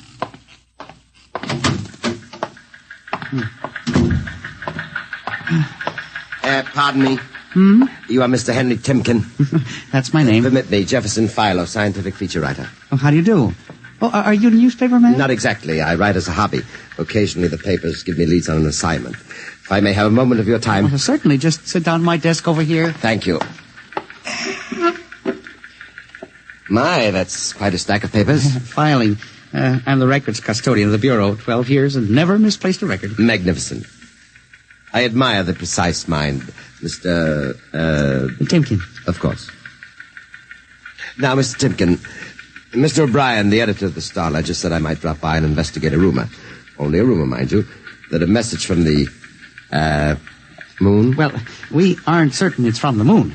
It may be a bounce. They have bounced radar waves off the moon, you know. Yes, I know. I wrote the first newspaper article on it. Really? I'd be interested to read it. I must have a copy in my briefcase. Well, don't bother. Oh, but I insist. Oh, yes. There you are. I'll leave it on your desk. Oh, thank you very much. Now, about this message from the moon, Mr. Timken. Well, now, we don't know for sure, as I said. But I believe that this message, wherever it originates, is from Cornelius Otterburn. The physicist? Oh, do you know him? I once wrote an article on his contribution to nuclear mechanics. A brilliant man, Otterburn. Years ahead of his contemporaries. Well, whoever is sending those signals, if he isn't on the moon, is at least using the moon as a sounding board, bouncing the signal. But why, Mr. Timken? Why? Well, if you will come here tomorrow night at 8, Mr. Philo, we may learn the answer to that question. I've arranged with Charlie, our radio man, to let me use the equipment. May I consider this an invitation? You certainly may. Very well, sir. Until tomorrow night, then. Goodbye, Mr. Philo. Let's see now. Aiken, Abelard, Abramson, Rono, Atch. Well, that's funny. Now, where did this list of names come from? Paul Aarons, astromathematician. Robert Simons, electronic engineer. Carl Parker, mining specialist. Well, this must have got mixed up with the papers on my desk by accident. Peculiar list of names.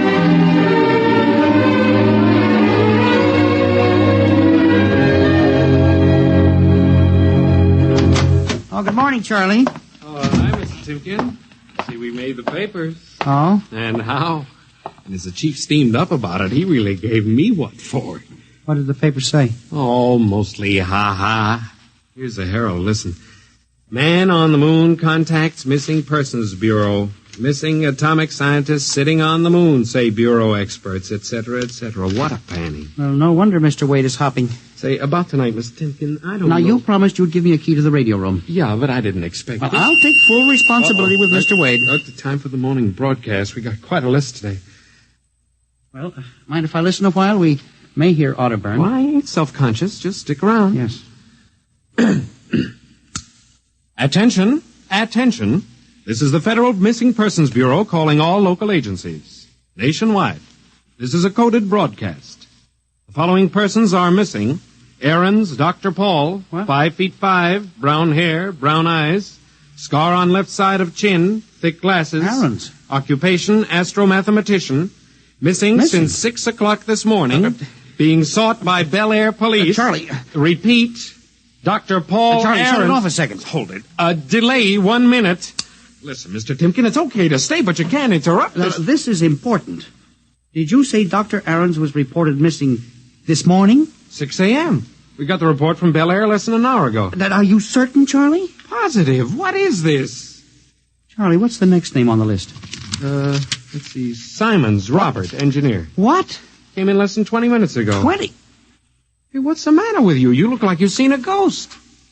It's nothing, Charlie, except that last night, quite by accident, someone left a list of names on my desk, and that list included the names of those 2 men who were reported missing within the last hour. What? Oh, that don't sound right to me. Well, it isn't right, Charlie. It leaves a big question to be answered. Who would make up a list of missing persons before they were missing, not after?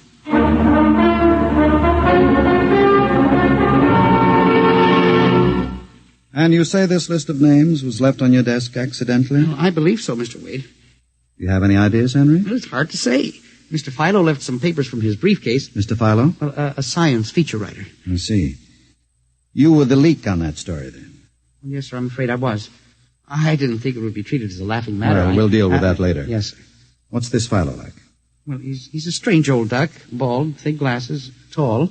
He walks stooped over.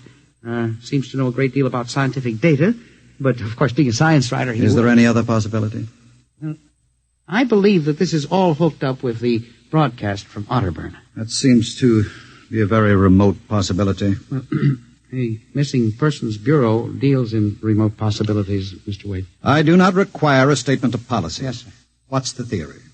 Well, for some time now, it has been my contention that in a country like ours, where even the cleverest criminal can be ferreted out and located eventually, there is no such thing as a missing person. I was afraid of that. Now, for 12 years now, I have kept the central files, where information from all over the country is channeled and recorded. I have made a private study. This is beginning to sound familiar, Henry. And I have discovered that each year, literally thousands of persons vanish, leaving no trace. They are never located. Where do they go? Nobody knows. And they disappear in interesting cycles. What sort of cycles? Occupations, for example. 1 year we'll have a run on, well, say, coal miners.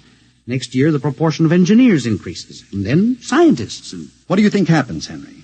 I don't know, Mr. Wade, but I'm beginning to suspect that somebody else has discovered the same phenomenon, even to the point, perhaps, of being able to predict who will turn up among the missing next. Philo? Well, I don't know.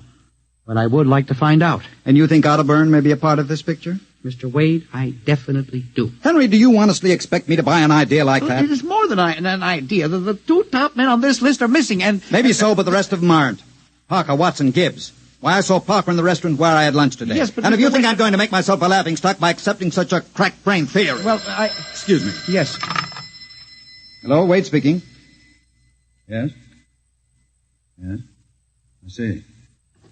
What name? Just a moment. Henry, let me see that list again. Here you are, sir. Go ahead. I see. I'll get back to you. I guess I owe you an apology, Henry. Sir? Carl Parker was just reported missing. Parker?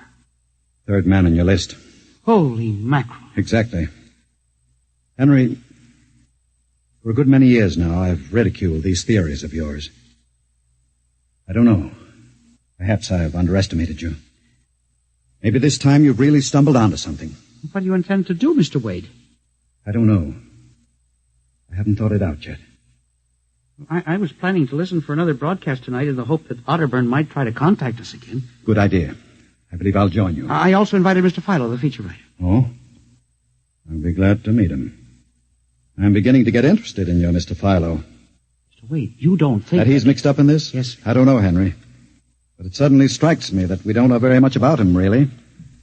We ought to contact the police. No, Henry. I think we're better off keeping this between ourselves for the moment. We're dealing with the unknown. And in solving an equation for the X factor, it's often easier to limit the number of terms. You follow me? I don't know, Mr. Wade.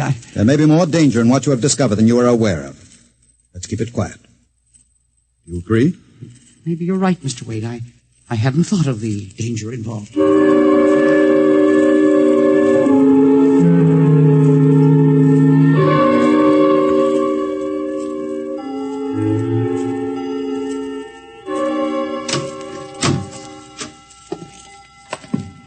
8 o'clock.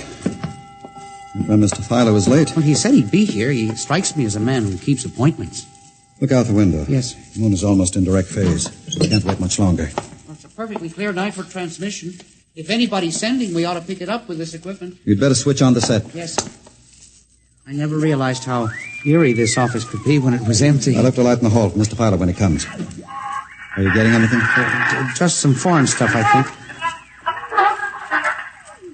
That concludes the British portion of tonight's programming from Johannesburg, South Africa. We continue in April. That's a peculiar transmission sound. Earth. Well, that sounds like something. See if I can work the selector. The moon is in phase. Yes. Hello, Earth. Can you hear me? I'll try to return. Hello? Hello? Hello, Earth. Hello, do you hear me? Oh, I get you now. Thank God. Who are you? Can you hear me? Who are you? This is Professor Cornelius Otterburn. Hello? Go on, I hear you. Not much time. They're on to me. They've located my sending point. Do you hear me? Go ahead, keep talking. I've only enough oxygen for a few minutes more. Well, where are you? I'm on the Earth side of the moon. You get that? The Earth side of the moon. A volcanic crater. Good. Start that recorder, Mr. Wade. Go on. Explain, please. Explain, please. Now listen closely. There is an Earth colony on the moon. There is an Earth colony on the far side of the moon, made up of renegade scientists and criminals. Professor Ernst Halsman... He died in an insane asylum in 1938. Professor Ernst Halsman discovered nuclear rocket power in 1935. Turned his plans over to escaped inmates of the asylum. They took off and set up a colony on the far side of the moon in 1938. Go ahead, we're recording you. Each year, they recruit new colonists from Earth. Slave labor, mostly. I was kidnapped in 1945. Yes, I know. Keep talking. They wanted me to work on atomic drive for their flying disc. Still getting you. Go on. Last month, 6 others and I escaped. Speak louder. You got to stop them. Stop them. Stop who? The moon colony, planning to take over the Earth. Invasion. Oh. Hang on. No oxygen. Hard to breathe. Listen. They have agents on Earth. You hear me? Agents on Earth? Where? Who? Hello? Agents in... Henry, look out. Someone at the window, get down. Henry, are you all right? I think so. This shot smashed the transmitter. And the lights. Strike a match. Careful. It was close. I got a look at him. From the description, it was your Mr. Philo. We got a recording anyway, but not the most important part of the message. Poor Otterburn, suffocating to death. Henry, we've got to get you out of here. He said they have agents. Philo was probably one of them. He'll be looking for you now, trying to kill you. But the police... You think the police would believe a fantastic story like this? People being kidnapped to the moon as slave labor?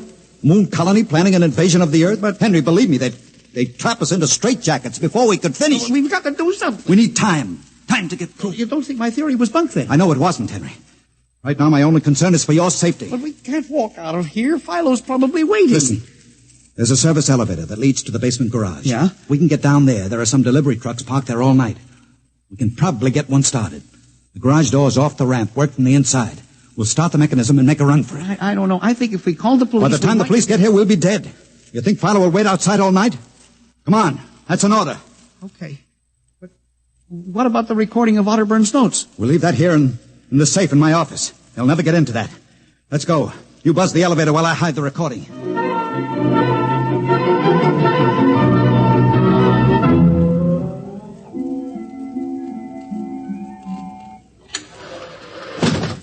This is the basement. Come on. Keep to the side. Yes, sir. Shh. Let's try that delivery truck over there. I'll get in. All right, Henry. You start the mechanism to open the garage door, then jump onto the truck. Yes, sir. We'll make a dash for it. Where can we go? I have a farm outside Chevy Chase. It's private. Miles from the nearest neighbor and completely hidden by trees. We'll run for that. Go ahead. Start the door up. All right.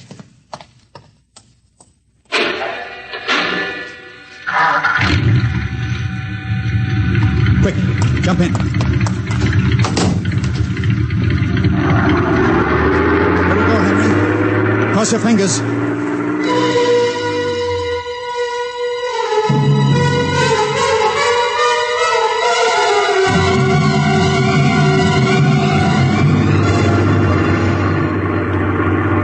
We made it out all right. Anything doing? There's a blue coupe behind us, Mr. Wade. It seems to be following. I'll cut up Pennsylvania Avenue. Now Route 1, toward Baltimore. It is following. He turned with us. Can you go faster? Not much faster. Oh, he's gaining on us. I've got an idea. Hang on, Henry. Yes.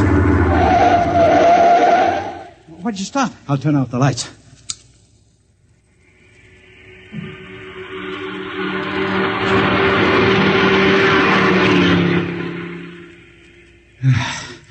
It worked. He shot right past us.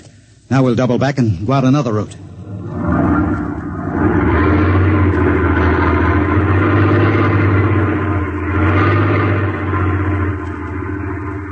Well, I don't see anything. I think we've lost him. Good.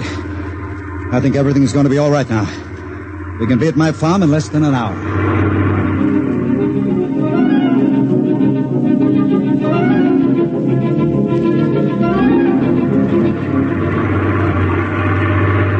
Not much longer now. Is anyone behind us? I thought I saw the blue coupe again, but I was mistaken. Whew. This place is really out in the wilderness. We can stay here indefinitely till we'll figure out the next move. Now, just up this dirt road now. There's the house up ahead. You're not going toward it. No, I have a better idea. There's a big abandoned wheat silo on my grounds. It's down a hollow where it can't be seen except from the air. And even then, the oak trees shield it. We'll hide you out there. Now, we leave the truck here. It'll never be seen. Come on. Yes. How did you ever find this place, Mr. Wade? I've always liked seclusion. I bought it about 12 years ago. Come up here in the summertime to get away from it all.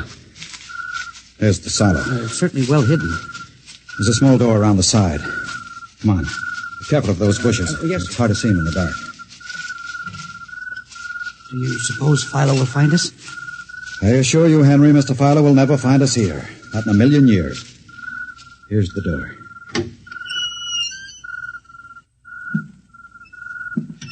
It's pitch dark. Oh, my arm. I know the way.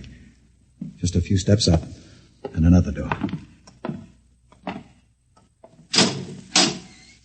Steel. Well, this is an unusual silo. Double-walled, wood outside and steel inside. Completely fireproof. An army couldn't wreck it. We're inside the inner shell. Careful. Yes. You're in a circular room. Stay here a moment. I'll go outside and see if the coast is clear. In a moment, your eyes will become accustomed to the darkness. I'll bring back some food and water. Don't be long, Mr. Wade. This place gives me the willies. Just a moment.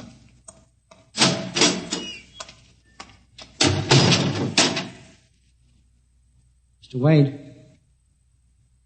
I swear I hear something. Mr. Wade? What's that? There is something. Good Lord. There's someone in here. It's locked. Oh, no.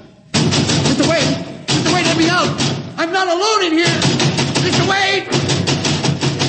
This must be a light switch. Thank God. Oh, no. People. 10, 15, 20. Mr. Wade, help! Help! It will do you no good to shout, Henry. Mr. Wade, where are you? Outside. Speaking over the intercom. Mr. Wade, there are people in here. 15 or 20 of them. They're sitting like statues, just staring at me. They won't hurt you, Henry. What? They've all been drugged. They're even more helpless than you. But who are they? Permit me to introduce them, Henry, since they're currently unable to introduce themselves. The gentleman seated before you, the one with the scar, is Dr. Paul Ahrens, the astro-mathematician. Next to him is Mr. Robert Simons, electronic engineer. Names on the list. Yes, you're familiar with the rest. They've all been, shall we say, recruited for work with Professor Halsman's group on the moon. Moon? Then you're one of them. Of course. Oh, yes. There's one whose name was not on our list. If you'll turn around, Henry, you'll recognize the drugged form of your old friend, Mr. Philo. Philo? But I thought... That he was part of the conspiracy? No. On the contrary. His snooping made it necessary for us to include Please put the man in the window, the one who fired the shot. an agent of mine, the pilot of this ship. Ship? What ship? This silo is camouflage for a rocket launching platform. In a moment, the roof will slide back for the rocket's takeoff. A rocket ship? In exactly 70 hours, you and your companions will join Professor Otterburn on the moon. But you can't do this to me. We have done it, Henry. No. You see, there was another name omitted in that list, which I carelessly mixed up with your papers. That of Henry Timken. No. Bon voyage. I won't let you do this. You can't. Please let me out. Let me out, please. This can't happen. Let me out. Let me out.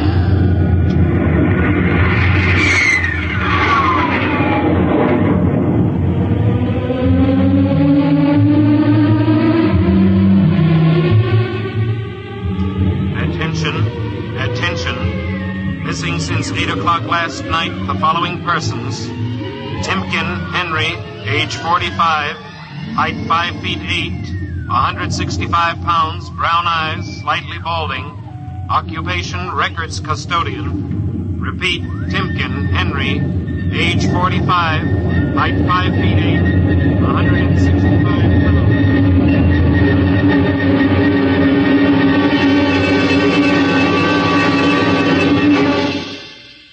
In just a moment, a word about next week's adventure. Tonight, by transcription, X-1 has brought you The Man in the Moon, an original radio drama written by George Lefferts. Featured in the cast were Louis Van Ruten as Henry, Santos Ortega as the Chief, Ross Martin as Charlie, Sidney Smith as Otterburn, Bob Haig as Jake, Joe DeSantis as Philo, and Ed Latimer as O'Brien. Your announcer, Fred Collins. X-1 was directed by Fred Way and is an NBC Radio Network production.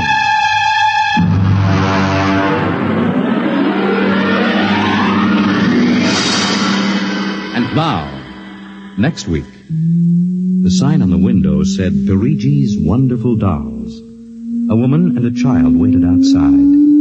The little girl peering eagerly through the window, and the woman glancing impatiently at her wristwatch, as if expecting someone who was late for an appointment. And there was nothing about Perigi's doll shop to warn them that they were waiting to keep an appointment with doom at X-1.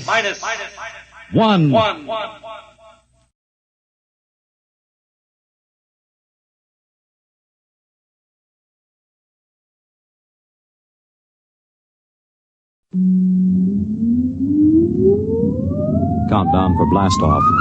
X-5, 4, 3, 2, X-1, fire.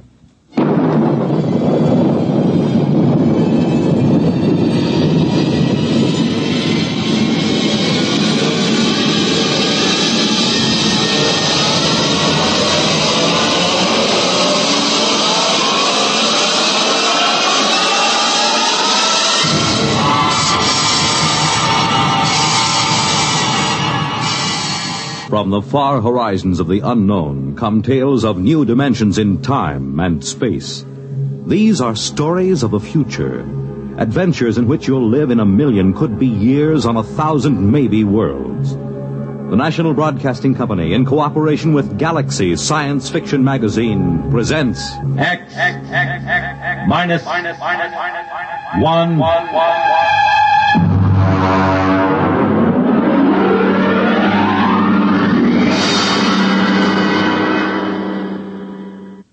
Tonight, End as a World by F.L. Wallace. But first, hear this. When the place is fine and the time is right, when the moon is low and the stars are bright. You make it Pabst, 'cause Pabst makes it perfect. Yes, Pabst makes it perfect. Just as we always have ever since 1844. So next time, you make it Pabst, because Pabst makes it perfect. America's Blue Ribbon beer from the Pabst Brewing Company, Milwaukee, Wisconsin. Yes, Pabst makes it perfect.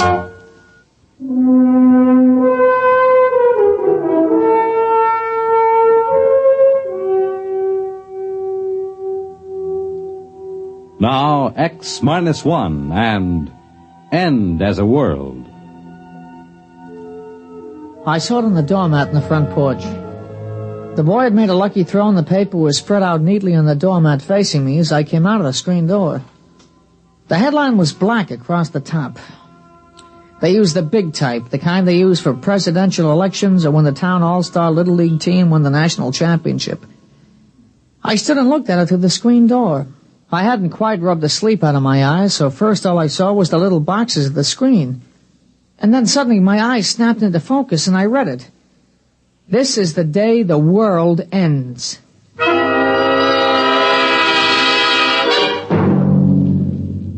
Pete, come in and eat your breakfast.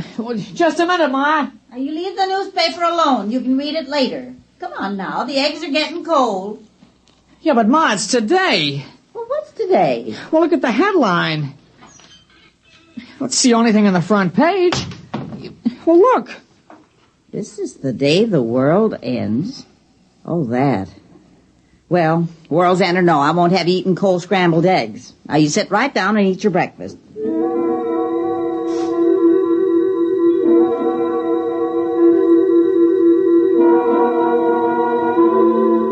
I brought the newspaper into the breakfast table. I turned to the sports page. The Dodgers were winning or losing, I forget which, and UCLA was strong and was going to beat everybody they met that fall. An H-bomb had been tested in the middle of the Pacific, blowing another island off the map, just as if we had islands to spare. Ordinarily, that would be on the front page, but not today. Now, don't get the newspaper in the egg yolk. All right, Ma. Want some toast? Peter, do you want some toast? All right, Ma.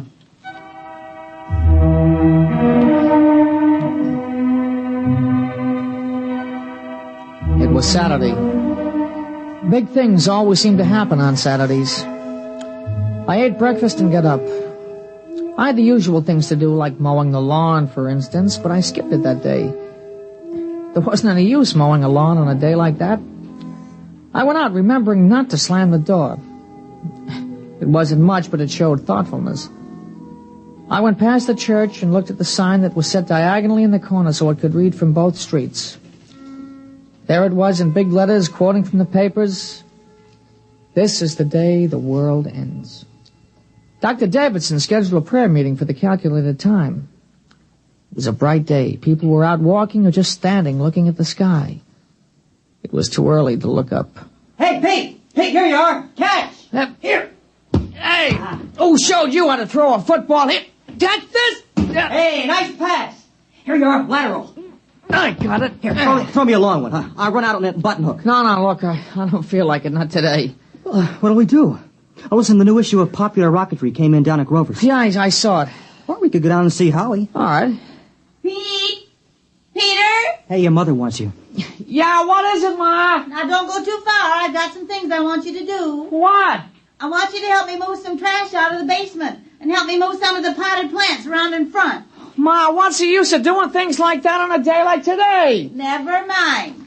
You come back by 11 o'clock, you hear? No! Come on. Howie's probably down at Grover's. Hey, look at this high hurdle. I'll go right over the sign. Here I go. Olympic star Paul Smithfield.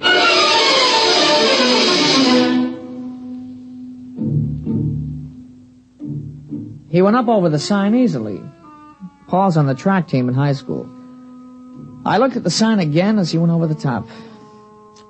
This is the day the world ends. They never said more than that, not in the newspapers or in the signs painted on the brick walls. They wanted it to hang in our minds, something we couldn't quite touch, but we knew was there. We walked along down Green Street toward Grover's. Oh, what do you think of it? What? You know, today. I don't know. What about you? We got it coming. Yeah, but will we get it? I don't know. Hey, look. It's going to be nice and bright today. Yeah, it is now. Might cloud over. Yeah, it won't matter. It'll split the sky when it comes. Hey, you hear the new song? Some disc jockey wrote it. I love you, love you. Hey, it sounds awful. Oh, listen. I love you, till the day the world ends. I love you, till my heartbreak mends. And a lot more guff like that. You know, it seems awful. I mean, making a song on a thing like that, you think they'd have more respect. Well, why shouldn't they cash in on it? How about that contest on TV? What will you do on the day the world ends? In 25 words or less. You know, some people would do anything for $1. Yeah. You think they'd have some, I don't know, some understanding of how important it is. Well, they do. You should see the souvenir stands on Main Street. You know, pennants saying the end of the world, stuff like that. That's disgusting. Grover's has an end of the world Sunday. Joey Tripp had one last night. It was really the end. Yeah, he's a pig. Yeah, it sure is. Boy, it was really something. With nuts on top.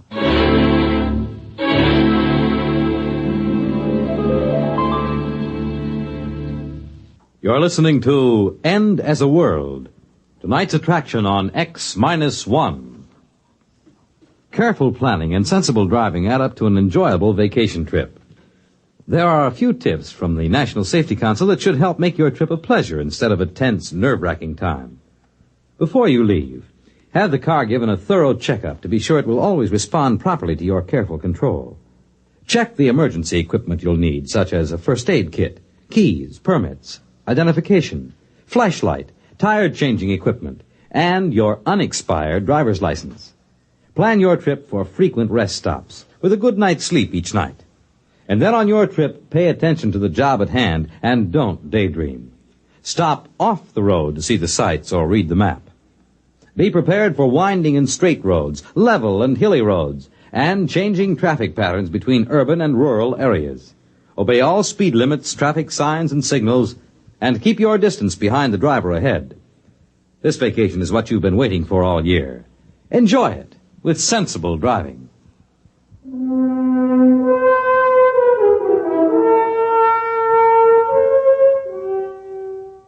Now back to X-1 and End as a World.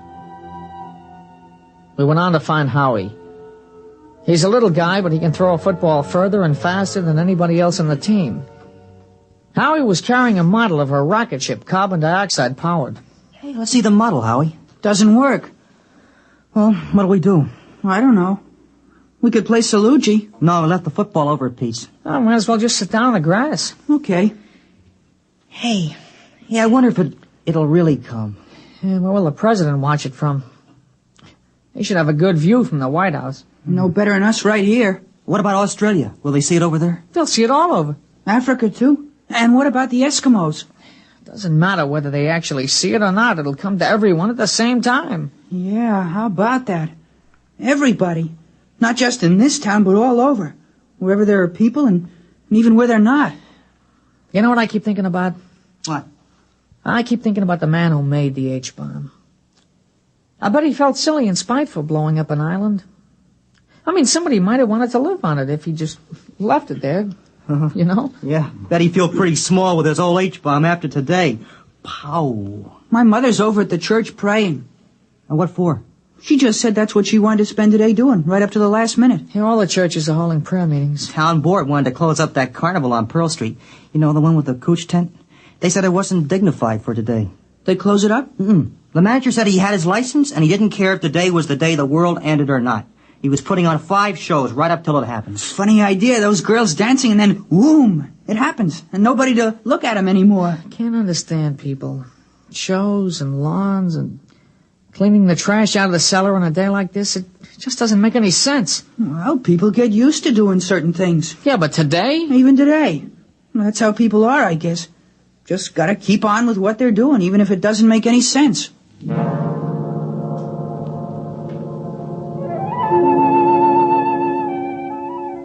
Now, we talked about it for a while, but we talked it out long ago. There was really nothing new we could say. Every once in a while, we'd look up at the sky, but it wasn't going to come until it got here.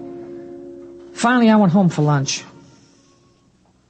Now, you sit still and eat your lunch. Oh, Ma. It'll happen without your help. It's going to be all right.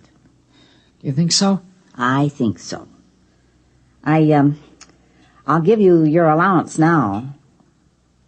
Yeah, but Ma, it's only Saturday. I don't get my allowance Well, until... I'll give it to you today anyway. You might as well spend it this afternoon downtown. Gee, thanks, Ma. All right, I won't keep you over lunch. You can run uptown and watch it from there. Okay, Ma. You gonna go? Of course I'm not. Why should I get into that mob? I can watch it just as well from here.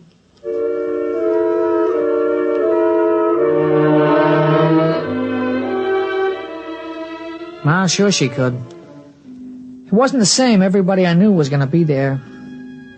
I changed my shirt before I left. I took a rag and wiped the dust from my shoes. I wasn't trying to be fussy or dressed up or anything. I just thought I should do it. I walked uptown slow because there was lots of time to kill. There was shade and sun on the streets and a few big clouds in the sky.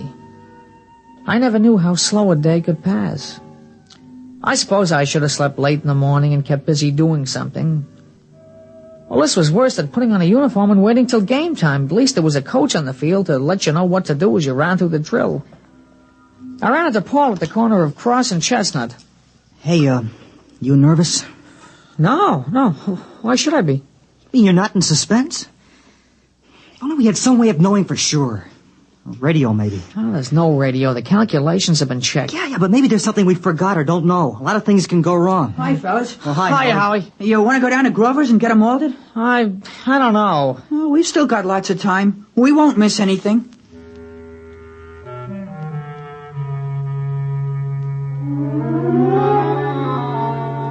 We all went down and had malteds at Grover's. The television was on. They were showing a street in India with people looking up. They flashed all around to Italy, China, and Brazil. Except for their clothes, it wasn't much different from here. They were all looking up. Well, let's get outside. I haven't finished my malted. What's the difference in a day like today, huh? I want to finish my malted.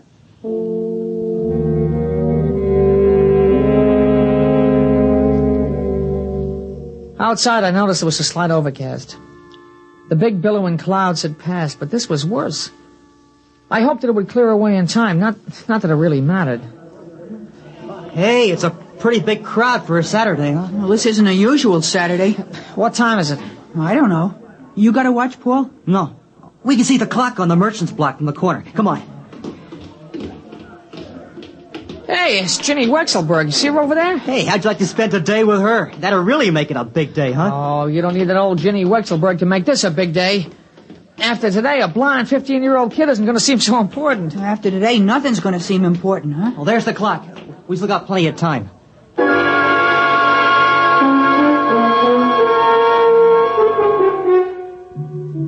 We just walked around. A few other kids from school passed by, and we stopped. It was getting closer. The space between the minutes was getting longer and longer. Hey, I'm hungry. I want to go back and get a candy bar. You're crazy. It's almost time. I got a couple of minutes. Look. Well, you just had a malted. I don't know. I'm hungry. I mean, I got a right to eat a candy bar before it happens, don't I? How can you think about food? It's only 1 minute. Well, all right. I just wanted to get one last candy bar, that's all. You think we could see better if we went across the street? Doesn't make any difference. It's going to be all over the world.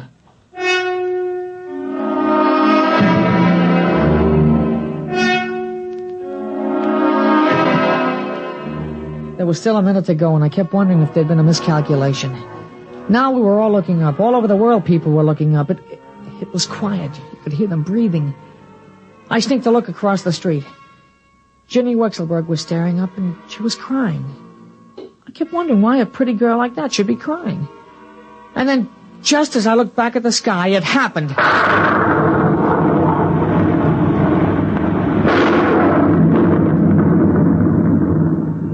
It came, the flash across the skies, a silver streak, the biggest vapor trail there ever was. It went from this side to that side in no time. It split the sky and was gone before the shockwave hit us. Nobody said anything. We stood there and shivered and straightened up after the rumbling sound passed. You know what? It's going to go around the whole world. Well, he did it. Yeah, he did it. Yeah, he sure did. All the way to Mars and back. Safe and right on schedule. You realize that? He did it! He did it! The first trip to Mars! He's back! He's safe!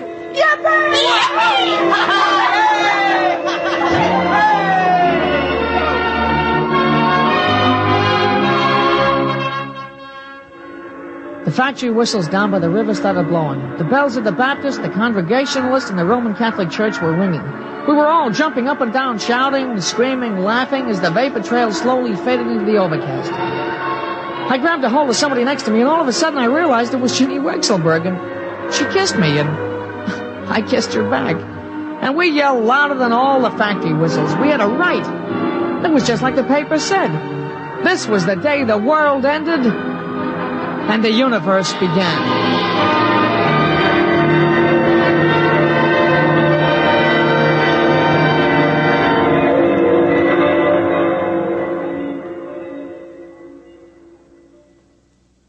This is Fred Collins, and I'll be back with a word about X-1 in a moment. Hi, this is Walter O'Keefe. You know, they say there's nothing new under the sun, and maybe that's true, but there is something new under the moon, and that's Nightline. In Nightline, we think we found the way to use the intimacy as well as the lightning-fast maneuverability of radio in an hour-and-a-half package of high-voltage, different entertainment. We found the way to make the airwaves your magic carpet to wherever big things are happening. Anywhere in the country, for that matter, anywhere in the world. Now, let's say that your favorite comedian is performing at a Las Vegas nightclub. He's packing them in, and you've really got to have connections to get a table. Well, Nightline is that connection, and your radio is your ringside table. More things than you'd believe are happening in the so-called still of the night, and Nightline is your line to exciting entertainment after dark. My feeling is Nightline marks a new era in nighttime entertainment. Tune us in tonight over most of these NBC stations. You have just heard X-1, presented by the National Broadcasting Company in cooperation with Galaxy Science Fiction Magazine, which this month features William Morrison's novelette, The Sly Bunger Hop. To Colmer, it was the chance of a lifetime. He could hear opportunity knock. But where in all creation was the door it knocked upon? Galaxy Magazine on your newsstand today. Tonight, X-1 has brought you End as a World, a story from the pages of Galaxy written by F.L. Wallace and adapted for radio by Ernest Kenoy. Featured in our cast were Jack Grimes as Pete, Larry Robinson as Paul, Peter Fernandez as Howie, and Alice Yorman as the mother. This is Fred Collins speaking. X-1 was directed by Daniel Sutter and is an NBC Radio Network production.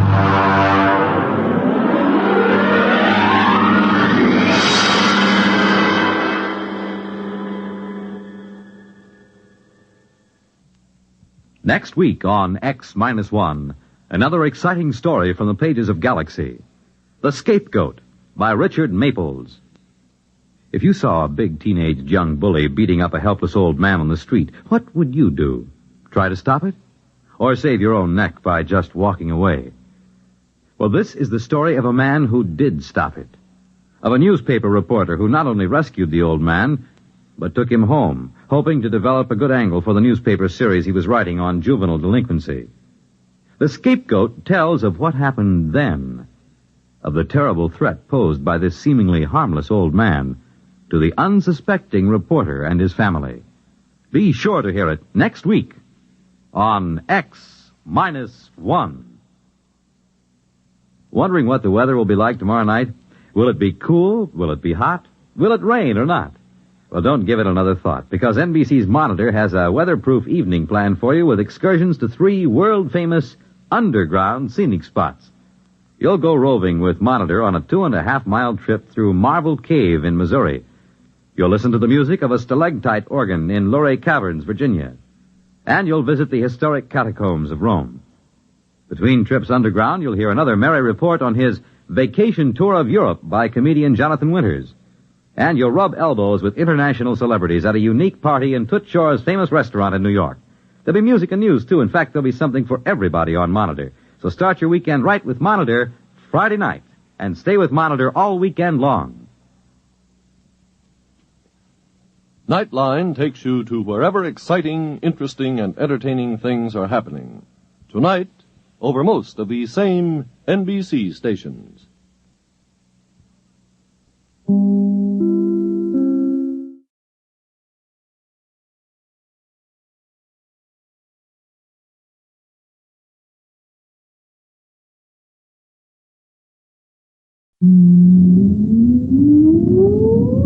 Countdown for blast off.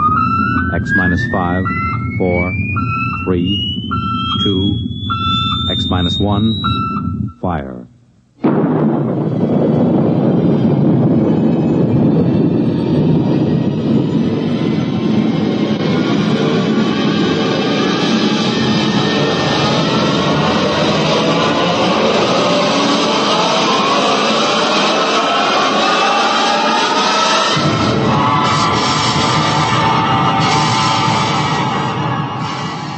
From the far horizons of the unknown come tales of new dimensions in time and space. These are stories of the future, adventures in which you'll live in a million, could be years, on 1,000 maybe worlds. The National Broadcasting Company, in cooperation with Galaxy Science Fiction Magazine, presents X minus 1.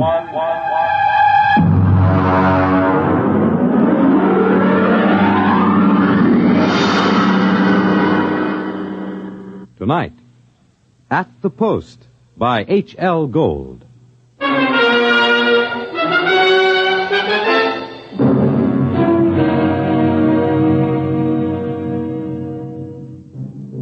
When I come into the Blue Ribbon on 49th Street west of Broadway, I could tell right away nobody told Doc Hawkins about my misfortune. Doc, who ain't one really, writes a daily medical column for the Racing Form, and we're celebrating his being sprung from the alcoholic ward.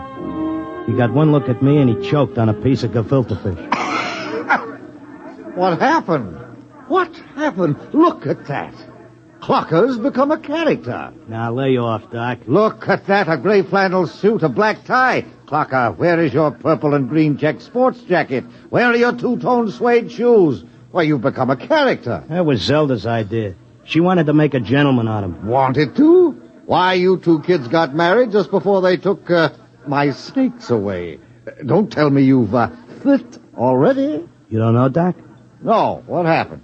Well, it was right after you tried to take the warts off the fire hydrant that Zelda started hearing voices. It got real bad. How bad? Well, she's at Glendale Center upstate.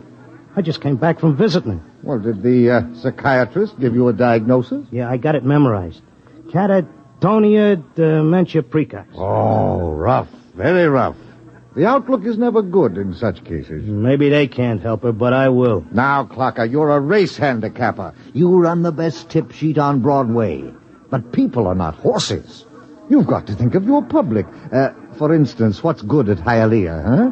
My bar bill is about to be foreclosed, and I can use a long shot. Those couch artists don't know what's wrong with Zelda. I do. You do? Well, almost. I'm so close I can hear the finish line camera clicking. Now, that's very interesting. Perhaps we can collaborate on an article for the Psychiatric Journal. All right, look. Look at these charts. Look, here. Huh? I use the same system I used to dope the races.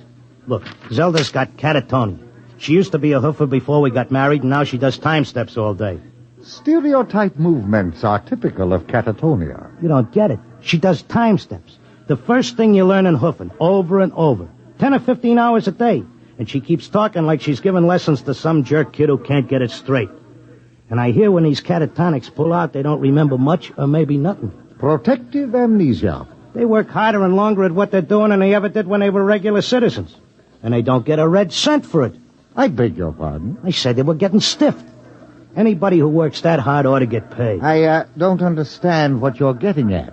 What are they knocking themselves out for if it's for free? Doc, I tell you, I miss that mouse. I gotta save her. She can't see or hear us, but she can sure see or hear something. And I'm gonna dope her. Clarker, it's too much for you. Too much for me, huh? Who was it said Warlock had turned into a dog in his third year? Who was it had 7 winners the opening day at Belmont? You take my word for it, Doc. I'll beat the schizophrenia handicap.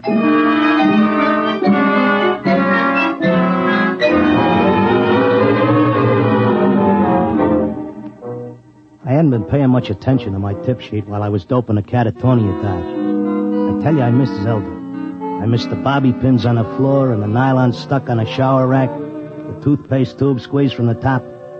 I had to get her back somehow. Next day, I took a cab and went out to that place. I sat in the room and watched her dance. Oh, it was something. Because Zelda was worth watching, even with her eyes blank and her feet shuffling through that simple time step. Mr. Locke, visiting time is almost up. All right.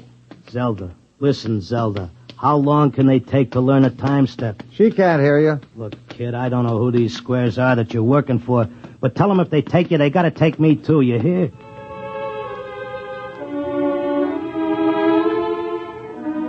I had an idea now. I had a dope that Zelda was showing them how to dance, whoever they are. And the only way I could spring her was to find out who was controlling her and what they were after. The first step was to get them interested in me, and what I know about racing, doping horses. So I stood there next to Zelda, and I started to talk. Now, the first thing you gotta figure is bloodlines. You take a horse, you gotta know back maybe 4 or 5 generations on both sides. Then you gotta know where the coat was foaled, what time of year, because all horses are 1 year old on the 1st of January. And there's confirmation, training. You take a horse with good bloodlines, break him in a spring on a hard training surface track, and the first thing you know, you got a horse with a shin splint. Oh, they may cover it up, but if you know it's there. I once knew a horse ran in Hialeah who was scared of flamingos. What are you doing? Had a fine record at Gulfstream and Bowie. But when he got down to Hialeah and got one look at the flamingos, he wouldn't run for beans. Mr. Locke, are you all right? Shut up, I'm Mr. busy. Locke. You bet on a horse that's scared of flamingos at Hialeah, and you're going to come in with your tail between your legs.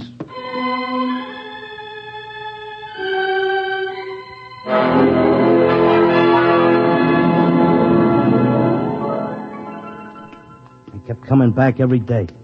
I'd just sit there next to Zelda while she did a time step, and I'd talk about horses, over and over. And then finally, I started to hear voices. Clocker! Clocker! This way, Clocker, come this way. This way, Clocker. Come on now, come with me. Like it was a fog, I could see the attendant in his white coat, asking me questions, and I couldn't hear him. I knew I just kept on talking about the horses. And then suddenly I wasn't there. I was somewhere else. I was in a big square, and the buildings looked like the new Roosevelt Raceway, all modern. Or maybe like the World's Fair. There were trees and statues, and there were hundreds of people standing around, and they all looked scared. There was a little man with bifocals and a vest with pins and needles in it standing next to me. He looked scared. But I knew it had worked. I was on my way to Zelda. How did I get here? Excuse me, mister. How did I get here? I don't know. I can't take time for pleasure trips. I've got a customer coming in tomorrow for a fitting. She'll positively murder me if her dress isn't ready. She can't murder you. Not anymore. You mean we're dead? Don't ask me, but I don't think you're dead. That much I can tell you. Some of the people in the crowd were complaining they had families to take care of, while others were worried about leaving their businesses. And they all grew quiet when a man climbed up on a big platform in front. He was a very tall and dignified guy, and he had formal clothes and a white beard like the chief mourner at a politician's funeral. Ladies and gentlemen, please feel at ease. You are not in any danger. No harm will come to you. If you will listen carefully to this orientation lecture, you will know where you are and why. What is it? I don't understand. It's a pitch. Friends, I know you are puzzled at all this. Now let me explain. You've been chosen, yes, carefully screened and selected, to help us in what is undoubtedly the greatest cause of all history. You will learn more about it as we work together in this vast and noble experiment. What experiment? What is it? I got it picked. This is a pitch. These guys are out for something. Smells like a con. Let me state this in its simplest terms. Now, you know that there are billions of stars in the universe and that the stars have planets. A good many of these planets are inhabited. In almost all instances, the dominant form of life is quite different from yours. I am not of your planet or solar system. I am not formed as you see me. My true appearance would seem to be rather confusing to human eyes. Nuts, get to the point. The truth is, we are not here, and neither are you. Here is a projection of thought, a hypothetical point in space, a place that exists only by mental force. Actually, our bodies are on our own respective planets. What's he saying? What does he mean? Wait, he'll give us the convincer after the build-up. Our civilization is considerably older than yours. For many of your centuries, we have explored the universe both physically and telepathically, and during this exploration, we discovered your planet. We tried to establish communication, but there were grave difficulties. And it was the time of your dark ages. And I'm sorry to report that those people we did make contact with were generally burned at the stake. Here it comes. He's getting ready to slip us the sting. Oh, I don't think you ought to say a thing like that about a fine, decent gentleman. He's obviously very sincere. The problem we face is that the human race is doomed. The history of your race is a record of incessant wars, each more devastating than the last. And now, finally, man has chained the power of worldwide destruction. The next war, or the one after that, will unquestionably be the end not only of civilization, but of humanity, perhaps even of your entire planet. Then, why have we brought you here?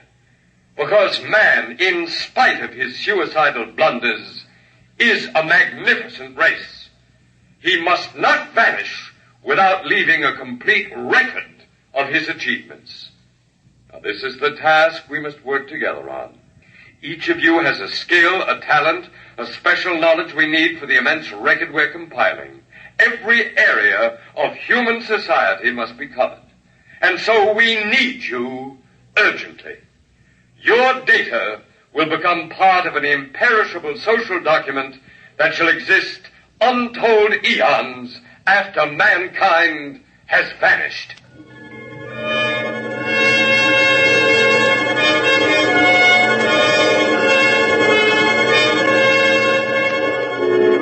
Oh, he had a slick con. He had that crowd in the palm of his hand like a small-time grifter selling pearl necklaces on 6th Avenue. They all cheered.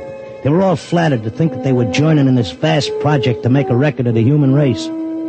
After a while, they broke us up into divisions, and I got herded into a building marked Sports and Rackets. They took my name and my occupation like I was applying for unemployment insurance. Now, here's our problem, Mr. Locke. We're making two kinds of perpetual records. One is written, more precisely microscribed. The other is a wonderfully exact duplicate of your cerebral pattern, in more durable material than brain matter, of course. Of course. The substance we use in place of brain cells absorbs memory quite slowly.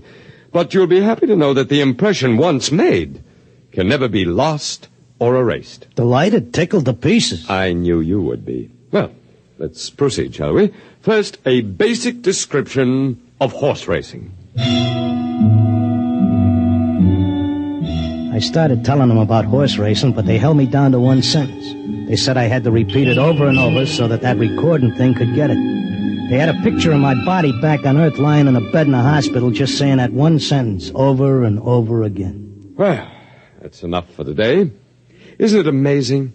We have a more detailed record of human society than man himself ever had. Your life, my life, the life of this Zelda whom you came here to rescue, all are trivial, for we must all die eventually. But the project will last eternally. You're telling me you know what I'm here for? To secure the return of your wife. I would naturally be aware that you'd submitted yourself to our control voluntarily.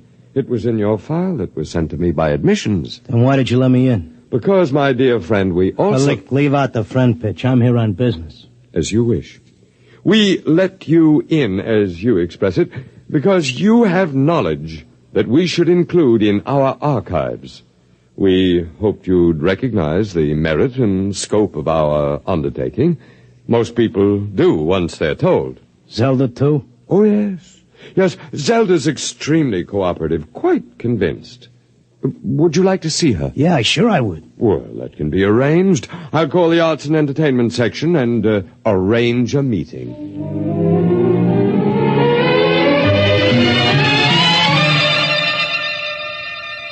Zelda, baby. Clocker. Let's get out of here.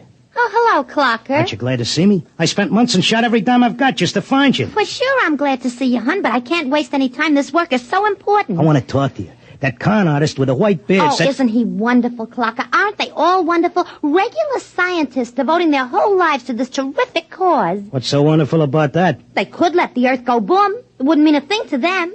Everybody wiped out, just like there never were any people. Not even as much record of us as the dinosaurs. Gee, wouldn't that make you feel simply awful? I wouldn't feel a thing. All I'm worried about is us, baby. Who cares about the rest of the world doing a disappearing act? I do, and so do they. They aren't selfish like some people I could mention. Selfish? You're darn right I am. Zelda, listen. I'm selfish because I got a wife and I'm nuts about her and I want her back. I have to help out on this project. It's the least I can do for history. History? What did history ever do for us? Go turn in your time card, baby. Tell them you got a date with me back on Earth. No, this is my job as much as theirs. More even. They don't keep anybody here against their will. I'm staying because I want to, Clocker. But, honey... Excuse me, I've got to get back. I'm teaching them the soft shoe now.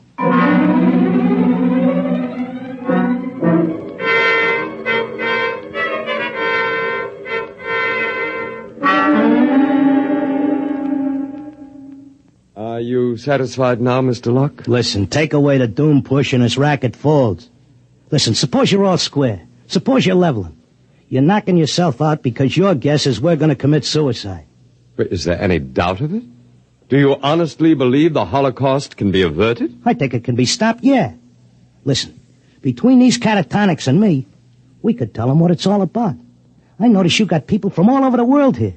They get along fine because they have a job to do and don't have time to hate each other. Well, it could be like that back on Earth. Mr. Locke, we have experimented in the manner you suggest. But a human psychological mechanism defeated us. Yeah? What was that? Protective amnesia. They completely and absolutely forgot everything they'd learned here. Well, what are the odds on me remembering? Well, you are our first volunteer. Look, I'll give you a deal. You let me out, and maybe I'll be the first case that didn't get amnesia, and I can tell the world all about this. I'll come back if I lame out. You can pick me up any time you want. But if I make headway, you gotta let Zelda go, too. It's a very reasonable proposition. We'll lift our control, Mr. Locke, for a suitable time. If you can arouse a measurable opposition to racial suicide, measurable, mind you, then we agree to release your wife and revise our policy completely.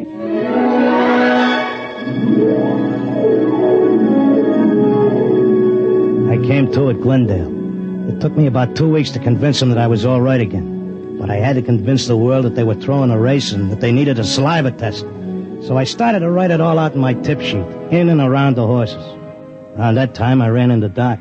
Clocker, my boy, you've no idea how anxious we were about you. But you're looking fit, I'm glad to say. Thanks. I wish I could say the same about you and the rest of the world. No need to worry about us. We'll muddle along somehow. You think so, huh?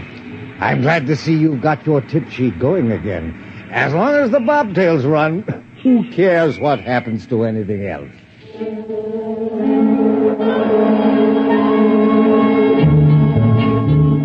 Of course, nobody listened to me. I had posters printed telling everybody. I hired sandwichmen to walk through the city. I made speeches in Columbus Circle. I told everybody doomsday was near. I sent letters to Congress, to the UN, editors of newspapers. Nobody paid any attention. I sneaked into the balcony of the General Assembly and tried to shout a speech, and he threw me out, very politely. I wrote the whole thing up for a magazine, and they printed it and sent me a check and told me if I had any more fiction, they'd be glad to run it. They kept trying to tell everybody the truth about the catatonics. We ought to go to the hospitals and get ourselves let in and have the aliens take over and show us where we're going. But nobody would listen. And then finally, I went back out to Glendale. Oh, Mr. Locke, we were wondering when you'd come visit your wife. You've been away? I want my old room back. But you're perfectly normal. Give me half hour alone, and you'll be glad to give me my room.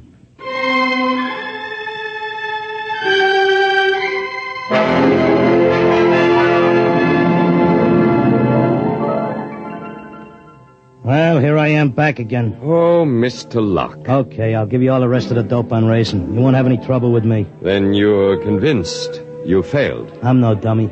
I know when I'm licked. So do we, Mr. Locke. Naturally, you have no way of detecting the effect you've had. We do.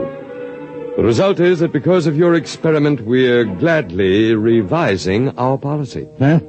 Is this a rib? Nobody listened to me. Oh, but they did. Visits to catatonics have increased considerably. When the visitors are alone with our human associates, they tentatively follow the directions you gave them in your article. Not all do, to be sure. Only those who feel as strongly about being with their loved ones as you do about your wife. We've accepted 4 voluntary applicants. You mean I made it? That's right. Before long, we shall have to increase our staff as the numbers of voluntary applicants increases geometrically, and then we'll be able to release the first group to go back and carry the message.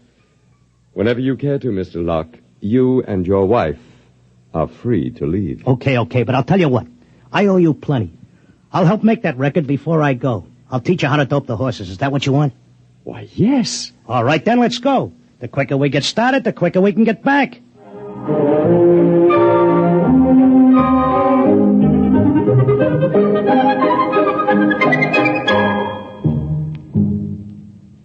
You have just heard X-1, presented by the National Broadcasting Company in cooperation with Galaxy Science Fiction Magazine, which this month features A Touch of E-Flat by Joe Gibson. A story with a warning. Never let anyone point any weapon at you, even something as harmless looking as a water pistol. It may be a cooling gun. Galaxy Magazine on your newsstand today. Tonight, X-1 has brought you At the Post, a story from the pages of Galaxy written by H.L. Gold and adapted for radio by Ernest Kenoy. Featured in our cast were Frank Maxwell as the clocker, and Thomas as his time-steppin' wife, Zelda, Arnold Moss as the otherworldly one, John Griggs as the doc who wasn't one really, and Sam Raskin as the confused little tailor with his mouth full of pins. Your announcer, Fred Collins. X-1 was directed by Kenneth McGregor and is an NBC Radio Network production.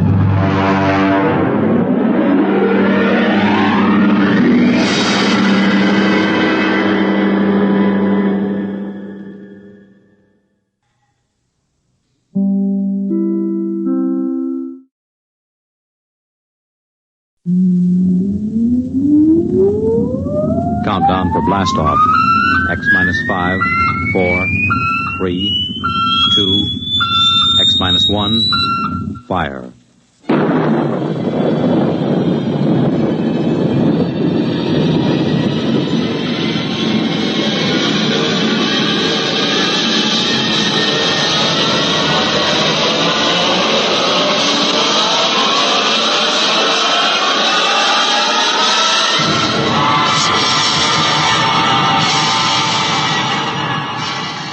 From the far horizons of the unknown come tales of new dimensions in time and space.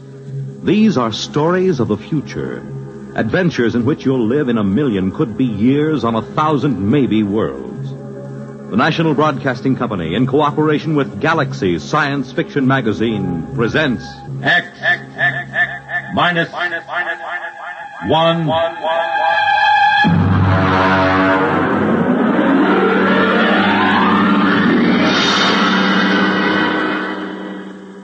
Tonight, The Reluctant Heroes by Frank M. Robinson.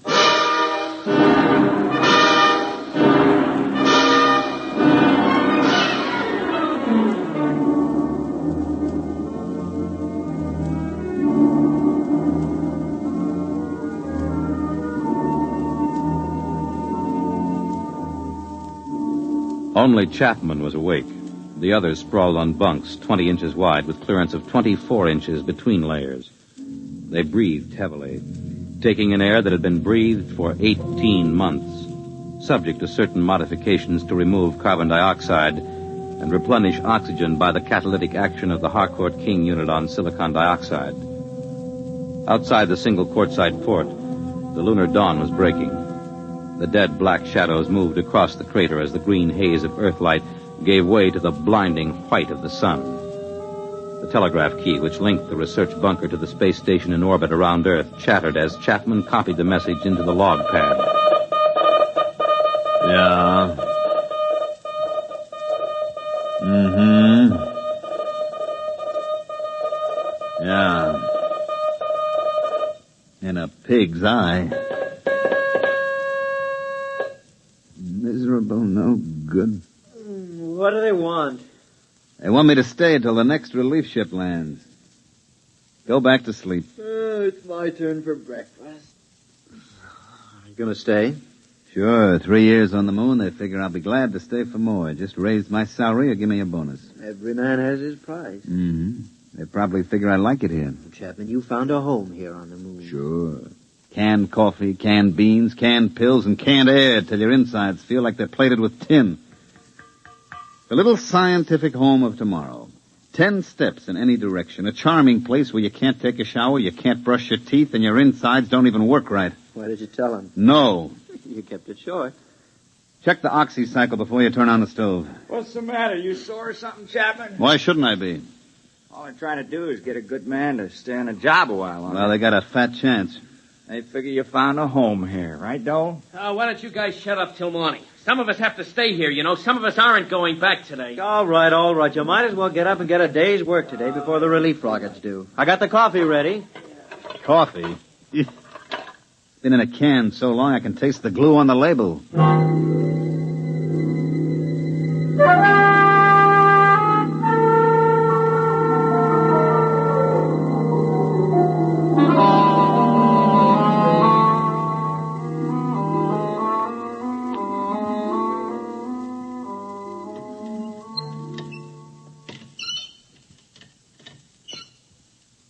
Why don't they send up an oil can? These elbow joints make me feel like the Tin Woodman in The Wizard of Oz. You can't lubricate vacuum seal joinings. Let it squeak. At least it doesn't leak air. Get that back, that dug for me, will you, Donnelly? Lean over, you fat slob. You put on 3 more pounds, you won't get off the moon. You won't get through the airlock. Yeah. Hey, chap, Hmm? do you think we ought to radio the space station and see if they've left there yet? I talked to him on the last call. The relief ship left 12 hours ago. They should get here in about 6.5 hours. Chap, you know what I'm thinking? You've been here twice as long as the rest of us. What's the first thing you're going to do once you get back?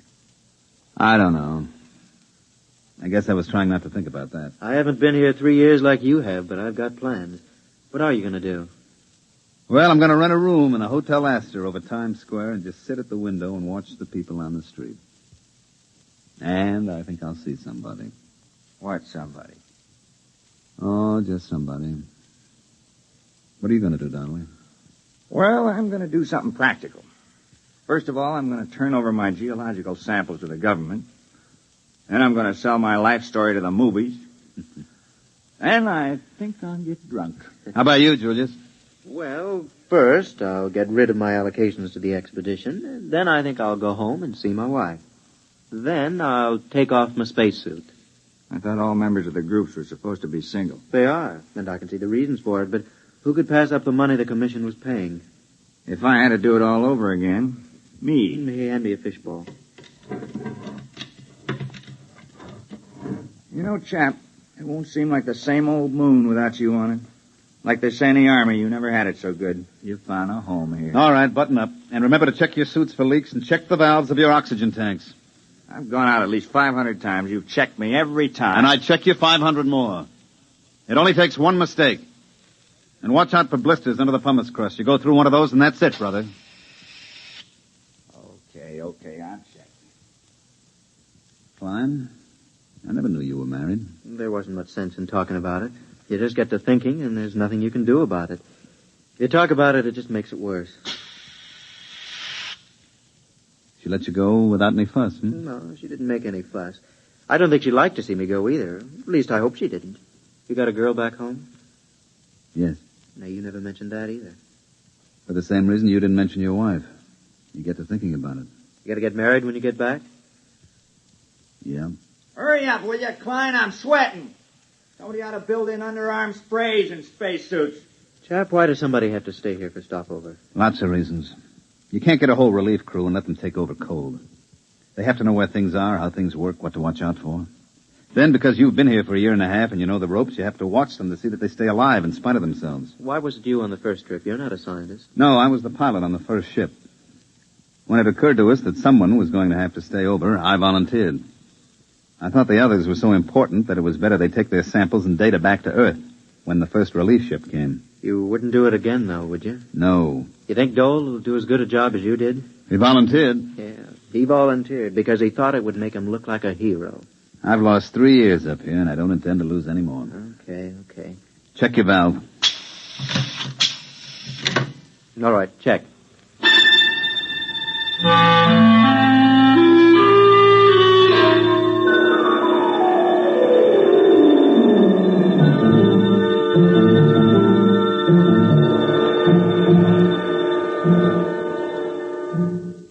I checked Geiger, CR, oxy, and scintilla readings.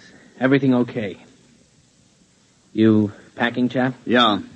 Oh, listen, Dole, I've got 3 or 4 shirts here that are a little too big. I got them from Dreisbach in the first group. You want them?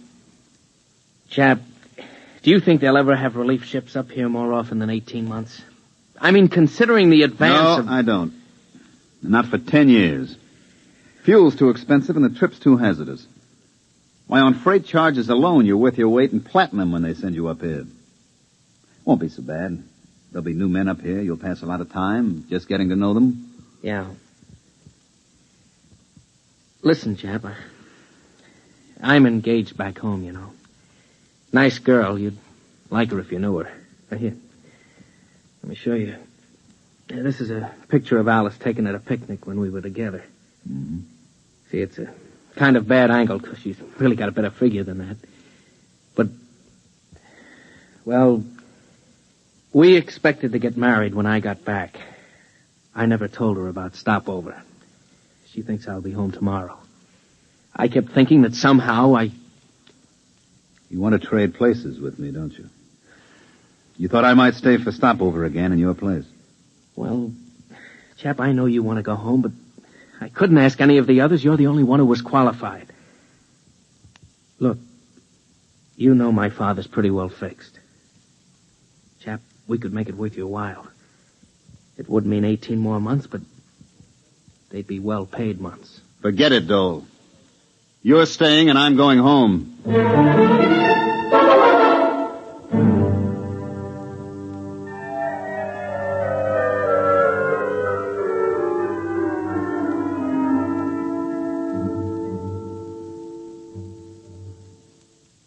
Klein. Hey, Klein. Yo. Where are you? About 10 yards off the trail. Well, come out of the shadow. I've got a meter jammed over here. You know the regulations. Chapman will kick like a steer. Keep in sight at all times. I'll only be a minute. I've got a short circuit in my instrument. Time for 10-minute check. I've got my hands full. My valves are all right. I know it. You know it. But the book says valve and leak check every 10 minutes. Hey. Come out. What? You see a flash? Where? Past Camel's Hump. There. What is that, Northern Lights? No.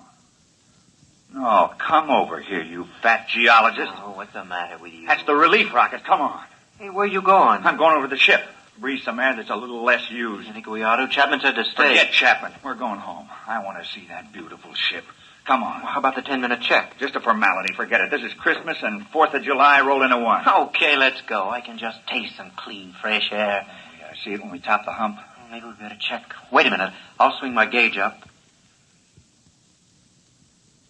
Donnelly.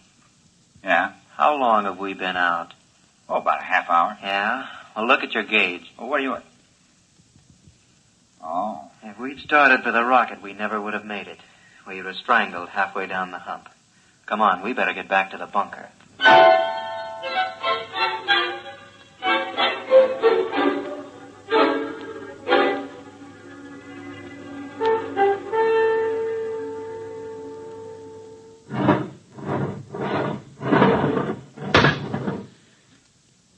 Check the lock seal. Okay. All right, open the inner door.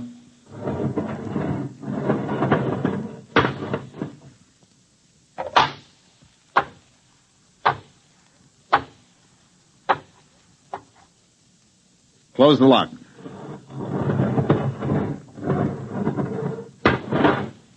Get me out of this fish bowl. It's down. The relief rocket, it's down on the other side of Camel's Hump. Oh, what a beautiful looking ship. What a beautiful ship. They must be on their way over here now. Chap, they're on their way. We're going home today. Get your RA unit out of that suit and into the dryer. All right. Okay. What's eating you, Dole? Listen, just because the relief rocket lands, it doesn't mean your RA unit is going to dry up by itself. That goes for you, too, Donnelly. Okay. Hey, Chapman. Yeah? He's taking it pretty hard.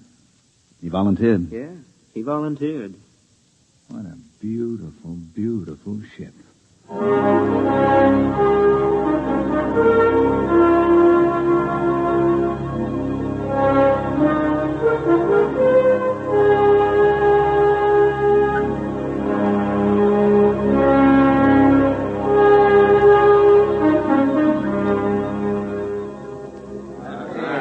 Hey, listen, what happened to Pittsburgh in the series? That's all I want to know. Yeah, Washington Columbus. Halstead's still teaching at the university. Who took over a seminar at the East? Hey, look what we got here. Chap, come here. What's the matter? Hey, look what this one's got, a box. Yeah? Look inside, dirt. Ordinary dirt with grass. Grass. Hey, fellas, it feels like grass. That's right, it's real grass. Yeah, and real valuable. Do you realize that current freight rates up here, it's worth about $10 a blade? Oh, shut up. Hey, bud, you mind if I chew a blade?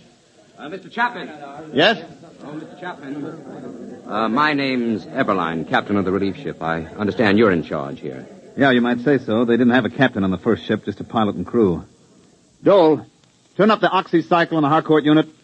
Well, things have advanced somewhat, huh? Look, Mr. Chapman, is there any place where we can talk together privately? Well, come around the corner of my locker. It's about as private as we can get. Oh, good.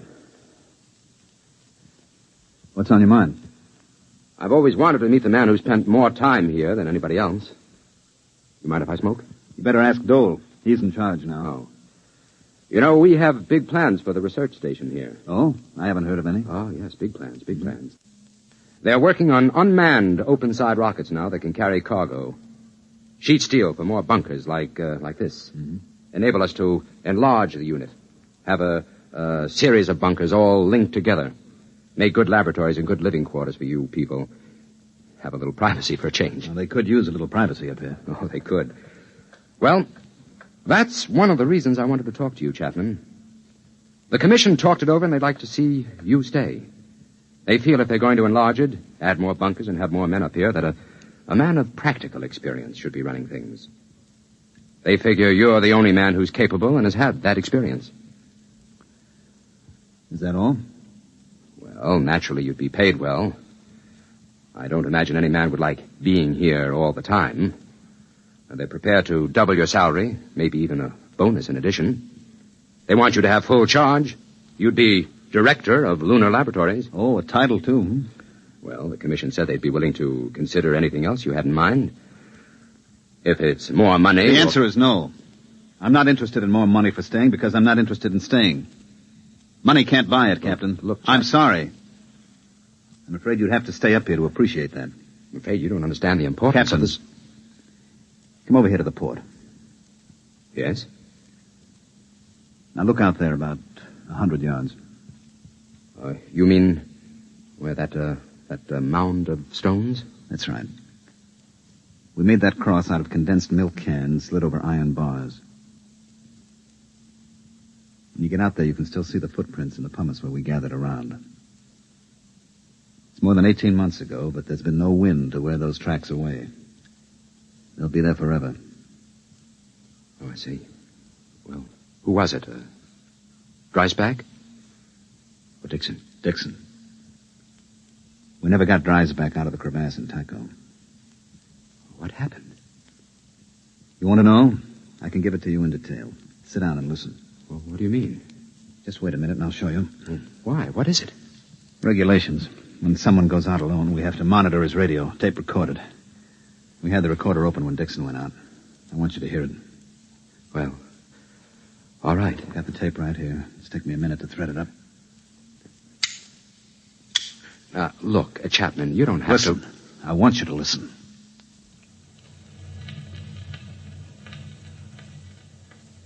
Moon, moon, great big silvery moon, won't you please shine down on me, moon, moon. Regulations. He had to keep saying something so we know he was all right. Most of the guys just sing. Gentlemen, I'm getting a lovely sonar reading.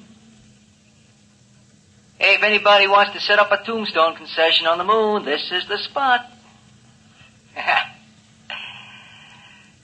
Lovely marble, granite, and rock suitable for lobbies here. It's that old devil moon that... He should have been making a 10-minute check on his oxygen level. He was a good kid, all wrapped up in science. Being on the moon was the opportunity of a lifetime. He thought so much about it that he forgot a lot of little things, like how to stay alive. This was the day before the second group came. All right, gentlemen. I have 3 or 4 more readings to take, and I'll be right in. I'm doing fine. Fine. Little stuffy. It's almost as if... Hey, somebody get a fix on me, huh? How far am I from the bunker? Must have sprung a leak. When did I take the last 10-minute check? How far am I? It's down to 22. We took a fix. He was a half hour out. I can't He couldn't make that. Closed. Listen, you gotta come out and get me. You gotta come out and get me. It's down to 22. Is somebody listening back there? Hey, is somebody listening? I figure I've got 10 minutes. Just 10 minutes. Listen, you can make it in 10 minutes. I'll meet you towards Camel's Hump. I'll start now. Come and get me, you hear? Come and get me. Chapman? Are you listening, Chapman? Can you hear me? I'm running. Camel's Hump. Hot. The heat. The RA unit's overloading. Can't dry it up. Gotta run.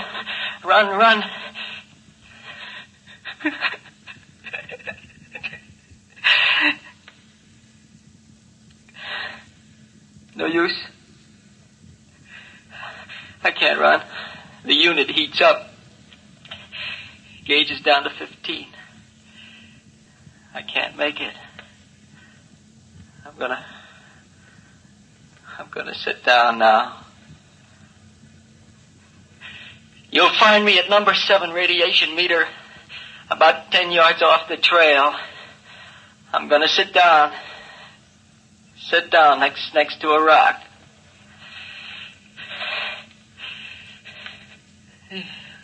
Getting dizzy. Hey, remember we used to argue, do you strangle from no oxy or pass out from CO2?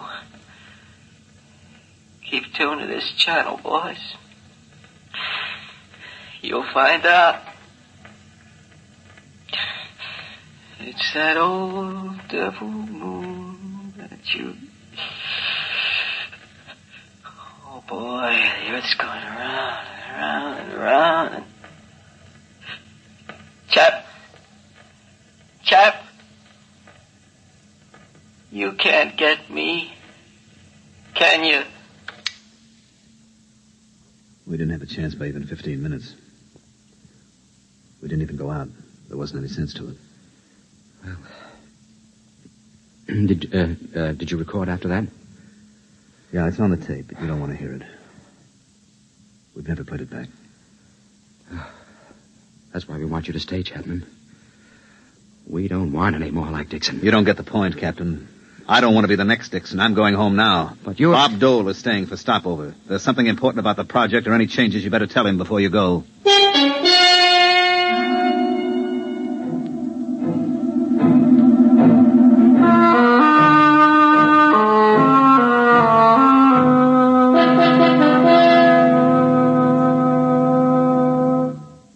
All right, mail call.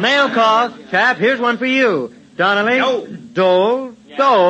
Donnelly? No. Klein. Dole? Donnelly? Yeah. Boy, did I miss an opportunity. I could have had a year's subscription to the Ladies' Home Journal combined with the American Farmer, all for half price. All right, men, all right. My departure time is an hour and a half. Hey, my sister had twins. Hey, chap, aren't you going to read your letter? I read it. It's a short letter. Is something wrong? No, there's nothing wrong. Dole, What is it, chap? get your stuff and leave with the others. What? What do you mean? What are you talking about, chap? Get your bag and let's go. I'm not going back. Well, what's the matter with you? Did you suddenly decide you don't like the blue sky and the trees? Come on, let's go. Look, Julius, I'm not going back. I haven't got anything to go back for. Was it the letter? Yeah. Dear Joe, this isn't going to be a nice letter, but I thought it best you should know before you come home. Oh. Isn't very original, is it? 3 years is a long time, and 250,000 miles is a long distance. You know what, Julius? She can look up in the night sky now and tell him how she was once engaged to the man in the moon. That's the real conversation piece, isn't it? Very funny. Go ahead, Dole. Get going. You're doing a much braver thing than you may think, Mr. Chapman. Yeah, sure.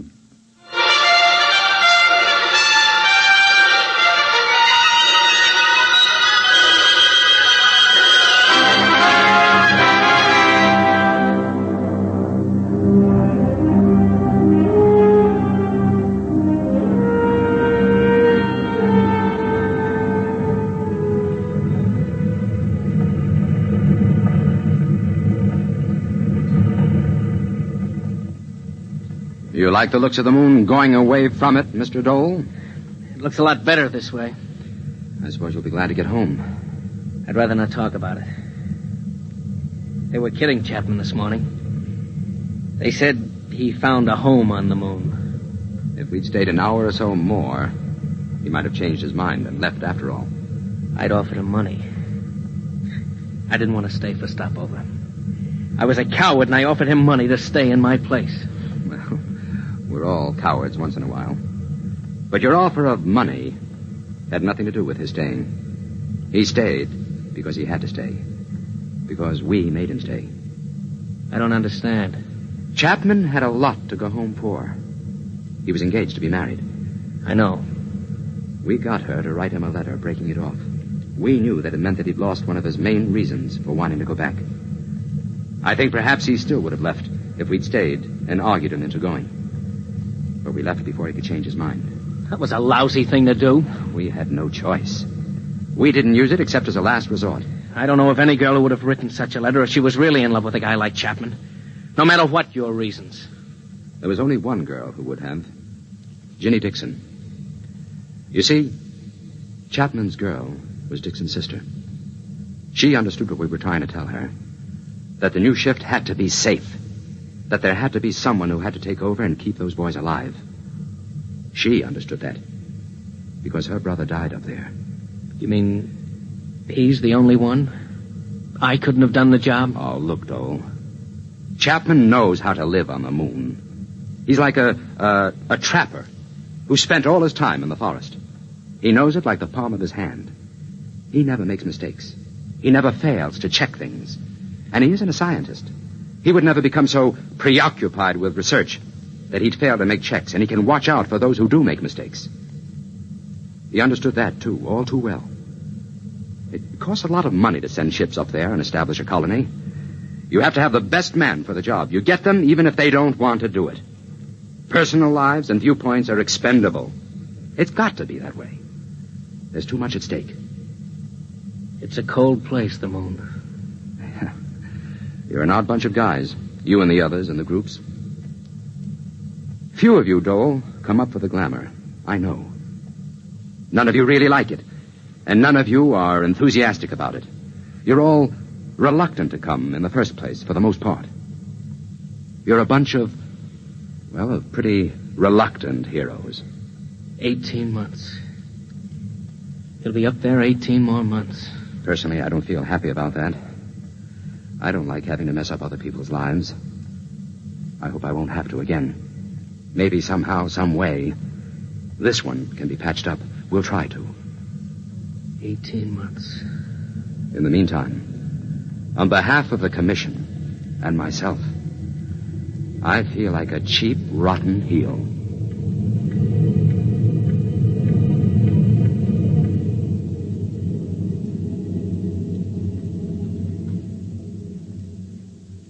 You have just heard X-1, presented by the National Broadcasting Company in cooperation with Galaxy Science Fiction Magazine, which this month features My Lady Greensleeves, a novelette by Frederick Pohl, which begins when a guard smelled trouble and knew it would come because he had been bred that way. Galaxy Magazine, on your newsstand today. Tonight, by transcription, X-1 has brought you The Reluctant Heroes, a story from the pages of Galaxy written by Frank M. Robinson and adapted for radio by Ernest Kenoy. Featured in the cast were Mandel Kramer as Chapman, Jim Drummond as Klein, Bob Hastings as Dahl, Dick Hamilton as Donnelly, Jim Stevens as Dixon, and Dick Janiver as Eberline. Your announcer, Fred Collins. X-1 was directed by Daniel Sutter and is an NBC Radio Network production.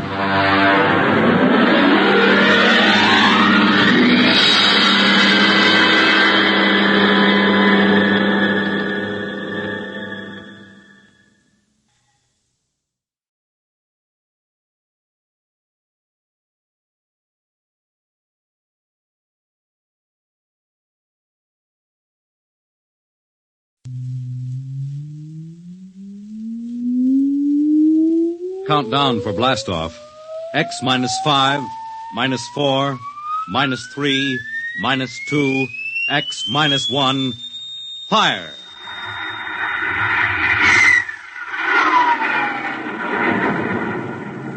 From the far horizons of the unknown come transcribed tales of new dimensions in time and space. These are stories of the future, adventures in which you'll live in 1,000,000 could-be years on 1,000 would-be worlds. The National Broadcasting Company presents X -1.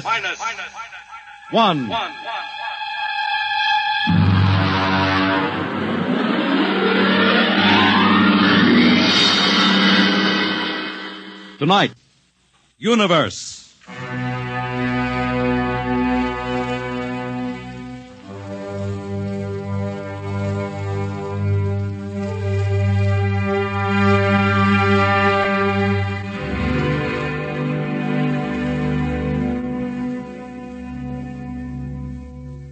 We are just beginning to discover how boundless our universe really is. And yet as man reaches out to the stars, out toward infinity, ironically enough, he may be building himself a new kind of prison.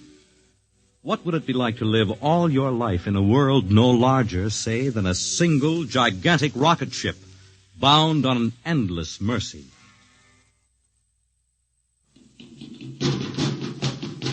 Hugh, look out! You all right? Yes, just missed me. What was it? A mutant with a slingshot, I think. Must have dashed down that passageway. Want to go after it? Oh, we'd never catch it, Alan. It's probably 12 decks above us by now. I didn't think they ever came down this far. Trolls usually get them before they reach this level. They get more daring each generation. This one looked like a female. Male or female, it might have killed us.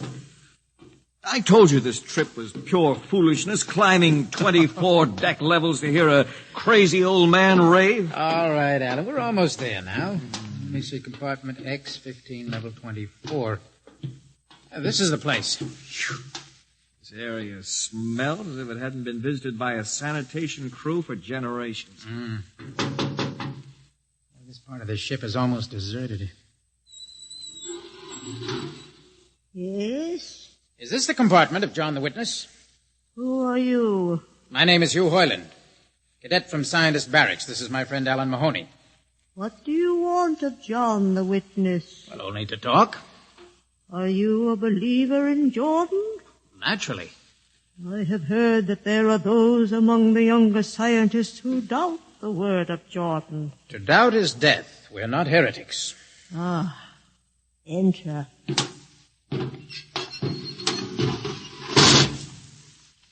I've brought you a gift of tobacco, grown on the richest level. Oh, it smells good. I assure you it's of the best. Wait here. I'll get him. What a rat's nest. Shh. Well, what the devil do you think he can tell you? Alan, I'm not sure.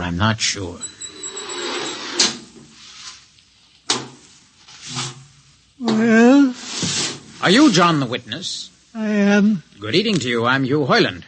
This is my friend, Alan Mahoney. What brings a gentleman of the scientist class to my humble compartment? I've heard that you and your parents before you have been keepers of the legend of the ship. Since Jordan gave the word. I'm anxious to hear the word as Jordan spoke it. Why? Because our young scientists, well, among them there have been some who talk against the word. There are regulations against such heresy. Still, some of them say the ship has no purpose. They say that we are here accidentally, that we have no more grace in Jordan's eyes than the most deformed mutant who dwells in the highest level of the ship. What shall I say to you? Well, I wish to hear the word from the mouth of one who knows, in order that I may become more convinced. Sit. You have a gift for the witness? The finest tobacco. Good. I will dim the lights. Now pay close attention, for these are the words as my father's father's father gave them to his son's son's son. This is how the ship came into being, how our people were created. In the beginning there was only Jordan, thinking his lonely thoughts. Out of his thoughts came a vision. Out of the vision came a planning, and out of the planning came decision. Jordan's hand was lifted, and the ship was born. Mile after mile of good compartments, tank after tank for gold and corn, ladder and passage, door and locker fit for the needs of the yet unborn. He looked on his work and found it pleasing, meet for a race that was yet to be. He thought of man, and man came into being. Then Jordan checked his thoughts and searched for a key.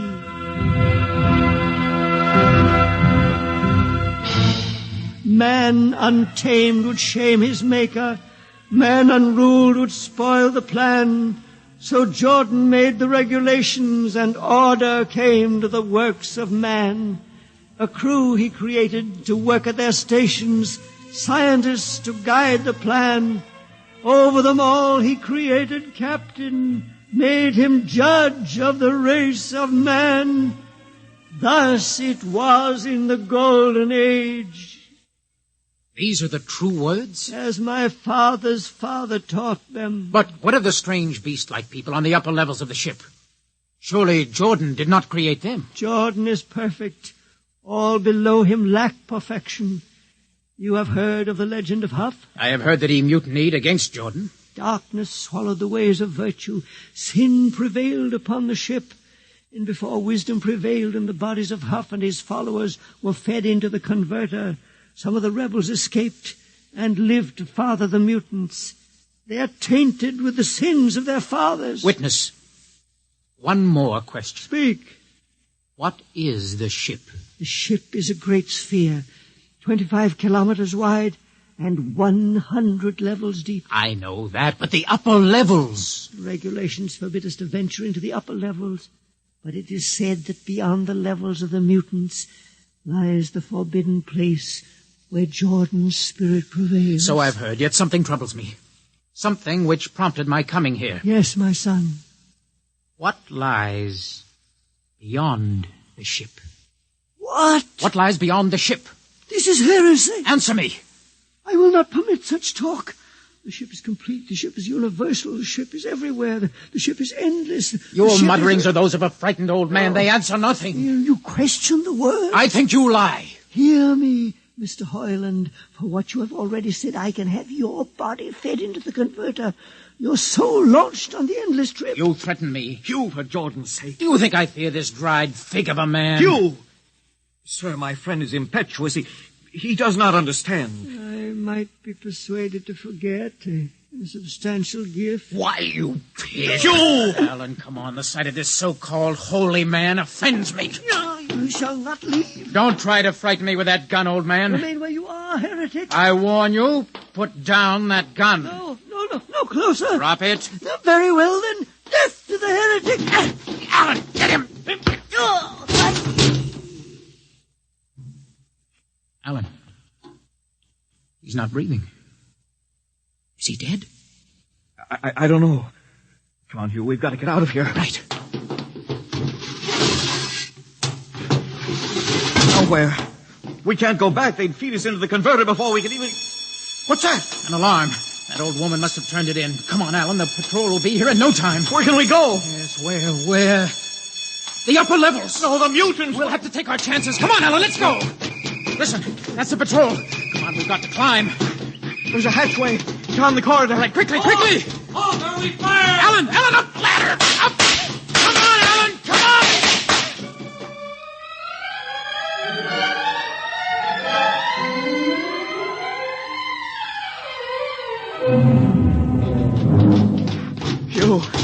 Hugh, wait. How far are we from the outside wall? Judging by the slope of the deck, about 2 miles. Alan, let's try this passageway here. If you hadn't asked him that stupid question. Now, there's no use going over that. But why did you do it? I've been thinking about it for a long time. When he began to give me those stupid, tight answers, and I just saw red, I guess. Who are you to question the ways of Jordan? When you asked me to go with you to visit the witness, I thought you wanted spiritual help. I never dreamed. I'm sorry, Alan. I'm sorry. I couldn't foresee this. Wait a minute. What? I saw something move. Where? Near that bulkhead. I don't see anything. Maybe my eyes are going bad. Listen! You behind us! Alan, look out!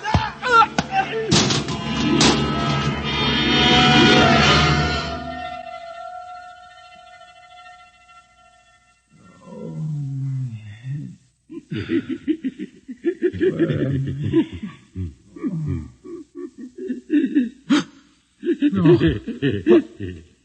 What are you? Give me that knife. Keep away from me, you. Right, Bobo, don't kill him. Not yet. Who are you? You must forgive my friend Bobo. Like so many of my people, he's rather impetuous where members of the so-called super race are concerned. Who are you? What place is this?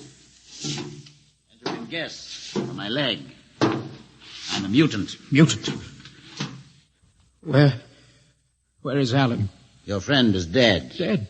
I was not able to restrain my people in time to save him. Why don't you destroy me and get it over with? We do not kill for pleasure, Mr. Hoyland. Only when necessary. You know my name? I read your identification tag. Who are you? Mutants can't read. My name is Gregory. Gregory? I'm a leader of my people. You see, although we are unfortunate in our heredity, Mr. Hoyland, many of us are quite intelligent. And why do you live like animals? We'd rather live like free animals than like regimented slaves, as you do. I've heard you practice cannibalism. Undoubtedly, you hear many things about us. You turn your head. Why? That monster. I've never seen a creature like him. Bobo is an unfortunate. He was born without the power of speech. How can you tolerate such a monstrosity? We've learned to live with difference. If we began to destroy our imperfects as you do on the lower levels, there would soon be no one left. It violates the regulations.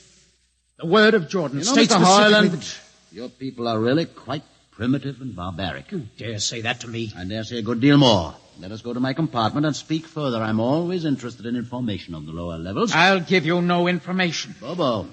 No. Mr. Hoyland in my cabin, please. No! I advise you to go quietly, Mr. Hoyland. Bobo has a hatred of superior beings, which is unfortunate, but quite understandable. Proceed.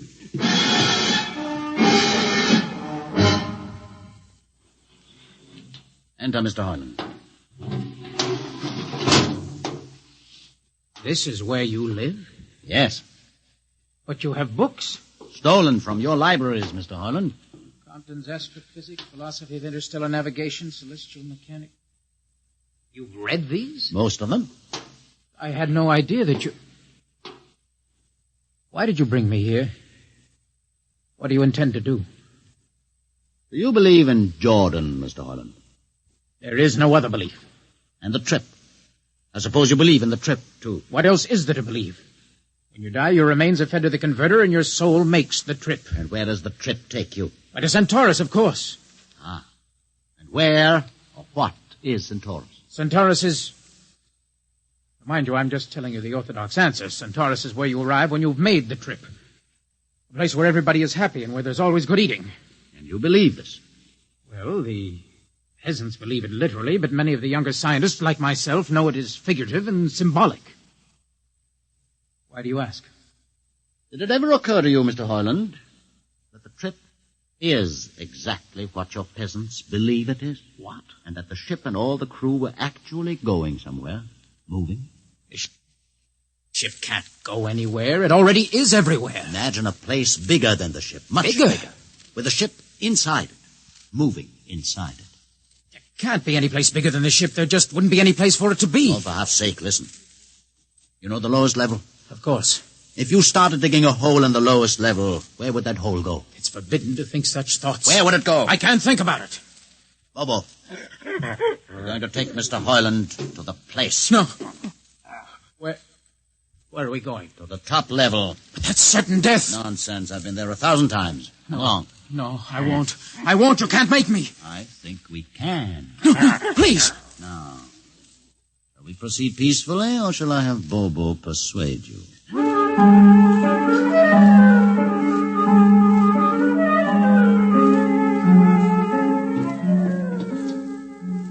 Open the door, Bobo.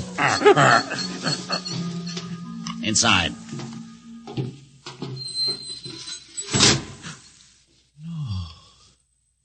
What place is this? This, Mr. Heinlein, is the main control room. Why, Mr. Heinlein, you're trembling. It isn't true. No, there's no such place except in mythology. Ah, you younger men are so wise, Mr. Heinlein, except for one thing. This happens to be the main control room of the ship. Main control? But it's just a huge room with an instrument panel. And what did you expect? How do you know this is the main control room? See these instruments? Using them, the navigator many hundreds of years ago actually steered the ship on its voyage. I don't understand. I didn't suppose you would. Sit down. Very well. Look up. What do you see? A huge shield.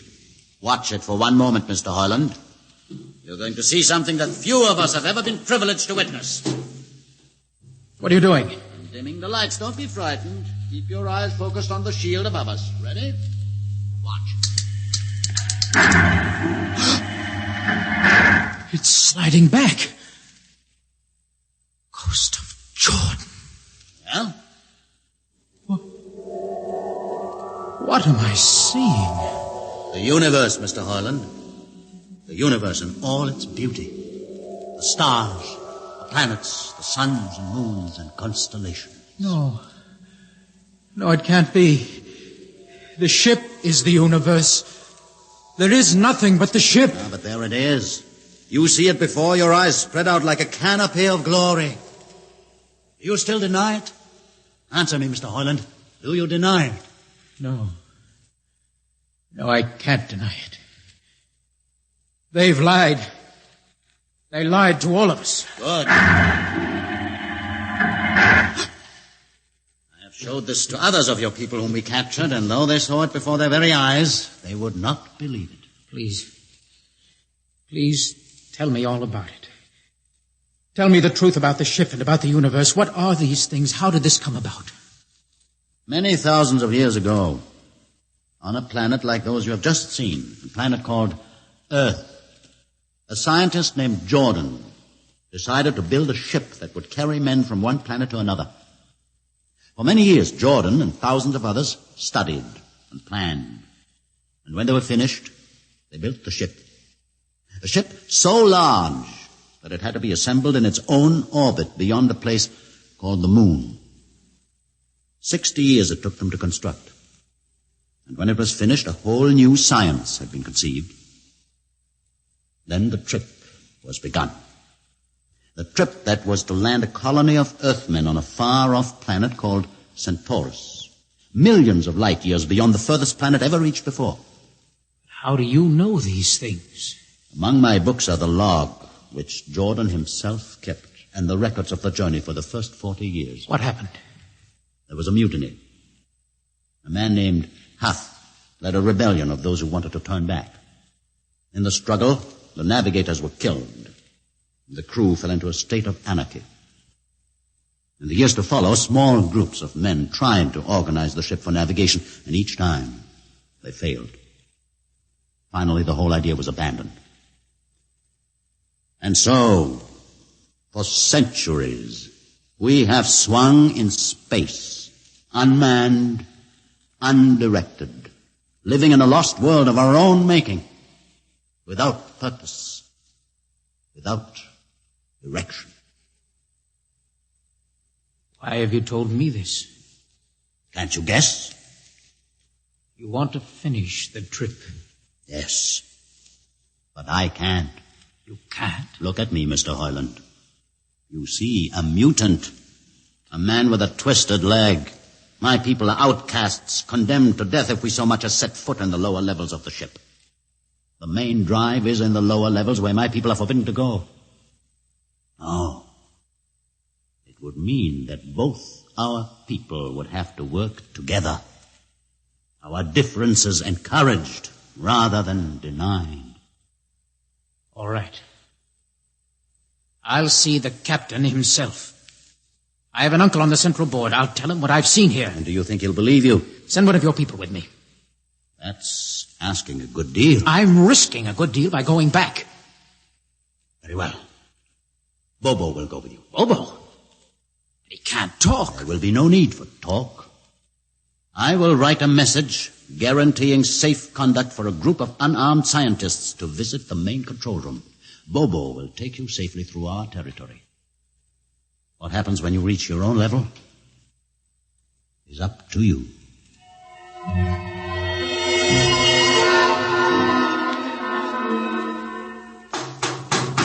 One moment.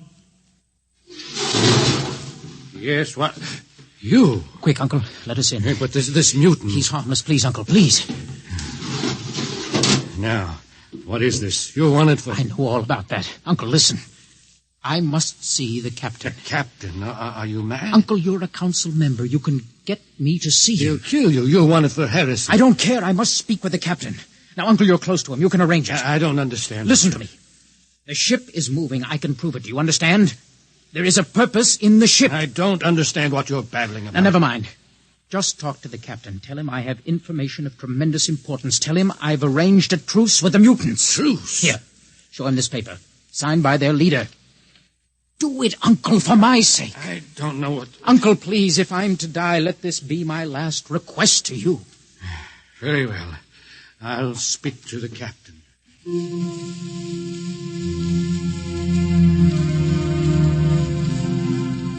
And you say, Mr. Hoyland, that you saw this with your own eyes? I swear it, Captain. I swear it on the word of Jordan. Let me see the paper again. Commander Erst, what do you think? I don't know, sir. It might be a trick. I guarantee you safe conduct. If these things are as Mr. Hoyland reports them, it would pay to risk a few lives. The man is a convicted heretic. Still, we must not discount his word. He has a safe conduct, and the mutant risked its life coming with him. I think we might investigate. Captain, you mean you will do it? I will have an expedition outfitted. Dismissed, Mr. Hoyland. Thank you, sir.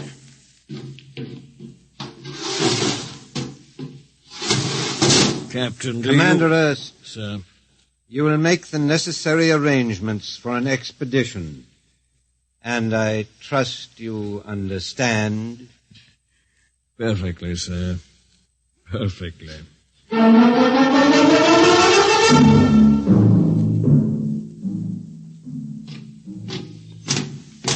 Lieutenant. Mr. Heinlein? Well, you better halt your men here. This is the spot.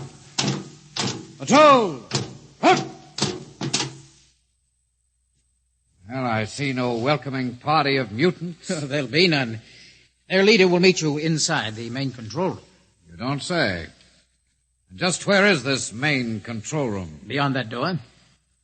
I see. All right, men. Ready up.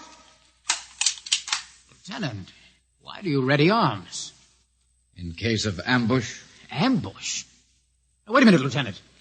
What are those men doing with that ray gun? Just aiming it at the door. Are you mad? No, Mr. Heinlein, but most certainly you are to think that we could be lured up here to be slaughtered with a fantastic story about some mythical control room. Guns ready, sir. Lieutenant, I warn you, these people have acted in good faith. You can't break that faith. Oh, mutant! Come out! For Jordan's sake, Hold Lieutenant. It. A little too quiet for comfort. Mutant! Open the door! Please, Jordan, don't let anything happen. Don't let... All right, it's opening. Ready, men? Someone's coming out. Steady. Gregory, stay back! You fools! You've killed him! Here come the rest of them. Fire! Fire!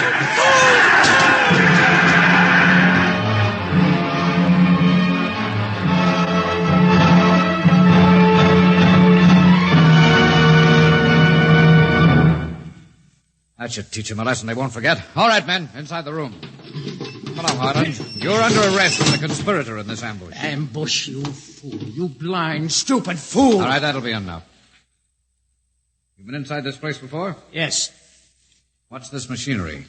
These are the controls he would have used to steer the ship. Gone out of his mind, Lieutenant. Steer the ship? Who? The leader, the one you killed. This ugly mutant? This ugly mutant happened to be a man of true genius. Why, you're mad. Am I? Lieutenant, this man had a vision which would have saved you, but you chose to kill him because you couldn't stand the sight of his difference from you. Shut up, Heinlein. Don't listen to him, man. You can't shut your eyes, and you can't shut your minds, and you can't shut your ears to this! The roof's moving back! Yes, look! Let the vision of this confound your ignorance and blind your eyes. This is the heritage of stars and open skies, for which men have yearned for centuries. Try to destroy this, and you will only destroy yourselves. Death to the heritage. But I say to you that you can't keep this from our people. They will seek it out. The ship will be manned, and the ship will be steered, and there will be freedom, purpose, and respect for ourselves. This is your heritage. Look upon the universe. Kill him.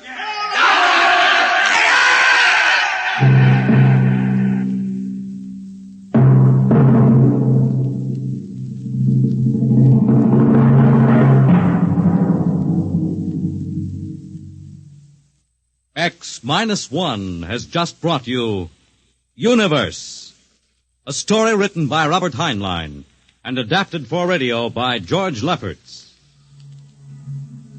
Heard in the cast were Donald Buca as Hugh, Peter Capell as Gregory, Bill Griffiths as Alan, Abby Lewis as the woman, Edgar Staley as the witness, Jason Johnson as the uncle, John Seymour as the captain, and Ian Martin as the lieutenant.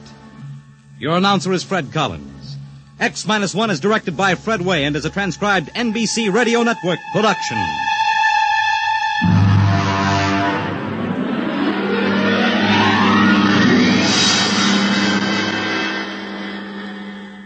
And now, next week we have a strange story to tell. A sweet, blood-curdling little story that is really only 2 sentences long. The last man on Earth sat alone in a room. And then there was a knock on the door. What knocked on that door? You'll find out next week on X minus 1.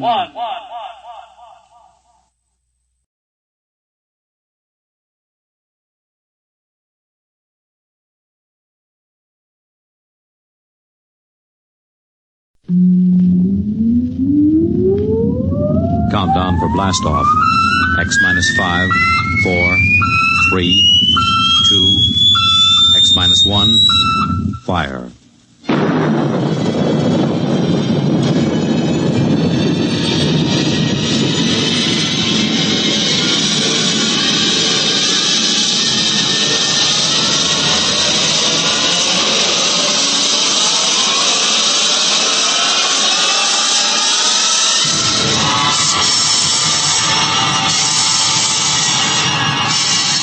From the far horizons of the unknown come tales of new dimensions in time and space. These are stories of the future, adventures in which you'll live in 1,000,000 could-be years on 1,000 maybe worlds. The National Broadcasting Company, in cooperation with Galaxy Science Fiction Magazine, presents X minus 1.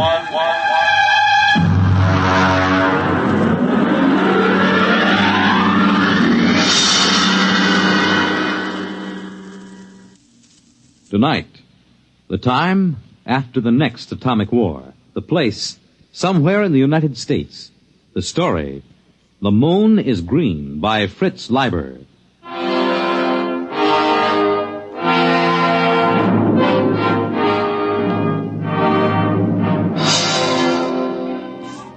The moon was green.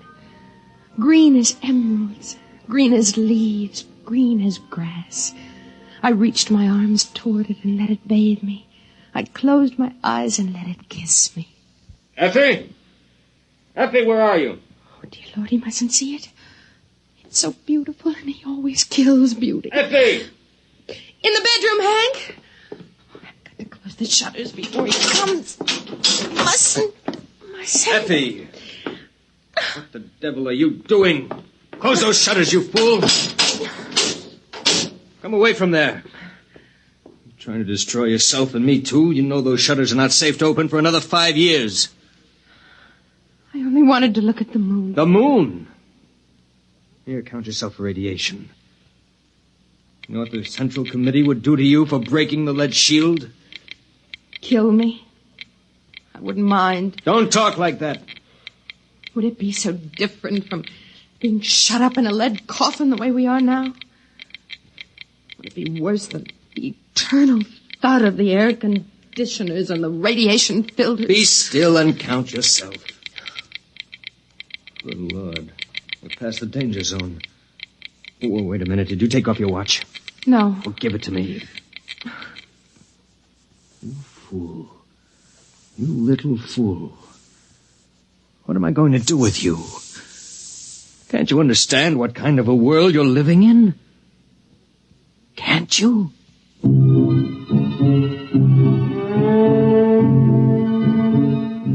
Oh, yes, husband. I can understand only too well. It's the world that can't seem to understand. The world that went on stockpiling hydrogen bombs. The world that started testing those bombs, telling itself it hadn't really exploded enough to make the air dangerous. And then began to throw them across continents, one nation against another. It lasted about 2 months. And after that, the fury of doomed men who thought only of taking with them as many of the enemy as possible. After the fury came the time of terror. Men and women with death sifting into their bones and through their nostrils, fighting for bare survival under a dust-hazed sky that played fantastic tricks with the light of the sun and the green light of the moon. The only chance for existence was to claim one of those underground radiation-shielded places. They went to the strong. And afterward, the waiting behind the lead shields. The endless, interminable waiting. You understand, I suppose, that we were allowed to reclaim this ground-level apartment only because the committee believed us to be responsible people? And because I've been making a darn good showing lately? Yes, Hank, I understand. It's a privilege to have some privacy, you know. I could send you back to the basement tenements. Would you like that? Oh, no. Oh, no. Anything rather than that fetid huddling and that shameless communal sprawl. Yet is this really so much better? Being on the surface is meaningless. It only tantalizes. And yet... Well? No, Hank. I don't want to go back underneath. Well, then try to behave yourself. Coming up through the tunnel just now, I decided I'd better talk to you. Frankly, Effie, the committee's beginning to be a little concerned about our lack of children. Oh. Charlie Baker asked me this morning if I'd like my name put on the list for a free woman. You needn't bother. What do you mean? I mean, we're going to have a baby. What? Effie, are you sure? Yes. Effie, that's wonderful. It's magnificent. Do you realize what this means to my rating with the committee? You know how important it is to the community to raise healthy members for the day when we can resume the surface war. Yes, I've heard the broadcast. We'll announce it at the meeting of the junior committee tonight. Tonight? Well, you hadn't forgotten about it, had you? It's the annual banquet. Now, you brighten yourself up and put on your best dress. I want the other juniors to see what a handsome wife the new member has got. What's the trouble now? Well, I'm terribly sorry, Hank, but you'll have to go alone. I'm really not well. There you go again. First the infantile, inexcusable business of opening the lead shutter, and now this. Don't you know what this could mean to my reputation, Effie? I'm sorry. You're coming, Effie. This is just neurotic pampering. Hank, I'll just be sick and you wouldn't be proud of me at all. Now listen, Effie. Tonight's too important. It'll cause a lot of bad comment if a new member's wife isn't present. You know how just a hint of sickness starts all kinds of rumors about radiation disease. Now, what do you say? No. Effie, you're going. There's nothing wrong with you if I have to... Hank, you're hurting my arm. It isn't good for the baby. The baby? I'd almost forgotten. Oh, no, we have to be very careful. I suppose if I explain to them you aren't there because of the baby, it will make a difference. Yes, I'll just stay here alone till you come back. When will you be back? Well, those things usually go on pretty late. So if you're expecting company, you needn't worry. Hank? Yes, Effie? Do you remember when we were first married? Of course I remember. You liked to go skiing, remember? You said it was like feeding a hunger for beauty being up on a mountain covered with snow. What are you talking about? You forgot. I haven't forgotten. I have just as much desire to get outside as you do, but I know there's no chance for me. I've got to see that my children and their children survive to see the sun again. We've got to behave like adults. To make sacrifices, we've got to keep the strain pure. Hank, what do you suppose it's like for them? For whom? The freaks and the mutants, the outsiders. What do you know about them? I remember some of the pariahs. They were hairless, cringing creatures with radiation welts all over their bodies. They came begging to be taken in during the last months of the terror. The committee ordered them shot down, just like dogs. We don't like to talk about that. Hank, are they still out there? Effie, this is the sort of talk that's just morbid. Are they? Yes. There are still humans out there. At least they were humans. They know better than to come near the shelters now. Poor creatures. I can't stand here discussing this nonsense all night. I have to get going. For the last time, are you sure you won't come down with me? No, I'll wait here. Don't you get lonely? No. I was talking to Jim Barnes today. He told me he wasn't going to be able to make it to the banquet either. Touch of the old flu, he said. That isn't like him, is it? Effie, are you listening? What? You remember Jim Barnes, don't you? He used to be sweet on you, said you had the soul of a poet. Well, yes, I remember him. Why? Never mind. Well, I guess I got a bit sharp with you. I'm sorry about that. I was excited about being made a junior and the baby and all. Selfish of me. I apologize. As you get to bed early, I'll probably go over to the men's dorm for a while after the meeting. You'll be completely alone for the next 4 hours. Do you mind? What? Oh, no. Good night, Effie. He looked at me strangely, and then his features returned to their usual, harder, more calculating expression. Was it possible that he had sensed my very dream? Had it been a dream? Oh, it must have been. It wasn't possible that it had really happened. It had just been an illusion, a silly projection out of my starved romantic imagination. I waited until Hank's footsteps vanished down in the tunnel. And then I waited until I heard it. No, it isn't possible.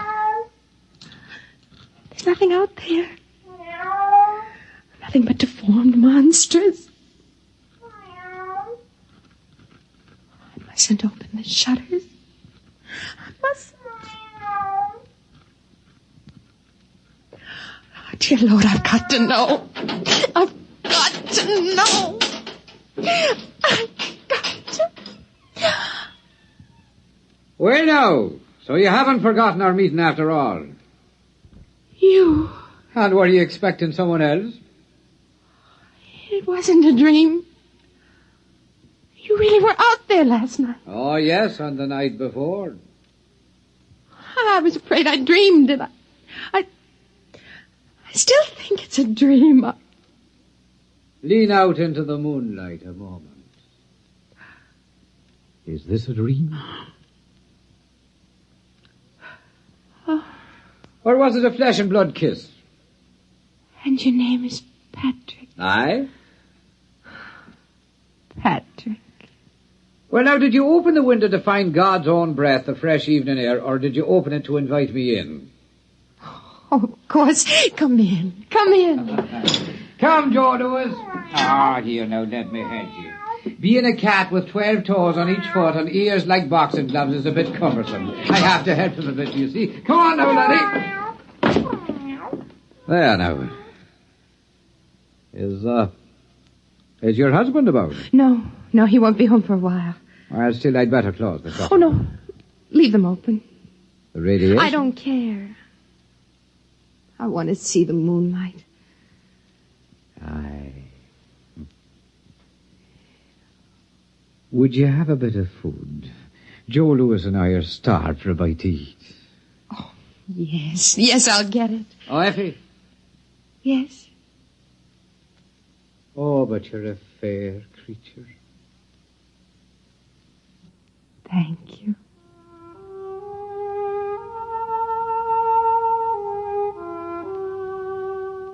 His face wasn't horrible at all. Only thin and sensitive and terribly sad. And there were no radiation welts or scars on his skin. He looked just as he had looked that first night when I opened the lead shutter and saw him crouched at the window. And now I knew it had been no dream. He was an outsider. A pariah. He was my love. Here's some canned meat and a food pill, and I put on some water for coffee. Oh, bless your own. Come on now, Joe. Here's a bit of meat for your black soul to feed on.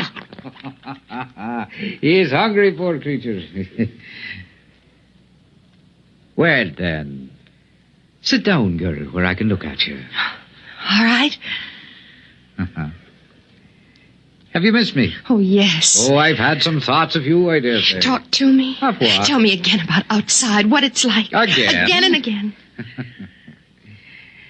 Well, now, outside... You say the coffee's heating? Mm-hmm. Well, then, it is a wonderland for sure. More amazing than you and your entombed folk could ever imagine. A veritable fairyland. Tell me the truth about The truth? I am telling you the truth, my love. But the bombs and the dust made only ugliness. At first. But then they changed the life in the seed of them that were brave enough to stay. Wonders beyond wondering bloomed and walked. Well, have none of you been outside? Well, the radiation teams go up into the ruined buildings once or twice a year to find canned food and batteries.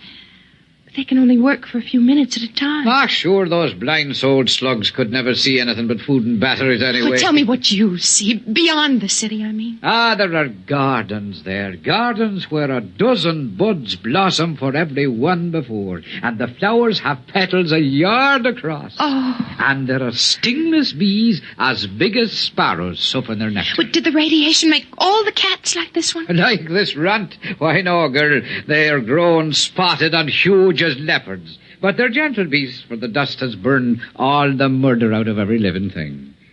Well, Hank says the dust kills. Would you like to hear a poem I made?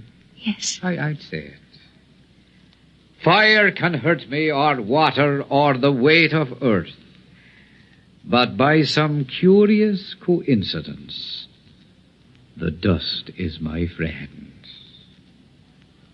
Oh, more. Well, then, there are robins like cockatoos and squirrels like a prince's ermine, all under a treasure chest of sun and moon and stars that the dust changes from ruby to emerald and sapphire. And there are...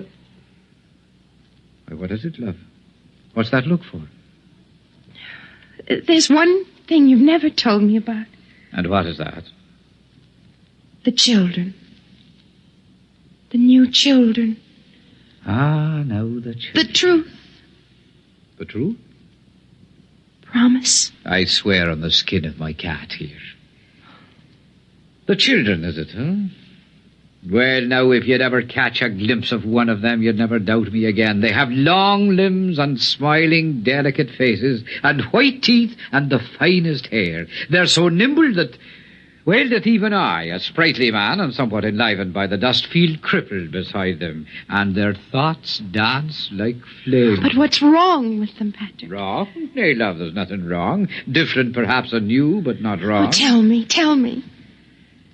Well, then, they do have 7 fingers on each hand and 8 toes on either foot. But they're much more beautiful for it. And they have large, beautiful ears that the sun shines through. So lovely and delicate to behold. How do they behave? Their minds? Not as you and I, perhaps. They play happily in the gardens all day long, laughing and finding joy in the simplest beauty. Are they defective? Well, now, by the standards out there, you're the defective one shut up here all the while, hating and crawling in ugliness and feeling dirty. No, they're quite lovely. And they're quite perfect, the new children. Oh, you're telling the truth. You're not making it up. It is true, every word of it. Oh, I'll admit you have to look a bit hard to find these things I've been telling you. But find them you may. Do you believe me? Oh, yes. Yes, I believe you. But I'm afraid. Give me your hand. Here. Now listen to me. You must not be afraid to do as your heart tells you. That's why I'm here. Oh, Patrick. Patrick. Don't either of you move.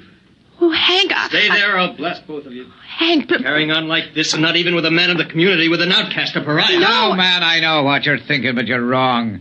I just happened to be coming by, hungry, a lonely tramp, And I knocked at the shutter, and your wife was a bit foolish and let her kind heart get the best of it. Do you think you can sell me that? Hank, please. So you're going to have a child, my dear. My child? Yes, your child. I should pull this trigger right now. I should shoot him down in cold blood. Man, you're mad. I never touched your wife. You contaminated pariah. You're going to die. Don't you know that? Hank, if you kill him, you kill the bringer of the best news we've ever had. Oh, Hank, put aside your jealousy for just a minute and listen to me. Patrick has something wonderful to tell us, all of us. What do you mean? I mean that we need no longer fear the dust. Oh, Hank, remember how it was with me. All the exposure I had, and yet there are no burns. Hank, those who were brave enough to stay outside have adapted. They've become a beautiful people. Did he tell you that? Everything that grew or moved was purified. He filled you with lies so he could take you. No, it's true. The radioactivity is almost gone, burned out. Effie, I've been out there. It's horrid. No. You've been blinded. Blinded to beauty. Blinded to living. Good Lord, you believe it? It's true. It must be true. Look at Patrick. He's living proof. He's been outside for a year and there isn't a mark on him, not a scar. It's because he's brave. And the dust can't hurt the brave. Oh, you think that's it, huh? All right, Effie, I'm going to prove something to you. You, Patrick, take this radiation counter. Take it. Very well. Press the button and count yourself. Go on. As you say. Read it. Read it! 1,700. Yeah, you hear that, Effie? 1,700 radioactives, enough to kill 1,000 men. He's like raw radium. If you turn out the light, he'll glow green in the dark. A week's exposure to him will destroy you. What are you proving, Hank? That he's a freak. A freak! Get away from him. He's destroying you right now. May I shut this thing off now? Patrick. Is it true? Yes, I'm afraid 'tis true. Oh, you do well to cringe, both of you. I'm living death. I'm death itself. As your husband so wisely said, I'm a freak. Just like the man who ate nails and walked on fire. Only my oddity is that for some unknown reason, the dust can't harm me. I'm the only one. Step right up, ladies and gentlemen. Not too close now. And examine the man who couldn't die. And now, if you don't mind, I'll go back to my dead world and leave you to yours. Wait. All of those beautiful things. It gets so lonely out there. And I was starved for beauty. And so were you. There's no garden out there. Garden.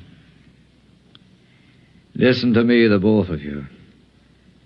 What is out there is more terrible than either of you can imagine. You're worse than Hank, even. He only killed beauty once. But you brought it to life so you could kill it again. You're afraid. Afraid of the loneliness out there. Well, I'm not afraid. Effie, keep away from the window. No, I'm not afraid. Maybe there is no garden out there. And no beautiful, strange children to play happily. But there can be if we're brave enough. Effie! I'm going, Hank! I'm going, Hank! Effie, come back, Effie! It's no use trying to keep her, man. Effie, come back! I love you! Come back! There's no use, man. There's still time. She stood the dust better than most. There's still time. The dust won't hurt you. Find her. Bring her back. I'll reward you. I'll give you food. If you want her, you'll have to go yourself. She'll die. Maybe she won't. How can you say such a thing? Because perhaps she's like me. Aye.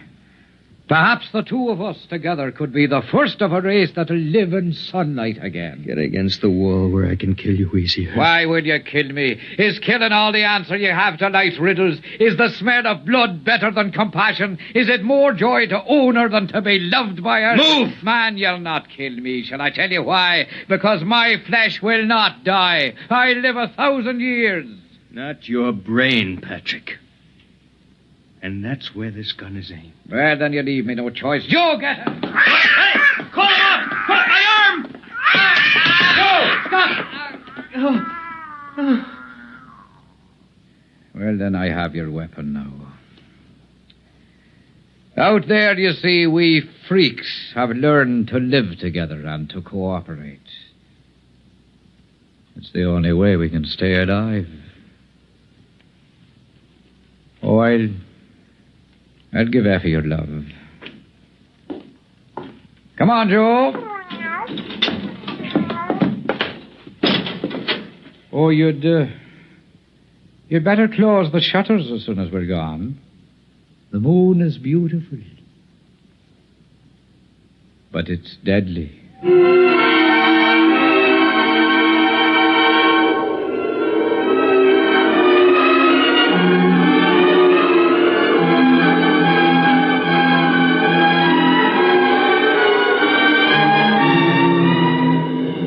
I was waiting for him at the end of the ruined street. When we looked back, we saw Hank closing the lead shutters on himself. We were alone in the world.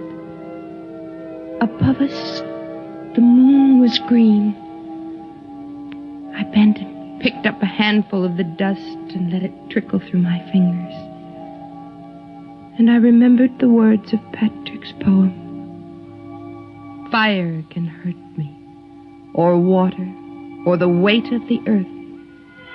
But by some strange coincidence, the dust is my friend.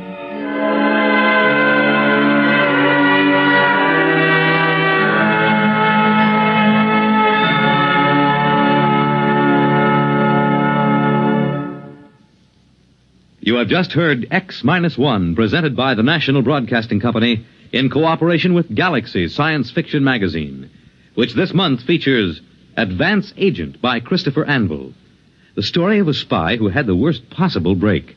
The disguise he had assumed was that of a famous man. Galaxy Magazine, on your newsstand today. Tonight, by transcription, X-1 has brought you The Moon is Green, a story from the pages of Galaxy written by Fritz Leiber and adapted for radio by George Lefferts. Featured in the cast were Joyce Gordon as Effie, Bill Lipton as Hank, Ian Martin as Patrick, and Frank Milano as the cat. This is Fred Collins. X-1 was directed by Fred Way and is an NBC Radio Network production.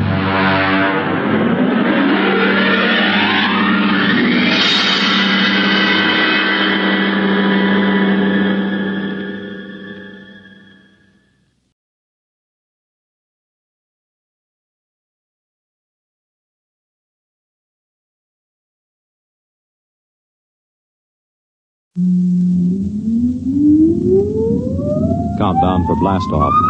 X-5, 4, 3, 2, X-1, fire.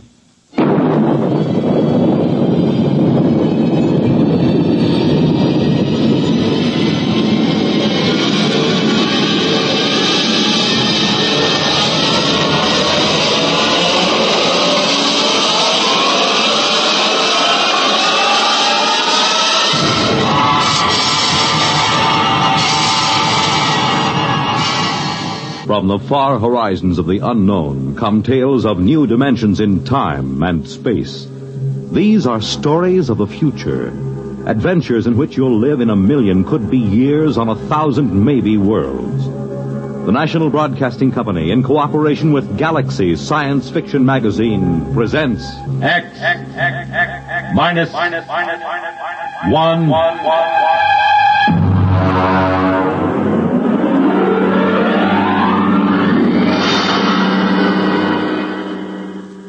Tonight, Inside Story by Richard Wilson. But first, hear this. I know a couple old friends that argue about everything. Politics, world affairs, even the time of day. One thing they agree on, though, is Pabst Blue Ribbon draft beer. They say it's the best. And for a change, they're both right. Pabst Blue Ribbon Draft is a bright, modern-tasting beer that still has plenty of that old-fashioned beer flavor. Next time you see that sign that says, Pabst Blue Ribbon Beer on draft, stop in. Order a glass. You'll soon know why so many folks agree on the bright, modern taste of Pabst Blue Ribbon Beer of Milwaukee. Now, X-1 and Inside Story.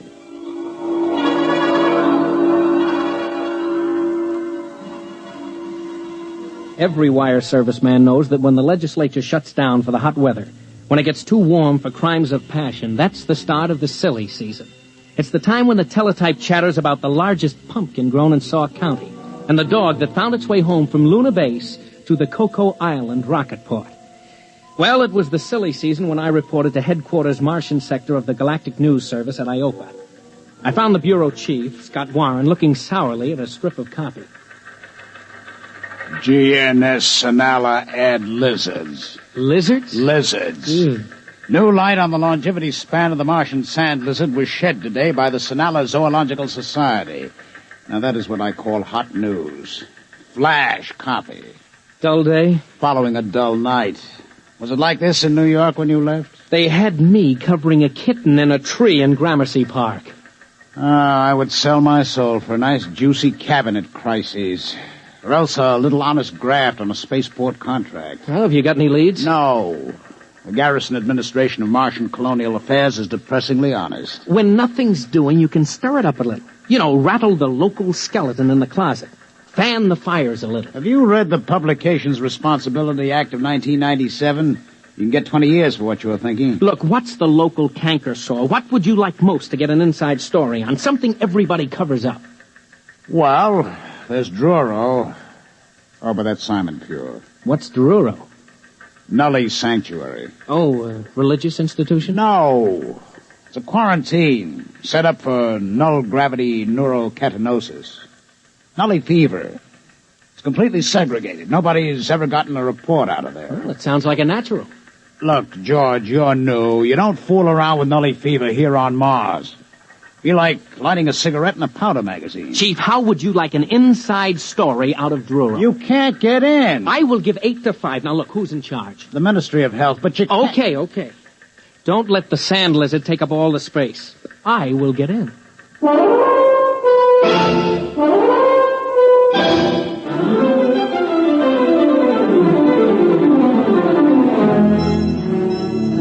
It wasn't so easy. I did fine over at the Health Ministry until I mentioned Druro. And then I might just as well have had a galloping case of Nully fever myself. I was referred to the press officer, to the assistant administrator, to the legal department, the protocol division, and then back to the press officer. Finally, I got in to see the commissioner, Dr. Marks. Just what caused you to raise the question of Druro, Mr. Gordon? Look, Dr. Marks, what I want is your permission to visit Druro and get the inside story. Visit Druro? You mean inside the camp? Yes, that's right. Mr. Gordon, I am quoting Administrative Code, Section 65. Any person found within the perimeter at Druro is considered to be a Nully fever victim. Contagion is something like 99% certain at a range of 100 yards. What's the treatment? Druro. You mean they're just shoved there to rot? A Nully, Mr. Gordon, will rot wherever he is. He deteriorates to the point of total sterility. Take my advice. Forget it.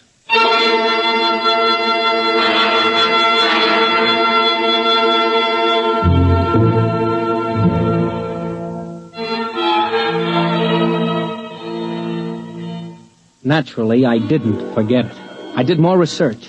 I found out that Nully fever seemed to be a mutated virus that got that way in the early Earth-Mars rockets that had inadequate radiological shielding. The symptoms masqueraded as half a dozen diseases, but the end product was the same. A physical deterioration that I don't care to go into. And a psychological lowering to an animal state.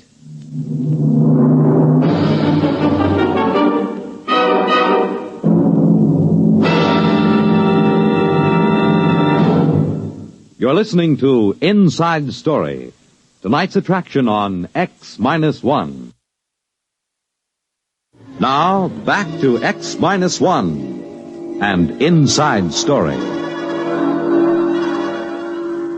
I may be a little reckless following a story, but believe me, there isn't a bonus big enough to make a hero out of me. I had no intention of contracting Nully Fever just to provide a byline story for old GNS. I had stumbled onto something, and I was wearing it when I dropped into the bureau and asked Scott if he noticed anything different about me. You're putting on a little weight? No, guess again. Your pants aren't hanging right. Your shirt's all bunched up. That's because I am wearing the latest fashion, an invisible suit. Oh, goodbye. Try another one. Look, I'm not kidding. It's heat-proof and airtight. They developed it over at Mars Electronics for spacesuit use. You mean you're all buttoned up? Well, how do I hear you? Short wave from a miniaturized dental mic. It's hanging on a front tooth, see? You're not kidding. Well, how come it's invisible? It beats me. Something to do with a non-refractive coating. You need that for dark side work on airless satellites.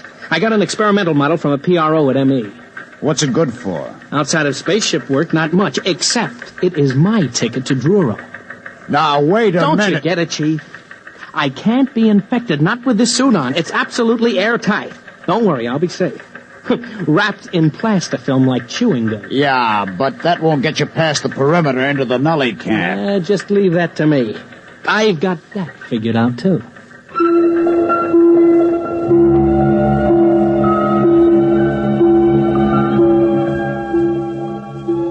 I picked up a sandcat out to the town of Druro and waited for 2 days. There was a shipment of nullies, the last of the Sinala roundup, due at the camp. Out of respect to public opinion, they dumped nullies at night, which suited me fine.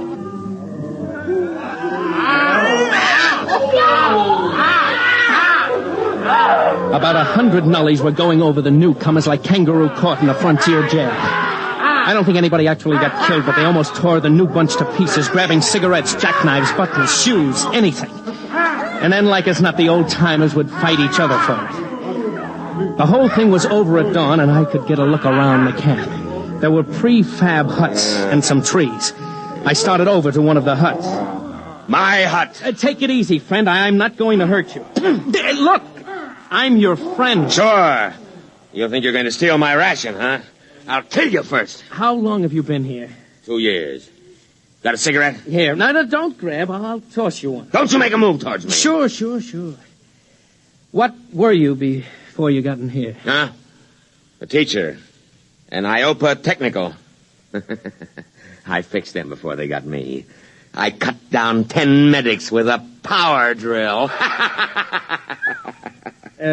When is breakfast, friend? You go plenty hungry. Ration isn't till tomorrow. You think there was some fight last night? Wait till you see ration drop. Last time somebody tried to beat me to a ration case, I fixed her. Never mind. Don't tell me about it. Hey, what's that over there? Up the hill. Looks like a regular fortress. What are you trying to do? Hurt me? No, I just asked you what goes on up there, those other huts inside that barricade. You spying for them? Yeah, sure. You're spying for them, you dirty... You!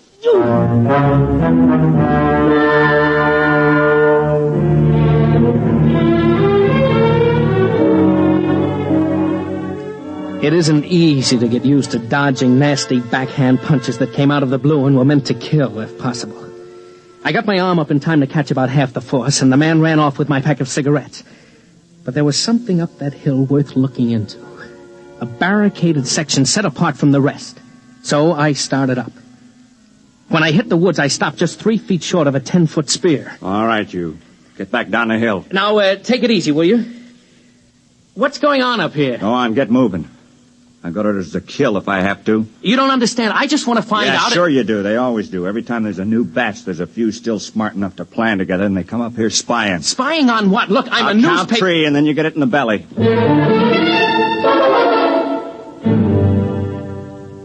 No hero I got before he reached 1.5. That night, I managed to talk to the ex-teacher without either of us slugging the other. I asked him about the guard on the hill. They get all the best rations. They make us give up our food or they come kill us. They've got spears and knives. You mean there's a gang up there living off the rest of you? Yeah. I killed one of them once. Caught him from behind with a rock. They came down and killed 10 of us. Didn't get me, though. Funny, huh?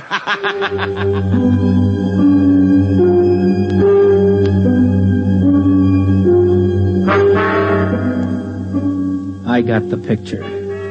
It's been the same every time men are herded together like animals. Andersonville, Buchenwald, and Dachau, the Alaskan camps in the 70s, and now Druro. The strong live off the others, a kind of racketeering in spades. Grab the best of everything, live as rich as you can, and don't worry how many you leave to starve to death. We're gonna get him, though. Tonight. Got rocks together and clubs. Go up there and we'll get him. You come.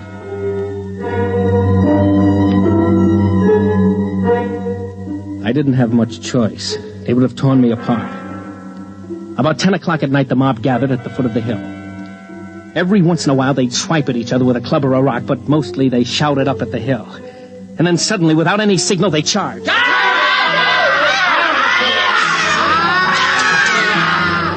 was kind of sick. Men and women, heaven knows what they were before, teachers, mothers, anything, screaming and running up that hill. And then the defenders cut loose. There were torches so I could see, rocks rolled down, boiling water, spears, arrows, enough to cut down that unarmed mob. I was hiding behind a tree now, sick, good and sick. When it happened... No! My arm! Hold on, bud. I'm going to pull this arrow out. Here goes now. No. Where am I? Up the hill. That's where you wanted to go, isn't it? But how did... We dragged you up here. Herb, get some bandages up here. You're one of them, aren't you? One of who? The big shots, the kingpins, gangsters. You didn't get hit in the head, did you? Oh, it's too bad they didn't wipe you out up here. It's tough enough living in a place like this, but to prey on the weak ones... Look, fella, I think maybe you got the wrong idea. Oh, thank heaven I'm safe from this kind of... Yeah, I wondered when you'd notice. That fancy suit of yours got torn when the arrow hit. Oh, no. No. Nully fever. That's why we hauled you up here. We spotted something funny about you. A kettle of boiling water splashed on you and you didn't even notice. Who are you? George Gordon, Galactic News Service. A newsman? Listen, does anybody know you're in here? Yeah. Maybe there's a chance. Can you tell them they got to let us out? Tell them what it's like up here. Make them understand. We write messages for the ration planes and they ignore them. You can't get close enough to the guards to shout, they shoot you down. They gotta let us out. Oh, sure. After what I've seen, that's the last thing I do. Try to con somebody into letting this loose on the population. I've seen enough nullies. Even if I have to spend the rest of my life in this camp, I don't want to be responsible for making more. Wait a minute. You don't get it. We're not nullies up here. What? Nobody gets in the camp who isn't a nully. That's right. We all had it when we came in, but not anymore. Up here, we're cured. You're lying. You've got to believe me. We've been living up here for 4 years, keeping guard. Trying to live like human beings in the middle of those animals down there. Losing maybe 3 or 4 a week, fighting them off. You know, you're more dangerous than they are down there because somehow you've kept some intelligence, enough to want revenge on the rest of the world by infecting. No, you've got to believe me. We're cured. Nully fever can be cured somehow because we've done it. About 100 of us. More now with the babies. The what? Babies. Normal, healthy babies.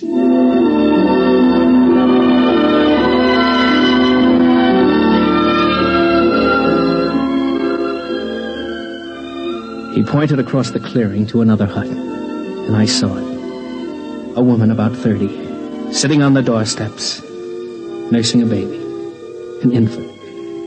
And I heard the words of the commissioner echoing in my ear. And of course, total sterility. These weren't nullies, not anymore. If they could have babies, they must be cured. Living as a desperate island in a mad world of violence.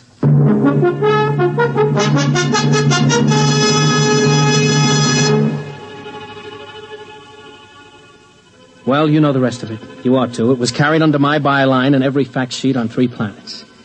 They had a micro-technician up the hill who gimmicked my miniature microphone with a hairpin and a piece of quartz crystal, so I cut in on the main traffic beam between Sinala and Iopa. I had Scott Warren at Government House in 15 minutes, threatening to blow the lid off the whole colonial government. The babies did it. Aerial photographs with micro-enlargements. They had pictures of those babies on the wire the next day. Red tape held it up a week. But finally, 100 cured ex-nullies and 1 reporter were out of Druro at Iopa General Hospital for checks. They found it. Nully fever is psychosomatic. You take somebody strong enough to fight for survival, give him incentive, and he'll lick it by himself. No miracle drugs needed. It starts with a virus, all right. But it ends with psychotherapy. A good dose of willpower. I got back to work in a month. Welcome back, George. The teletype's dead as ever. Back to the longevity of the Martian sand lizard. Druro Nully story played out? Dead as last week's herring. Well, what else is new? Maybe we can find another skeleton in the closet. How about life on the Martian moons? Now that ought to be good for a headline.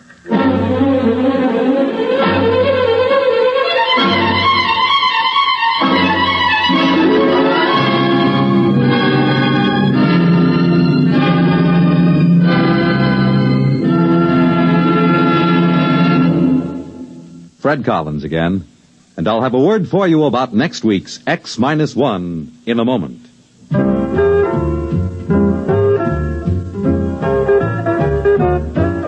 Hey, Molly, it's me. Where are you? Right here, McGee. What's the matter? Are you doing anything? Am I doing anything? I've got a towel wrapped around my head, a broom in one hand, a bucket of soap and water in the other, and the kitchen curtains under my arm, and you ask me if I'm doing anything. Sure, I'm vacationing in Florida. Oh, here, Molly, let me take that stuff. What are you doing? Now, just sit down. Sit down right here. Well, you're sweet, McGee, but I've got... You can go back to work in a minute. I got something big to tell you. You know, something really big. What have you gone and done? We're going to be on Monitor. Monitor? NBC's fascinating, motivating, merry-making, scintillating, ever-vescerating weekend radio service. Oh, that Monitor. Of course. And we're on it, McGee? When? This weekend and every weekend. What do you say to that? Oh, that's wonderful, McGee. So don't make any plans, folks. We'll be seeing you this weekend. All weekend. On Monitor. And now a word about next week's story. The category Inventors by Arthur Sellings on X-1.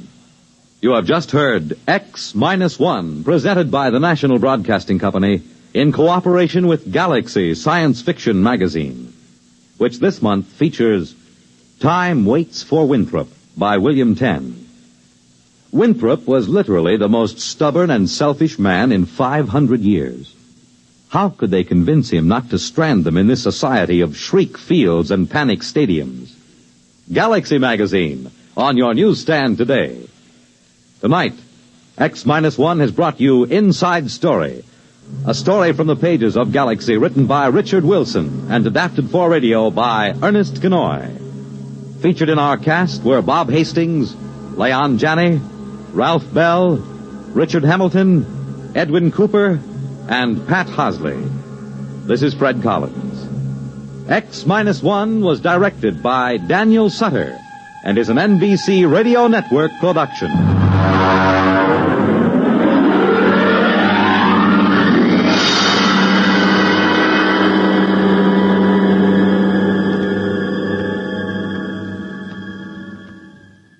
There's excitement in the air at night, and Nightline brings it to you. Hear Nightline with Walter O'Keefe, next on most of these NBC stations.